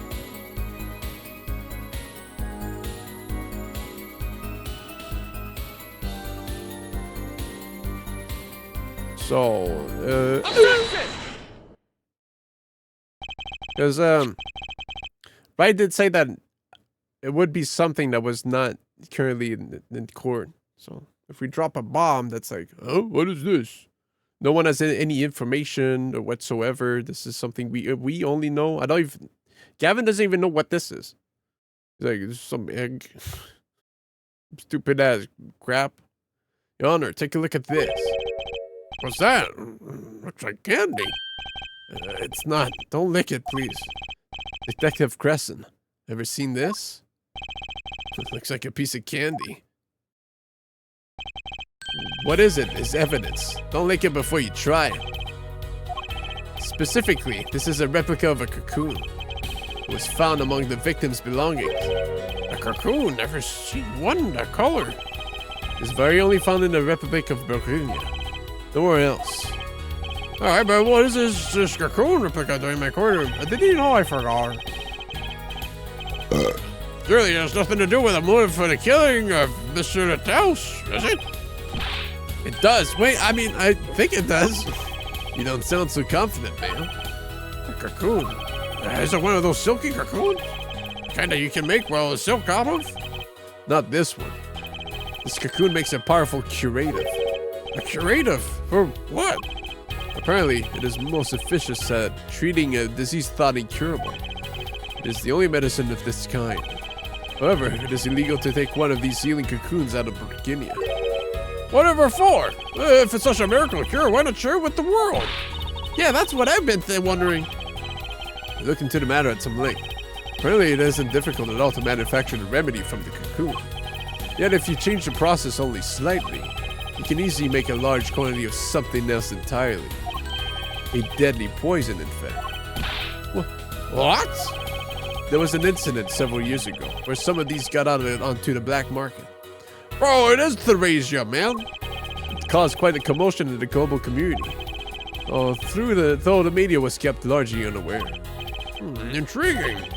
All this has led to a strict ban on the cocoon's export. One regionally enforced by Interpol, among others. Interpol? Right. The victim, Romain Latouche, was an Interpol agent.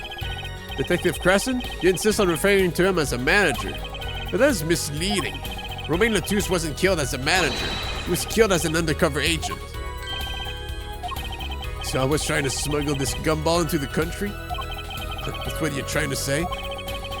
I'm saying that it could well be a motive for murder.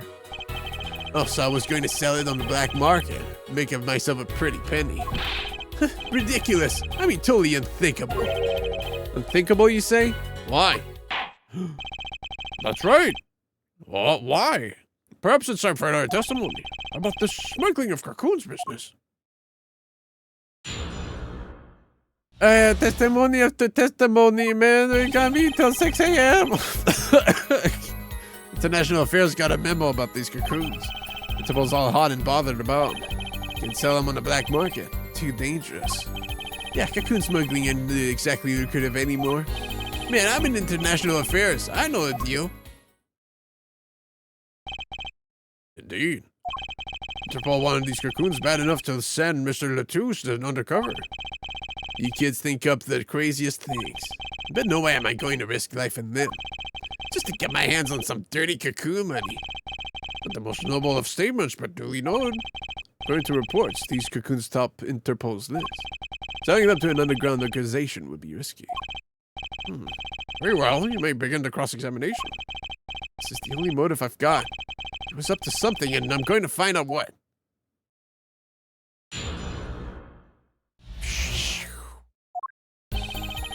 The show's there for government memo. That memo, that's all you knew about the cocoons.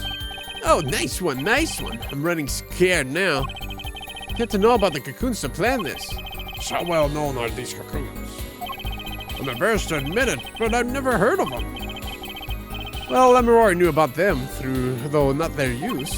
The reports indicate that there are ongoing effects to control information about the cocoons. Most people only know they're illegal to export, that's all. Then I've nothing to be embarrassed about after all. You could say people like me who know about them are minority, yeah. But that includes everyone in international affairs, man.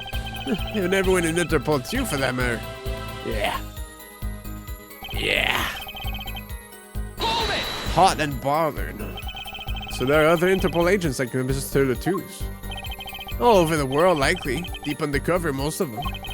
That's why these cocoons are too hot for the black market. You don't want Interpol sniffing through your wares. Most came to the conclusion that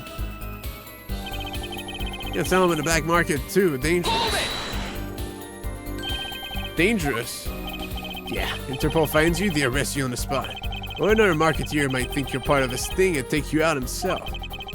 Times have changed. Yeah, cocoon smuggling ain't exactly lucrative anymore. But wouldn't scarcity drive up the prices? Yeah, and attention. Every gangster and his brother would want a piece of that action. They'd turn your forehead into Swiss cheese before you could say objection. Maybe we could get them to cut his hair too. Who's on trial here again? Man, you so obviously know nothing about the market. And that's a bad thing. Don't even try to mess with me about this stuff. What are you trying to prove? I know the deal. Which is why you know how to find a loophole in the system. Hey, you can say what you want about me, but back off of international affairs. There ain't no loopholes, okay? What do you think we are, Boy Scouts? That wasn't what I was trying to... Now, Darian, it's as you say. There are no loopholes, at least in the case of these cocoons. International affairs, Interpol, and Burgundian customs are all watching. See, we know what we're doing. Not like some yipping little doggies that lap up every word that Diva says. Huh? Oh, now what? You want some of this? Chill, both of you. Let's do this cool, yeah? Ah, screw cool. I want this guy a Z on a stick. What has to be the key to this motive?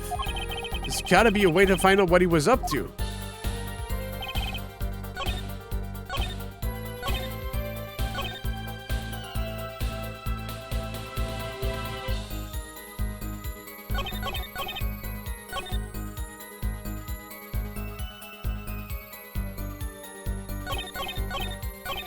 Yeah, it's the newspaper article about it, but what do I present it?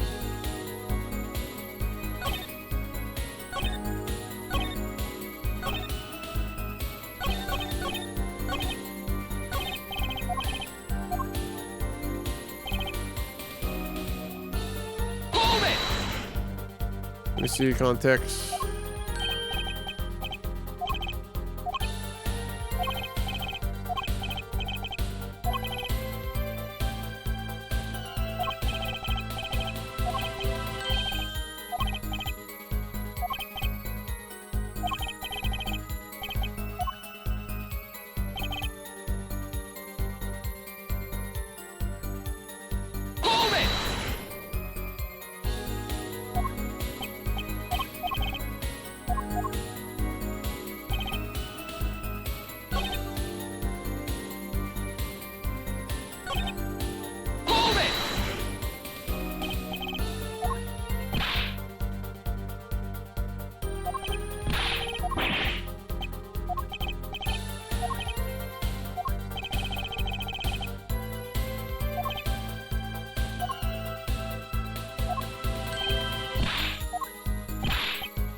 I guess I'll present it to the last one.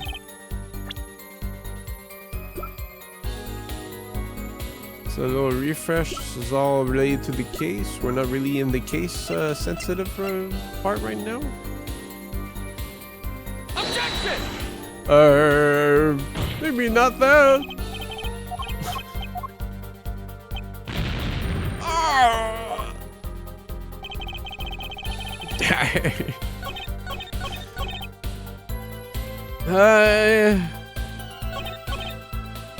Check these again, I guess. This is talking about black market, though.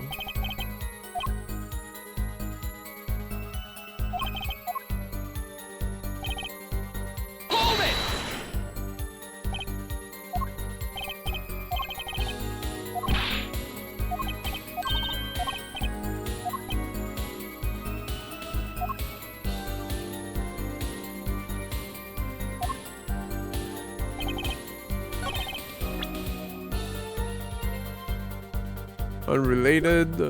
Unrelated.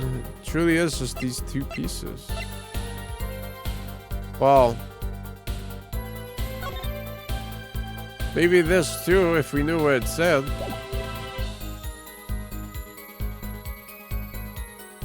Wait.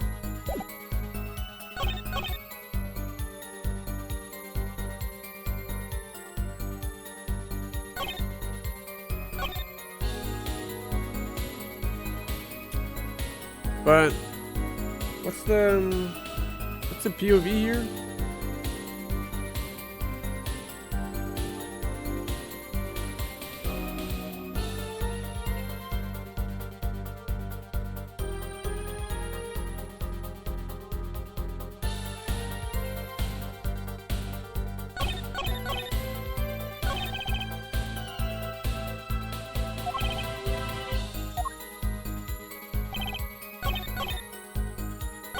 His motive.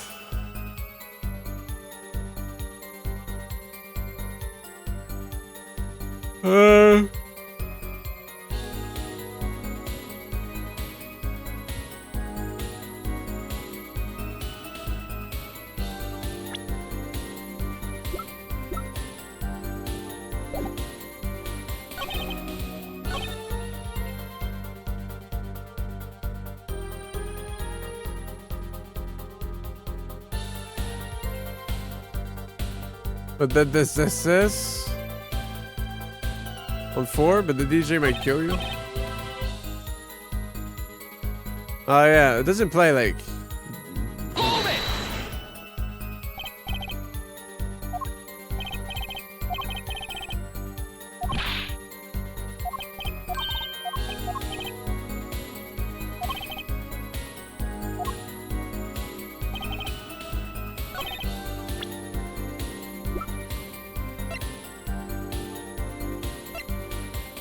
But which one's local?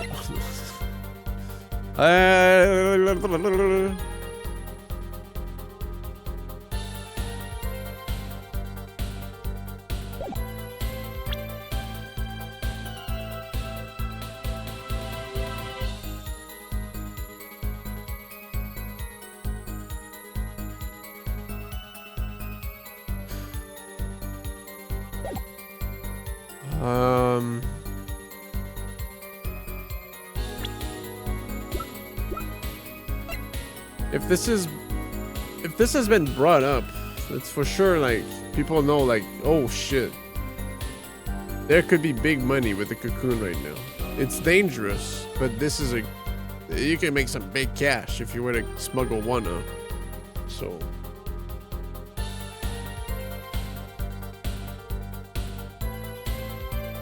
there's a reason for it to come back, which would make sense. Why not choose a less dangerous buyer then? I would. How clueless are you? Everyone in the market's dangerous. The second they found out I was a cop, I could kiss my keister goodbye. Second they found out I was a cop, I could kiss my keister goodbye. Why sell to a black market buyer? How about someone like this? That article, that's about the Chief Justice's. Deadly poison can be extracted from the cocoon, but so can a cure. Not a cure for just any disease. A cure for incuritis. Incuritis? I've heard of that somewhere. You went to visit a victim of the disease this morning. Aha! Why, that's the disease the Chief Justice's son has. It's like saying a witness is a detective. You would have contact with the Chief Justice. They're saying the Chief Justice would never deal in contraband. Not even to save his own son's life? Oh, but even if the deal went through, why, it'd be an international scandal. That's Detective Crescent's insurance. If word ever got out, the one with his neck on the line would be the Chief Justice. Detective Crescent, is this true? First I'm a murderer, now I'm a smuggler. How many crimes are you trying to spin on me anyway? Distasteful as it is to think about it, the Chief Justice were the buyer. If the Chief Justice were the buyer, why, seller couldn't hope for a better deal. A very cowardly seller. Don't let Sneeze over here trick you. So I made a deal with the Chief Justice? Where's your proof? Well...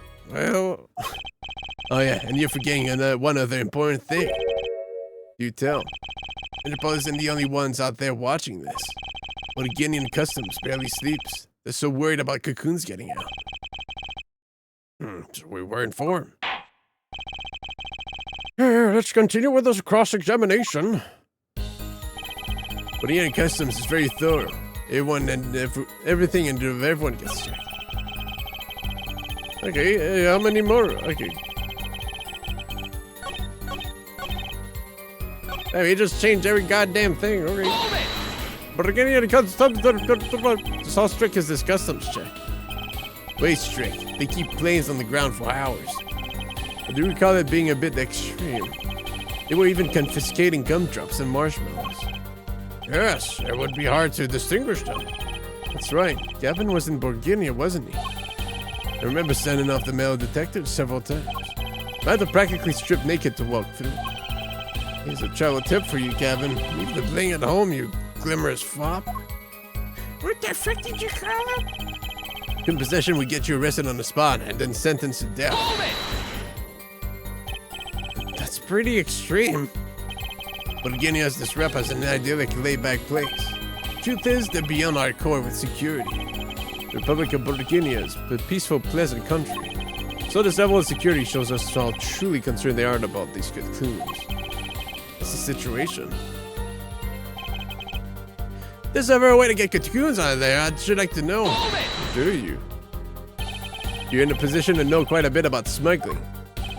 Yeah, I need to know a bit for work, sure. How we get our reports on the failed smuggling ops?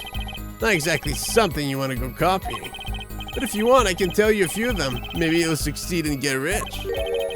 I would be interested in hearing, purely from a legal perspective, of course.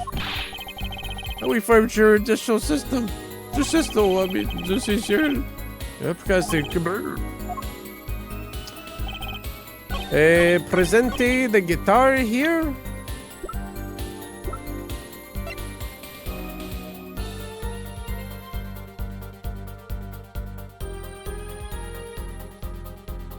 Because obviously the people in the police force have a special way to send things to. One that can go, because specific, you know, actually, there is one way. What? One way to get something out of the country, no checks. What is it? You become a prosecutor. Prosecutor? I don't believe it. Believe it, Prosecutor Gavin.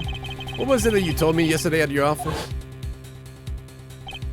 It was a beautiful instrument. It was played lovingly for many years. A guitar befitting a woman like Clemmy. Wow. How did it end up here? I mentioned how much I enjoyed playing it that night, and she made a present of it. So this guitar is from Virginia? That it is. We couldn't carry it on the plane. Changes in air pressure and immediately ruined the wood. So we vacuum packed in Lemuro's studio. I used a special shipping service available to me for transporting evidence. They brought it right up to my office for me. Pristine and untouched. Did I get that right, Prosecutor Gavin? Untouched? Why? The guitar was wrapped in several sheets and vacuum packed in Virginia. The pack was untouched until the day of the concert. Are you saying the guitar was... With cocoons this small, it would have been very easy to use your guitar as a mule to smuggle a cocoon out of Virginia. What? Which reminds me, Prosecutor Gavin, the guitar had some work done on it recently, right? Work? Good memory, Herr Forehead. Well, you know how guitars have a round hole in the front. It's called a sound hole. Well, they found something attached to the wood just inside the hole. A broken device of some sort. A broken device? Yes, this in fact. An igniter! Exactly. Consider this, if you will. What if that igniter wasn't the only thing that was attached inside of your guitar? You mean... He means this, of course. There was a way to get a cocoon out of the country. They could use picky Prosecutor Gavin's privileged guitar as a mule. And what better to do that than someone with access? Like a member of the band.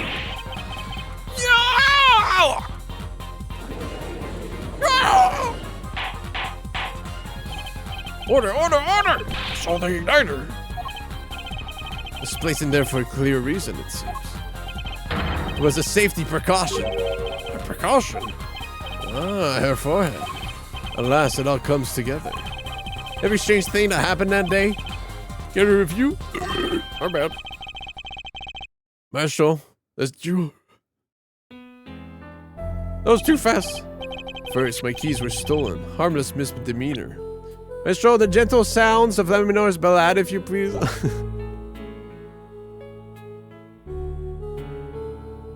I thought we were gonna hear the gunshot. Hold on.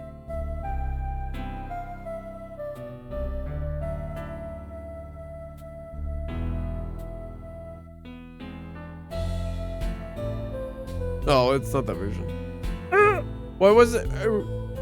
Where is it? First, my keys were stolen, harmless demeanor, which forced me to break the lock on my guitar case. The key was stolen to retrieve the cocoon from the guitar. I see. But things didn't go so well. The smuggler wasn't counting on the guitar being wrapped. Only a member of the band could get near that case. Unwrapping the guitar would raise too many suspicions. Then the concert began.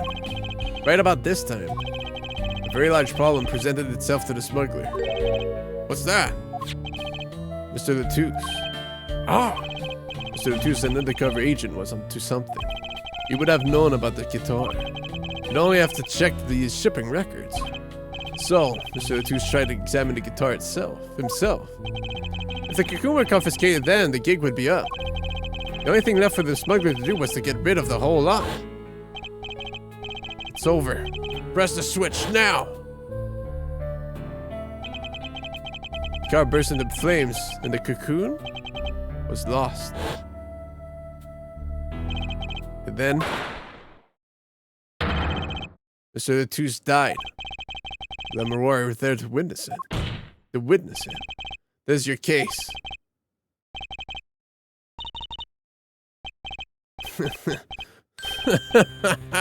Brilliant, man. Detective Preston, I gotta know, you make all that up on the fly? For a made-up story, it makes a great deal of sense, Darian. The Republic of Borginia? Sorry, man, but I haven't even been there. True, you haven't. Let's see you make up that story for that kid. How'd I hide the cocoon in the first place, huh? Not so hard to imagine. You had help, a Borginian accomplice. That's all. That you had an accomplice was clear from the start. The voice Lemuroy heard proves it. It's over. Ah, Made this transmission from backstage. I was wondering, like, what was in the piano, but who else? Oh, your co-conspirator was on stage. but who was it? This is it, the coup de grace. For once, I know what I'm doing. There's only one person who could have helped him. Let's hear what Mr. Justice has to say then. And be warned, with a great accusation comes great responsibility. Make up your head, sir. Make up your heads on the fly, as it were, and you'll be harshly penalized. Are you ready, Mr. Justice? Who was the smuggler's accomplice?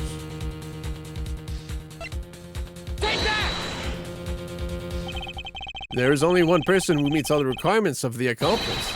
That person is the defendant, Maki Tobai. But, Mr. Justice, he's your client. The defense attorney accusing his client? That's a new one. I assure you, no one is more unhappy about this than I am. But I am here to defend him in the murder of Mr. Latouche. And I stand by my statement earlier, that he is innocent of that particular crime. Indeed, the defendant is Borginian. He does meet the basic requirements to be the accomplice. But what if it was, in fact, Lemuroy? It couldn't have been. Well, you seem sure of yourself. The reason is electronic signals, Your Honor. Electronic signals? Recall that this remote only works to a range of 30 feet. Beyond that, it's useless. Yes, that's true. Now think back to the testimony. When the shooter made his transmission, Lemuroy was in the air vent. Right above the dressing room where the shooter stood. Let's look at the stage diagram. This is where the area that the remote could reach from the air vent. Well, looking at this, it seems that Lemuroy still could have done the deed. No. When the shooter made that transmission, the stage was slightly different than shown here. It was in the middle of the guitar serenade. Part of the stage was raised. Prosecutor Gavin and the Lemuroy stand-in were in the air. They were on a tower, which happens to be 15 feet tall. Oh yeah, that also explains that, huh?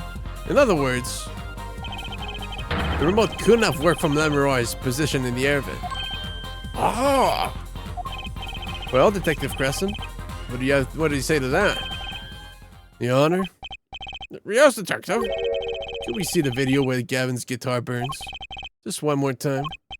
Well, I'll see why not. What? Don't tell me he was a way out of this. Mom?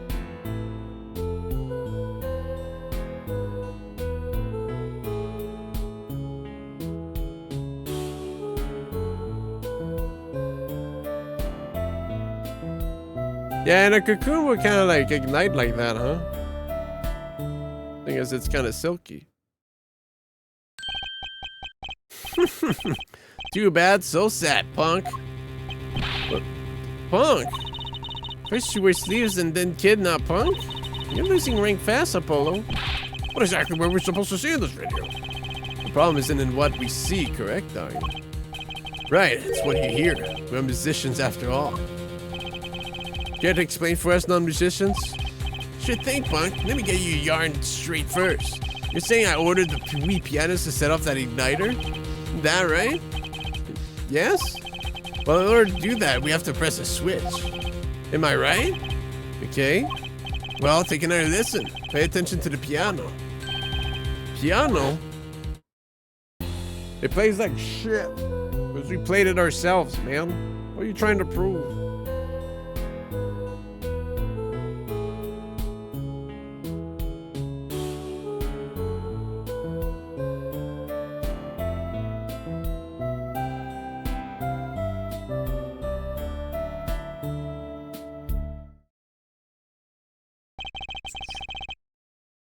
What seems to be the problem there? The piano sounds just fine. And that's the problem, man. You still don't get it? Yeah, how's he supposed to hit that switch if he's playing? You've got Miss Diva, the guitar, the bass, the piano, and the drums. And the only one with her hands free was the Diva. I mean, wrong. But according to you, she couldn't have been the accomplice, could she? The accomplice would have had a hard time helping out. If they couldn't even press a switch.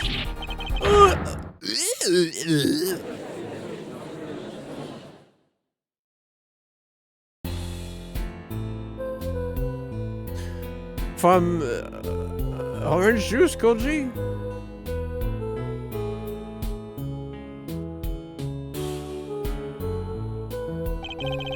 Piano plays non-stop. Okay, Dash. Oh, because, oh. Runs that way. It just reminds me of something, but I'm not sure. I thought like, oh yeah, some of the orange juice characters have that wacky hairstyle, no? Meow. Gonna press that switch? With his shoe, huh? Well, Mr. Justice, the piano does seem to be playing when the guitar catches fire.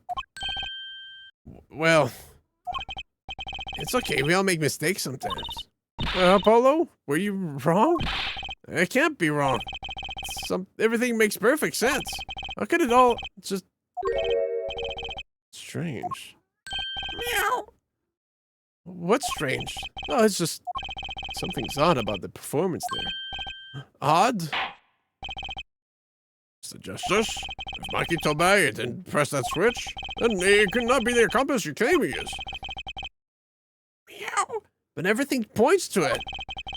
Every fact says that he's the accomplice. You got the facts wrong, man. Here's some facts for you. Gavin's guitar is on fire. But the pianist didn't press that switch. In other words, the story's full of holes. I'm rolling my eyes right now. Let's hear your final opinion on this matter now. Was the defendant Mikey Tobey and the accomplice? Your answer will reflect on everything you said here. Give it some thought. Apollo, if Mikey's not the accomplice, then our whole case is ruined. I know that. It has to be him. He was the only one who could have helped the smuggler. He had to have pressed that switch. Well, you'd better find a way to prove it. Lily, stop. Stop griefing. What do I do? What do I do? It has to be something that doesn't fit. Something odd. Something odd? Wait a second. Wait, you thought of something? What was Gavin saying just now? Come on, let's just get to it, man. Bro, we just seen this. No, I would just use the same solution as always. What exactly did you hear that was odd? If you come up with something, Mr. Justice, I remind you that everything rests on this. Can you prove Mikey Tobey pressed that switch? Let's hear your final answer. Can you prove that Mikey Tobey pressed that switch? Yo, stop. I don't know if you call this proof per se, but I can prove it was possible. And as prosecutor, it falls to me to ask you to show us evidence supporting this. Forehead, you sure about this? Accepted. There's no evidence, man. Let's see your evidence, Mr. Justice. Well, what do you base your claim the defendant pressed that switch? The basis for my claim is music, Your Honor. Music? What about music? Let's listen to the piano part around the time when the switch was to be pressed. Right before the guitar burst into flame.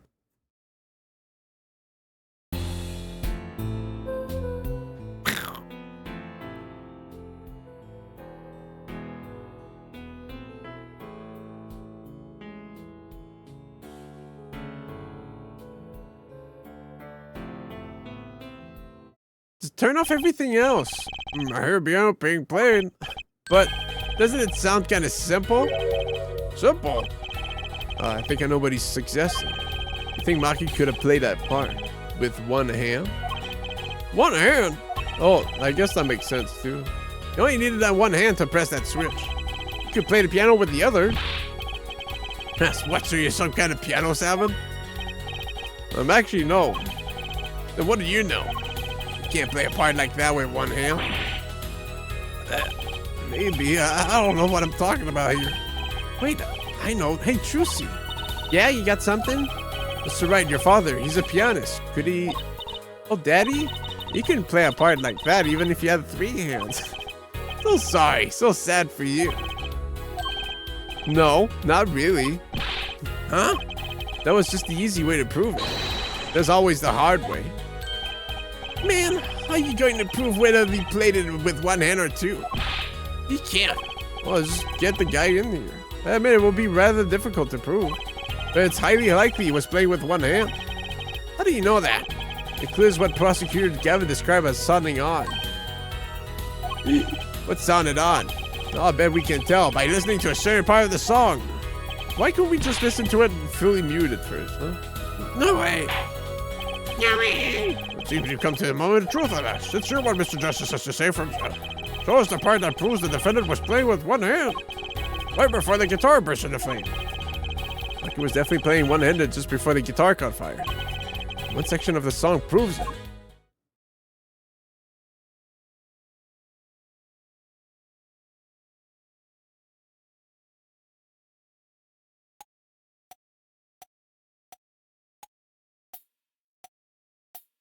These are the drums.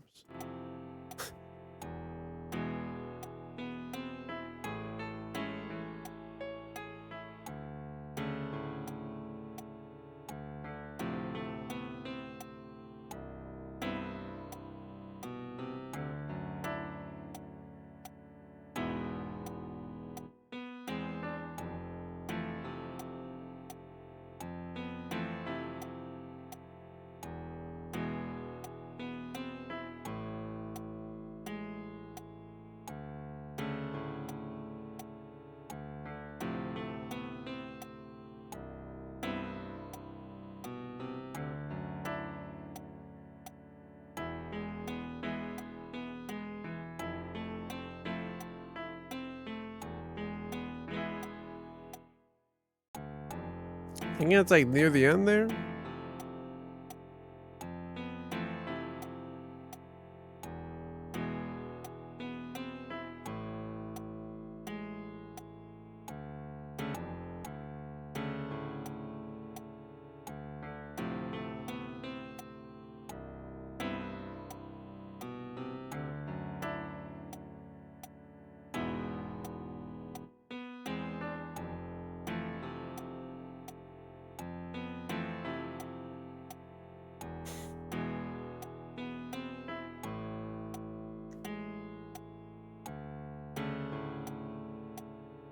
Oh, and I'm being stupid.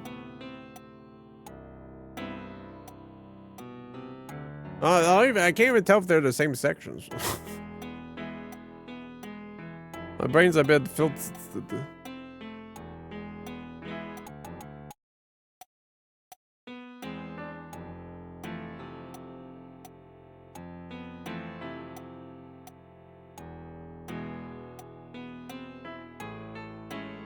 Yeah, I think it's this.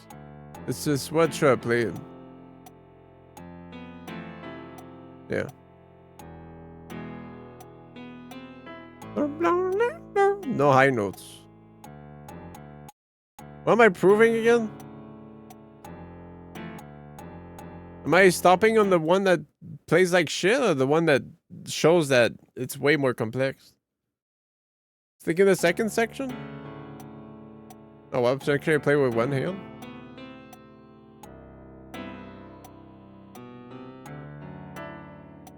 Oh, there's a high note here. Then here, there's no high notes.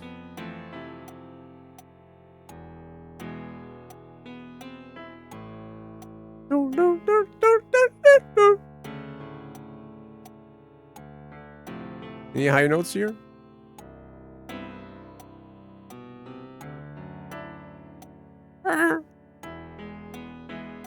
Yeah. I mean, this is all high notes.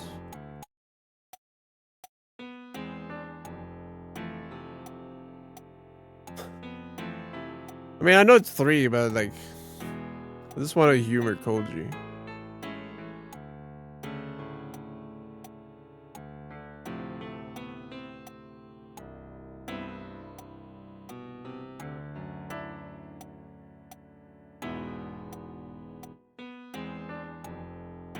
But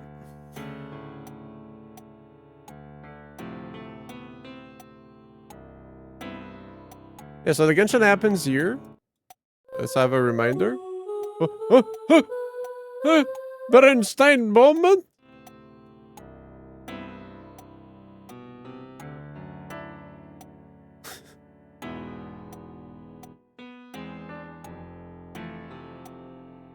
Like the tower rises here. There. I just feel like it's too late. But this, yeah, because here, like the high notes, even here, high notes only appear at the end. So like this whole section, the third section.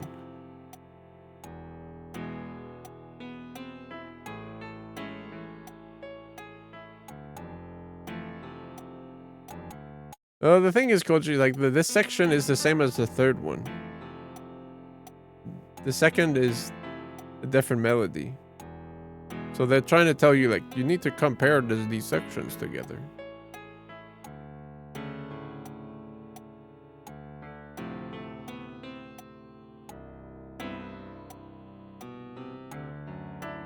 There's some high notes here, so even if it does sound a bit weird. Now he's like, hey, he says now, so I'll just one-hand that shit, but I can't play my high notes anymore. I mean, it sounds like crap. Fuck off. Take that! We have fooled around enough. That's the section? I'm afraid I don't hear it. What's your opinion as an artist, Prosecutor Gavin? It's a beautiful song. The lyrics are outstanding. I take that to mean there isn't a problem with this section at all. Wait, so what was the odd thing Gavin heard? The switch was pressed in the first half of the second verse, right? Oh. I know, I just need to find a place to compare to that. Oh.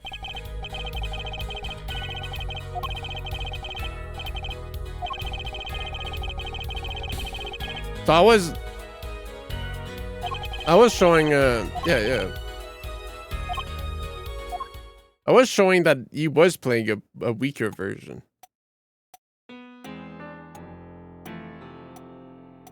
What's this? I'm not taking damage. Unless Koji was right and he makes me a fool? Take that! Prosecutor Gavin, I'm sure you've realized by now just what it was that sounded odd to you. I'm sure you've realized it yourself, her forehead. Realize what? I'll demonstrate. Let's listen to the part in question again, shall we? Pay particular attention to the but a fleeting melody phrase. Okay, so it was my first question, like, am I showing like the what it should sound like or what it sounds bad like? Oh. Never mind, it was the second, but it was the first part. Man, you know, I think we can agree to disagree. How many times do we have to listen to the same thing? Right, enough of that. Huh? Let's listen to another section, shall we? Another section? The guitar bursts into flame at the end of the second verse. Let's listen to the same spot in the first verse. Pay attention to "Oh, that night in your embrace." Well, you have to hold the switch or something? The third section has no high notes.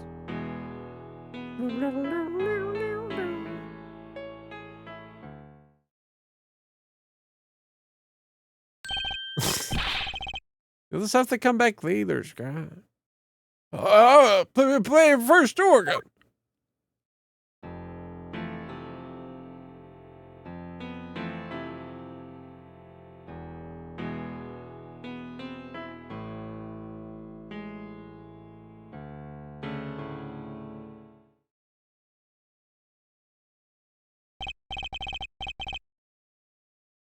They feel the same, true, but they are clearly very different.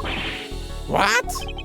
Well put, Your Honor. The phrase in verse 2 is quite simple. And the same phrase in verse 1 has high and low notes.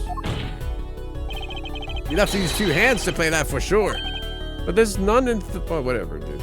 I mean, it did feel weird that it was the third one when the explosion happens, but the ignite is on the second. But it's just the third one felt like caca.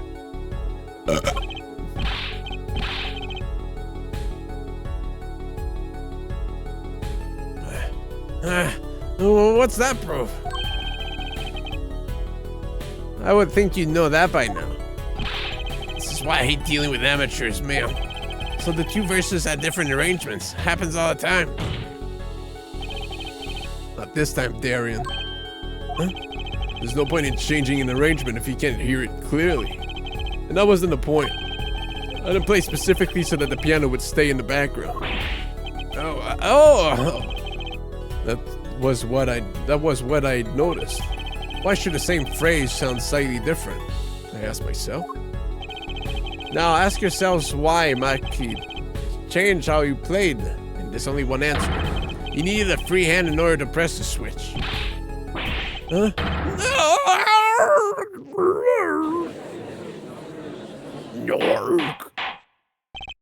Order, order, order! I believe this ties all the facts together. Well, Prosecutor Gavin? Yes, quite. Though personally, this comes as a terrible disappointment. What? No comeback? I can't believe it. I finally did it. I shut him up. Very well, bearing an objection from the prosecution, I will now state the court's opinion on this matter.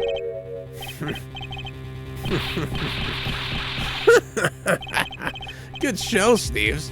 No, great show. It's not over? I don't like when he looks so happy. You tell him, Gavin. Tell him what's so disappointing. Personally, I'm terribly disappointed. In you, Hair Forehead. Huh? Me? Yes, don't get me wrong, your case is solid. The facts all check out. But even now, I'll kill this man. Well, Cozy, it'll be you next on this stand. You have yet to show us a single piece of decisive evidence. Yeah, but the fact, anyone can see it was him. Unfortunately, anyone does not include the law. I'm afraid your case doesn't cut it. But... 1,000 facts might point toward the same conclusion, but without decisive evidence, it's not proof. That's the rule under our current legal system. Don't believe it. It does not seem as though the defense has any more evidence to present. Oh, I think if we did, we already would have seen it a long ways back. It's unfortunate, but at present, this court is unable to acknowledge your accusation. What? What?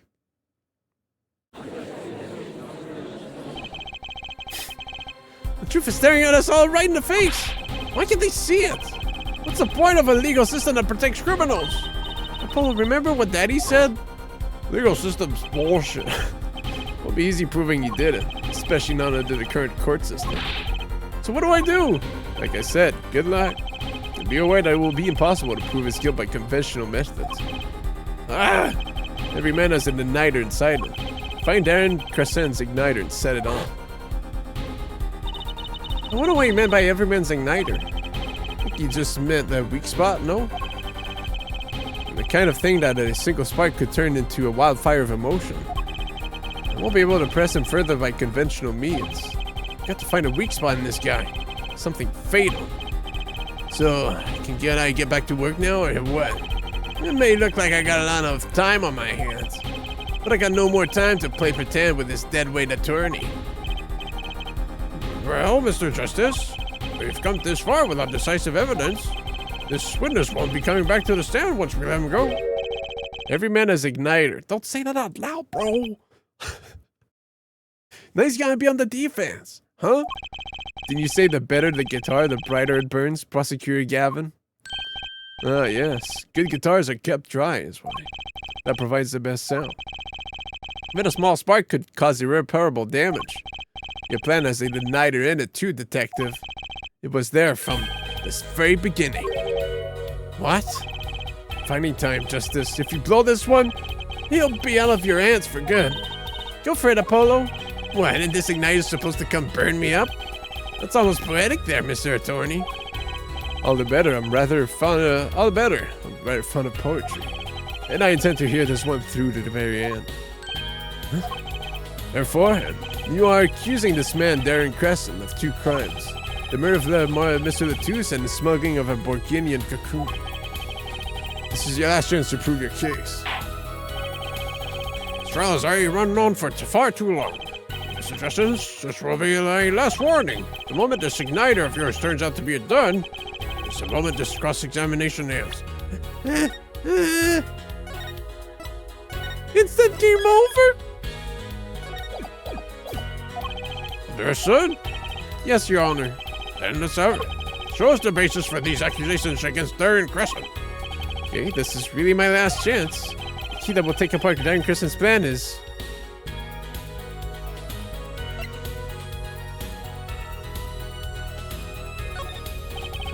Your igniter isn't a piece of evidence. Huh? So what is? It is true that I couldn't show a decisive evidence, but perhaps what I needed to prove my case was something else. You mean a witness? Proving his guilt is a tall order, but I've got just the person to do it. Well, Mr. Justice, who's this person who can prove Darren Crescent's guilt? Take that! This person is your igniter? Exactly what are they going to testify about? Go for it. Call him to the stand. He's not scared at all, is he? Wrong person. Yeah, I thought it was going to be a callback to why you fucking tried to kill her or something. Ah!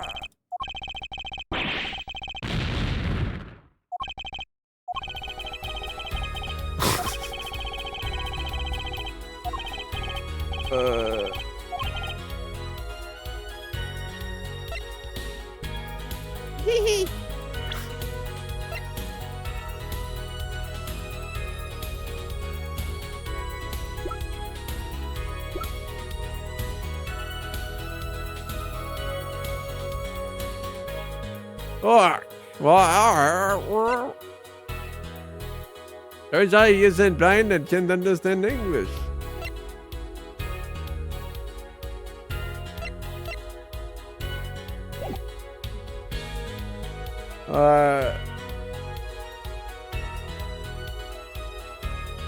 I mean, is it just a the newspaper again?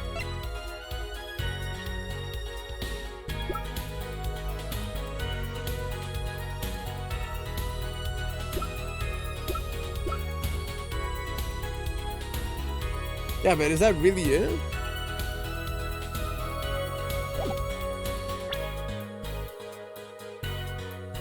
Why did they just forget that? Does he have a soda addiction or something? Femboy? Alright.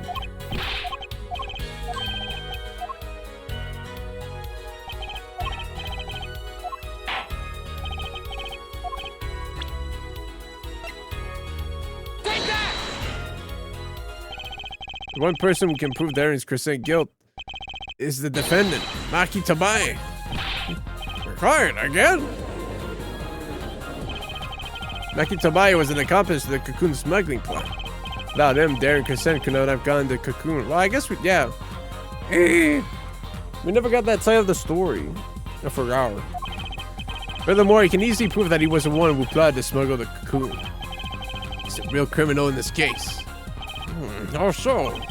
We require just one of the very cocoons Mr. Latus was looking for. With the cooperation of the Republic of Borgenia, we could burn a cocoon.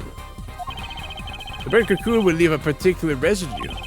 A residue we would, no doubt, also find inside the burned out guitar. How very scientific of you. Thus, if Mikey Tobaye acknowledges his agreement with Darian Cressan concerning the attempted smuggling of a Borginian cocoon, the case is solved. There's laughing again. Your unrelenting passion is remarkable. You really want to get me, don't you? My original plan with Le Miroir was to call her in, and then this guy would turn into an incel, and that was like his igniter. That was my train of thought. He'd get so pissed at her and would... Huh? Too bad you'll never be able to. Why not? The little key tickler won't acknowledge anything, especially not anything to do with cocoon smuggling. What's this all about? Taking a cocoon out of the country means death. By Borginian law. Yeah, see? If a pianist really was a smuggler, then testifying about it would be suicide. Believe me, he's not talking. But you're wrong, Detective Cressan. It's the other way around. If Maki doesn't admit to smuggling here, he's in deep trouble. Huh? How? Look, if Maki admits to smuggling here, then he'll be tried in our courts by our laws. You don't get the death penalty for smuggling in our country. Ah! The victim in this case was an undercover Interpol agent. I'm sure that the news has already reached Borgenia. They'll likely broadcast our dealings in court today, including the part about the Borginian cocoon. Yeah, but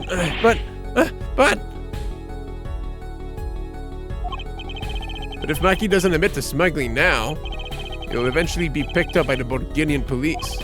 And it's not like he's in any danger in our court. We're not going to find him guilty of murder here, not now. Yeah, but you can't do this. You can't accuse me. Maybe the law doesn't allow it. But who's going to think you're really innocent after hearing this trial? The same goes for Maki Tobai. Ah! The cocoon smuggling your entire plan. Maki Tobai knows everything. There's only one way out for him. And that's to acknowledge his own crime. The crime of cocoon smuggling.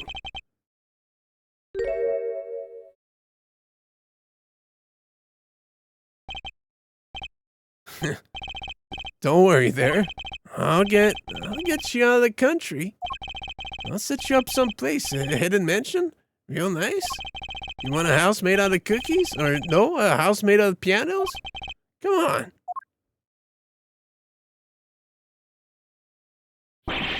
Please! No!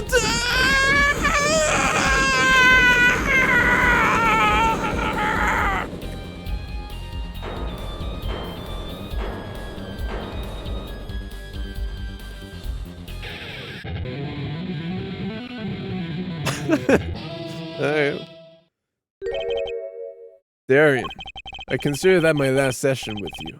We rocked. You say we can treat that outburst as a confession? Oh, he's laughing again. There's a kind of sick desperation in it now, though.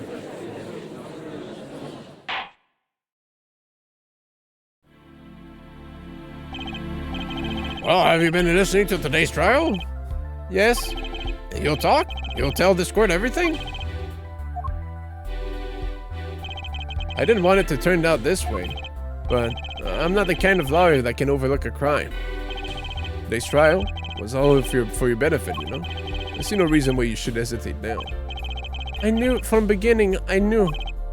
Maki, situation I cannot explain, but money I needed. Very much money. Today's trial raises a delicate issue with our legal system. The only thing definite in a court of law is evidence. This is the golden rule, however. It has become apparent that not all things can be tried by this standard. Should ever a case of this sort of surface, We may have to consider an alternate system by which to administer justice. Anyway, Mr. Maki Tobai?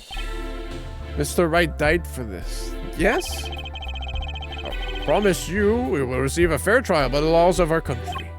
And with regards to the current charges for the murder of Mr. Latouche, this court is prepared to announce a verdict. Can you put them back on, man? I thank you. I only lie, but you see truth. For you find truth. Yeah, Wright died. He fell off the stairs as you walked out the court. That's our job. Very well. This court finds the defendant Maki Tobai. Woohoo! The jury's still not like that. This is not approving. They never approve. They just want to see dead people.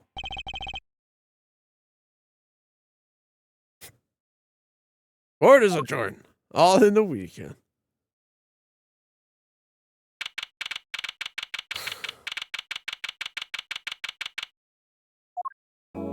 Just a gallery? Well, I didn't know what to say. Like Le Miroir and Maki, English not my first language. I wonder what will happen to Maki. Well, he did smuggle a cocoon out of Borginia. I guess there'll be another trial here. All's well that ends well. Oh my god, Phoenix, you're alive! Daddy! Oh, you both my thanks. Let me roar? Why, is something wrong? I'm sorry, Maki was your partner on stage, your friend. Yes, I thought of him as my own son. Even now I do, yet. Something got a hold of him, something evil. I see that. And he must pay for what he has done. Is that not how it should be? I'm still sorry. Just do not be sorry. You have given me courage. Courage? I'm considering an eye operation. It was my suggestion, actually. You mean you'll be able to see again? It's funny, I have always been afraid of the light. And the doctor, Mr. Beast. Light seems so harsh, so unforgiving. Yeah, he's 14. Going to the doctor, Le Miroir lost our sight due to some kind of accident. And his apartment? Mikey's eyes. True. An accident? As you know, I suffer from amnesia. I feared that if I could see, perhaps it would open my eyes to the truth I would have been running from. I was scared. You know what changed her mind? Hearing your defense in there today. She could feel your gaze, unwavering, always looking straight at the truth. There, we got bladder again. If the light returns to my eyes, I think I will take up painting. Painting? That's right. She's the landscape painter in sound, after all. I will paint the two of you. I promise. Woohoo! I can't wait, Le Miroir. Oh, you my thanks too, Apollo. Huh? Thanks, Mr. Right, but for what? You remind me I need to hurry things along. On my secret mission, that is. Right, your secret mission. Hello, Trucy. I hope that we will meet again someday soon. You bet. Me too. Oh, I didn't have to prove anything. This is why you are friends. So, like a ballad, the trial flowed on and on until it came to the end. Thanks to the trial, the guitar serenade was a huge hit. Prosecutor Gavin's even more dazzling to look at now. But there's something I want to say to that guy. Next time you write a ballad, have them catch the killer at the end. Ha ha ha ha. What did he look like again? Just paints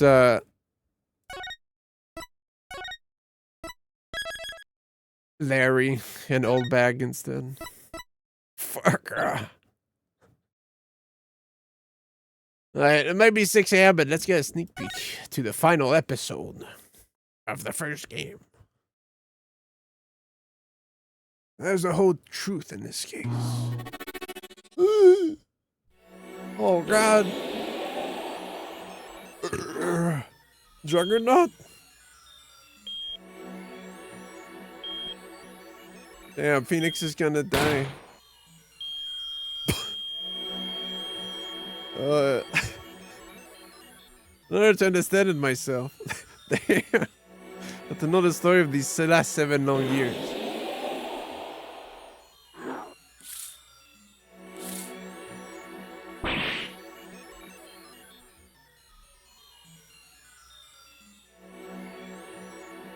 Nothing happens by chance. All is connected.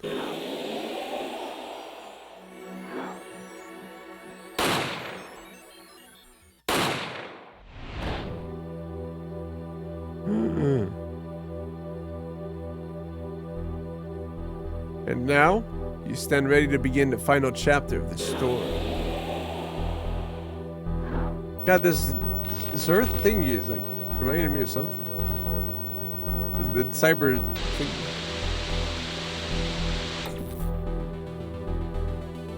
Will the defendant be found guilty or innocent?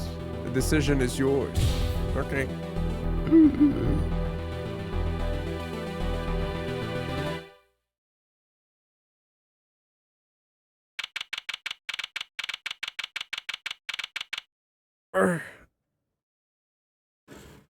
Please put in disc 2. No, I'm not looking, bro. I'm kinda busy. No, I don't wanna say. Oh, no, yes. No, don't say yes. Yeah, but I feel like it's from a game.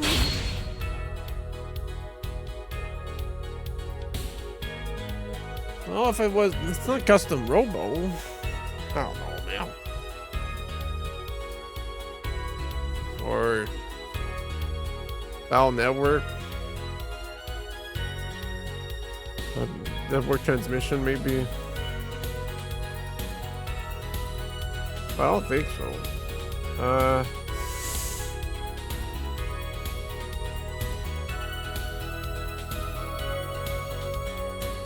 Yeah.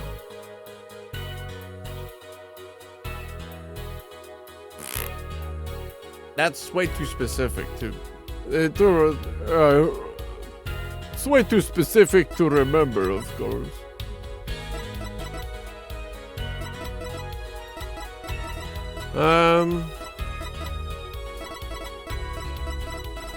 It does have a PSO vibe, but I'm not sure. Unless it was episode 3?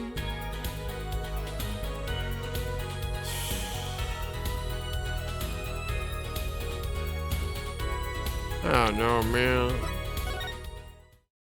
I don't know, man. It's been 9 hours, that's all I know. 9 hours of reading? That's good enough. Oopsie.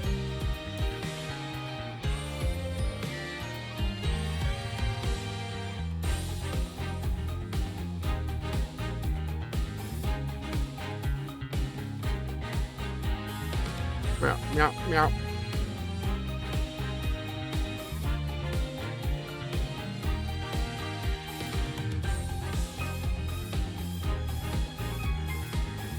God, how long is that last trial gonna be?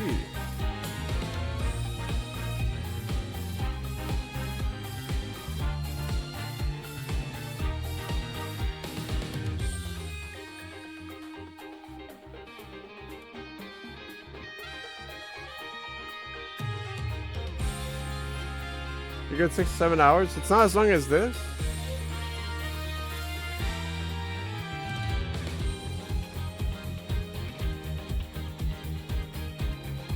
This case did have a lot of going nowhere-ish.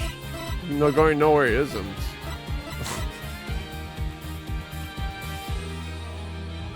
Oh.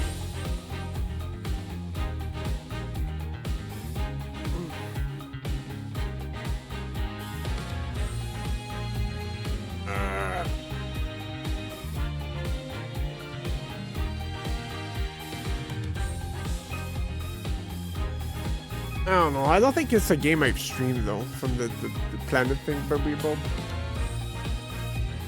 I don't know, 7. I think you just don't have to click things as much.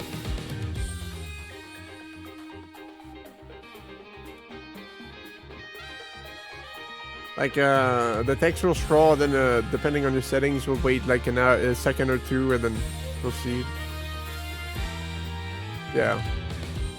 Then there's another option where it plays the game for you, I think. Consultation.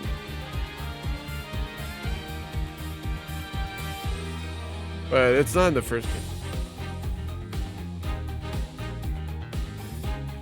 You can have like, okay, I don't know. Okay, I will help you. Which I think was just a quality of life thing they put in the game. I don't know, but.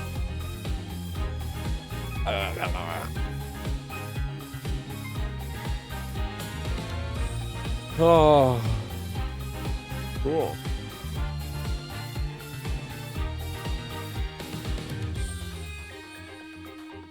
I don't know if I saw that case when I watched Caleb do it, but I sure didn't remember much, so it must have been foggy memory. I recalled the characters, but that was it.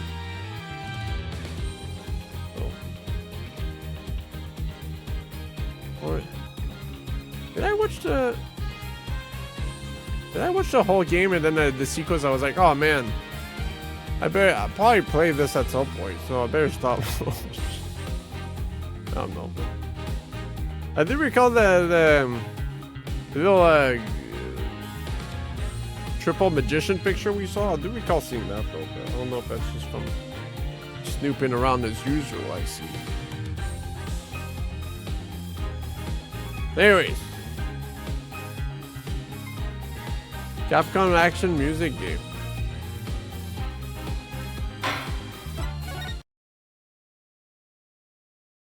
Yeah, I think you're like you're straying. You're making me stray away. If anything, coaching. Oh.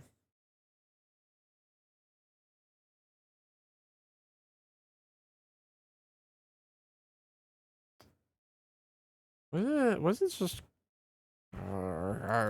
whatever? I have to take a shower this morning, so I'll probably figure it out during my shower, as I usually do. They are powerful. Okay. It's just I recall like it's like memory transfer stuff, like memory cards. I don't know. I think it was that menu or something. Oh. Where'd he go? Thank you for watching. You can't get away with 9 this. hours. If you're still here, thumbs up. I'm fart. Bye bye. Have a good week.